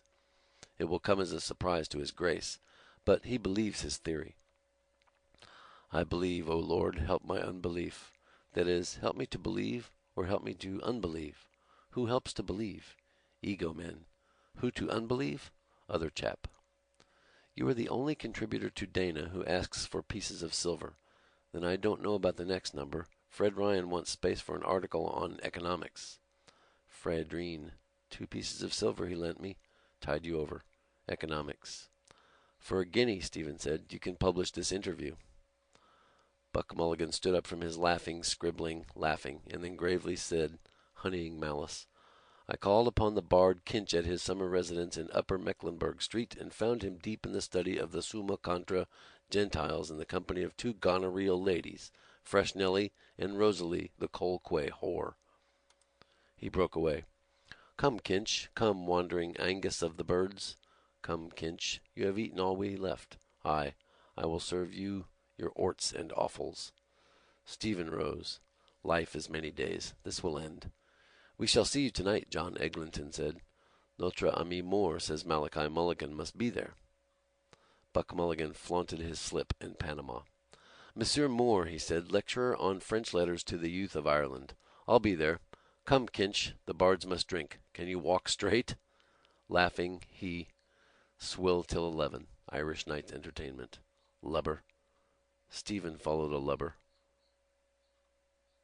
One day in the National Library we had a discussion. Shakes.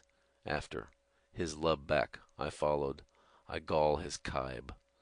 Stephen, greeting, then all amort, followed a lubber jester, a well-kempt head, new barbered, out of the vaulted cell, into a shattering daylight of no thought.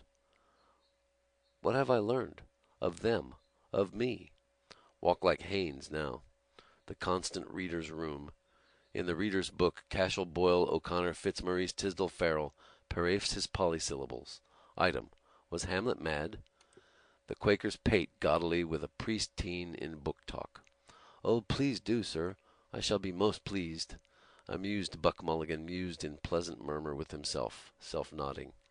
A pleased bottom. The turnstile. Is that? Blue-ribboned hat, idly writing. What? Looked? The curving balustrade, smooth-sliding Mincius. Puck Mulligan, Panama helmeted, went step by step, iambing, trolling. John Eglinton, my Joe, John, why won't you wed a wife? He spluttered to the air. Oh, the chinless Chinaman, Chin Chong Eglinton. We went over to their playbox, Haines and I, the plumber's hall.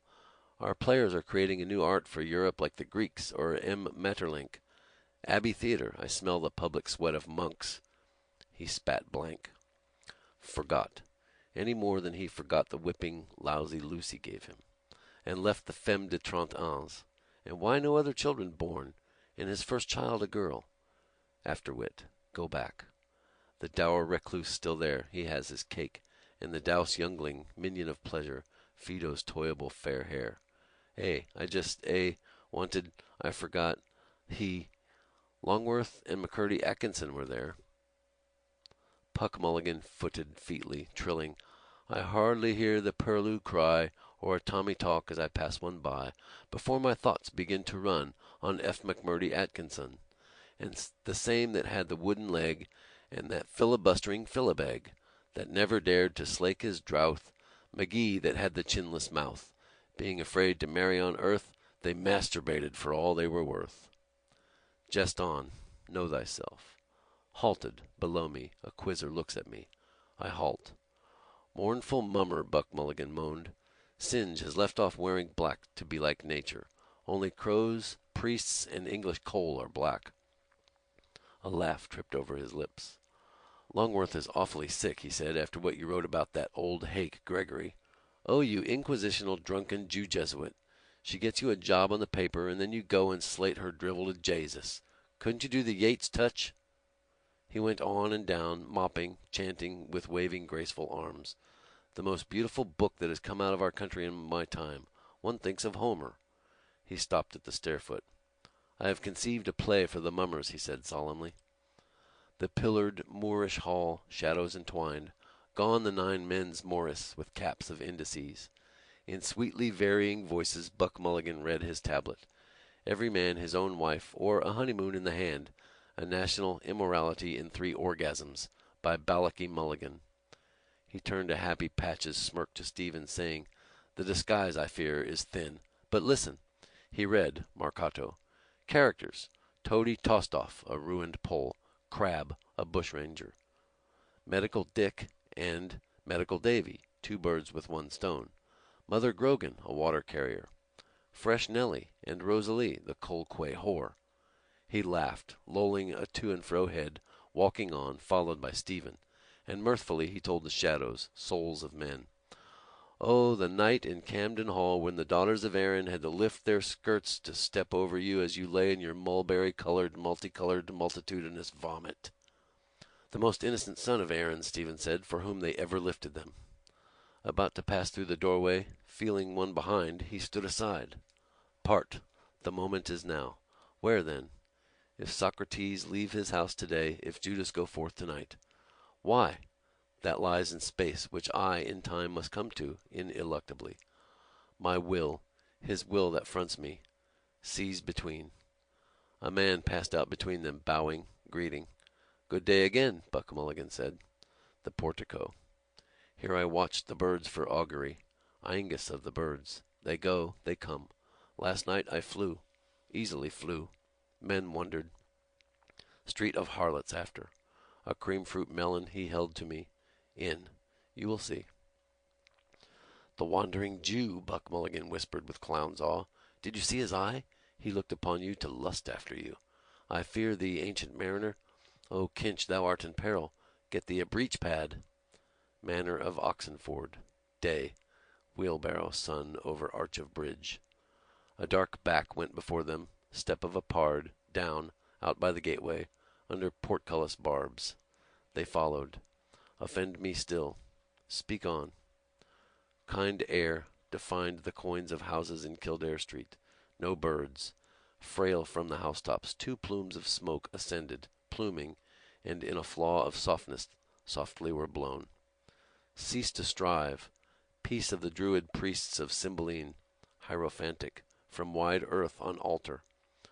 Laud we the gods, and let our crooked smokes climb to their nostrils from our blessed altars. End of section 16. Ulysses by James Joyce. Part 2, The Odyssey.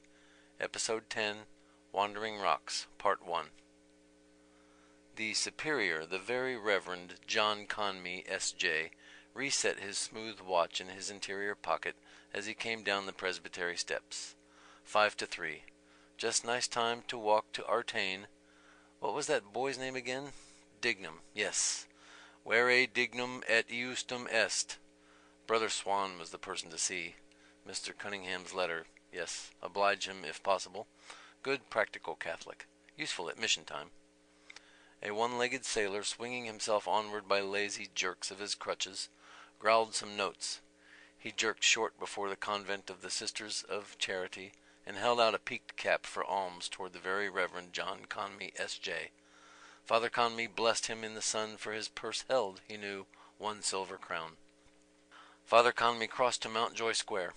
He thought, but not for long, of soldiers and sailors, whose legs had been shot off by cannon-balls, ending their days in some pauper ward, and of Cardinal Wolsey's words, "If I had served my God as I have served my king, he would not have abandoned me in my old days." He walked by the tree-shade of sunny winking leaves, and towards him came the wife of Mr. David Sheehy, M.P. "Very well indeed, father, and you, father?" Father Conmee was wonderfully well indeed. He would go to Buxton probably for the waters. And her boys, were they getting on well at Belvedere? Was that so? Father Conmee was very glad indeed to hear that. And Mr. Sheehy himself? Still in London. The house was still sitting, to be sure it was. Beautiful weather it was, delightful indeed. Yes, it was very probable that Father Bernard Vaughan would come again to preach. Oh yes, a very great success. A wonderful man, really. Father Conmee was very glad to see the wife of Mr. David Sheehy, M.P., looking so well, and he begged to be remembered to Mr. David Sheehy, M.P.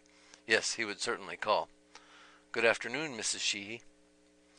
Father Conmee doffed his silk hat and smiled as he took leave, at the jet beads of her mantilla ink shining in the sun, and smiled yet again in going. He had cleaned his teeth, he knew, with arcanut paste. Father Conmee walked, and, walking, smiled, for he thought on Father Bernard Vaughan's droll eyes and cockney voice. "Pilot, why don't you hold back that howling mob?" A zealous man, however, really he was, and really did great good in his way. Beyond a doubt, he loved Ireland, he said, and he loved the Irish. Of good family, too, one would think it. Welsh, were they not? Oh, lest he forget, that letter to Father Provincial. Father Conmee stopped 3 little schoolboys at the corner of Mountjoy Square. Yes, they were from Belvedere. The little house. Aha. And were they good boys at school? Oh, that was very good now. And what was his name? Jack Sohan. And his name? Gallagher. And the other little man? His name was Brunny Lyman. Oh, that was a very nice name to have.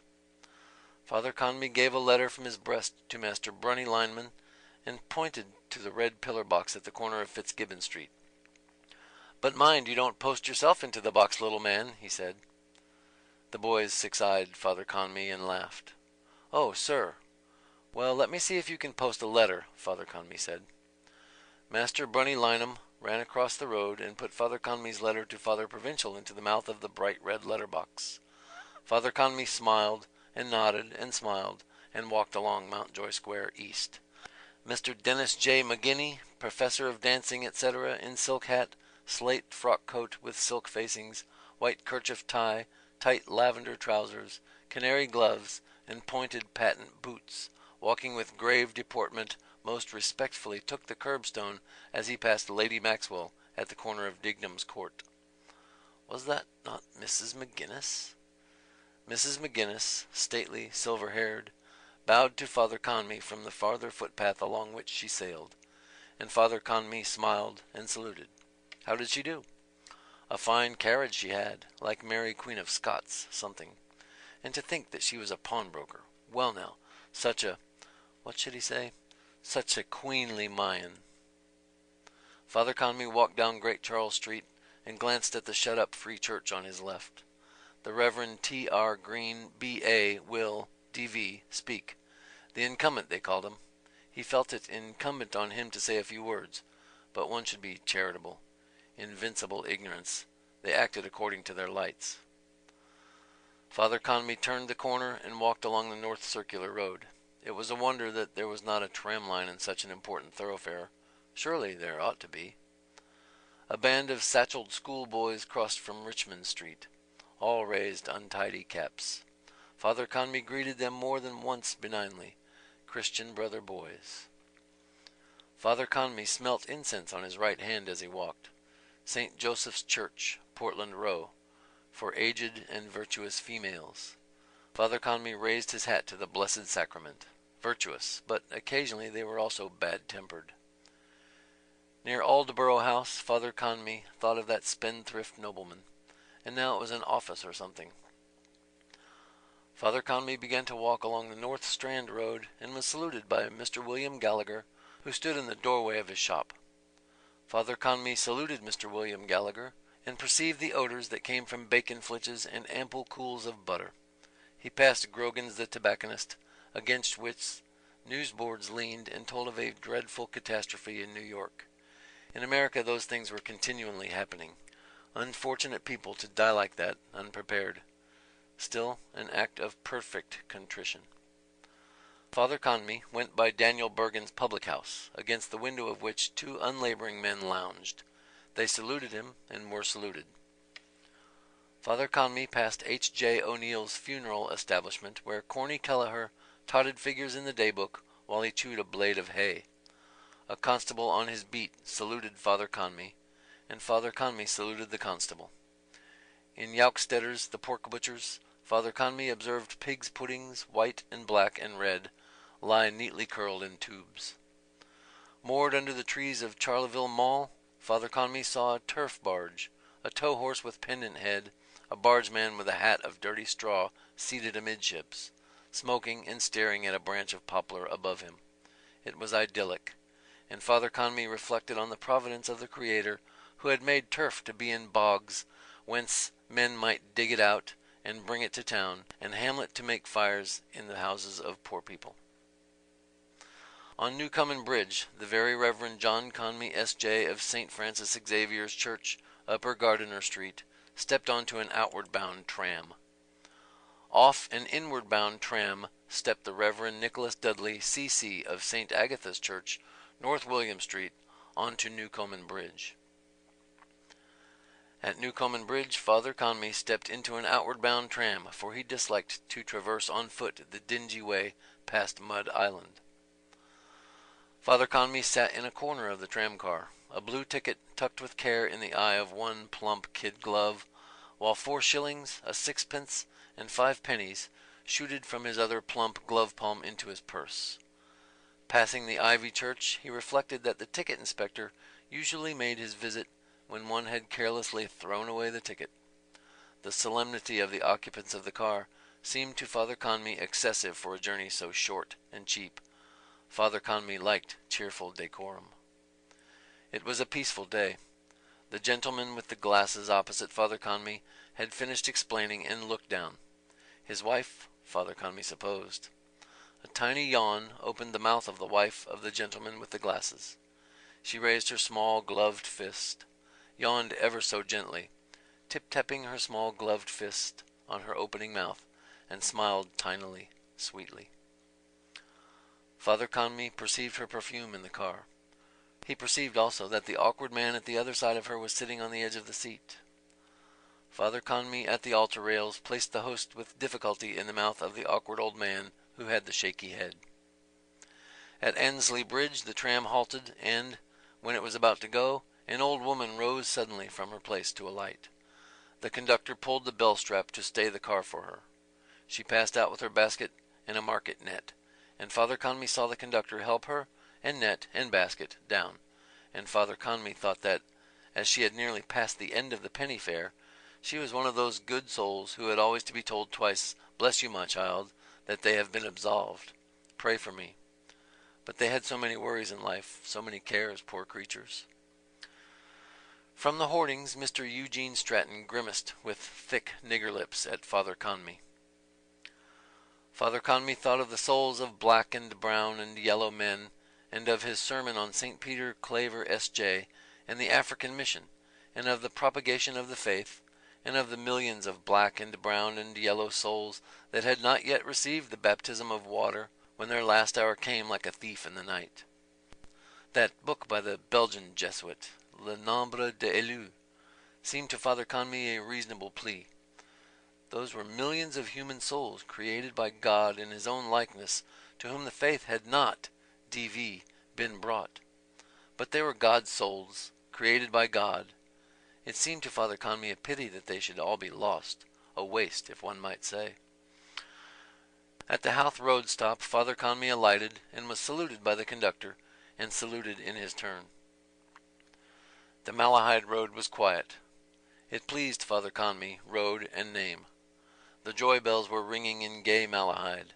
Lord Talbot de Malahide, immediate hereditary Lord Admiral of Malahide and the seas adjoining. Then came the call to arms, and she was maid, wife, and widow in one day. Those were old worldish days, loyal times in joyous townlands, old times in the barony.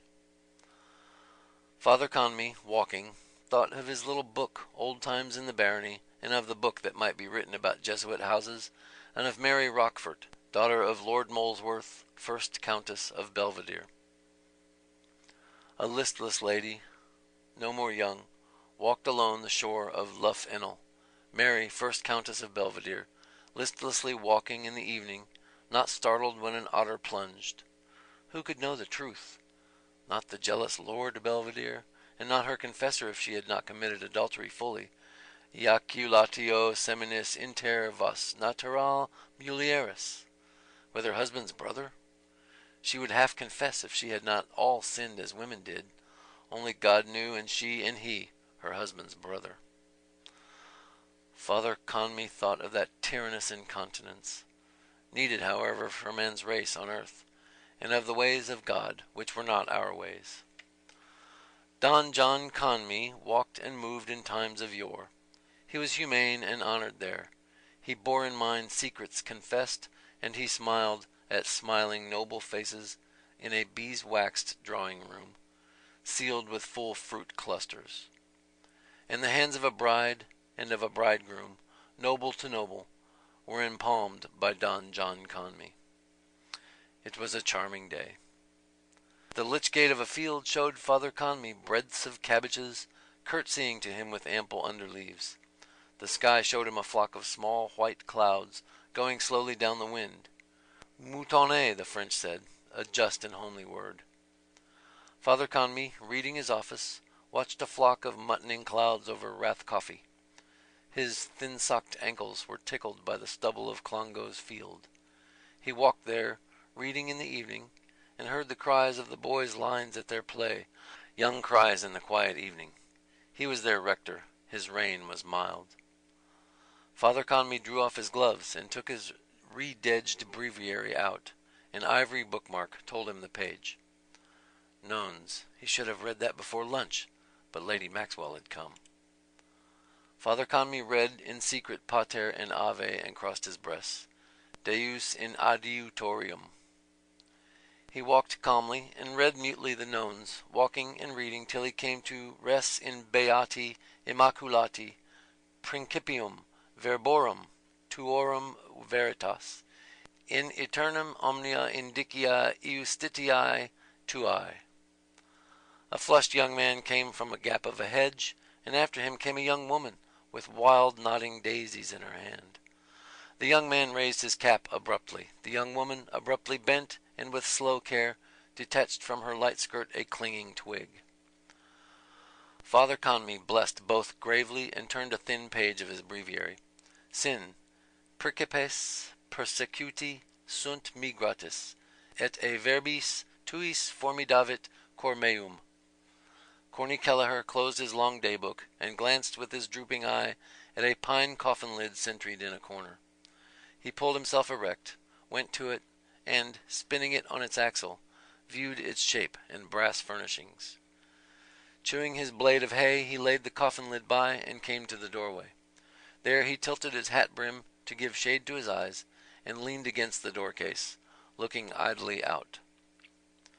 Father John Conmee stepped into the Dollymount tram on Newcomen Bridge. Corny Kelleher locked his large-footed boots and gazed, his hat down-tilted, chewing his blade of hay. Constable 57C, on his beat, stood to pass the time of day. "That's a fine day, Mr. Kelleher." "Aye," Corny Kelleher said.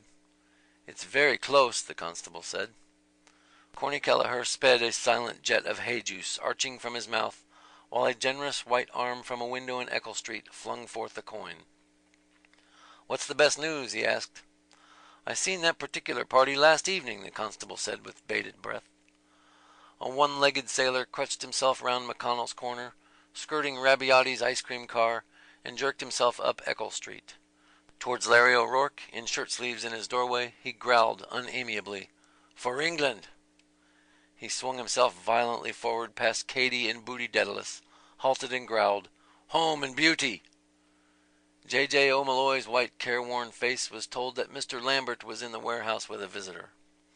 A stout lady stopped, took a copper coin from her purse, and dropped it into the cap held out to her. The sailor grumbled thanks, glanced sourly at the unheeding windows, sank his head, and swung himself forward 4 strides. He halted and growled angrily, "For England!" 2 barefoot urchins sucking long licorice laces halted near him, gaping at his stump with their yellow slobbered mouths. He swung himself forward in vigorous jerks, halted, lifted his head towards a window and bayed deeply, "Home and beauty!" The gay, sweet, chirping, whistling within went on a bar or 2, ceased. The blind of the window was drawn aside. A card, "Unfurnished Apartments," slipped from the sash and fell. A plump, bare, generous arm shone, was seen, held forth from a white petticoat bodice and taut shift straps. A woman's hand flung forth a coin over the area railings. It fell on the path. One of the urchins ran to it, picked it up, and dropped it into the minstrel's cap, saying, "There, sir." Katy and Booty Dedalus shoved in the door of the close, steaming kitchen. "Did you put in the books?" Booty asked. Maggie at the range jammed down a grayish mass beneath bubbling suds twice with her potstick and wiped her brow. "They wouldn't give anything on them," she said. Father Conmee walked through Clongo's field, his thin-socked ankles tickled by stubble. "Where did you try?" Booty asked. "McGinnis's." Booty stamped her foot and threw her satchel on the table. "Bad cess to her big face," she cried. Katy went to the range and peered with squinting eyes. "What's in the pot?" she asked. "Shirts," Maggie said. Booty cried angrily, Crikey, is there nothing for us to eat? Katy, lifting the kettle lid in a pad of her stained skirt, asked, And what's in this? A heavy fume gushed in answer. Pea soup, Maggie said. Where did you get it? Katy asked. Sister Mary Patrick, Maggie said. The lackey rang his bell. Barang! Booty sat down at the table and said hungrily, Give us it here. Maggie poured yellow, thick soup from the kettle into a bowl. Katy, sitting opposite Booty, said quietly, as her fingertip lifted to her mouth random crumbs. A good job we have that much. Where's Dilly? Gone to meet father, Maggie said. Booty, breaking big chunks of bread into the yellow soup, added, Our Father who art not in heaven. Maggie, pouring yellow soup in Katy's bowl, exclaimed, Booty, for shame! A skiff, a crumpled throwaway, Elijah is coming, rode lightly down the Liffey, under Loop Line Bridge, shooting the rapids where water chafed around the bridge piers, sailing eastward past hulls and anchor chains, between the Custom House Old Dock and George's Quay. The blonde girl in Thornton's bedded the wicker basket with rustling fiber. Blazes Boylan handed her the bottle swathed in pink tissue paper and a small jar. Put these in first, will you? He said. Yes, sir, the blonde girl said, and the fruit on top. That'll do, game ball, Blazes Boylan said. She bestowed fat pears neatly, head by tail, and among them ripe, shame-faced peaches. Blazes Boylan walked here and there in new tan shoes about the fruit-smelling shop, lifting fruits, young juicy crinkled and plump red tomatoes, sniffing smells. H.E.L.Ys filed before him, tall white-hatted, past Tangier Lane, plodding toward their goal. He turned suddenly from a chip of strawberries, drew a gold watch from his fob, and held it at chain's length. Can you send them by tram? Now? A dark-backed figure under Merchant's Arch scanned books on the hawker's cart. Certainly, sir. Is it in the city? Oh, yes, Blazes Boylan said. 10 minutes. The blonde girl handed him a docket and pencil. Will you write the address, sir? Blazes Boylan at the counter wrote and pushed the docket to her. Send it at once, will you? He said. It's for an invalid. Yes, sir, I will, sir. Blazes Boylan rattled merry money in his trousers pocket. What's the damage? He asked. The blonde girl's slim fingers reckoned the fruits. Blazes Boylan looked into the cut of her blouse. A young pullet. He took a red carnation from the tall stem glass. This for me? He asked gallantly. The blonde girl glanced sideways at him, got up regardless, with his tie a bit crooked, blushing. Yes, sir, she said. Bending archly, she reckoned again fat pears and blushing peaches. Blazes Boylan looked in her blouse with more favor, the stalk of the red flower between his smiling teeth. May I say a word to your telephone, missy? He asked roguishly. End of section 17. Ulysses by James Joyce. Part 2, The Odyssey, Episode 10, Wandering Rocks, Part 2. Ma, Almidano Artifoni said. He gazed over Stephen's shoulder at Goldsmith's knobby pole. 2 carfuls of tourists passed slowly, their women sitting 4, gripping the handrests. Pale faces, men's arms frankly round their stunted forms. They looked from Trinity to the blind, columned porch of the Bank of Ireland, where pigeons roo-coo-cooed. Anch'io ho avuto di queste idee, Almidano Artifoni said. Quand'ero giovane come lei, e poi me sono convinto il mondo è una bestia, e peccato, perché la sua voce sarebbe un caspite de rendita, via. Invece lei si sacrifica. Sacrificio incruento, Stephen said, smiling, swaying his ash plant in slow swing-swong from its midpoint, lightly. Speriamo, the round mustachioed face said pleasantly. Ma, direte a me, ci rifletta. By the stern stone hand of Gratin, bidding halt, an Inchicore tram unloaded straggling Highland soldiers of a band. Ci rifletterò, Stephen said, glancing down the solid trouser leg. Ma, sul serio, eh? Almidano Artifoni said. His heavy hand took Stephen's firmly. Human eyes.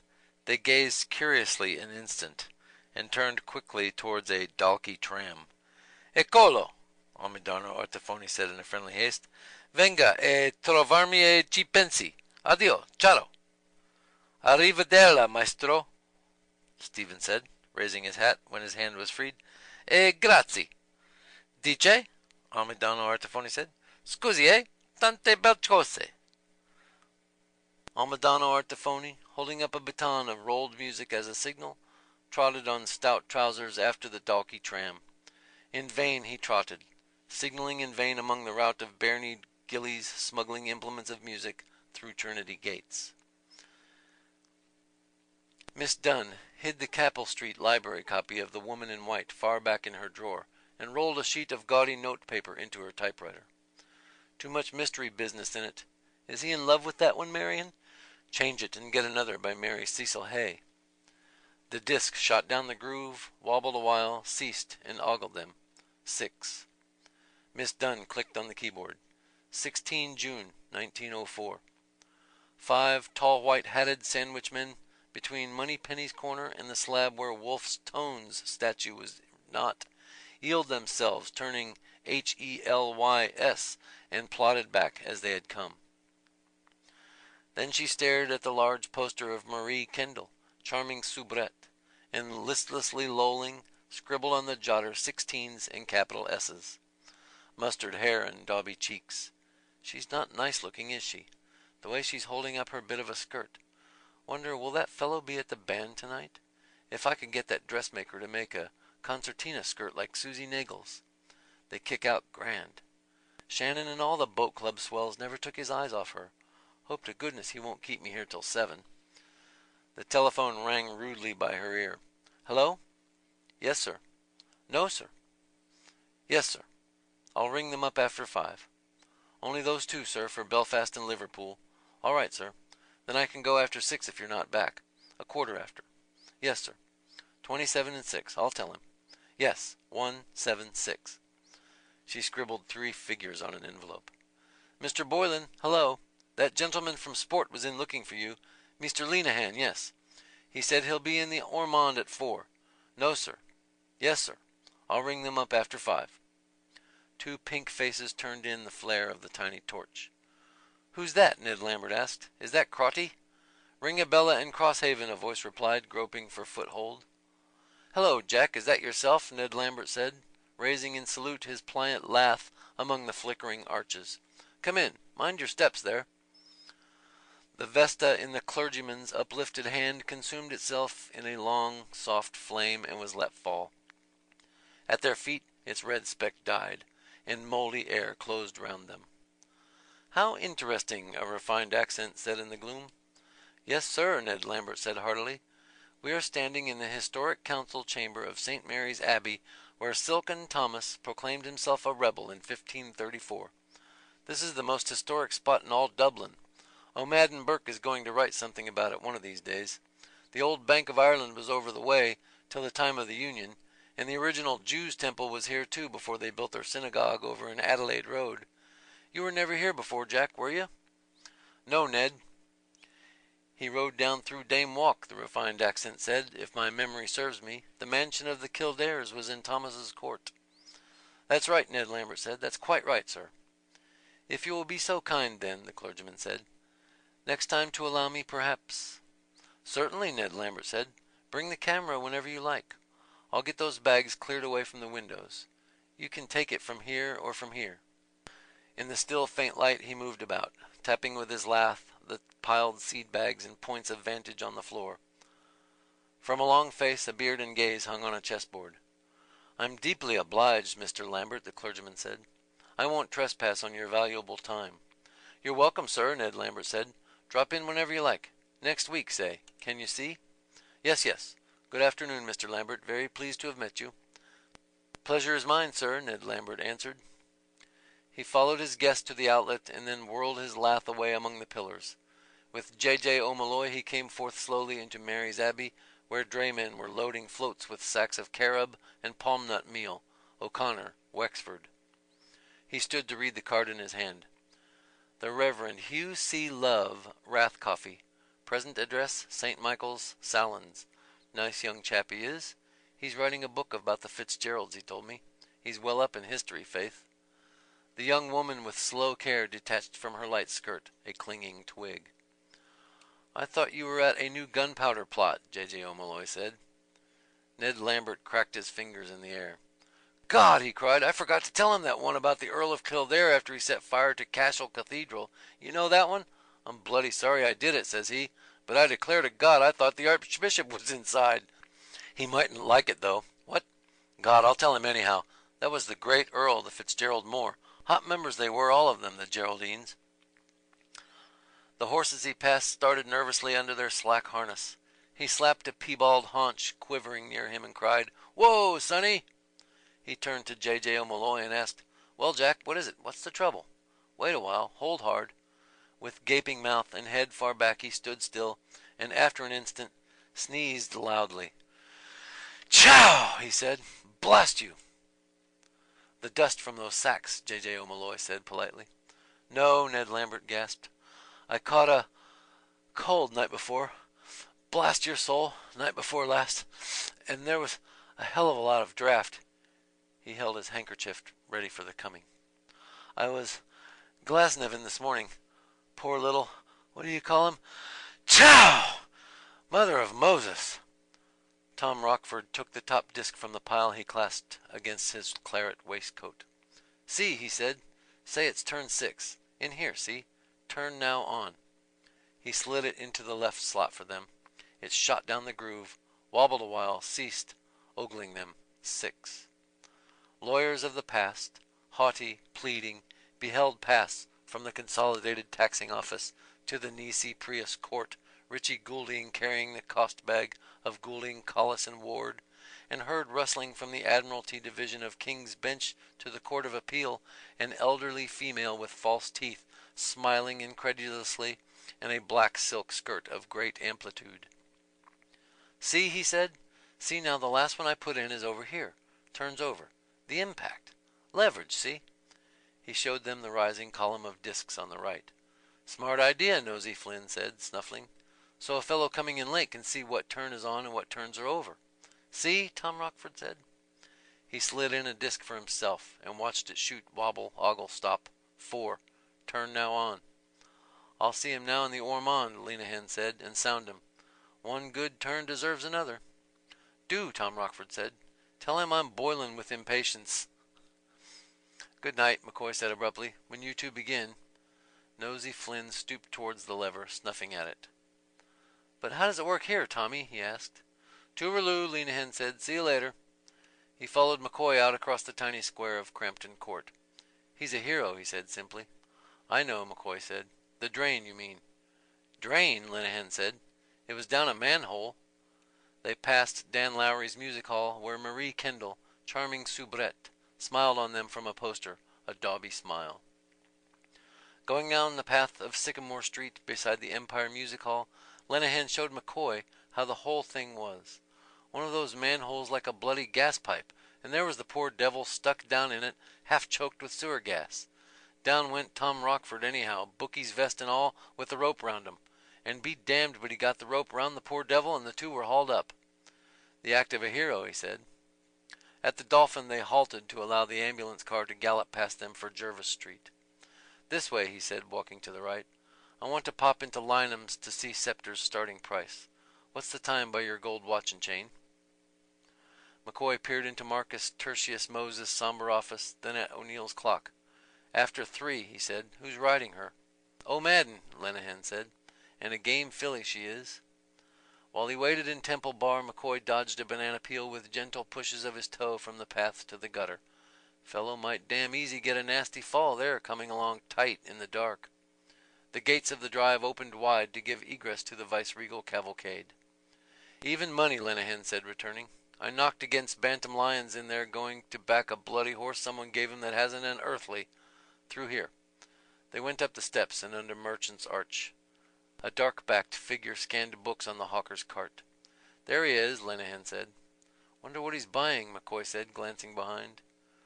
Leopoldo or the Bloom is on the rye, Lenehan said. He's dead nuts on sales, McCoy said. I was with him one day, and he bought a book from an old one in Liffey Street for $2 bob. There were fine plates in it worth double the money, the stars and the moon and comets with long tails. Astronomy it was about. Lenehan laughed. I'll tell you a damn good one about comets' tails, he said.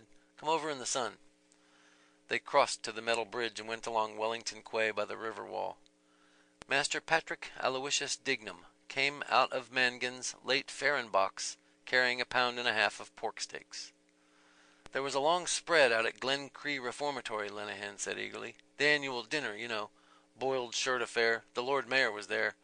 Val Dillon it was, and Sir Charles Cameron and Dan Dawson spoke, and there was music. Bartell D'Arcy sang, and Benjamin Dollard.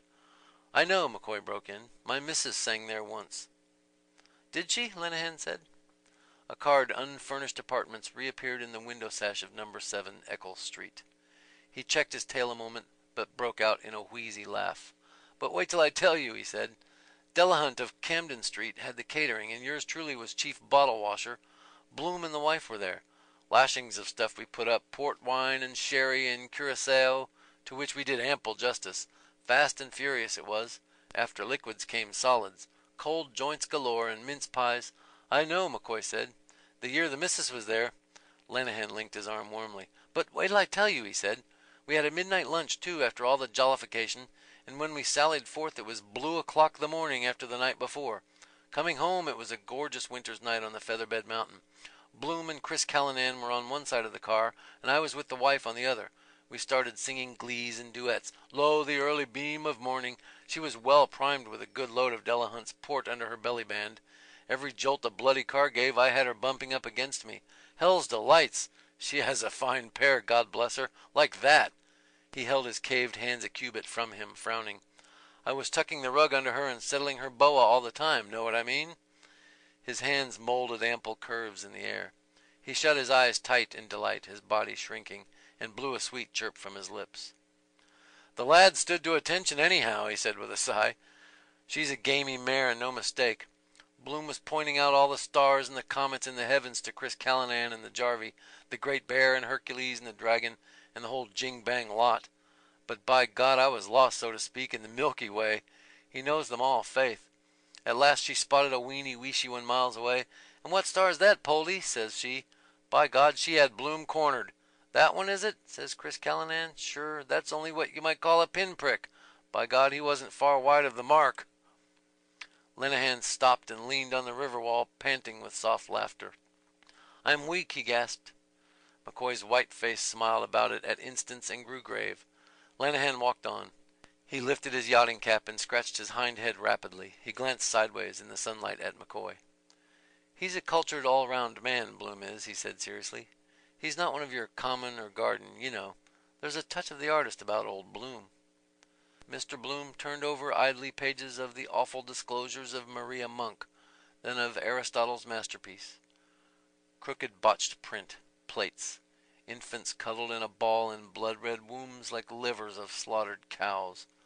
Lots of them like that at this moment all over the world, all butting with their skulls to get out of it. Child born every minute somewhere. Mrs. Purefoy. He laid both books aside and glanced at the third. Tales of the Ghetto by Leopold von Sacher-Masoch. That I had, he said, pushing it by. The shopman let 2 volumes fall on the counter. Them are 2 good ones, he said. Onions of his breath came across the counter out of his ruined mouth. He bent to make a bundle of the other books, hugged them against his unbuttoned waistcoat, and bore them off behind the dingy curtain. On O'Connell Bridge many persons observed the grave deportment and gay apparel of Mrs. Dennis J. McGinney, professor of dancing, etc. Mr. Bloom, alone, looked at the titles. Fair Tyrants by James Love Birch. Know the kind that is. Had it? Yes. He opened it. Thought so. A woman's voice behind the dingy curtain. Listen, the man. No, she wouldn't like that much. Got her at once. He read the other title, Sweets of Sin. More in her line. Let us see. He read where his finger opened. All the dollar bills her husband gave her were spent in the stores on wondrous gowns and costliest frillies. For him. For Raoul. Yes, this. Here. Try. Her mouth glued on his in a luscious, voluptuous kiss. while his hands felt for the opulent curves inside her dishabille. Yes, take this. The end. You are late, he spoke hoarsely, eyeing her with a suspicious glare. The beautiful woman threw off her sable-trimmed wrap, displaying her queenly shoulders, and heaving embonpoint. An imperceptible smile played round her perfect lips as she turned to him calmly. Mr. Bloom read again, The beautiful woman. Warmth showered gently over him, cowing his flesh. Flesh yielded amply amid rumpled clothes, whites of eyes swooning up. His nostrils arched themselves for prey. Melting breast ointments, for him, for Raoul. Armpits oniony sweat, fish gluey slime, her heaving embonpoint. Feel, press, crushed, sulphur dung of lions. Young, young. An elderly female, no more young, left the building of the Courts of Chancery, King's Bench, Exchequer, and Common Pleas, having heard in the Lord Chancellor's Court the case in lunacy of Potterton, in the Admiralty Division the summons, ex parte motion, of the owners of the Lady Cairns versus the owners of the Bank Mona, in the Court of Appeal reservation of judgment, in the case of Harvey versus the Ocean Accident and Guarantee Corporation. Phlegmy coughs shook the air of the bookshop, bulging out the dingy curtains. The shopman's uncombed gray head came out, and his unshaven, reddened face, coughing. He raked his throat rudely, puked phlegm on the floor. He put his boot on what he had spat, wiping his sole along it, and bent, showing a raw-skinned crown, scantily haired. Mr. Bloom beheld it. Mastering his troubled breath, he said, I'll take this one. The shopman lifted eyes bleared with old rheum. Sweets of Sin, he said, tapping on it. That's a good one. The lackey by the door of Dillon's auction rooms shook his handbell twice again and viewed himself in the chalked mirror of the cabinet. Dilly Dedalus, loitering by the curbstone, heard the beats of the bell, the cries of the auctioneer within. 4 and 9. Those lovely curtains. 5 shillings. Cozy curtains. Selling new at 2 guineas. Any advance on 5 shillings? Going for 5 shillings. The lackey lifted his handbell and shook it. Barang! Bang of the last lap bell spurred the half-mile wheelmen to their sprint. J. A. Jackson, W. E. Wiley, A. Monroe, and H. T. Gahan, their stretched necks wagging, negotiated the curve by the college library. Mr. Dedalus, tugging a long mustache, came round from Williams's row. He halted near his daughter. It's time for you, she said. Stand up straight for the love of the Lord Jesus, Mr. Dedalus said. Are you trying to imitate your Uncle John, the cornet player, head upon shoulder? Melancholy God. Dilly shrugged her shoulders. Mr. Dedalus placed his hands on them and held them back. Stand up straight, girl, he said. You'll get curvature of the spine. Do you know what you look like? He let his head sink suddenly down and forward, hunching his shoulders and dropping his underjaw. Give it up, father, Dilly said. All the people are looking at you. Mr. Dedalus drew himself upright and tugged again at his mustache. Did you get any money? Dilly asked. Where would I get money? Mr. Dedalus said. There is no one in Dublin would lend me 4pence. You got some, Dilly said, looking in his eyes. How do you know that? Mr. Dedalus asked, his tongue in his cheek. Mr. Kernan, pleased with the order he had booked, walked boldly along James's street. I know you did, Dilly answered. Were you in the Scotch house now? I was not then, Mr. Dedalus said, smiling. Was it the little nuns taught you to be so saucy? Here. He handed her a shilling. See if you can do anything with that, he said. I suppose you got 5, Dilly said. Give me more than that. Wait a while, Mr. Dedalus said threateningly. You're like the rest of them, are you? An insolent pack of little bitches since your poor mother died. But wait a while. You'll all get a short shrift and a long day from me. Low blackguardism. I'm going to get rid of you. Wouldn't care if I was stretched out stiff. He's dead. The man upstairs is dead. He left her and walked on. Dilly followed quickly and pulled his coat. Well, what is it? He said, stopping. The lackey rang his bell behind their backs. Barang! Curse your bloody, blatant soul, Mr. Dedalus cried, turning on him.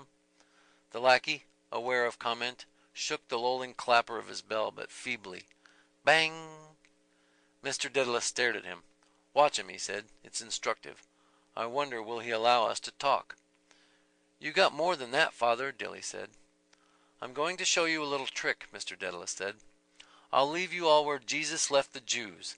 Look, there's all I have. I got 2 shillings from Jack Power, and I spent 2pence for a shave for the funeral. He drew forth a handful of copper coins nervously. Can't you look for some money somewhere? Dilly said.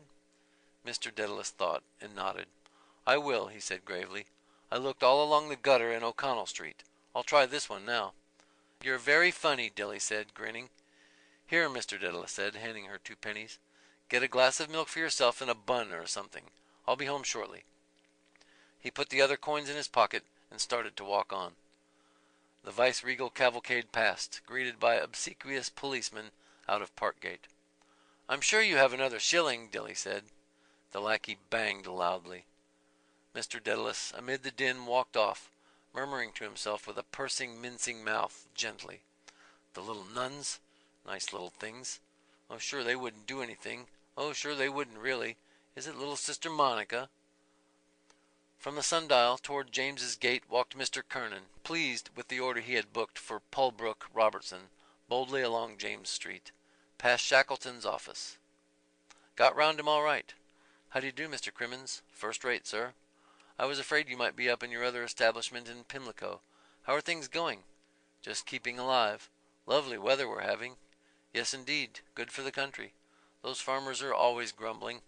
I'll just take a thimbleful of your best gin, Mr. Crimmins. A small gin, sir. Yes, sir. Terrible affair, that General Slocum explosion. Terrible, terrible. 1,000 casualties. And heartrending scenes. Men trampling down women and children. Most brutal thing. What do they say was the cause? Spontaneous combustion. Most scandalous revelation. Not a single lifeboat would float, and the fire hose all burst. What I can't understand is how the inspectors ever allowed a boat like that. Now you're talking straight, Mr. Crimmins. You know why? Palm oil. Is that a fact? Without a doubt. Well, now look at that. And America, they say, is the land of the free. I thought we were bad here. I smiled at him. America, I said quietly, just like that. What is it? The sweepings of every country, including our own. Isn't that true? That's a fact. Graft, my dear sir. Well, of course, where there's money going, there's always someone to pick it up. Saw him looking at my frock coat. Dress does it. Nothing like a dressy appearance. Bowls them over. Hello, Simon, Father Cowley said. How are things? Hello, Bob, old man, Mr. Dedalus answered, stopping. Mr. Kernan halted and preened himself before the sloping mirror of Peter Kennedy, hairdresser. Stylish coat, beyond a doubt. Scott of Dawson Street. Well worth the half-sovereign I gave Neary for it. Never built under 3 guineas. Fits me down to the ground. Some Kildare Street club toff had it probably. John Mulligan, the manager of the Hibernian Bank. Gave me a very sharp eye yesterday on Carlisle Bridge, as if he remembered me. Ahem! Must dress the character for those fellows. Knight of the road. Gentlemen. And now, Mr. Crimmins, may we have the honor of your custom again, sir? The cup that cheers but not inebriates, as the old saying has it. North Wall and Sir John Rogerson's quay, with hulls and anchor chains, sailing westward, sailed by a skiff, a crumpled throwaway, rocked on the ferry wash. Elijah is coming. Mr. Kernan glanced in farewell at his image. High color, of course, grizzled mustache, returned Indian officer. Bravely he bore his stumpy body forward on spatted feet, squaring his shoulders. Is that Ned Lambert's brother over the way? Sam? What? Yes. He's as like it as damn it. No, the windscreen of that motor car in the sun there. Just a flash like that. Damn like him. Ahem! Hot spirit of juniper juice warmed his vitals and his breath. Good drop of gin that was. His frock-tails winked in bright sunshine to his fat strut. Down there Emmett was hanged, drawn, and quartered. Greasy black rope. Dogs licking the blood off the street when the Lord Lieutenant's wife drove by in her noddy. Bad times those were. Well, well. Over and done with. Great topers, too. 4 bottle men. Let me see. Is he buried in St. Michan's? Or no, there was a midnight burial in Glasnevin. Corpse brought in through a secret door in the wall. Dignam is there now. Went out in a puff. Well, well. Better turn down here and make a detour. Mr. Kernan turned and walked down the slope of Watling Street by the corner of Guinness's visitors' waiting room. Outside the Dublin Distillers Company's stores, an outside car without fare or Jarvey stood. The reins nodded to the wheel. Damn dangerous thing. Some Tipperary bosthoon endangering the lives of the citizens. Runaway horse. Dennis Breen with his tomes, weary of having waited an hour in John Henry Menton's office, led his wife over O'Connell Bridge, bound for the office of Messrs. Collis and Ward. Mr. Kernan approached Island Street. Times of the troubles. Must ask Ned Lambert to lend me those reminiscences of Sir Jonah Barrington. When you look back on it all now, in a kind of retrospective arrangement. Gaming at Daly's, no card sharping then. One of those fellows got his hand nailed to the table by a dagger. Somewhere here Lord Edward Fitzgerald escaped from Major Sir Stables behind Moira House. Damn good gin that was. Fine dashing young nobleman, good stock of course. That ruffian, that sham squire with his violet gloves gave him away. Of course they were on the wrong side. They rose in dark and evil days. Fine poem that is, Ingram. They were gentlemen. Ben Dollard does sing that ballad touchingly. Masterly rendition. At the siege of Ross did my father fall. A cavalcade in easy trot along Pembroke Quay passed, outriders leaping in their saddles, frock coats, cream sunshades. Mr. Kernan hurried forward, blowing pursily. His Excellency! Too bad. Just missed that by a hair. Damn it! What a pity. End of section 18. Ulysses by James Joyce. Part 2, The Odyssey. Episode 10, Wandering Rocks. Part 3.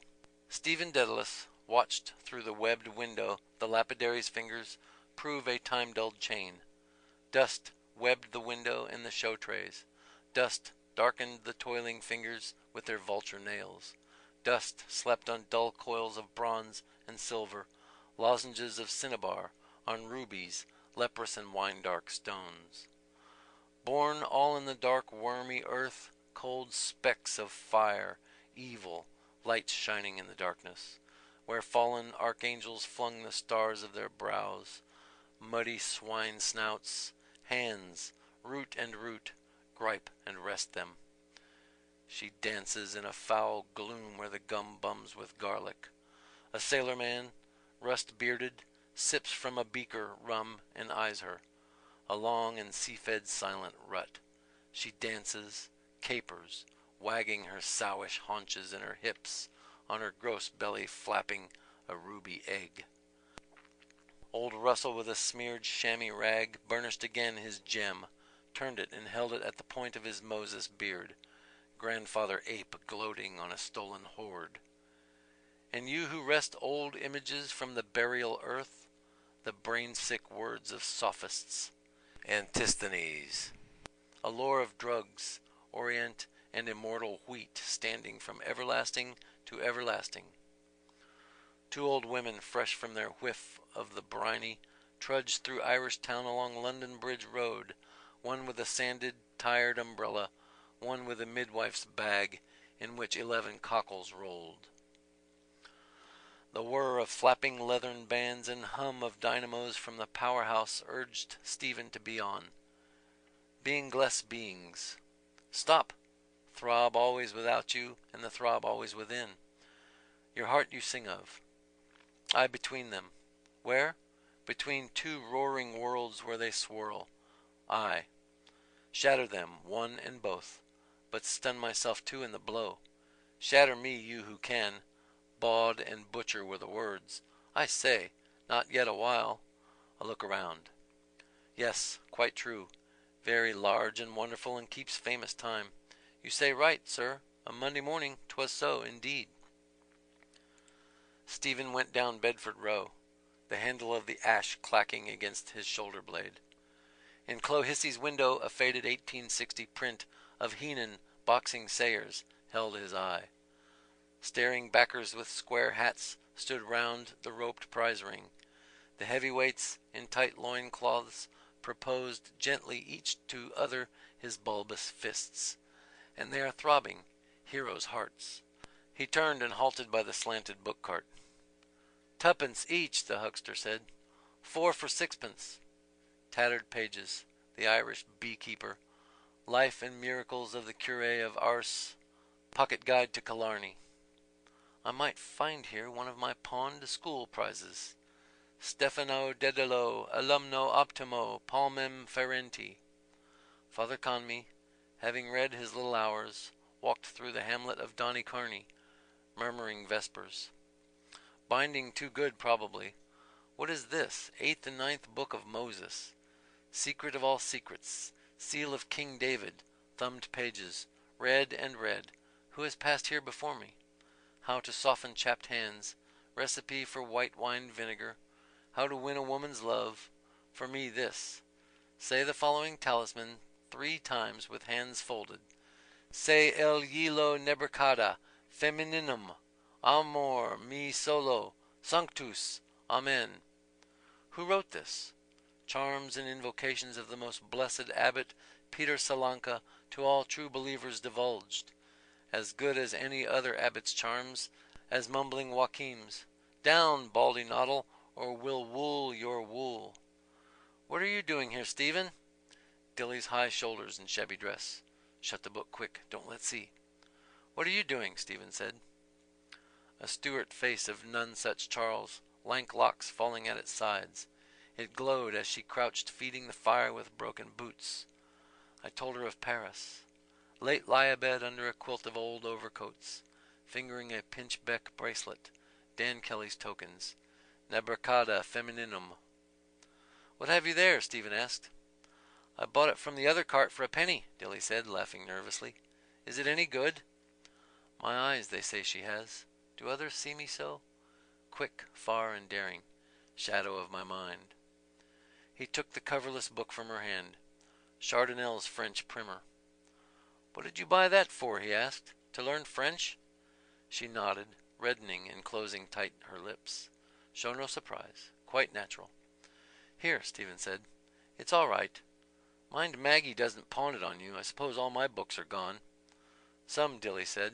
We had to. She is drowning. Agenbite. Save her. Agenbite. All against us. She will drown me with her eyes and hair. Lank coils of seaweed hair around me, my heart, my soul. Salt green death. We. Agenbite of Inwit. Inwit's Agenbite. Misery! Misery! Hello, Simon, Father Cowley said. How are things? Hello, Bob, old man, Mr. Dedalus answered, stopping. They clasped hands loudly outside Reddy and daughters. Father Cowley brushed his mustache off and downward with a scooping hand. What's the best news? Mr. Dedalus said. Why then, not much, Father Cowley said. I'm barricaded up, Simon, with 2 men prowling around the house trying to effect an entrance. Jolly, Mr. Dedalus said. Who is it? Oh, Father Cowley said, a certain gombeen man of our acquaintance. With a broken back, is it? Mr. Dedalus asked. The same, Simon, Father Cowley answered. Reuben of that ilk. I'm just waiting for Ben Dollard. He's going to say a word to Long John to get him to take those 2 men off. All I want is a little time. He looked with vague hope up and down the quay, a big apple bulging in his neck. I know, Mr. Dedalus said. Poor old Buckety Ben. He's always doing a good turn for someone. Hold hard. He put on his glasses and gazed toward the metal bridge an instant. There he is, by God, he said. Arson pockets. Ben Dollard's loose blue cutaway and square hat above large slops crossed the quay in full gait from the metal bridge. He came towards them at an amble, scratching actively behind his coat-tails. As he came near, Mr. Dedalus greeted. Hold that fellow with the bad trousers. Hold him now, Ben Dollard said. Mr. Dedalus eyed with cold wandering scorn various points of Ben Dollard's figure. Then, turning to Father Cowley with a nod, he muttered sneeringly, That's a pretty garment, isn't it, for a summer's day? Why, God eternally curse your soul, Ben Dollard ground furiously. I threw out more clothes in my time than you ever saw. He stood beside them, beaming, on them first and on his roomy clothes from points of which Mr. Dedalus flicked fluff, saying, They were made for a man in his health, Ben, anyhow. Bad luck to the Jewman that made them, Ben Dollard said. Thanks be to God he's not paid yet. And how is that basso profundo, Benjamin? Father Cowley asked. Cashel Boyle O'Connor, Fitzmaurice Tisdall Farrell, murmuring, glass-eyed, strode past the Kildare Street Club. Ben Dollard frowned and, making suddenly a chanter's mouth, gave forth a deep note. "Aw," he said. "That's the style," Mr. Dedalus said, nodding to its drone. "What about that?" Ben Dollard said. "Not too dusty, what?" He turned to both. "That'll do," Father Cowley said, nodding also. The Reverend Hugh C. Love walked from the old chapter house of St. Mary's Abbey past James and Charles Kennedy's rectifiers, attended by Geraldines tall and personable, towards the Thosel beyond the ford of hurdles. Ben Dollard, with a heavy list towards the shop fronts, led them forward, his joyful fingers in the air. "Come along with me to the sub-sheriff's office," he said. "I want to show you the new beauty Rock has for a bailiff. He's a cross between Lobengula and Lynchishon. He's well worth seeing, mind you. Come along. I saw John Henry Menton casually on the bodega just now, and it will cost me a fall if I don't. Wait a while. We're on the right lay, Bob, believe you me." "For a few days, tell him," Father Cowley said anxiously. Ben Dollard halted and stared, his loud orifice open, a dangling button of his coat wagging bright-backed from its thread as he wiped away the heavy shawms that clogged his eyes to hear aright. "What few days?" he boomed. "Hasn't your landlord distrained for rent?" "He has," Father Cowley said. "Then our friend's writ is not worth the paper it's printed on," Ben Dollard said. "The landlord has the prior claim. I gave him all the particulars. 29 Windsor Avenue. Love is the name?" "That's right," Father Cowley said. "The Reverend Mr. Love. He's a minister in the country somewhere. But are you sure of that?" "You can tell Barabbas from me," Ben Dollard said, "that he can put that writ where Jacko put the nuts." He led Father Cowley boldly forward, linked to his bulk. "Filberts, I believe they were," Mr. Dedalus said, as he dropped his glasses on his coat front, following them. "The youngster will be all right," Martin Cunningham said, as they passed out of the castle yard gate. The policeman touched his forehead. "God bless you," Martin Cunningham said, cheerily. He signed to the waiting Jarvey, who chucked at the reins, and set on towards Lord Edward Street. Bronze by gold, Miss Kennedy's head by Miss Douce's head appeared above the cross-blinds of the Ormond Hotel. "Yes," Martin Cunningham said, fingering his beard. "I wrote to Father Conmee and laid the whole case before him." "You could try our friend," Mr. Power suggested backward. "Boyd?" Martin Cunningham said shortly. "Touch me not." John Wise Nolan, lagging behind, reading the list, came after them quickly down Cork Hill. On the steps of the City Hall, Councillor Nanetti, descending, hailed Alderman Cowley and Councillor Abraham Lyon, ascending. The castle car wheeled empty into Upper Exchange Street. "Look here, Martin," John Wise Nolan said, overtaking them at the mail office. "I see Bloom put his name down for 5 shillings.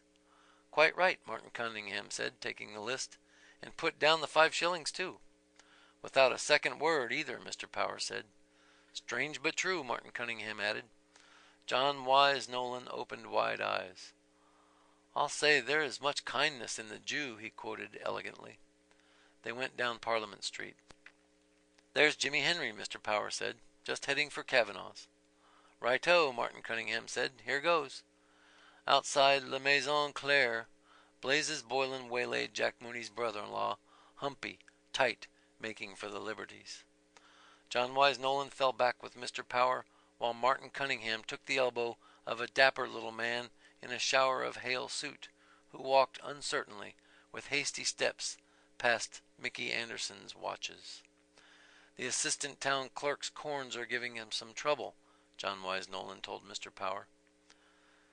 They followed round the corner, towards James Kavanagh's wine rooms. The empty castle car fronted them at rest in Essex Gate.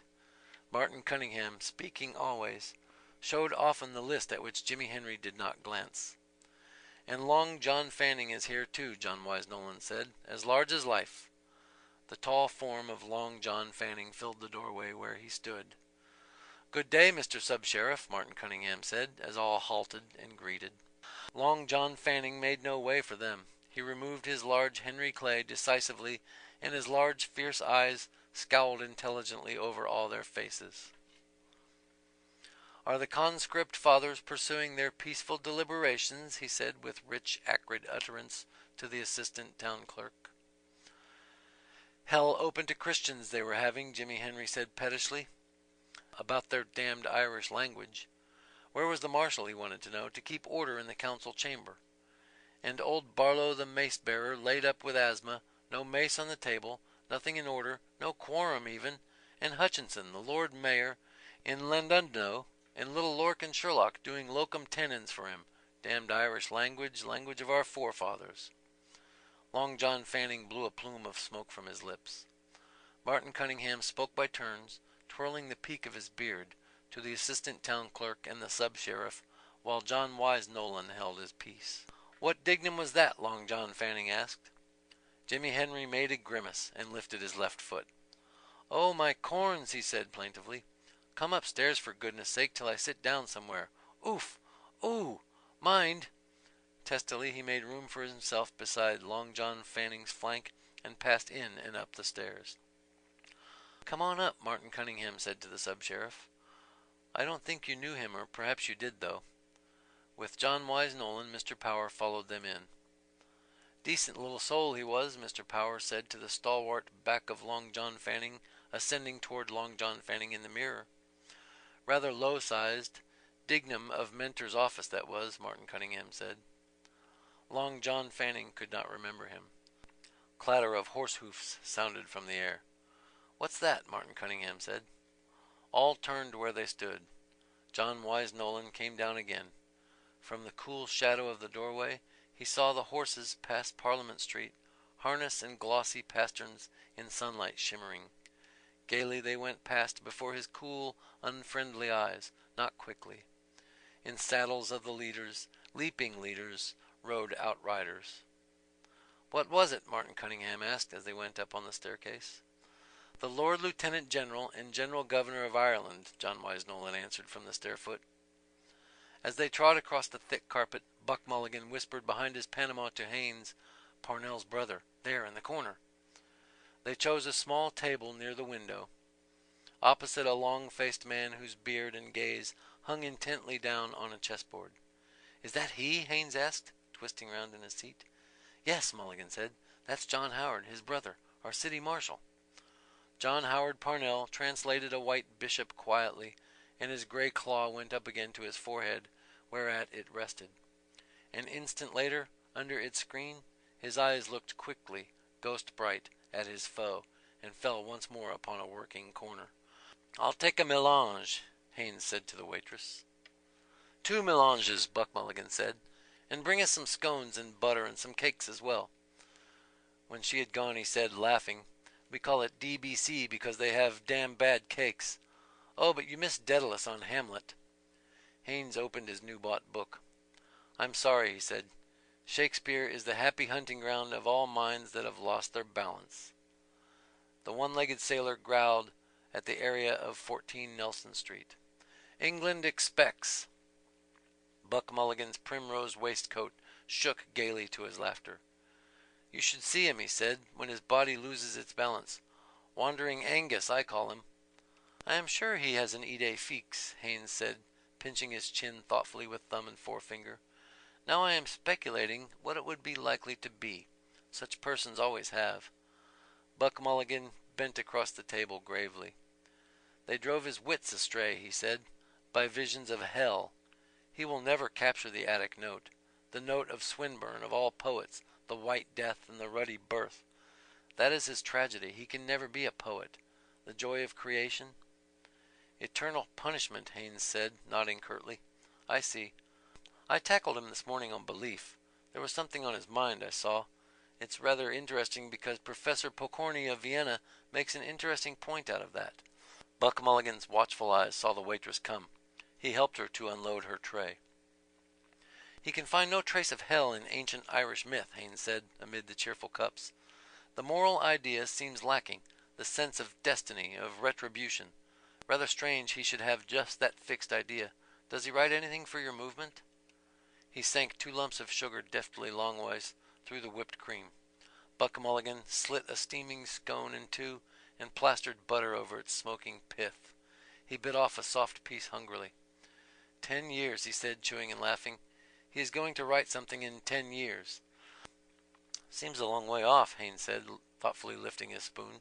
Still, I shouldn't wonder if he did after all. He tasted a spoonful from the creamy cone of his cup. "This is real Irish cream, I take it," he said with forbearance. "I don't want to be imposed on."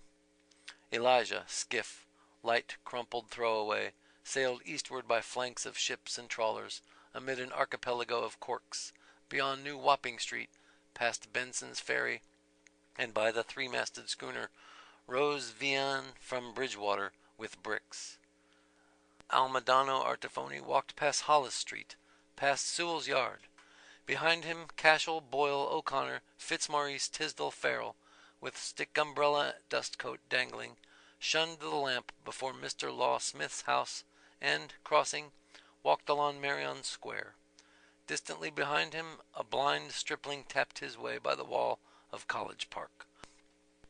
Cashel, Boyle, O'Connor, Fitzmaurice, Tisdall, Farrell walked as far as Mr. Lewis Werner's cheerful windows, then turned and strode back along Marion Square, his stick umbrella dustcoat dangling. At the corner of Wilde's house he halted, frowned at Elijah's name announced on the Metropolitan Hall, frowned at the distant pleasance of Duke's Lawn.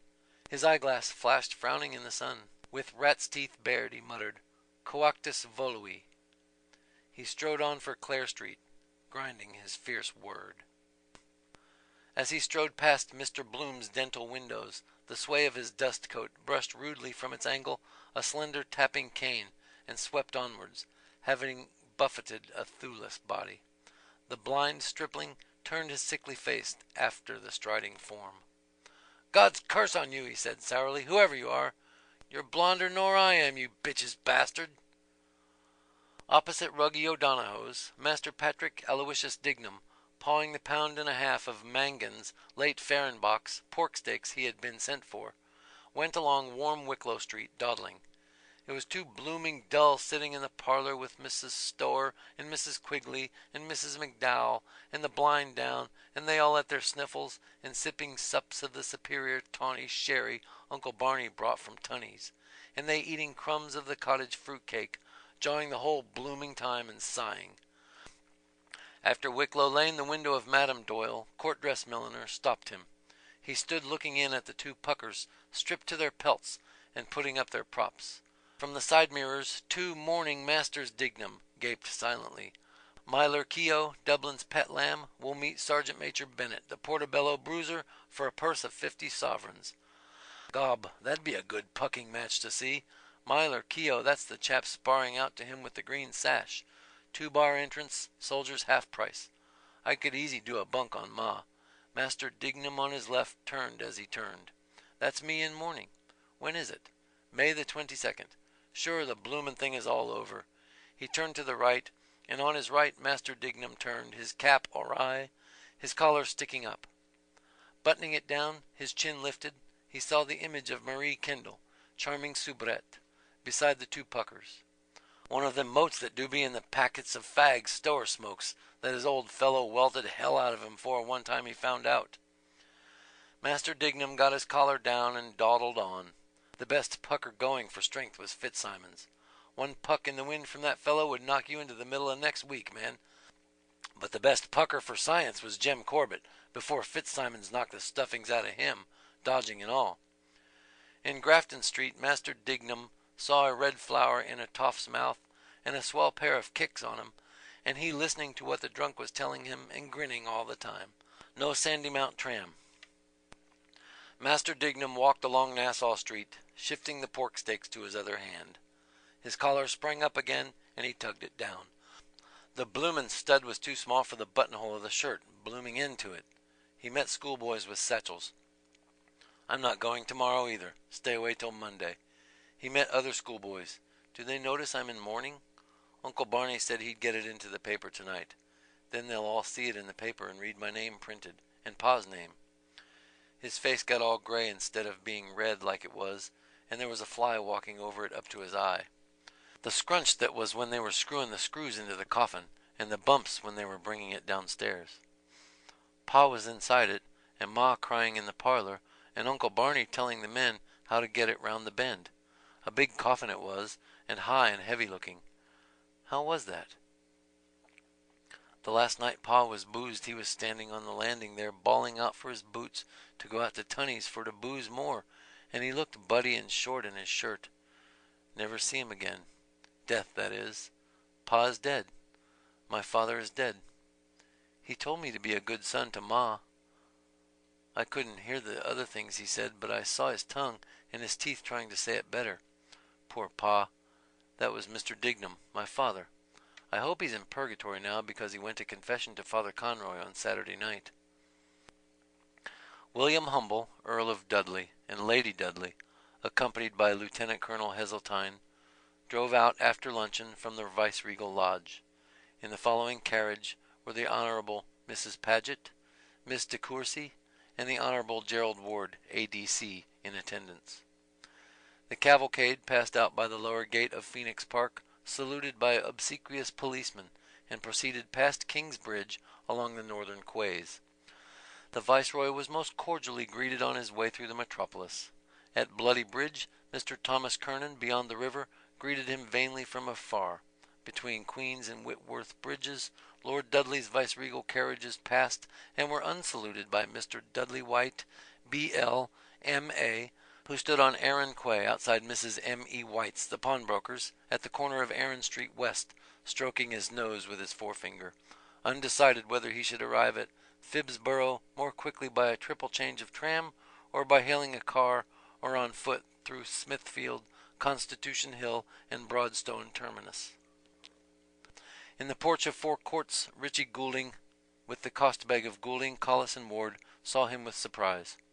Past Richmond Bridge, at the doorstep of the office of Reuben J. Dodd, solicitor, agent for the Patriotic Insurance Company, an elderly female, about to enter, changed her plan, and retracing her steps by King's windows, smiled credulously on the representative of His Majesty. From its sluice in Wood Quay wall under Tom Devon's office, Poodle River hung out in a fealty, a tongue of liquid sewage. Above the cross-blind of the Ormond Hotel, gold by bronze, Miss Kennedy's head by Miss Douce's head, watched and admired. On Ormond Quay, Mr. Simon Dedalus, steering his way from the greenhouse for the sub-sheriff's office, stood still in mid-street and brought his hat low. His Excellency graciously returned Mr. Dedalus' greeting. From Cahill's corner, the Reverend Hugh C. Love, M.A., made obeisance unperceived, mindful of lords deputies whose hands benignant had held of yore rich advowsons. On Grattan Bridge, Lenehan and McCoy, taking leave of each other, watched the carriages go by. Passing by Roger Green's office and Dollard's big red printing house, Gertie McDowell, carrying the Catesby's cork lino letters for her father who was laid up, knew by the style it was the Lord and Lady Lieutenant, but she couldn't see what Her Excellency had on, because the tram and Spring's big yellow furniture van had to stop in front of her on account of its being the Lord Lieutenant. Beyond Lundy Foots, from the shaded door of Kavanagh's wine rooms, John Wise Nolan smiled with unseen coldness toward the Lord Lieutenant General and General Governor of Ireland. The Right Honorable William Humble, Earl of Dudley, G.C.V.O., passed Mickey Anderson's all-times ticking watches and Henry and James's wax, smart-suited, fresh-cheeked models, the Gentleman Henry, Dernier Cri James. Over against Dame Gate, Tom Rockford and Nosey Flynn watched the approach of the cavalcade. Tom Rockford, seeing the eyes of Lady Dudley fixed on him, took his thumbs quickly out of the pockets of his claret waistcoat and doffed his cap to her. A charming soubrette, great Marie Kendall, with dauby cheeks and lifted skirt, smiled daubily from her poster upon William Humble, Earl of Dudley, and upon Lieutenant Colonel H.G. Heseltine, and also upon the Honorable Gerald Ward, A.D.C. From the window of the D.B.C., Buck Mulligan gaily and Hines gravely gazed down on the viceregal equipage over the shoulders of eager guests, whose mass of forms darkened the chessboard whereon John Howard Parnell looked intently. In Fownes Street, Dilly Dedalus, straining her sight upward from Chardinal's first French primer, saw sunshades spanned and wheel spokes spinning in the glare. John Henry Menton, filling the doorway of commercial buildings, stared from wine-big oyster eyes, holding a fat gold hunter watch not looked at in his fat left hand, not feeling it. Where the foreleg of King Billy's horse pawed the air, Mrs. Breen plucked her hastening husband back from under the hoofs of the outriders. She shouted in his ear the tidings. Understanding, he shifted his tomes to his left breast and saluted the second carriage. The Honorable Gerald Ward, A.D.C., agreeably surprised, made haste to reply. At Ponsonby's corner, a jaded white flagon H halted, and 4 tall-hatted white flagons halted behind him, ELYS, while outriders pranced past, and carriages. Opposite Pigot's music warerooms, Mr. Dennis J. McGinney, professor of dancing, etc., gaily apparelled, gravely walked, outpassed by a viceroy and unobserved. By the provost's wall came jauntily Blazes Boylan, stepping in tan shoes and socks, with sky-blue clocks, to the refrain of My Girl's a Yorkshire Girl. Blazes Boylan presented to the leaders sky-blue frontlets and high-action a sky-blue tie, a wide-brimmed straw hat at a rakish angle, and a suit of indigo serge. His hands in his jacket pockets forgot to salute, but he offered to the 3 ladies the bold admiration of his eyes and the red flower between his lips. As they drove along Nassau Street, His Excellency drew the attention of his bowing consort to the program of music which was being discoursed in College Park. Unseen brazen Highland laddies blared and drum-thumped after the cortege. But though she's a factory lass, and wears no fancy clothes, barabum, yet I've a sort of Yorkshire relish for my little Yorkshire rose, barabum. Thither of the wall the quarter-mile flat handicappers M.C. Green, H. Shrift, T.M. Patey, C. Scaife, J.B. Jeffs, G.N. Morphy, F. Stevenson, C. Adderley, and W.C. Huggard started in pursuit. Striding past Finn's Hotel, Cashel, Boyle, O'Connor, Fitzmaurice, Tisdall, Farrell, stared through a fierce eyeglass across the carriages at the head of Mr. M. E. Solomons in the window of the Austro-Hungarian vice-consulate. Deep in Leinster Street by Trinity's postern, a loyal Kingsman, hornblower, touched his tally-ho cap. As the glossy horses pranced by Marion Square, Master Patrick Aloysius Dignam, waiting, saw salutes being given to the gent with the topper, and raised also his new black cap with fingers greased by pork-steak paper. His collar, too, sprang up. The Viceroy, on his way to inaugurate the Mirrors Bazaar in aid of funds for Mercer's Hospital, drove with his following towards Lower Mount Street. He passed a blind stripling opposite Broadbent's. In Lower Mount Street, a pedestrian in a brown mackintosh, eating dry bread, passed swiftly and unscathed across the Viceroy's path. At the Royal Canal Bridge, from his hoarding, Mr. Eugene Stratton, his blub lips a-grin, bade all comers welcome to Pembroke Township. At Haddington Road corner 2 sanded women halted themselves, an umbrella and a bag in which 11 cockles rolled, to view with wonder the Lord Mayor and Lady Mayoress without his golden chain. On Northumberland and Lansdowne roads, His Excellency acknowledged punctually salutes from rare male walkers, the salute of 2 small schoolboys at the garden gate of the house said to have been admired by the late Queen when visiting the Irish capital with her husband, the Prince Consort, in 1849, and the salute of Almidano Artifoni's sturdy trousers swallowed by a closing door. End of section 19.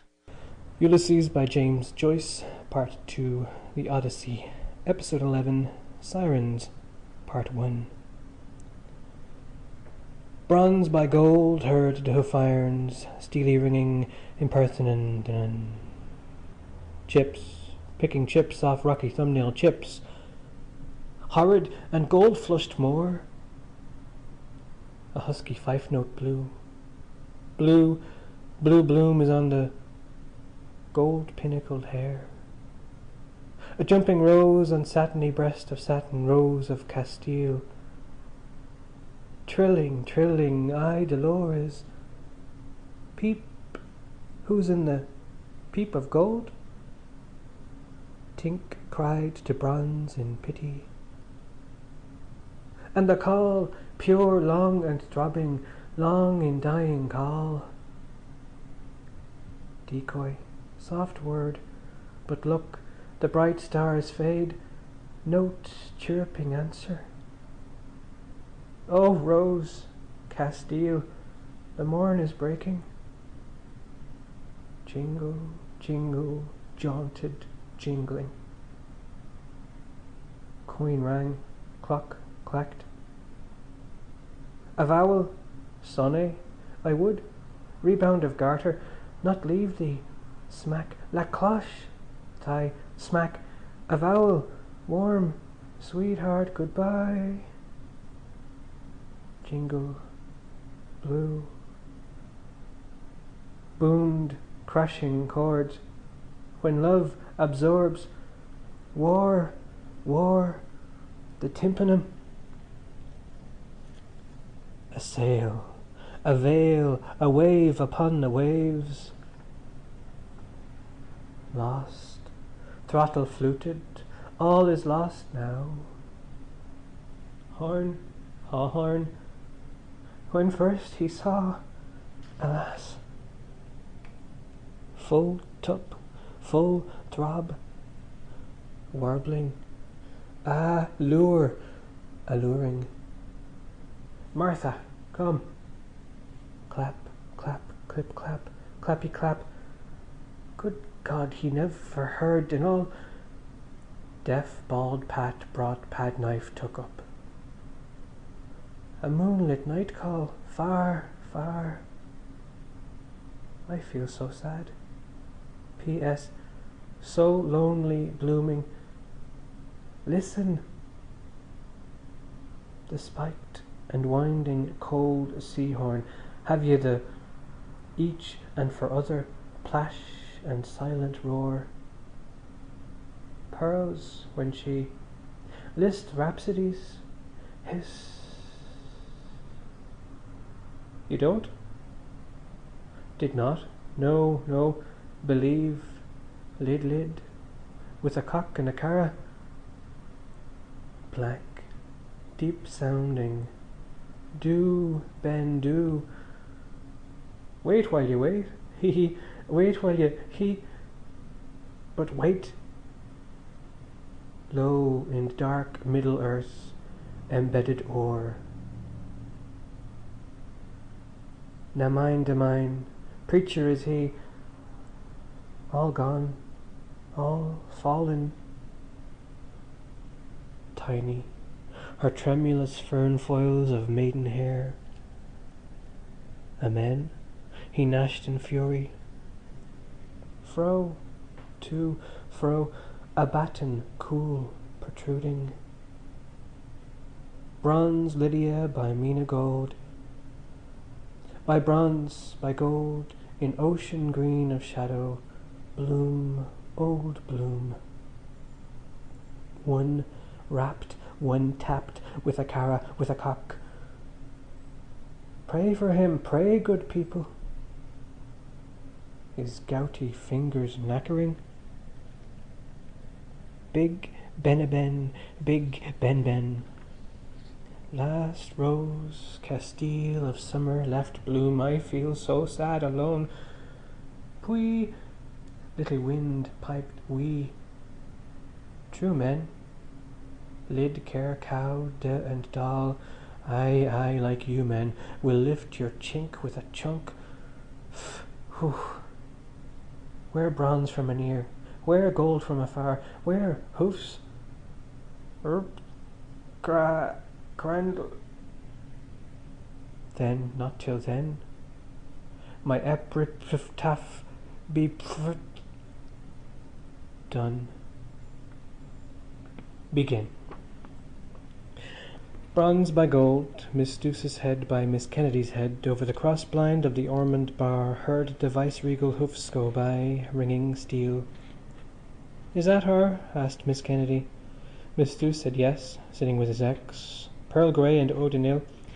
Exquisite contrast, Miss Kennedy said. When all agog, Miss Douce said eagerly, Look at the fellow in the tall silk. Who? Where? Gold asked more eagerly. In the second carriage, Miss Douce's wet lips said, laughing in the sun. He's looking. Mind till I see. She darted, bronze to the backmost corner, flattening her face against the pane in a halo of hurried breath. Her wet lips tittered. "He's killed looking back," she laughed. "Oh, wept. Aren't men frightful idiots?" with sadness. Miss Kennedy sauntered sadly from bright light, twining a loose hair behind an ear. Sauntering sadly, gold no more, she twisted, twined a hair. Sadly she twined in sauntering gold hair behind a curving ear. "It's them has the fine times," sadly then she said. A man. Blue went by Moulang's pipes, bearing in his breast the sweets of sin, by wine's antiques, in memory bearing sweet sinful words, by Carol's dusky battered plate, for Raoul. The boots to them in the bar, them barmaids came. For them, unheeding him, he banged on the counter his tray of chattering china, and "There's your teas," he said. Miss Kennedy, with manners, transposed the tea tray down to an upturned lithia crate, safe from eyes, low. "What is it?" Loud Boots unmannerly asked. "Find out," Miss Douce retorted, leaving her spying point. "Your beau, is it?" A haughty Bronze replied, "I'll complain to Mrs. de Massey on you if I hear any more of your impertinent insolence." Impertinent. Boots' snout sniffed rudely as he retreated, as she threatened, as he had come. Bloom. On her flower frowning, Miss Douce said, "Most aggravating that young brat is. If he doesn't conduct himself, I'll wring his ear for him a yard long." Ladylike, in exquisite contrast. "Take no notice," Miss Kennedy rejoined.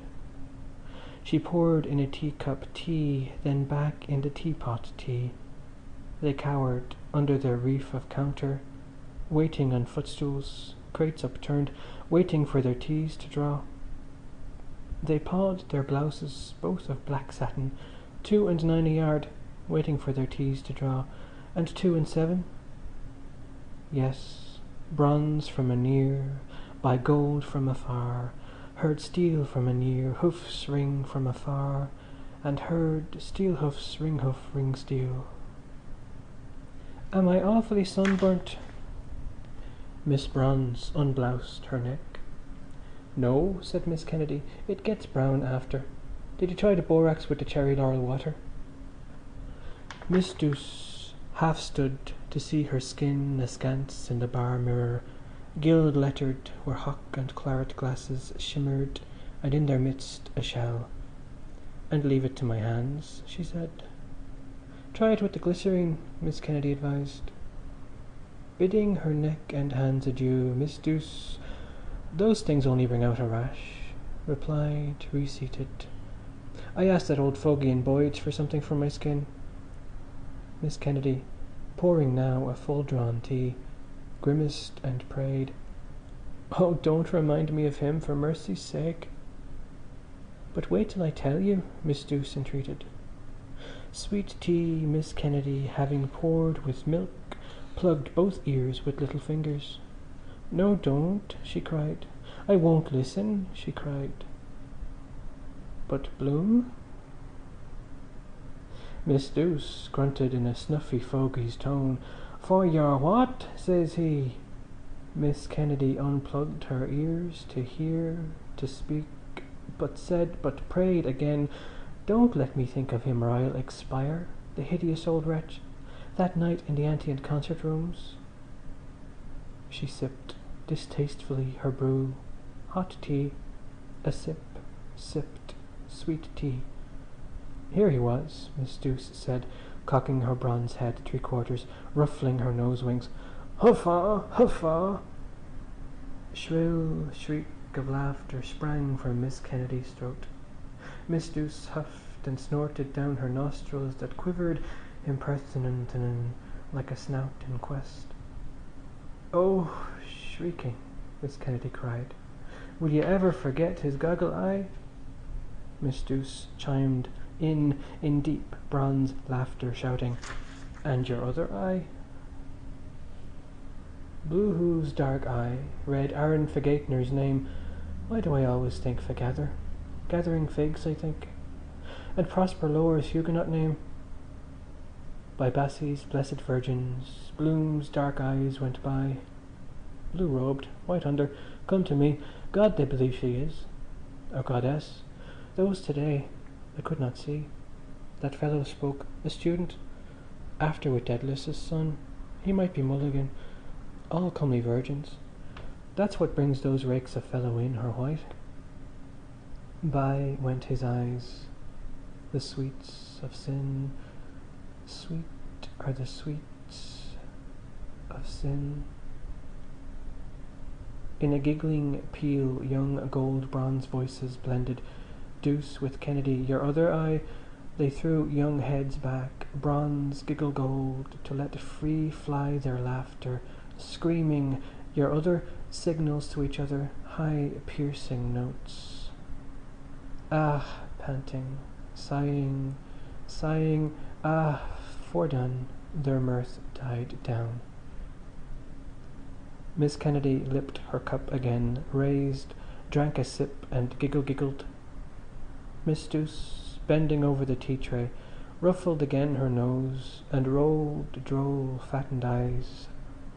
Again Kenny giggles, stooping, her fair pinnacles of hair stooping, her tortoise nape-cum showed, spluttered out of her mouth her tea, choking in tea and laughter, coughing with choking, crying, "Oh, greasy eyes!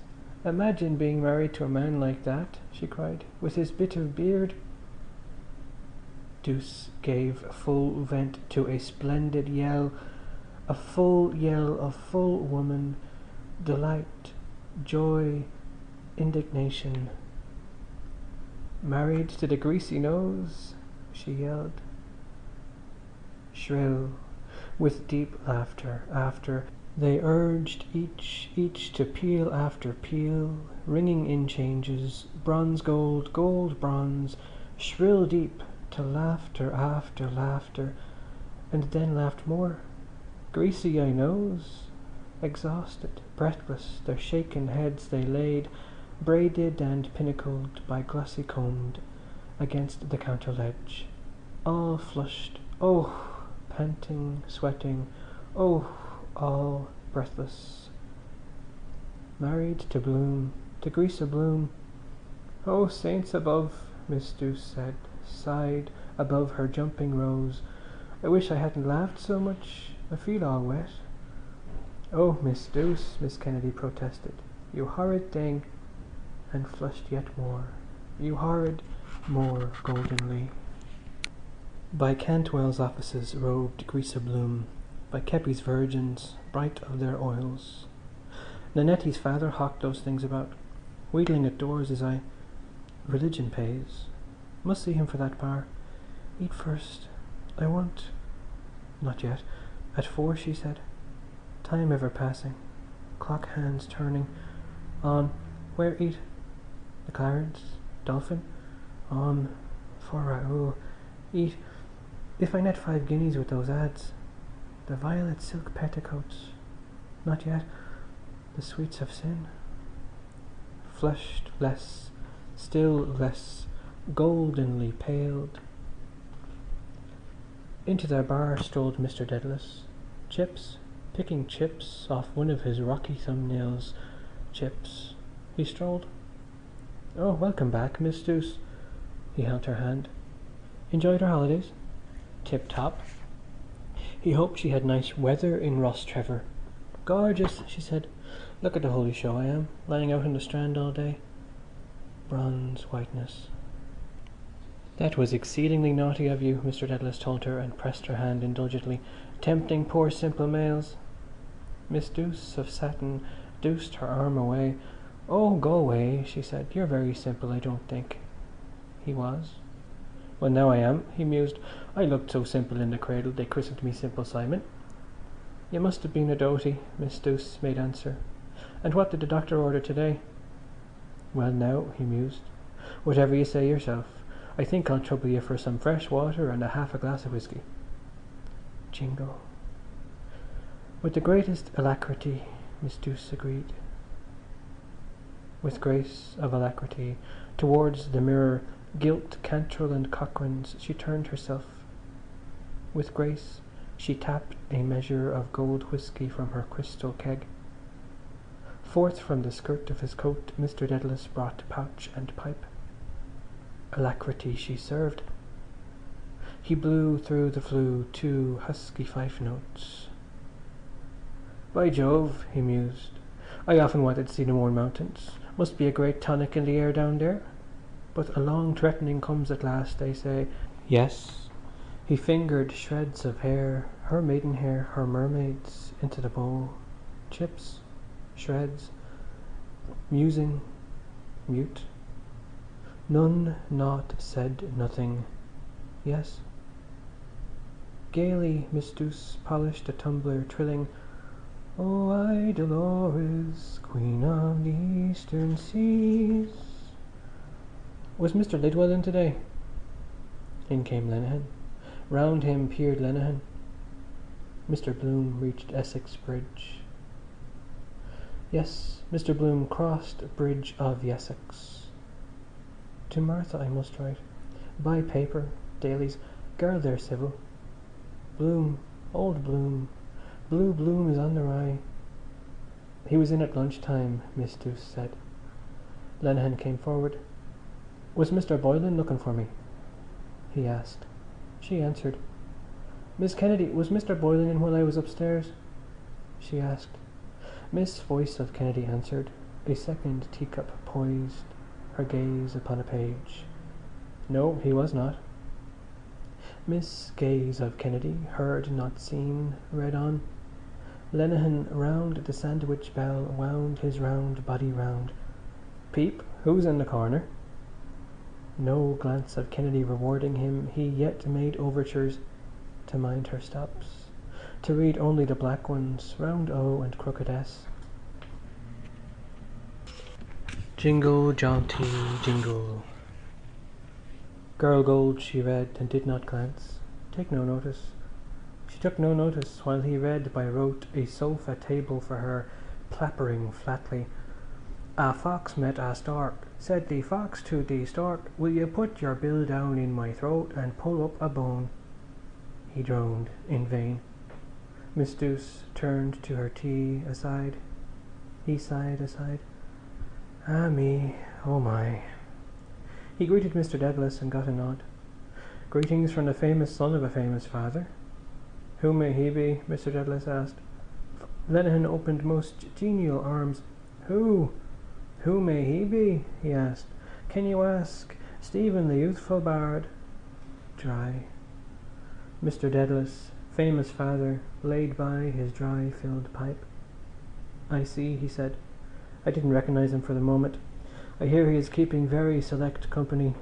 Have you seen him lately?" He had. "I quaffed the nectar bowl with him this very day," said Lenehan. "In Mooney's en Vie and in Mooney's sur Mer. He had received the rhino for the labour of his muse." He smiled at Bronze's tea-bathed lips, at listening lips and eyes. The elite of Erin hung upon his lips.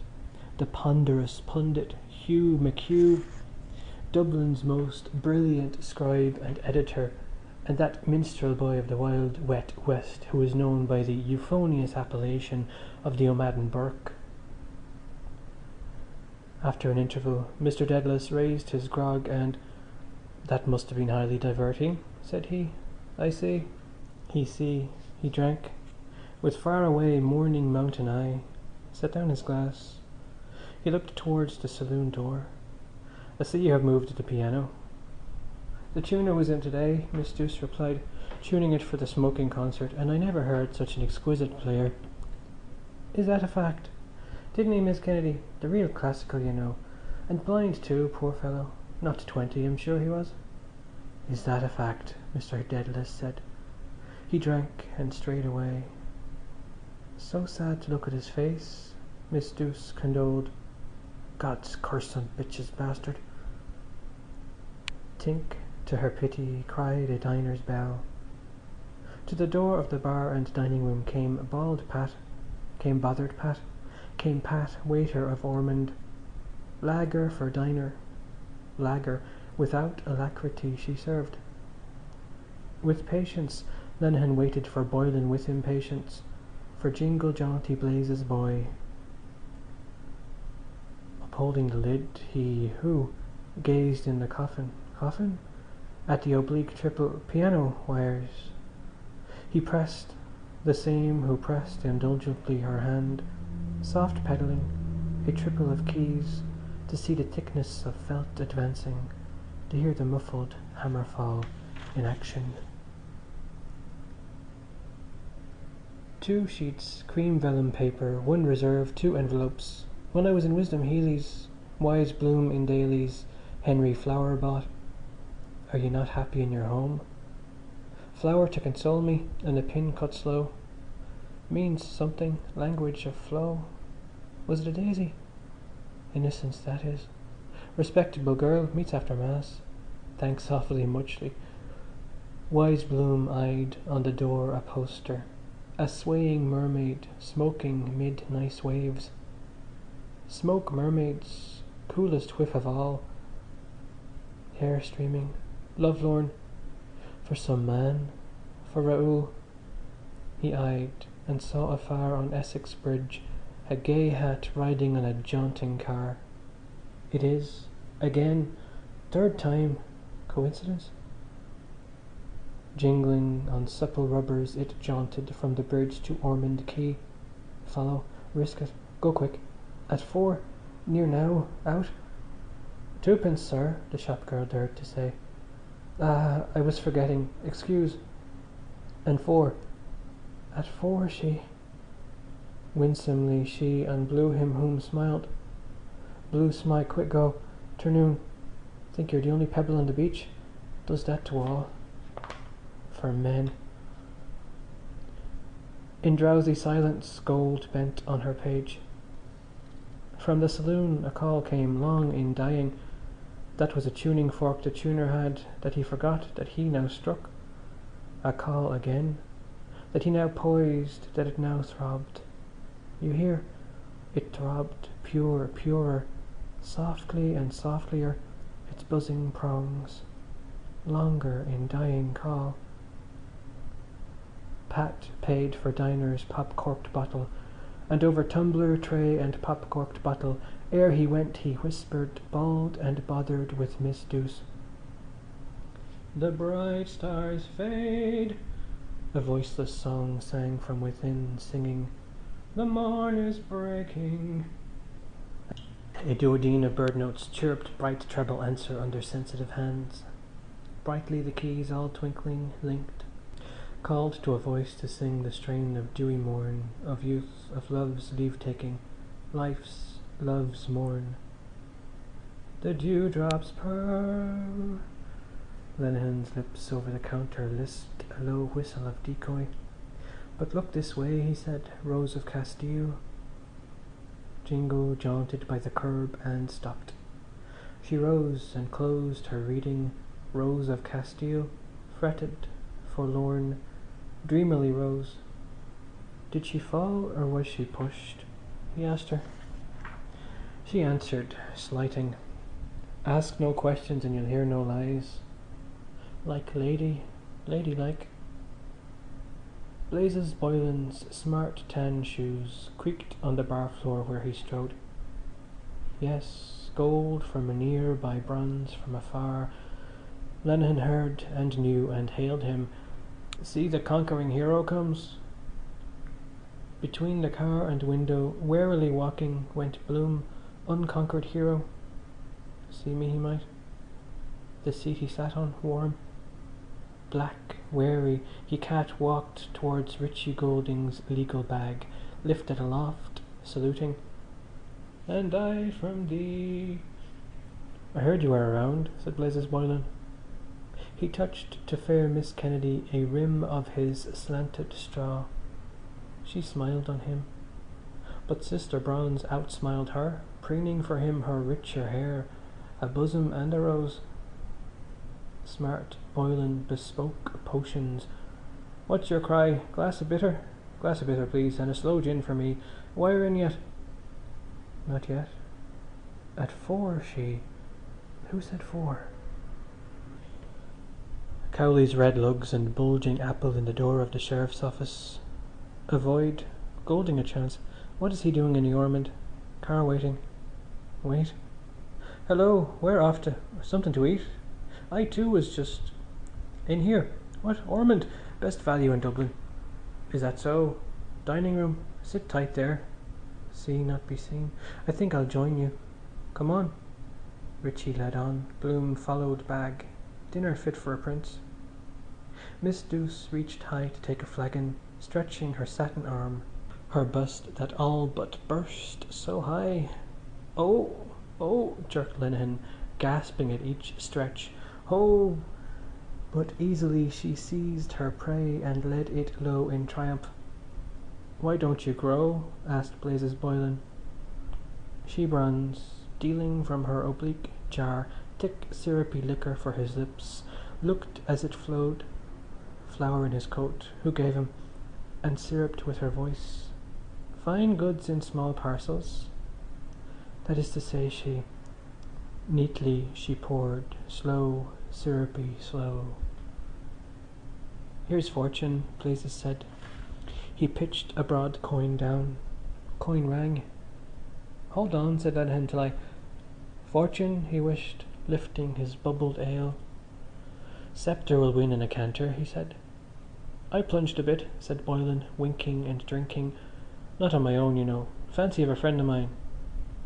Lenehan still drank, and grinned at his tilted ale and at Miss Douce's lips that all but hummed, not shut, the ocean song her lips had trilled. Idolores, the eastern seas. Clock whirred. Miss Kennedy passed their way. Flower, wonder who gave, bearing away tea-tray. Clock clacked. Miss Douce took Boylan's coin, struck boldly the cash register. It clanged. Clock clacked. Fair one of Egypt teased and sorted in the till and hummed and handed coins in change. Looked to the west. A clack for me. What time is that? Asked Blazes Boylan. 4. O'clock. Lenehan, small eyes a hunger on her humming, bust a humming, tugged Blazes Boylan's elbow sleeve. Let's hear the time, he said. The bag of Golding Collis Ward led Bloom by rye bloom flowered tables. Aimless he chose with agitated aim, bald Pat attending, a table near the door. Be near. At 4. Has he forgotten? Perhaps a trick. Not come whet appetite. I couldn't do... Wait. Pat, waiter, waited. Sparkling bronze azure, eyed blazers, sky blue bow and eyes. Go on, pressed Lenehan. There's no one. He never heard. 2 Flora's lips did high. A high note pealed in the treble clear. Bronze Douce, communing with her rose that sank and rose, sought Blazes Boylan's flower and eyes. Please, please. He pleaded over returning phrases of avowal. I could not leave thee. Afterwards, Miss Douce promised coyly. No, now, urged Lenehan. Sonny la cloche. Oh, do, there's no one. She looked. Quick. Miss Ken out of earshot. Sudden bent, 2 kindling faces watched her bend. Quavering, the chords strayed from the air, found it again, lost chord, and lost and found it, faltering. Go on, do, Sonny. Bending, she nipped a peak of skirt above her knee. Delayed, taunted them still, bending, suspending, with wilful eyes. Sonny. Smack. She set free, sudden in rebound, her nipped elastic garter, smack warm against her smackable, a woman's warm-hosed thigh. La cloche, cried gleeful Lenehan. Trained by owner, no sawdust there. She smile smirked, supercilious, wept aren't men, but lightward gliding, mild she smiled on Boylan. You're the essence of vulgarity, she in gliding said. Boylan eyed, tossed to fat lips his chalice, drank off his chalice tiny, sucking the last fat violet syrupy drops. His spellbound eyes went after her gliding head as it went down the bar by mirrors, gilded arch for ginger ale, hock and claret glasses shimmering, a spiky shell where it concerted, mirrored, bronze with sunnier bronze. Yes, bronze from a nearby. Sweetheart, goodbye. I'm off, said Boylan with impatience. He slid his chalice brisk away, grasped his change. Wait a shake, begged Lenehan, drinking quickly. I wanted to tell you. Tom Rochford. Come on to Blazes, said Blazes Boylan, going. Lenehan gulped to go. Got the horn or what? He said. Wait, I'm coming. He followed the hasty creaking shoes, but stood by nimbly by the threshold, saluting forms, a bulky with a slender. How do you do, Mr. Dollard? Eh, how do?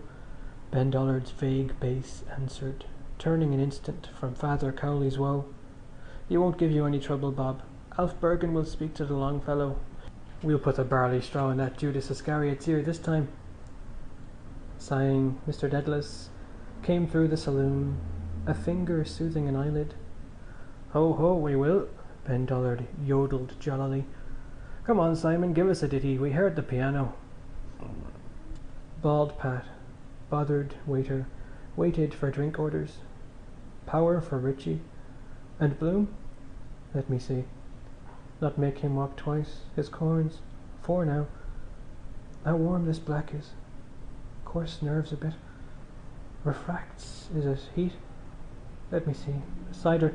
Yes, bottle of cider. What's that? Mr. Dedalus said. I was only vamping, man. Come on, Ben Dollard called. Begone, dull care. Come, Bob. He ambled Dollard, bulky slops before them. Hold that fellow with the... Hold him now. Into the saloon. He plumped him, Dollard, on the stool. His gouty paws plumped chords. Plumped, stopped, abrupt. Bald Pat in the doorway met tealess gold returning. Bothered, he wanted power and cider. Bronze by the window watched, bronze from afar. Jingle a tinkle jaunted.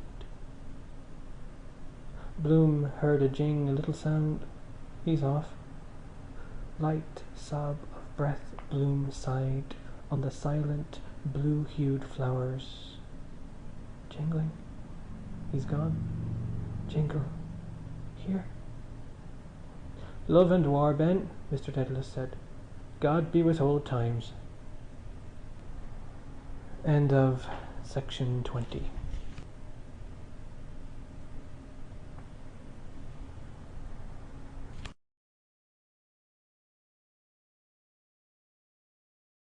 Ulysses by James Joyce, Part 2, The Odyssey, Episode 11, Sirens, Part 2. Miss Doucey's brave eyes, unregarded, turned from the cross-blind, smitten by sunlight. Gone, pensive, who knows? Smitten, the smiting light. She lowered the drop-blind with a sliding cord. She drew down pensive. Why did he go so quick when I... About her bronze, over the bar where Bald stood by Sister Gold. Inexquisite contrast, contrast inexquisite, non-exquisite. Slow, cool, dim, sea-green, sliding depth of shadow. Eau de Nil. Poor old Goodwin was the pianist that night, Father Cowley reminded them. There was a slight difference of opinion between himself and the Collard Grand. There was. A symposium all his own, Mr. Dedalus said. The devil wouldn't stop him. He was a crotchety old fellow in the primary stage of drink. God, do you remember? Ben Bulky Dollard said, turning from the punished keyboard. And by japers, I had no wedding garment. They all laughed. They laughed, all three. He had no wed. All trio laughed. No wedding garment. Our friend Bloom turned in handy that night, Mr. Dedalus said. Where's my pipe, by the way? He wandered back to the bar to the lost cord pipe. Bald Pat carried 2 diners' drinks, Richie and Poldy, and Father Cowley laughed again. I saved the situation, Ben, I think. You did, averred Ben Dollard. I remember those tight trousers, too. That was a brilliant idea, Bob. Father Cowley blushed to his brilliant purply lobes. He saved the situation, tight trow, brilliant-eyed. I knew he was on the rocks, he said. The wife was playing the piano in the Coffee Palace on Saturdays for a very trifling consideration, and who was it gave me the wheeze she was doing the other business? Do you remember? We had to search all Hollis Street to find them till the chap in Kiosks gave us the number. Remember? Ben remembered, his broad visage wondering. By God, she had some luxurious opera cloaks and things there. Mr. Dedalus wandered back, pipe in hand. Marion Square style. Ball dresses, by God, and court dresses. He wouldn't take any money either. What? Any God's quantity of cocked hats and boleros and trunk hose. What? Aye, Mr. Dedalus nodded. Mrs. Marion Bloom has left off clothes of all descriptions. Jingle jaunted down the quays. Blazes sprawled on bounding tires. Liver and bacon, steak and kidney pie. Right, sir, right, Pat. Mrs. Marion met him pike hoses. Smell of burn, of Paul de Kock. Nice name, he. What's this her name was? A buxom lassie. Marion Tweedy. Yes. Is she alive? And kicking. She was a daughter of the regiment. Yes, begad, I remember the old drum major. Mr. Dedalus struck, whizzed, lit, puffed, savoury puff after. Irish? I dunno. Faith. Is she, Simon? Puff after stiff, a puff, strong, savoury, crackling. Buccinator muscle is. What? Bit rusty. Oh, she is. My Irish Molly, oh. He puffed a pungent, plumy blast. From the Rock of Gibraltar, all the way. They pined in depth of ocean shadow, gold by the beer pull, bronze by maraschino, thoughtful, all two. Mina Kennedy, 4 Lismore Terrace, Drumcondra with I Dolores, a queen, Dolores, silent. Pat served, uncovered dishes. Leopold cut liver slices. As said before, he ate with relish the inner organs, nutty gizzards, fried cod's roes, while Richie Goulding, Collis Ward ate steak and kidney, steak then kidney, bite by bite of pie. He ate, Bloom ate, they ate. Bloom with Goulding, married in silence, ate, dinners fit for princes. By Bachelor's Walk, jog jaunty jingled Blazes Boylan, bachelor, in sun and heat, mare's glossy rump a trot, with flick of whip, on bounding tires, sprawled, warm-seated, Boylan impatience, ardent bold. Horn, have you the horn? Have you the horn? Over their voices, Dollard bassooned attack, booming over bombarding chords. When love absorbs my ardent soul, roll of Ben Sol Benjamin, roll to the quivery, love-shivery roof panes. War, war, cried Father Cowley. You're the warrior. So I am, Ben Warrior laughed. I was thinking of your landlord. Love or money? He stopped. He wagged huge beard. Huge face over his blunder huge. Sure, you'd burst the tympanum of her ear, man, Mr. Dedalus said through smoke aroma, with an organ like yours. In bearded, abundant laughter, Dollard shook upon the keyboard. He would. Not to mention another membrane, Father Cowley added. Half-time, Ben. Amoroso ma non troppo. Let me there. Miss Kennedy served two gentlemen with tankards of cool stout. She passed a remark. It was indeed, first gentleman said, beautiful weather. They drank cool stout. Did she know where the Lord Lieutenant was going? And heard steel hoofs ring hoof ring? No, she couldn't say, but it would be in the paper. Oh, she need not trouble. No trouble. She waved about her outspread, independent, searching. The Lord Lieutenant, her pinnacles of hair slow-moving. Lord Lieutenant. Too much trouble, first gentleman said. Oh, not in the least. Way he looked that, Lord Lieutenant. Gold by bronze heard iron steel. My ardent soul, I care not for the morrow. In liver gravy Bloom mashed potatoes. Love and war someone is. Ben Dollard's famous. Night he ran round to us to borrow a dress suit for that concert. Trousers tight as a drum on him. Musical porkers. Molly did laugh when he went out. Threw herself back across the bed, screaming, kicking, with all his belongings on show. Oh, saints above, I'm drenched. Oh, the women in the front row. Oh, I never laughed so many. Well, of course, that's what gives him the bass barrel tone. For instance, eunuchs? Wonder who's playing. Nice touch. Must be Cowley. Musical. Knows whatever note you play. Bad breath he has. Poor chap. Stopped.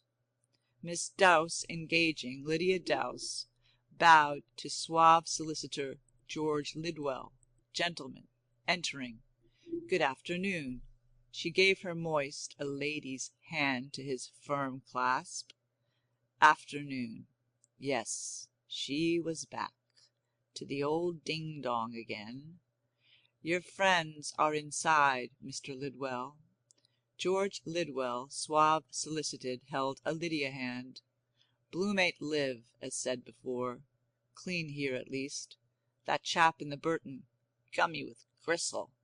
No one here. Goulding and I. Clean tables, flowers, mitres of napkins. Pat to and fro. Bald Pat. Nothing to do. Best value in Dub. Piano again. Cowley it is. Way he sits into it, like one together, mutual understanding. Tiresome shapers, scraping fiddles, eye on the bow end, sawing the cello, remind you of toothache. Her high, long snore. Night we were in the box, trombone under blowing like a grampus, between the acts. Other brass chap unscrewing, emptying spittle. Conductor's legs too, bag's trousers, jiggity, do right to hide them. Jiggity jingle, jaunty. Only the harp, lovely, gold glowering light. Girl touched it, poop of a lovely. Gravy's rather good fit for a golden ship. Erin, the harp that once or twice. Cool hands. Ben Houth, the rhododendrons. We are their harps. I, he, old, young. Ah, I couldn't, man, Mr. Dedalus said, shy, listless. strongly. Go on, blast you, Ben Dollard growled. Get it out in bits. Ma Paris, Simon, Father Cowley said. Down stage he strode, some paces, grave, tall in affliction, his long arms outheld. Hoarsely the apple of his throat hoarsed softly. Softly he sang to a dusty seascape there. A last farewell. A headland, a ship, a sail upon the billows. Farewell. A lovely girl, her veil a wave upon the headland, wind around her. Cowley sang, Ma Paris tout amor, il mio sguardo l'incontre. She waved, unhearing Cowley, her veil, to one departing, dear one, to wind, love, speeding sail, return. Go on, Simon. Ah, sure, my dancing days are done, Ben. Well, Mr. Dedalus laid his pipe to rest beside the tuning fork and, sitting, touched the obedient keys. No, Simon, Father Cowley turned. Play it in the original, one flat. The keys, obedient, rose higher, told, faltered, confessed, confused. Up stage strode Father Cowley. Here, Simon, I'll accompany you, he said. Get up. By Graham Lemon's Pineapple Rock, by Elvery's elephant jingly jogged, steak, kidney, liver, mashed. At meat fit for princes sat Princes Bloom and Goulding. Princes at meat they raised and drank, power and cider. Most beautiful tenor air ever written, Ritchie said, Somnambula. He heard Joe Moss sing that one night. Ah, what McGuckin! Yes, in his way, choir boy style, Moss was the boy, mass boy, a lyrical tenor if you like. Never forget it, never. Tenderly Bloom over liverless bacon saw the tightened features strain. Backache he, Bright's bright eye. Next item on the program, paying the piper. Pills, pounded bread, worth a guinea a box. Stave it off a while. Sings, too, down among the dead men. Appropriate. Kidney pie, sweets to the... Not making much hand of it. Best value in... Characteristic of him. Power. Particular about his drink. Flaw in the glass. Fresh Bartree water. Fecking matches from counters to save. Then squander a sovereign in dribs and drabs. And when he's wanted, not a farthing. Screwed refusing to pay his fare. Curious types. Never would Ritchie forget that night. As long as he lived, never. In the gods of the old royal with little peak. And when the first note... Speech paused on Ritchie's lips. Coming out with a whopper now. Rhapsodies about damn all. Believes his own lies. Does, really. Wonderful liar. But want a good memory. Which air is that? Asked Leopold Bloom. All is lost now. Ritchie cocked his lips a pout. A low, incipient note, sweet banshee murmured. All. A thrush. A throstle. His breath, bird-sweet. Good teeth he's proud of. Fluted with plaintive woe. Is lost. Rich sound. 2 notes in one there. Blackbird I heard in the hawthorn valley. Taking my motives he twined and turned them. Almost 2 new call is lost in all. Echo, how sweet the answer. How is that done? All lost now. Mournful he whistled. Fall, surrender, lost. Bloom bent Leopold ear, turning a fringe of doily down under the vase. Order. Yes, I remember. Lovely air. In sleep she went to him. Innocence in the moon. Brave. Don't know their danger. Still hold her back. Call name. Touch water. Jingle jaunty. Too late. She longed to go. That's why. Woman. As easy stop the sea. Yes. All is lost. A beautiful air, said Bloom, lost Leopold. I know it well. Never in all his life had Richie Goulding. He knows it well, too, or he feels, still harping on his daughter. Wise child that knows her father, Dedalus said. Me? Bloom askance over liverless saw. Face of the all is lost. Rollicking Richie once, jokes old, stale now, wagging his ear, napkin ring in his eye, now begging letters he sends his son with. Cross-eyed Walter, sir, I did, sir. Wouldn't trouble, only I was expecting some money. Apologize. Piano again. Sounds better than last time I heard. Tuned, probably. Stopped again. Dollard and Cowley still urged the lingering singer out with it. With it, Simon. It, Simon. Ladies and gentlemen, I am most deeply obliged by your kind solicitations. It, Simon.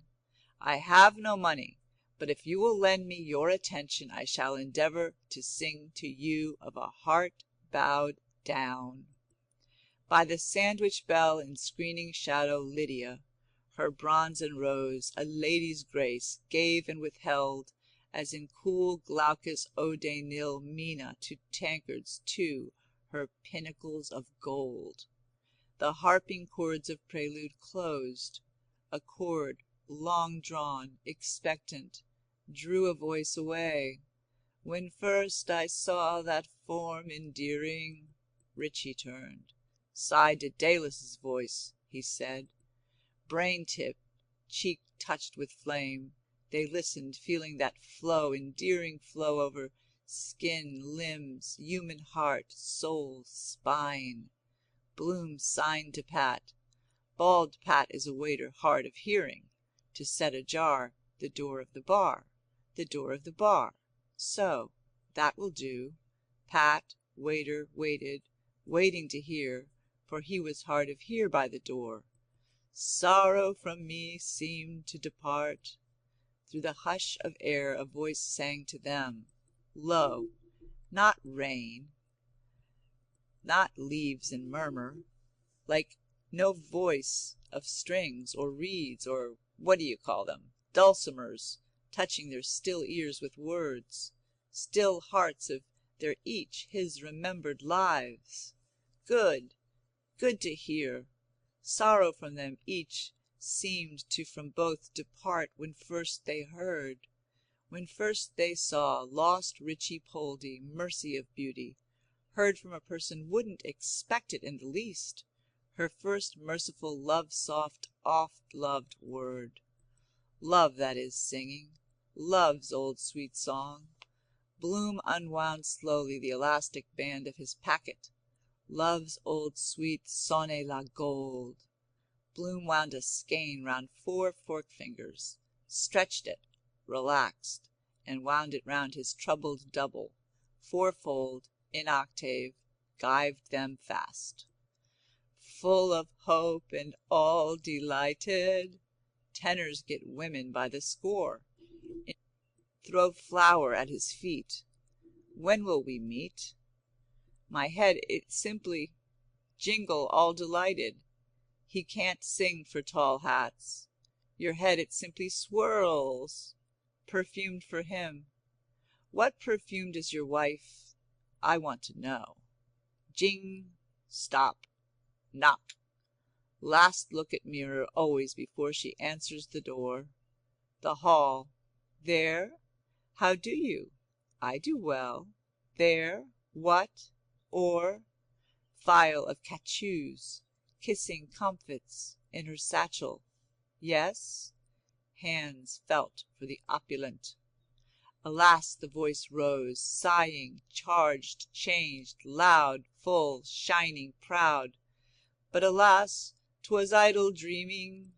Glorious tone he has still. Cork air softer also their brogue. Silly man, could have made oceans of money, singing wrong words, wore out his wife, now sings.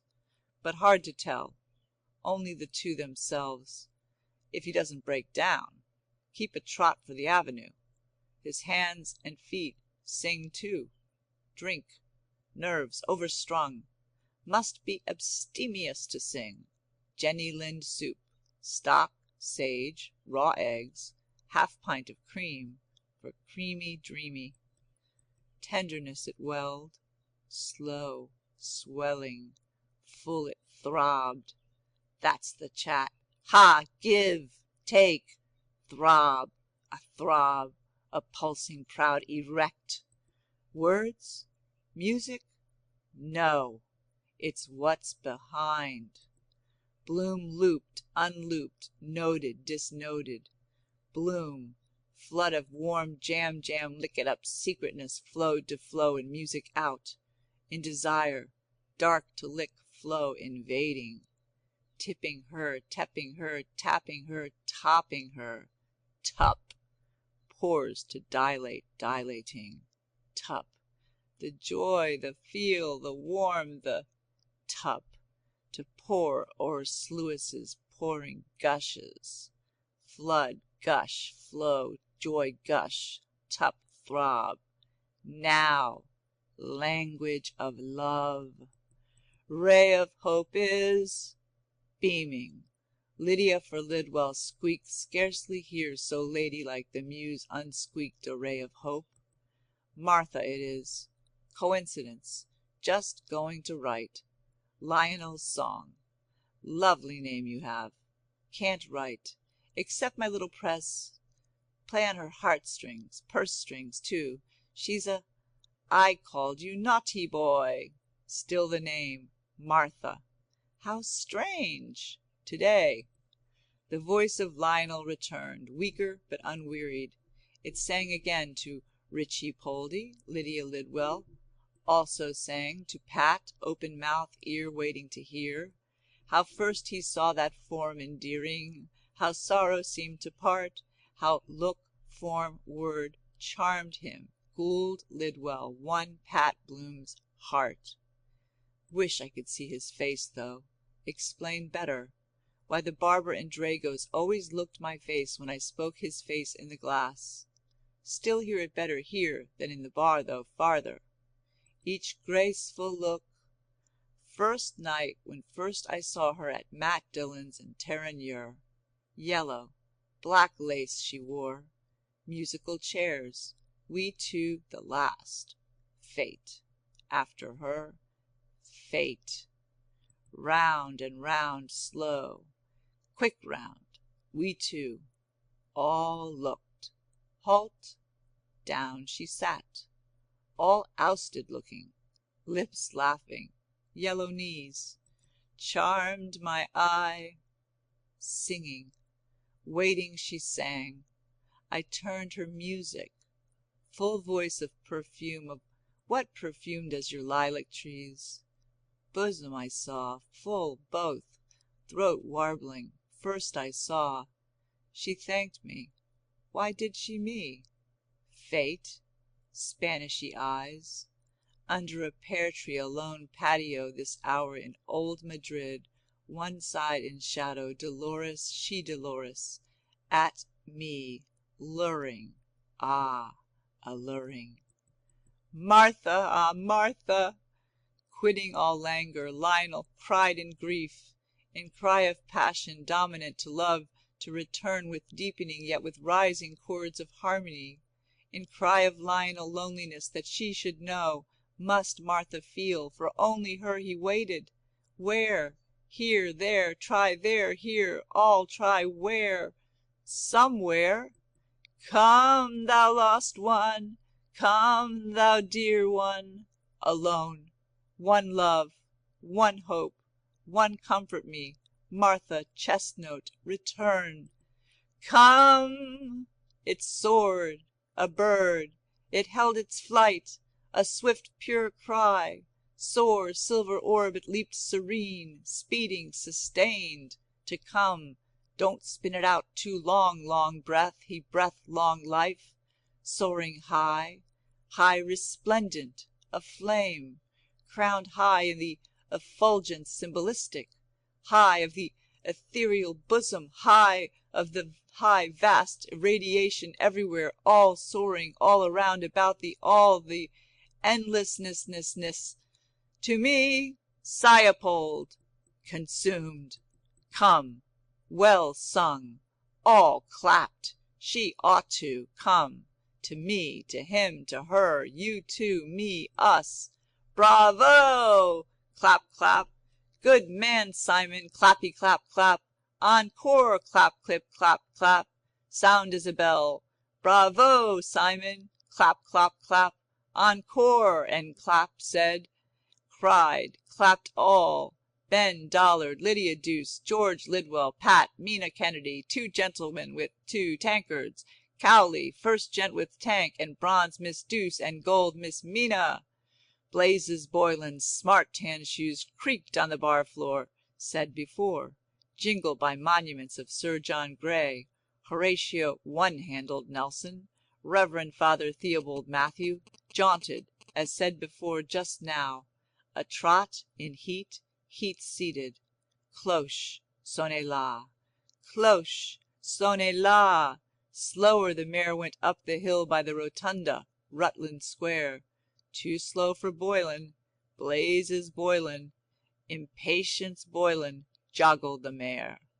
An afterclang of Cowley's chords closed, died on the air made richer.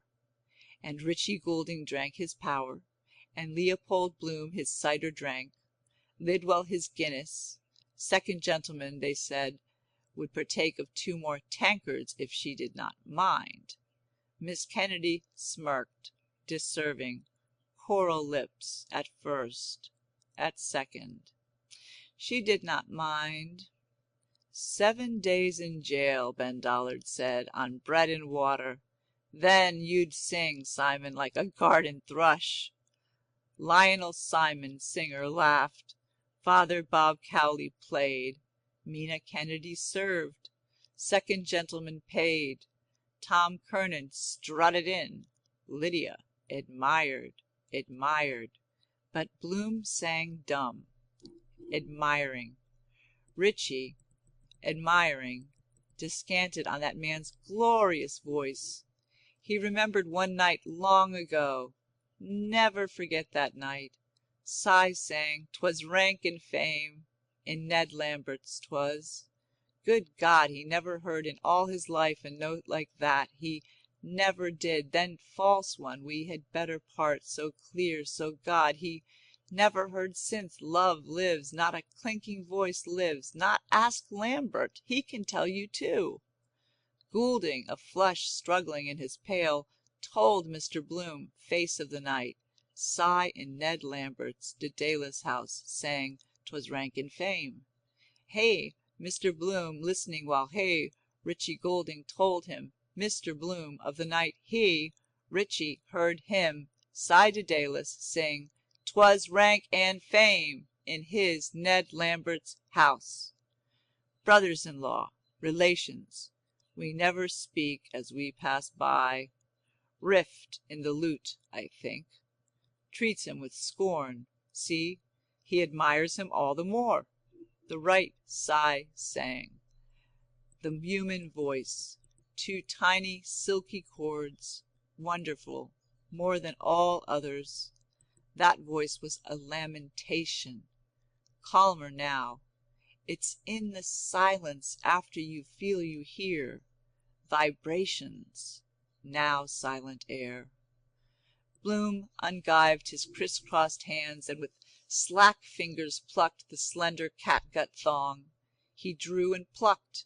It buzzed, it twanged, while Goulding talked of Barraclough's voice production, while Tom Kernan, harking back in a retrospective sort of arrangement, talked to listening Father Cowley, who played a voluntary, who nodded as he played, while big Ben Dollard talked with Simon Dedalus, lighting, who nodded as he smoked, who smoked. Thou Lost One, all songs on that theme, yet more Bloom stretched his string. Cruel it seems. Let people get fond of each other, lure them on, then tear asunder. Death, explose, knock on the head. Out to hell out of that. Human life, dignum. Ugh, that rat's tail wriggling. 5 bob I gave. Corpus paradisum. Corncrake croaker, belly like a poisoned pup. Gone. They sing, forgotten. I too, and one day she with. Leave her. Get tired. Suffer then. Snivel. Big Spanishy eyes goggling at nothing. Her wavy, heavy hair uncombed.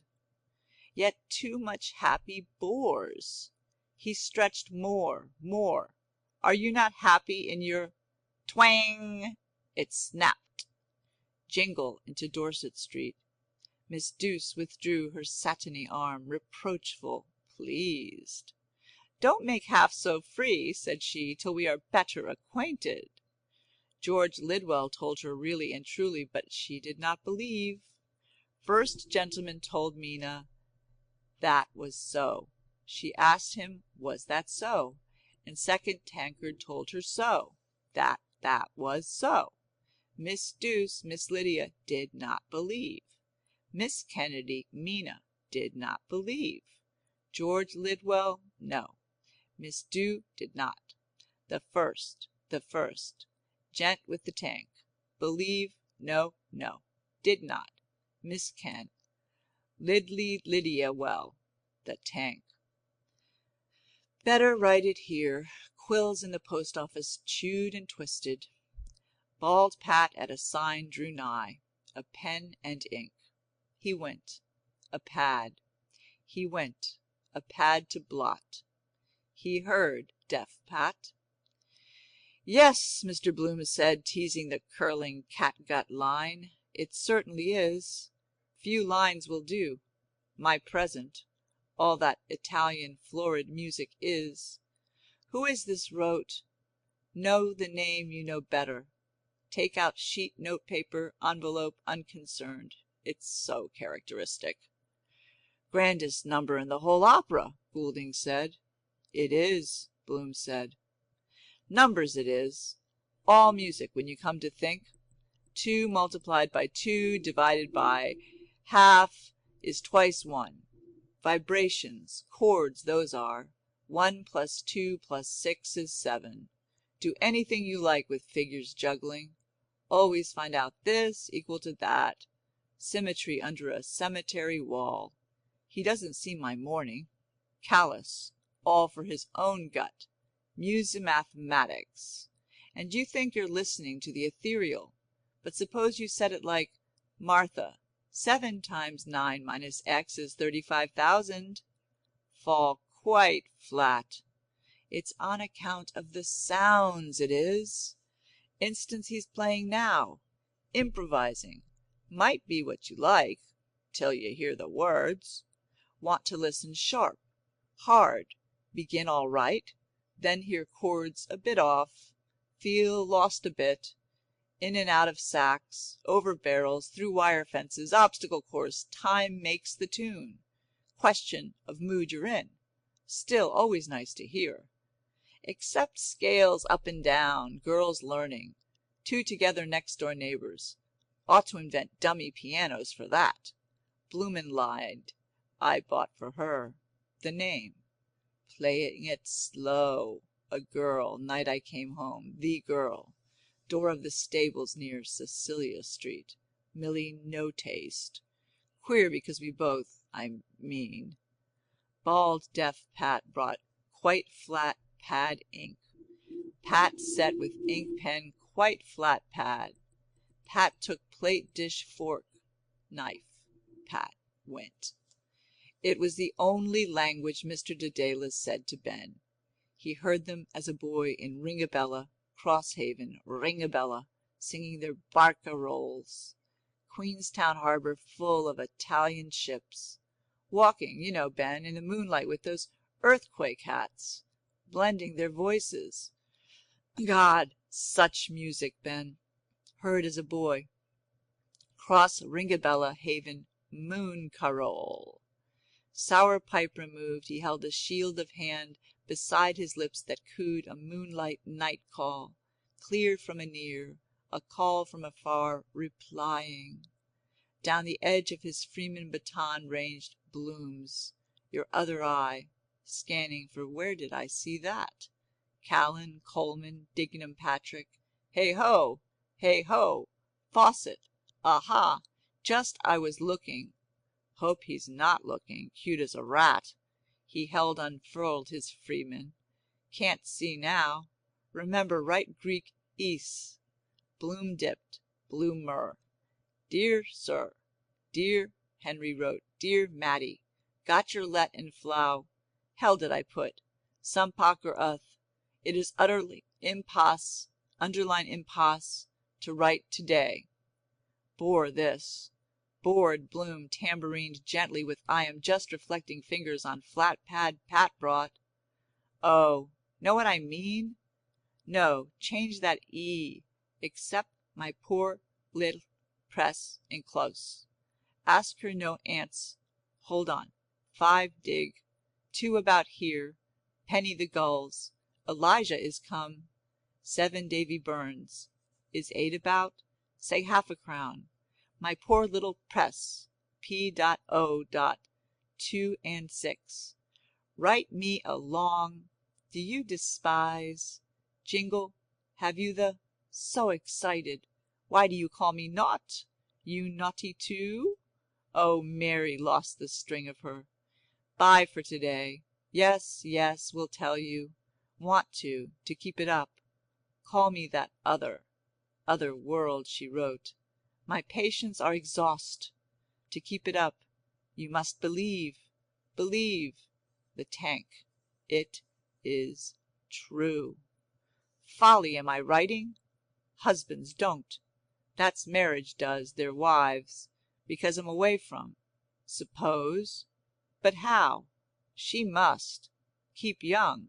If she found out, card in my high grade, ha! No, not tell all. Useless pain. If they don't see. Woman. Sauce for the gander.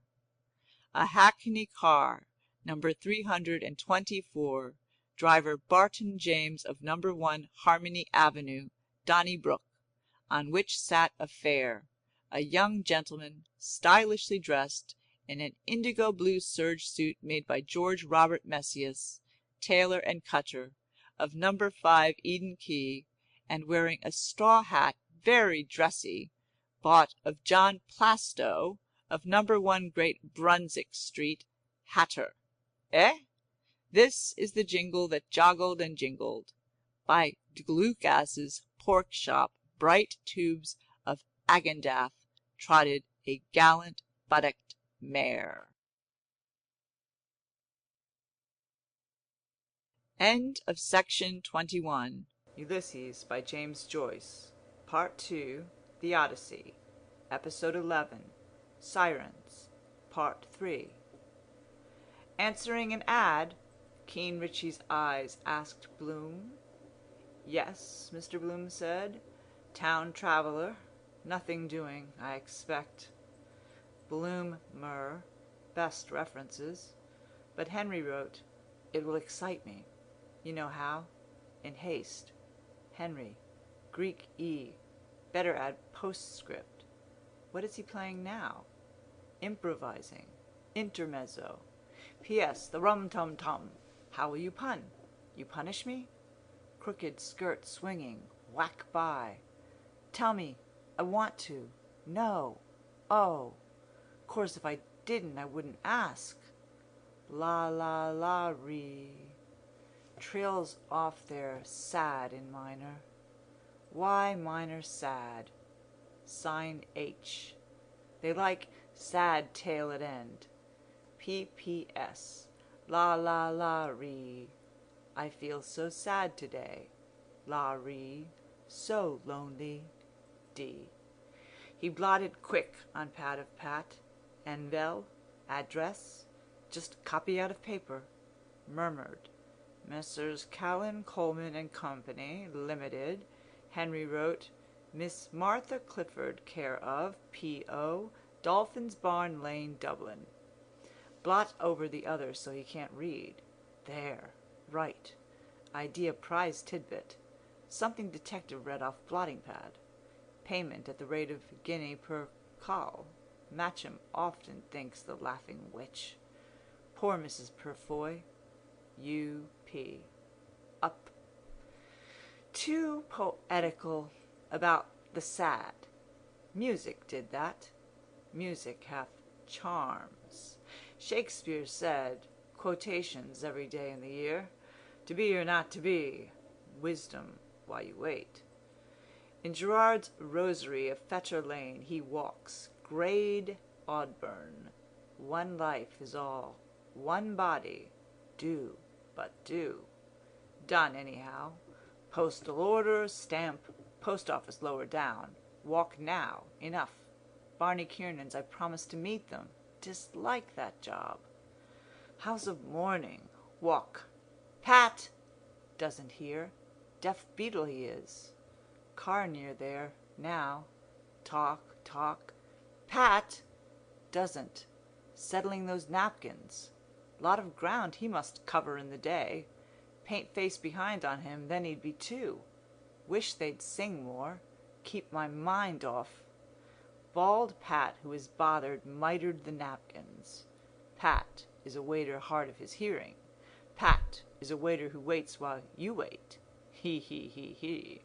He waits while you wait. He, he. A waiter is he. He, he, he, he. He waits while you wait. While you wait, if you wait, he will wait while you wait. He, he, he, he. Ho! Wait while you wait. Deuce now, deuce Lydia, bronze and rose. She had a gorgeous, simply gorgeous time. And look at the lovely shell she brought. To the end of the bar to him she bore lightly the spiked and winding sea-horn that he, George Lidwell, solicitor, might hear. Listen, she bade him. Under Tom Kernan's gin-hot words the accompanist wove music slow. Authentic fact. How Walter Bapty lost his voice? Well, sir, the husband took him by the throat. Scoundrel, said he, you'll sing no more love songs. He did, faith, Sir Tom, Bob Cowley wove. Tenors get whim.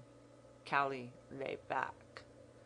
Ah, now he heard, she holding it to his ear. Here, he heard.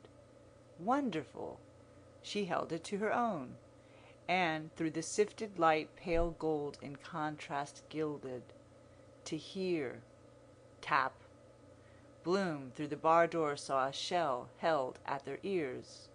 He heard more faintly that they heard, each for herself alone, then each for the other, hearing the plash of waves. Loudly, a silent roar. Bronze by a weary gold, anear, afar, they listened. Her ear, too, is a shell, the peeping lobe there. Been to the seaside, lovely seaside girls, skin tanned raw. Should have put on cold cream first, make it brown. Buttered toast. Oh, and that lotion, mustn't forget. Fever near her mouth. Your head, it's simply hair braided over, shell with seaweed. Why do they hide their ears with seaweed hair? And Turks the mouth. Why? Her eyes over the sheet. Yashmak. Find the way in. A cave. No admittance except on business. The sea they think they hear, singing, a roar. The blood it is. Souse in the ear sometimes. Well, it's a sea. Corpuscle Islands. Wonderful, really. So distinct. Again, George Lidwell held its murmur, hearing, then laid it by, gently. "What are the wild waves saying?" he asked her, smiled. Charming, sea-smiling and unanswering Lydia Ann Lidwell smiled. Tap. By Larry O'Rourke's, by Larry, bold Larry O, Boylan swayed and Boylan turned. From the forsaken shell Miss Mina glided to her tankards waiting. No, she was not so lonely, archly Miss Douce's head let Mr. Lidwell know. Walks in the moonlight by the sea. No, not alone. With whom? She nobly answered, with a gentleman friend. Bob Cowley's twinkling fingers in the treble played again.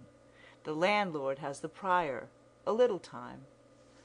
Long John, Big Ben, lightly he played a light, bright, tinkling measure for tripping ladies, arch and smiling, and for their gallants, gentlemen friends.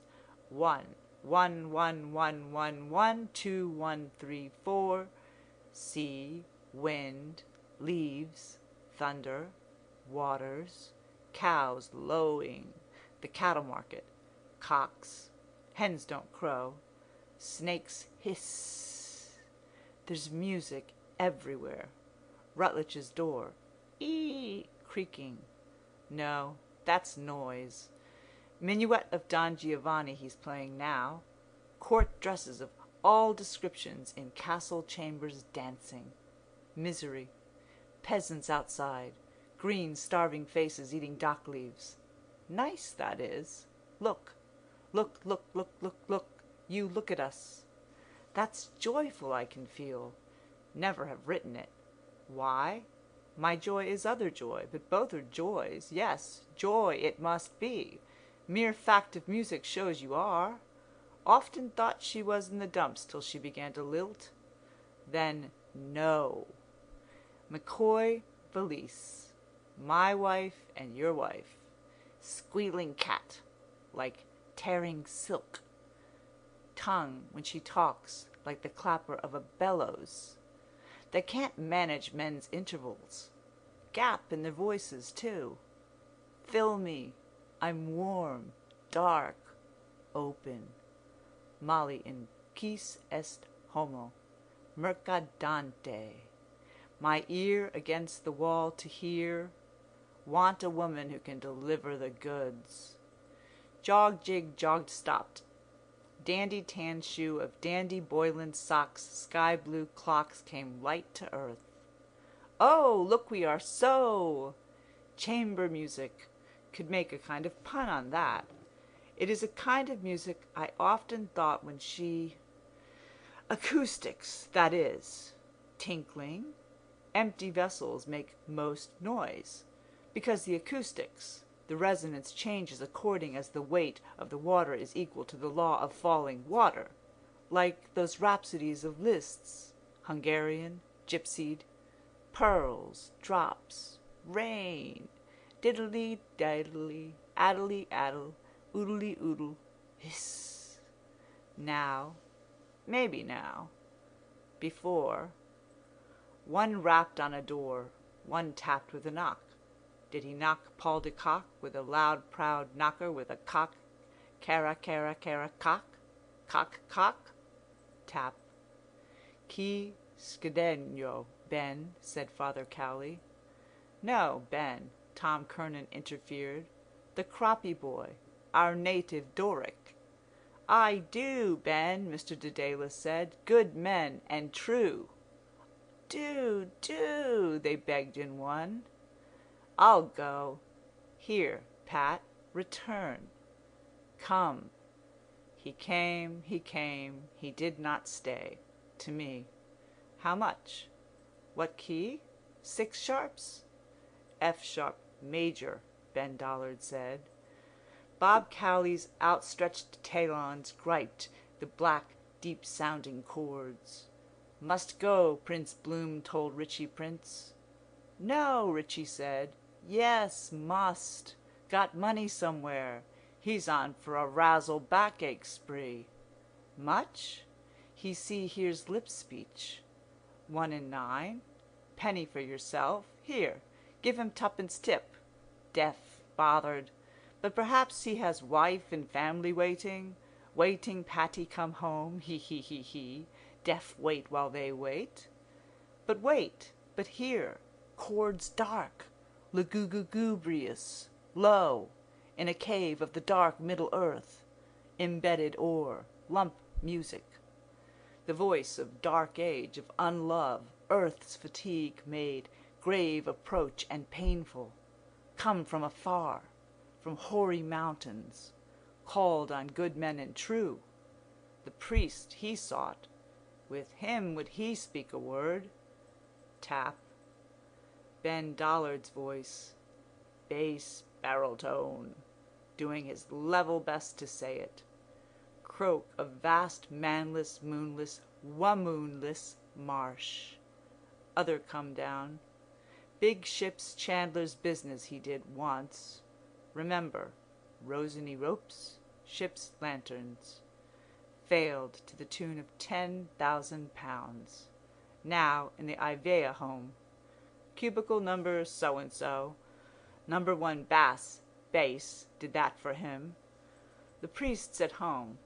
A false priest's servant bade him welcome. Step in, the Holy Father, with bows a traitor servant. Curlicues of chords. Ruin them, wreck their lives, then build them cubicles to end their days in. Hush-a-bye, lullaby, die, dog, little dog, die. The voice of warning, solemn warning, told them the youth had entered a lonely hall, told them how solemn fell his footsteps there, told them the gloomy chamber, the vested priest sitting to shrive. Decent soul, bit addled now, thinks he'll win in answers, poet's picture puzzle. We hand you crisp 5-pound note.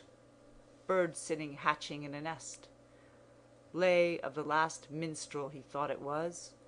See blank T, what domestic animal? T-R, most courageous mariner. Good voice he has still. No eunuch yet with all his belongings. Listen. Bloom listened. Richie Goulding listened. And by the door deaf Pat, bald Pat, tipped Pat listened. The chords harped slower. The voice of penance and of grief came slow, embellished, tremulous. Ben's contrite beard confessed. In nomine Domini, in God's name he knelt. He beat his hand upon his breast, confessing, mea culpa. Latin, again. That holds them like bird-lime. Priest with the communion corpus for those women. Chap in the mortuary. Coffin or coffee. Corpus nomine. Wonder where that rat is by now. Scrape. Tap. They listened. Tankards and Miss Kennedy. George Lidwell, eyelid well expressive. Full-busted satin. Kernan. Sigh. The sighing voice of sorrow sang his sins. Since Easter he had cursed 3 times, you bitches bast, and once at mass time he had gone to play. Once by the churchyard he had passed, and for his mother's rest he had not prayed. A boy, a croppy boy. Bronze, listening, by the beer pole gazed far away, soulfully. Doesn't half know I'm Molly great dab at seeing anyone looking. Bronze gazed far sideways. Mirror there. Is that best side of her face? They always know. Knock at the door. Last tip to titivate. Cock cara cara. What do they think when they hear music? Way to catch rattlesnakes. Night Michael Gunn gave us the box. Tuning up. Shah of Persia liked that best. Remind him of home sweet home. Wiped his nose and curtain too. Custom his country, perhaps. That's music too. Not as bad as it sounds. Tootling. Brasses braying asses through up trunks. Double basses helpless, gashes in their sides. Woodwinds mooing cows. Semi-grand open crocodile music hath jaws. Woodwind like Goodwin's name. She looked fine. Her crocus dress she wore, low cut, belongings on show. Clove, her breath was always in theatre when she bent to ask a question. Told her what Spinoza says in that book of poor papas.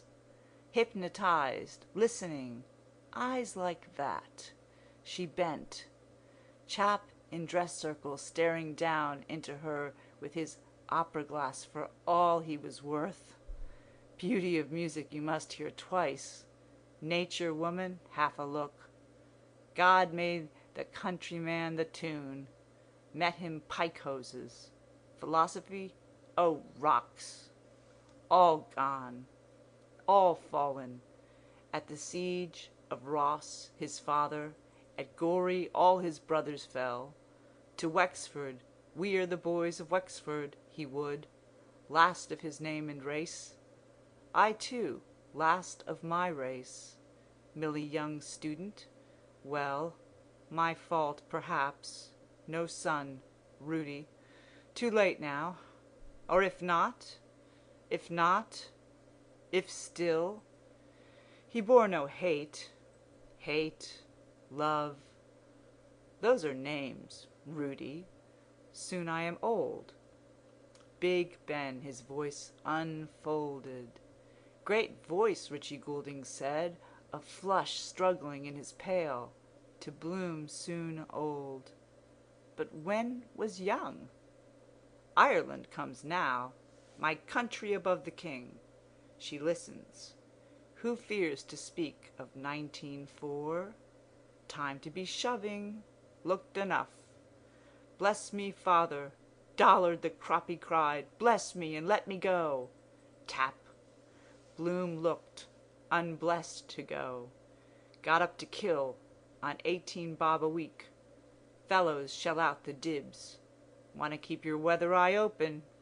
Those girls, those lovely, by the sad sea waves, chorus girls' romance, letters read out for breach of promise, from Chickabiddy's own Mumpsy Mum Pum, laughter in court, Henry, I never signed it, the lovely name you. Low sank the music, air and words, then hastened, the false priest rustling soldier from his cassock, a yeoman captain. They know it all by heart. The thrill they itch for. Yeoman cap. Tap, tap. Thrilled she listened, bending in sympathy to hear. Blank face. Virgin should say, or fingered only. Write something on it. Page. If not, what becomes of them? Decline, despair. Keeps them young. Even admire themselves. See? Play on her. Lip blow. Body of white woman, a flute alive. Blow gentle, loud, 3 holes, all women. Goddess I didn't see. They want it. Not too much polite. That's why he gets them. Gold in your pocket, brass in your face. Say something. Make her hear. With look to look. Songs without words. Molly, that hurdy-gurdy boy. She knew he meant the monkey was sick. Or because so like the Spanish. Understand animals too that way. Solomon did. Gift of nature. Ventriloquize. My lips closed. Think in my What? Will? You? I want you to. With hoarse, rude fury the yeoman cursed, swelling an apoplectic bitch's bastard. A good thought, boy, to come. 1 hour's your time to live. Your last. Tap, tap. Thrill now. Pity they feel. To wipe away a tear for martyrs that want to. Dying to. Die. for all things dying, for all things born. Poor Mrs. Purefoy. Hope she's over, because they're wombs. A liquid of womb of woman eyeball gazed under a fence of lashes, calmly hearing. See real beauty of the eye when she not speaks. On yonder river, at each slow, satiny, heaving bosom's wave, her heaving embon, red rose, rose, slowly sank, red rose. Heartbeats, her breath, breath that is life, and all the tiny, tiny fern foils trembled of maiden hair. But look, the bright stars fade.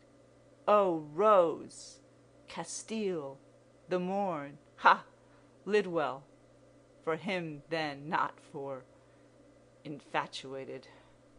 I like that? See her from here, though. Popped corks, splashes of beer froth, stacks of empties.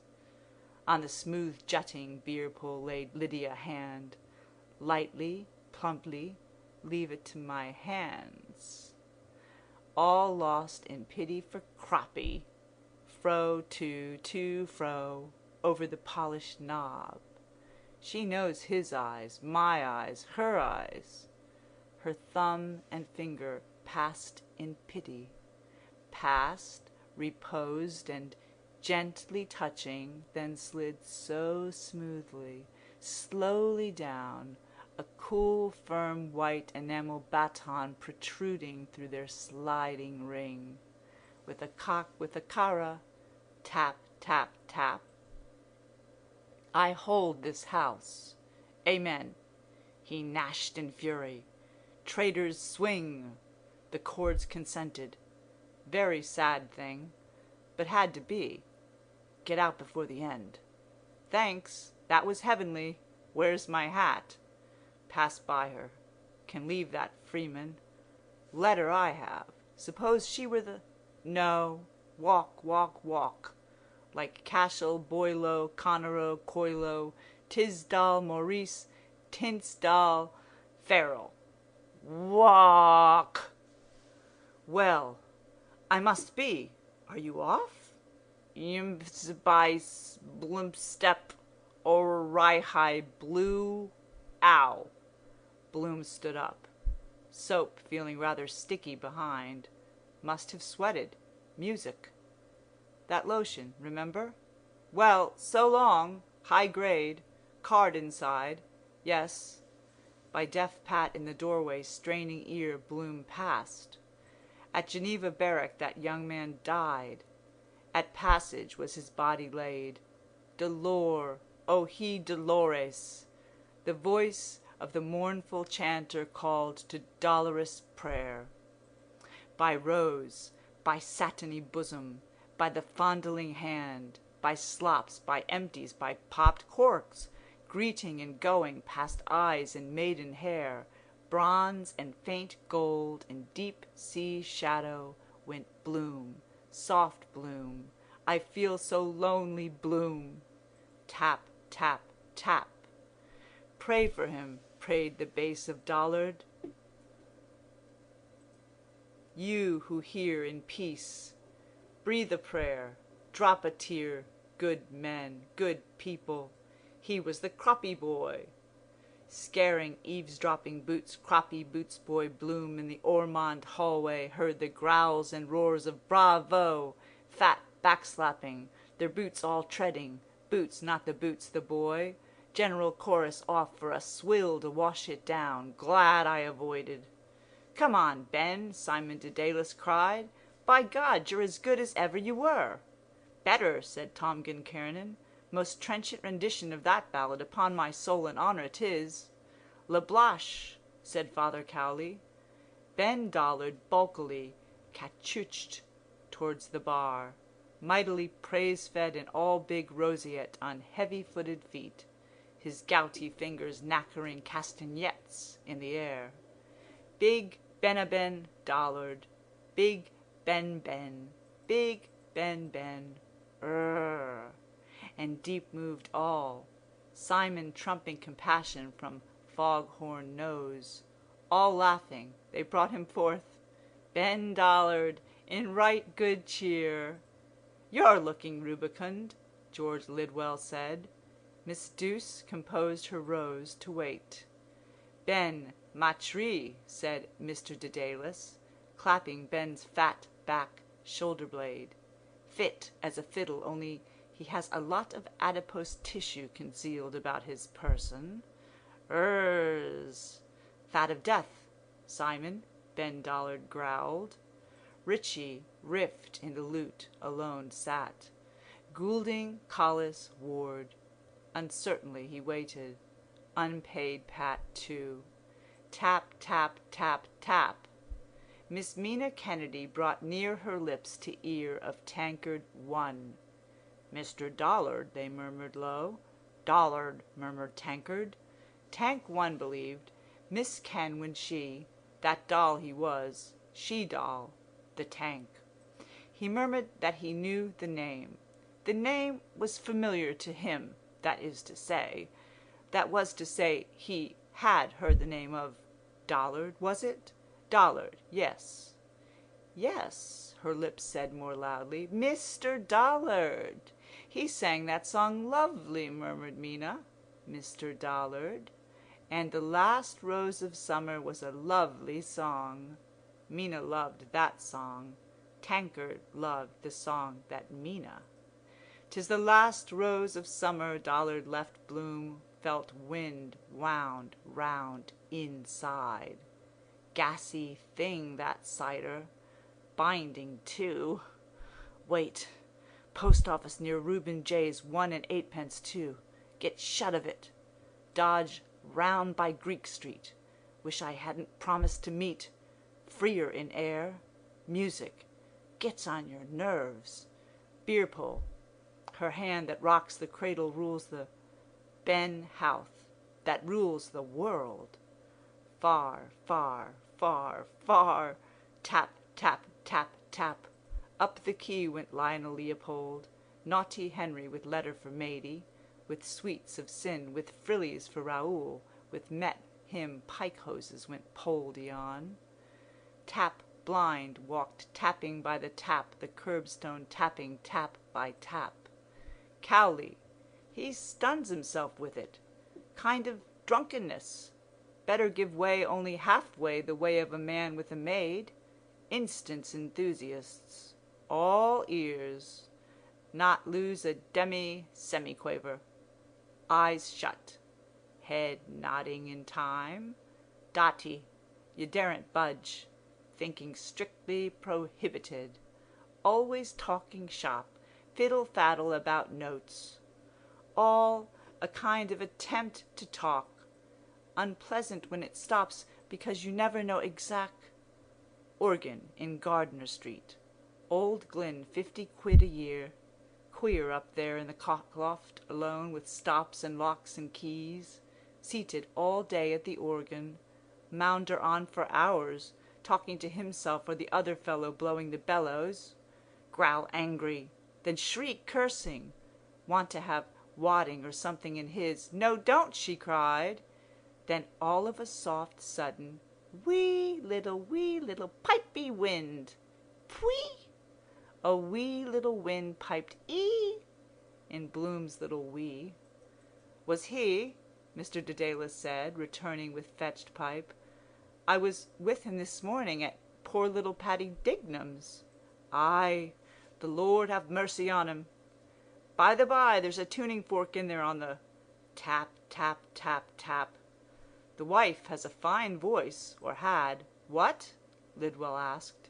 Oh, that must be the tuner, Lydia said to Simon Lionel. First I saw. Forgot it when he was here. Blind, he was, she told George Lidwell, second I saw. And played so exquisitely. Treat to hear. Exquisite contrast. Bronze lid. Mina gold. Shout! Ben Dollard shouted, pouring. Sing out! Ildo! Cried Father Cowley. I feel I want. Tap, tap, tap, tap, tap. Very, Mr. Dedalus said, staring hard at a headless sardine. Under the sandwich bell lay on a bier of bread one lonely last sardine of summer. Bloom alone. Very, he stared. The lower register for choice. Tap, tap, tap, tap, tap, tap, tap. Bloom went by berries. Wish I could. Wait. That wonder worker if I had. 24 solicitors in that one house. Counted them. Litigation. Love one another. Piles of parchment. Messrs. Pick and Pocket have power of attorney. Goulding, Collis, Ward. But, for example, the chap that wallops the big drum. His vocation, Mickey Rooney's band. Wonder how it first struck him. Sitting at home after pig's cheek and cabbage, nursing it in the armchair, rehearsing his band part. Pom, pompedy, jolly for the wife, asses' skins, welt them through life, then wallop after death, pom, wallop, seems to be what you call yashmak, or I mean kismet, fate. Tap, tap, a stripling, blind, with a tapping cane, came tap, tap, tapping by Daly's window where a mermaid hair all streaming, but he couldn't see, blew whiffs of a mermaid, blind couldn't, mermaid, coolest whiff of all. Instruments, a blade of grass, shell of her hands, then blow. Even comb and tissue paper you can knock a tune out of. Molly in her shift in Lombard Street West, hair down. I suppose each kind of trade made its own, don't you see? Hunter with a horn, haw, have you the cloche, sonnez-la. Shepherd his pipe, pwee, little wee. Policeman a whistle, locks and keys, sweep. 4 o'clock, all's well, sleep. All is lost now. Drum, pompedy. Wait, I know. Town crier, bum bailiff, long John. Waken the dead, pom, dignum. Poor little nominee domini, pom. It is music. I mean, of course it's all pom, pom, pom. Very much what they call da capo. Still you can hear. As we march along, pom. I must really, Now if I did that at a banquet, just a question of custom, Shah of Persia, breathe a prayer, drop a tear. All the same, he must have been a bit of a natural not to see it was a yeoman cap, muffled up. Wonder who was that chap at the grave in the brown massin? Oh, the whore of the lane. A frowsy whore with black straw sailor hat askew came glazily in the day along the quay towards Mr. Bloom. When first he saw that form endearing, yes, it is. I feel so lonely. Wet night in the lane. Horn. Who had the hee-haw she saw off her beat here? What is she? Hope she. Psst! Any chance of your wash? New Molly. Had me decked. Stout lady does. Be with you in the brown costume. Put you off your stroke, that. Appointment we made, knowing we'd never, well, hardly ever. Too dear, too near to home sweet home. Sees me, does she? Looks a fright in the day. Face like dip. Damn her. Oh, well, she has to live like the rest. Look in here. In Lionel Mark's antique sale shop window, haughty Henry Lionel Leopold, dear Henry flowered, earnestly Mr. Leopold Bloom envisaged battered candlesticks, melodeon oozing maggoty blow-bags. Bargain. 6 bob. Might learn to play. Cheap. Let her pass. Course everything is dear if you don't want it. That's what good salesman is. Make you buy what he wants to sell. Chap sold me the Swedish razor he shaved me with. Wanted to charge me for the edge he gave it. She's passing now. 6 bob. Must be the cider, or perhaps the Burgund. Near bronze from anear, near gold from afar, they chinked their clinking glasses all, bright-eyed and gallant, before bronze Lydia's tempting last rose of summer, rose of Castile. First Lid, Day, Cow, Cur, Doll, a fifth. Lidwell, Cy Dedalus, Bob Cowley, Kernan, and Big Ben Dollard. Tap. A youth entered a lonely Ormond hall. Bloom viewed a gallant, pictured hero in Lionel Mark's window. Robert Emmet's last words. 7 last words. Of Meyer beer, that is. True men like you men. Aye, aye, Ben. Will lift your glass with us. They lifted. Ta-chink, cha-chunk. Tip, an unseeing stripling, stood in the door. He saw not bronze. He saw not gold. Nor Ben, nor Bob, nor Tom, nor Cy, nor George, nor Tanks, nor Richie, nor Pat. He. He did not see. Sea Bloom, Greasa Bloom viewed last words. Softly, when my country takes her place among. Purr, purr. Must be the burr. F, oo, rr, nations of the earth. No one behind.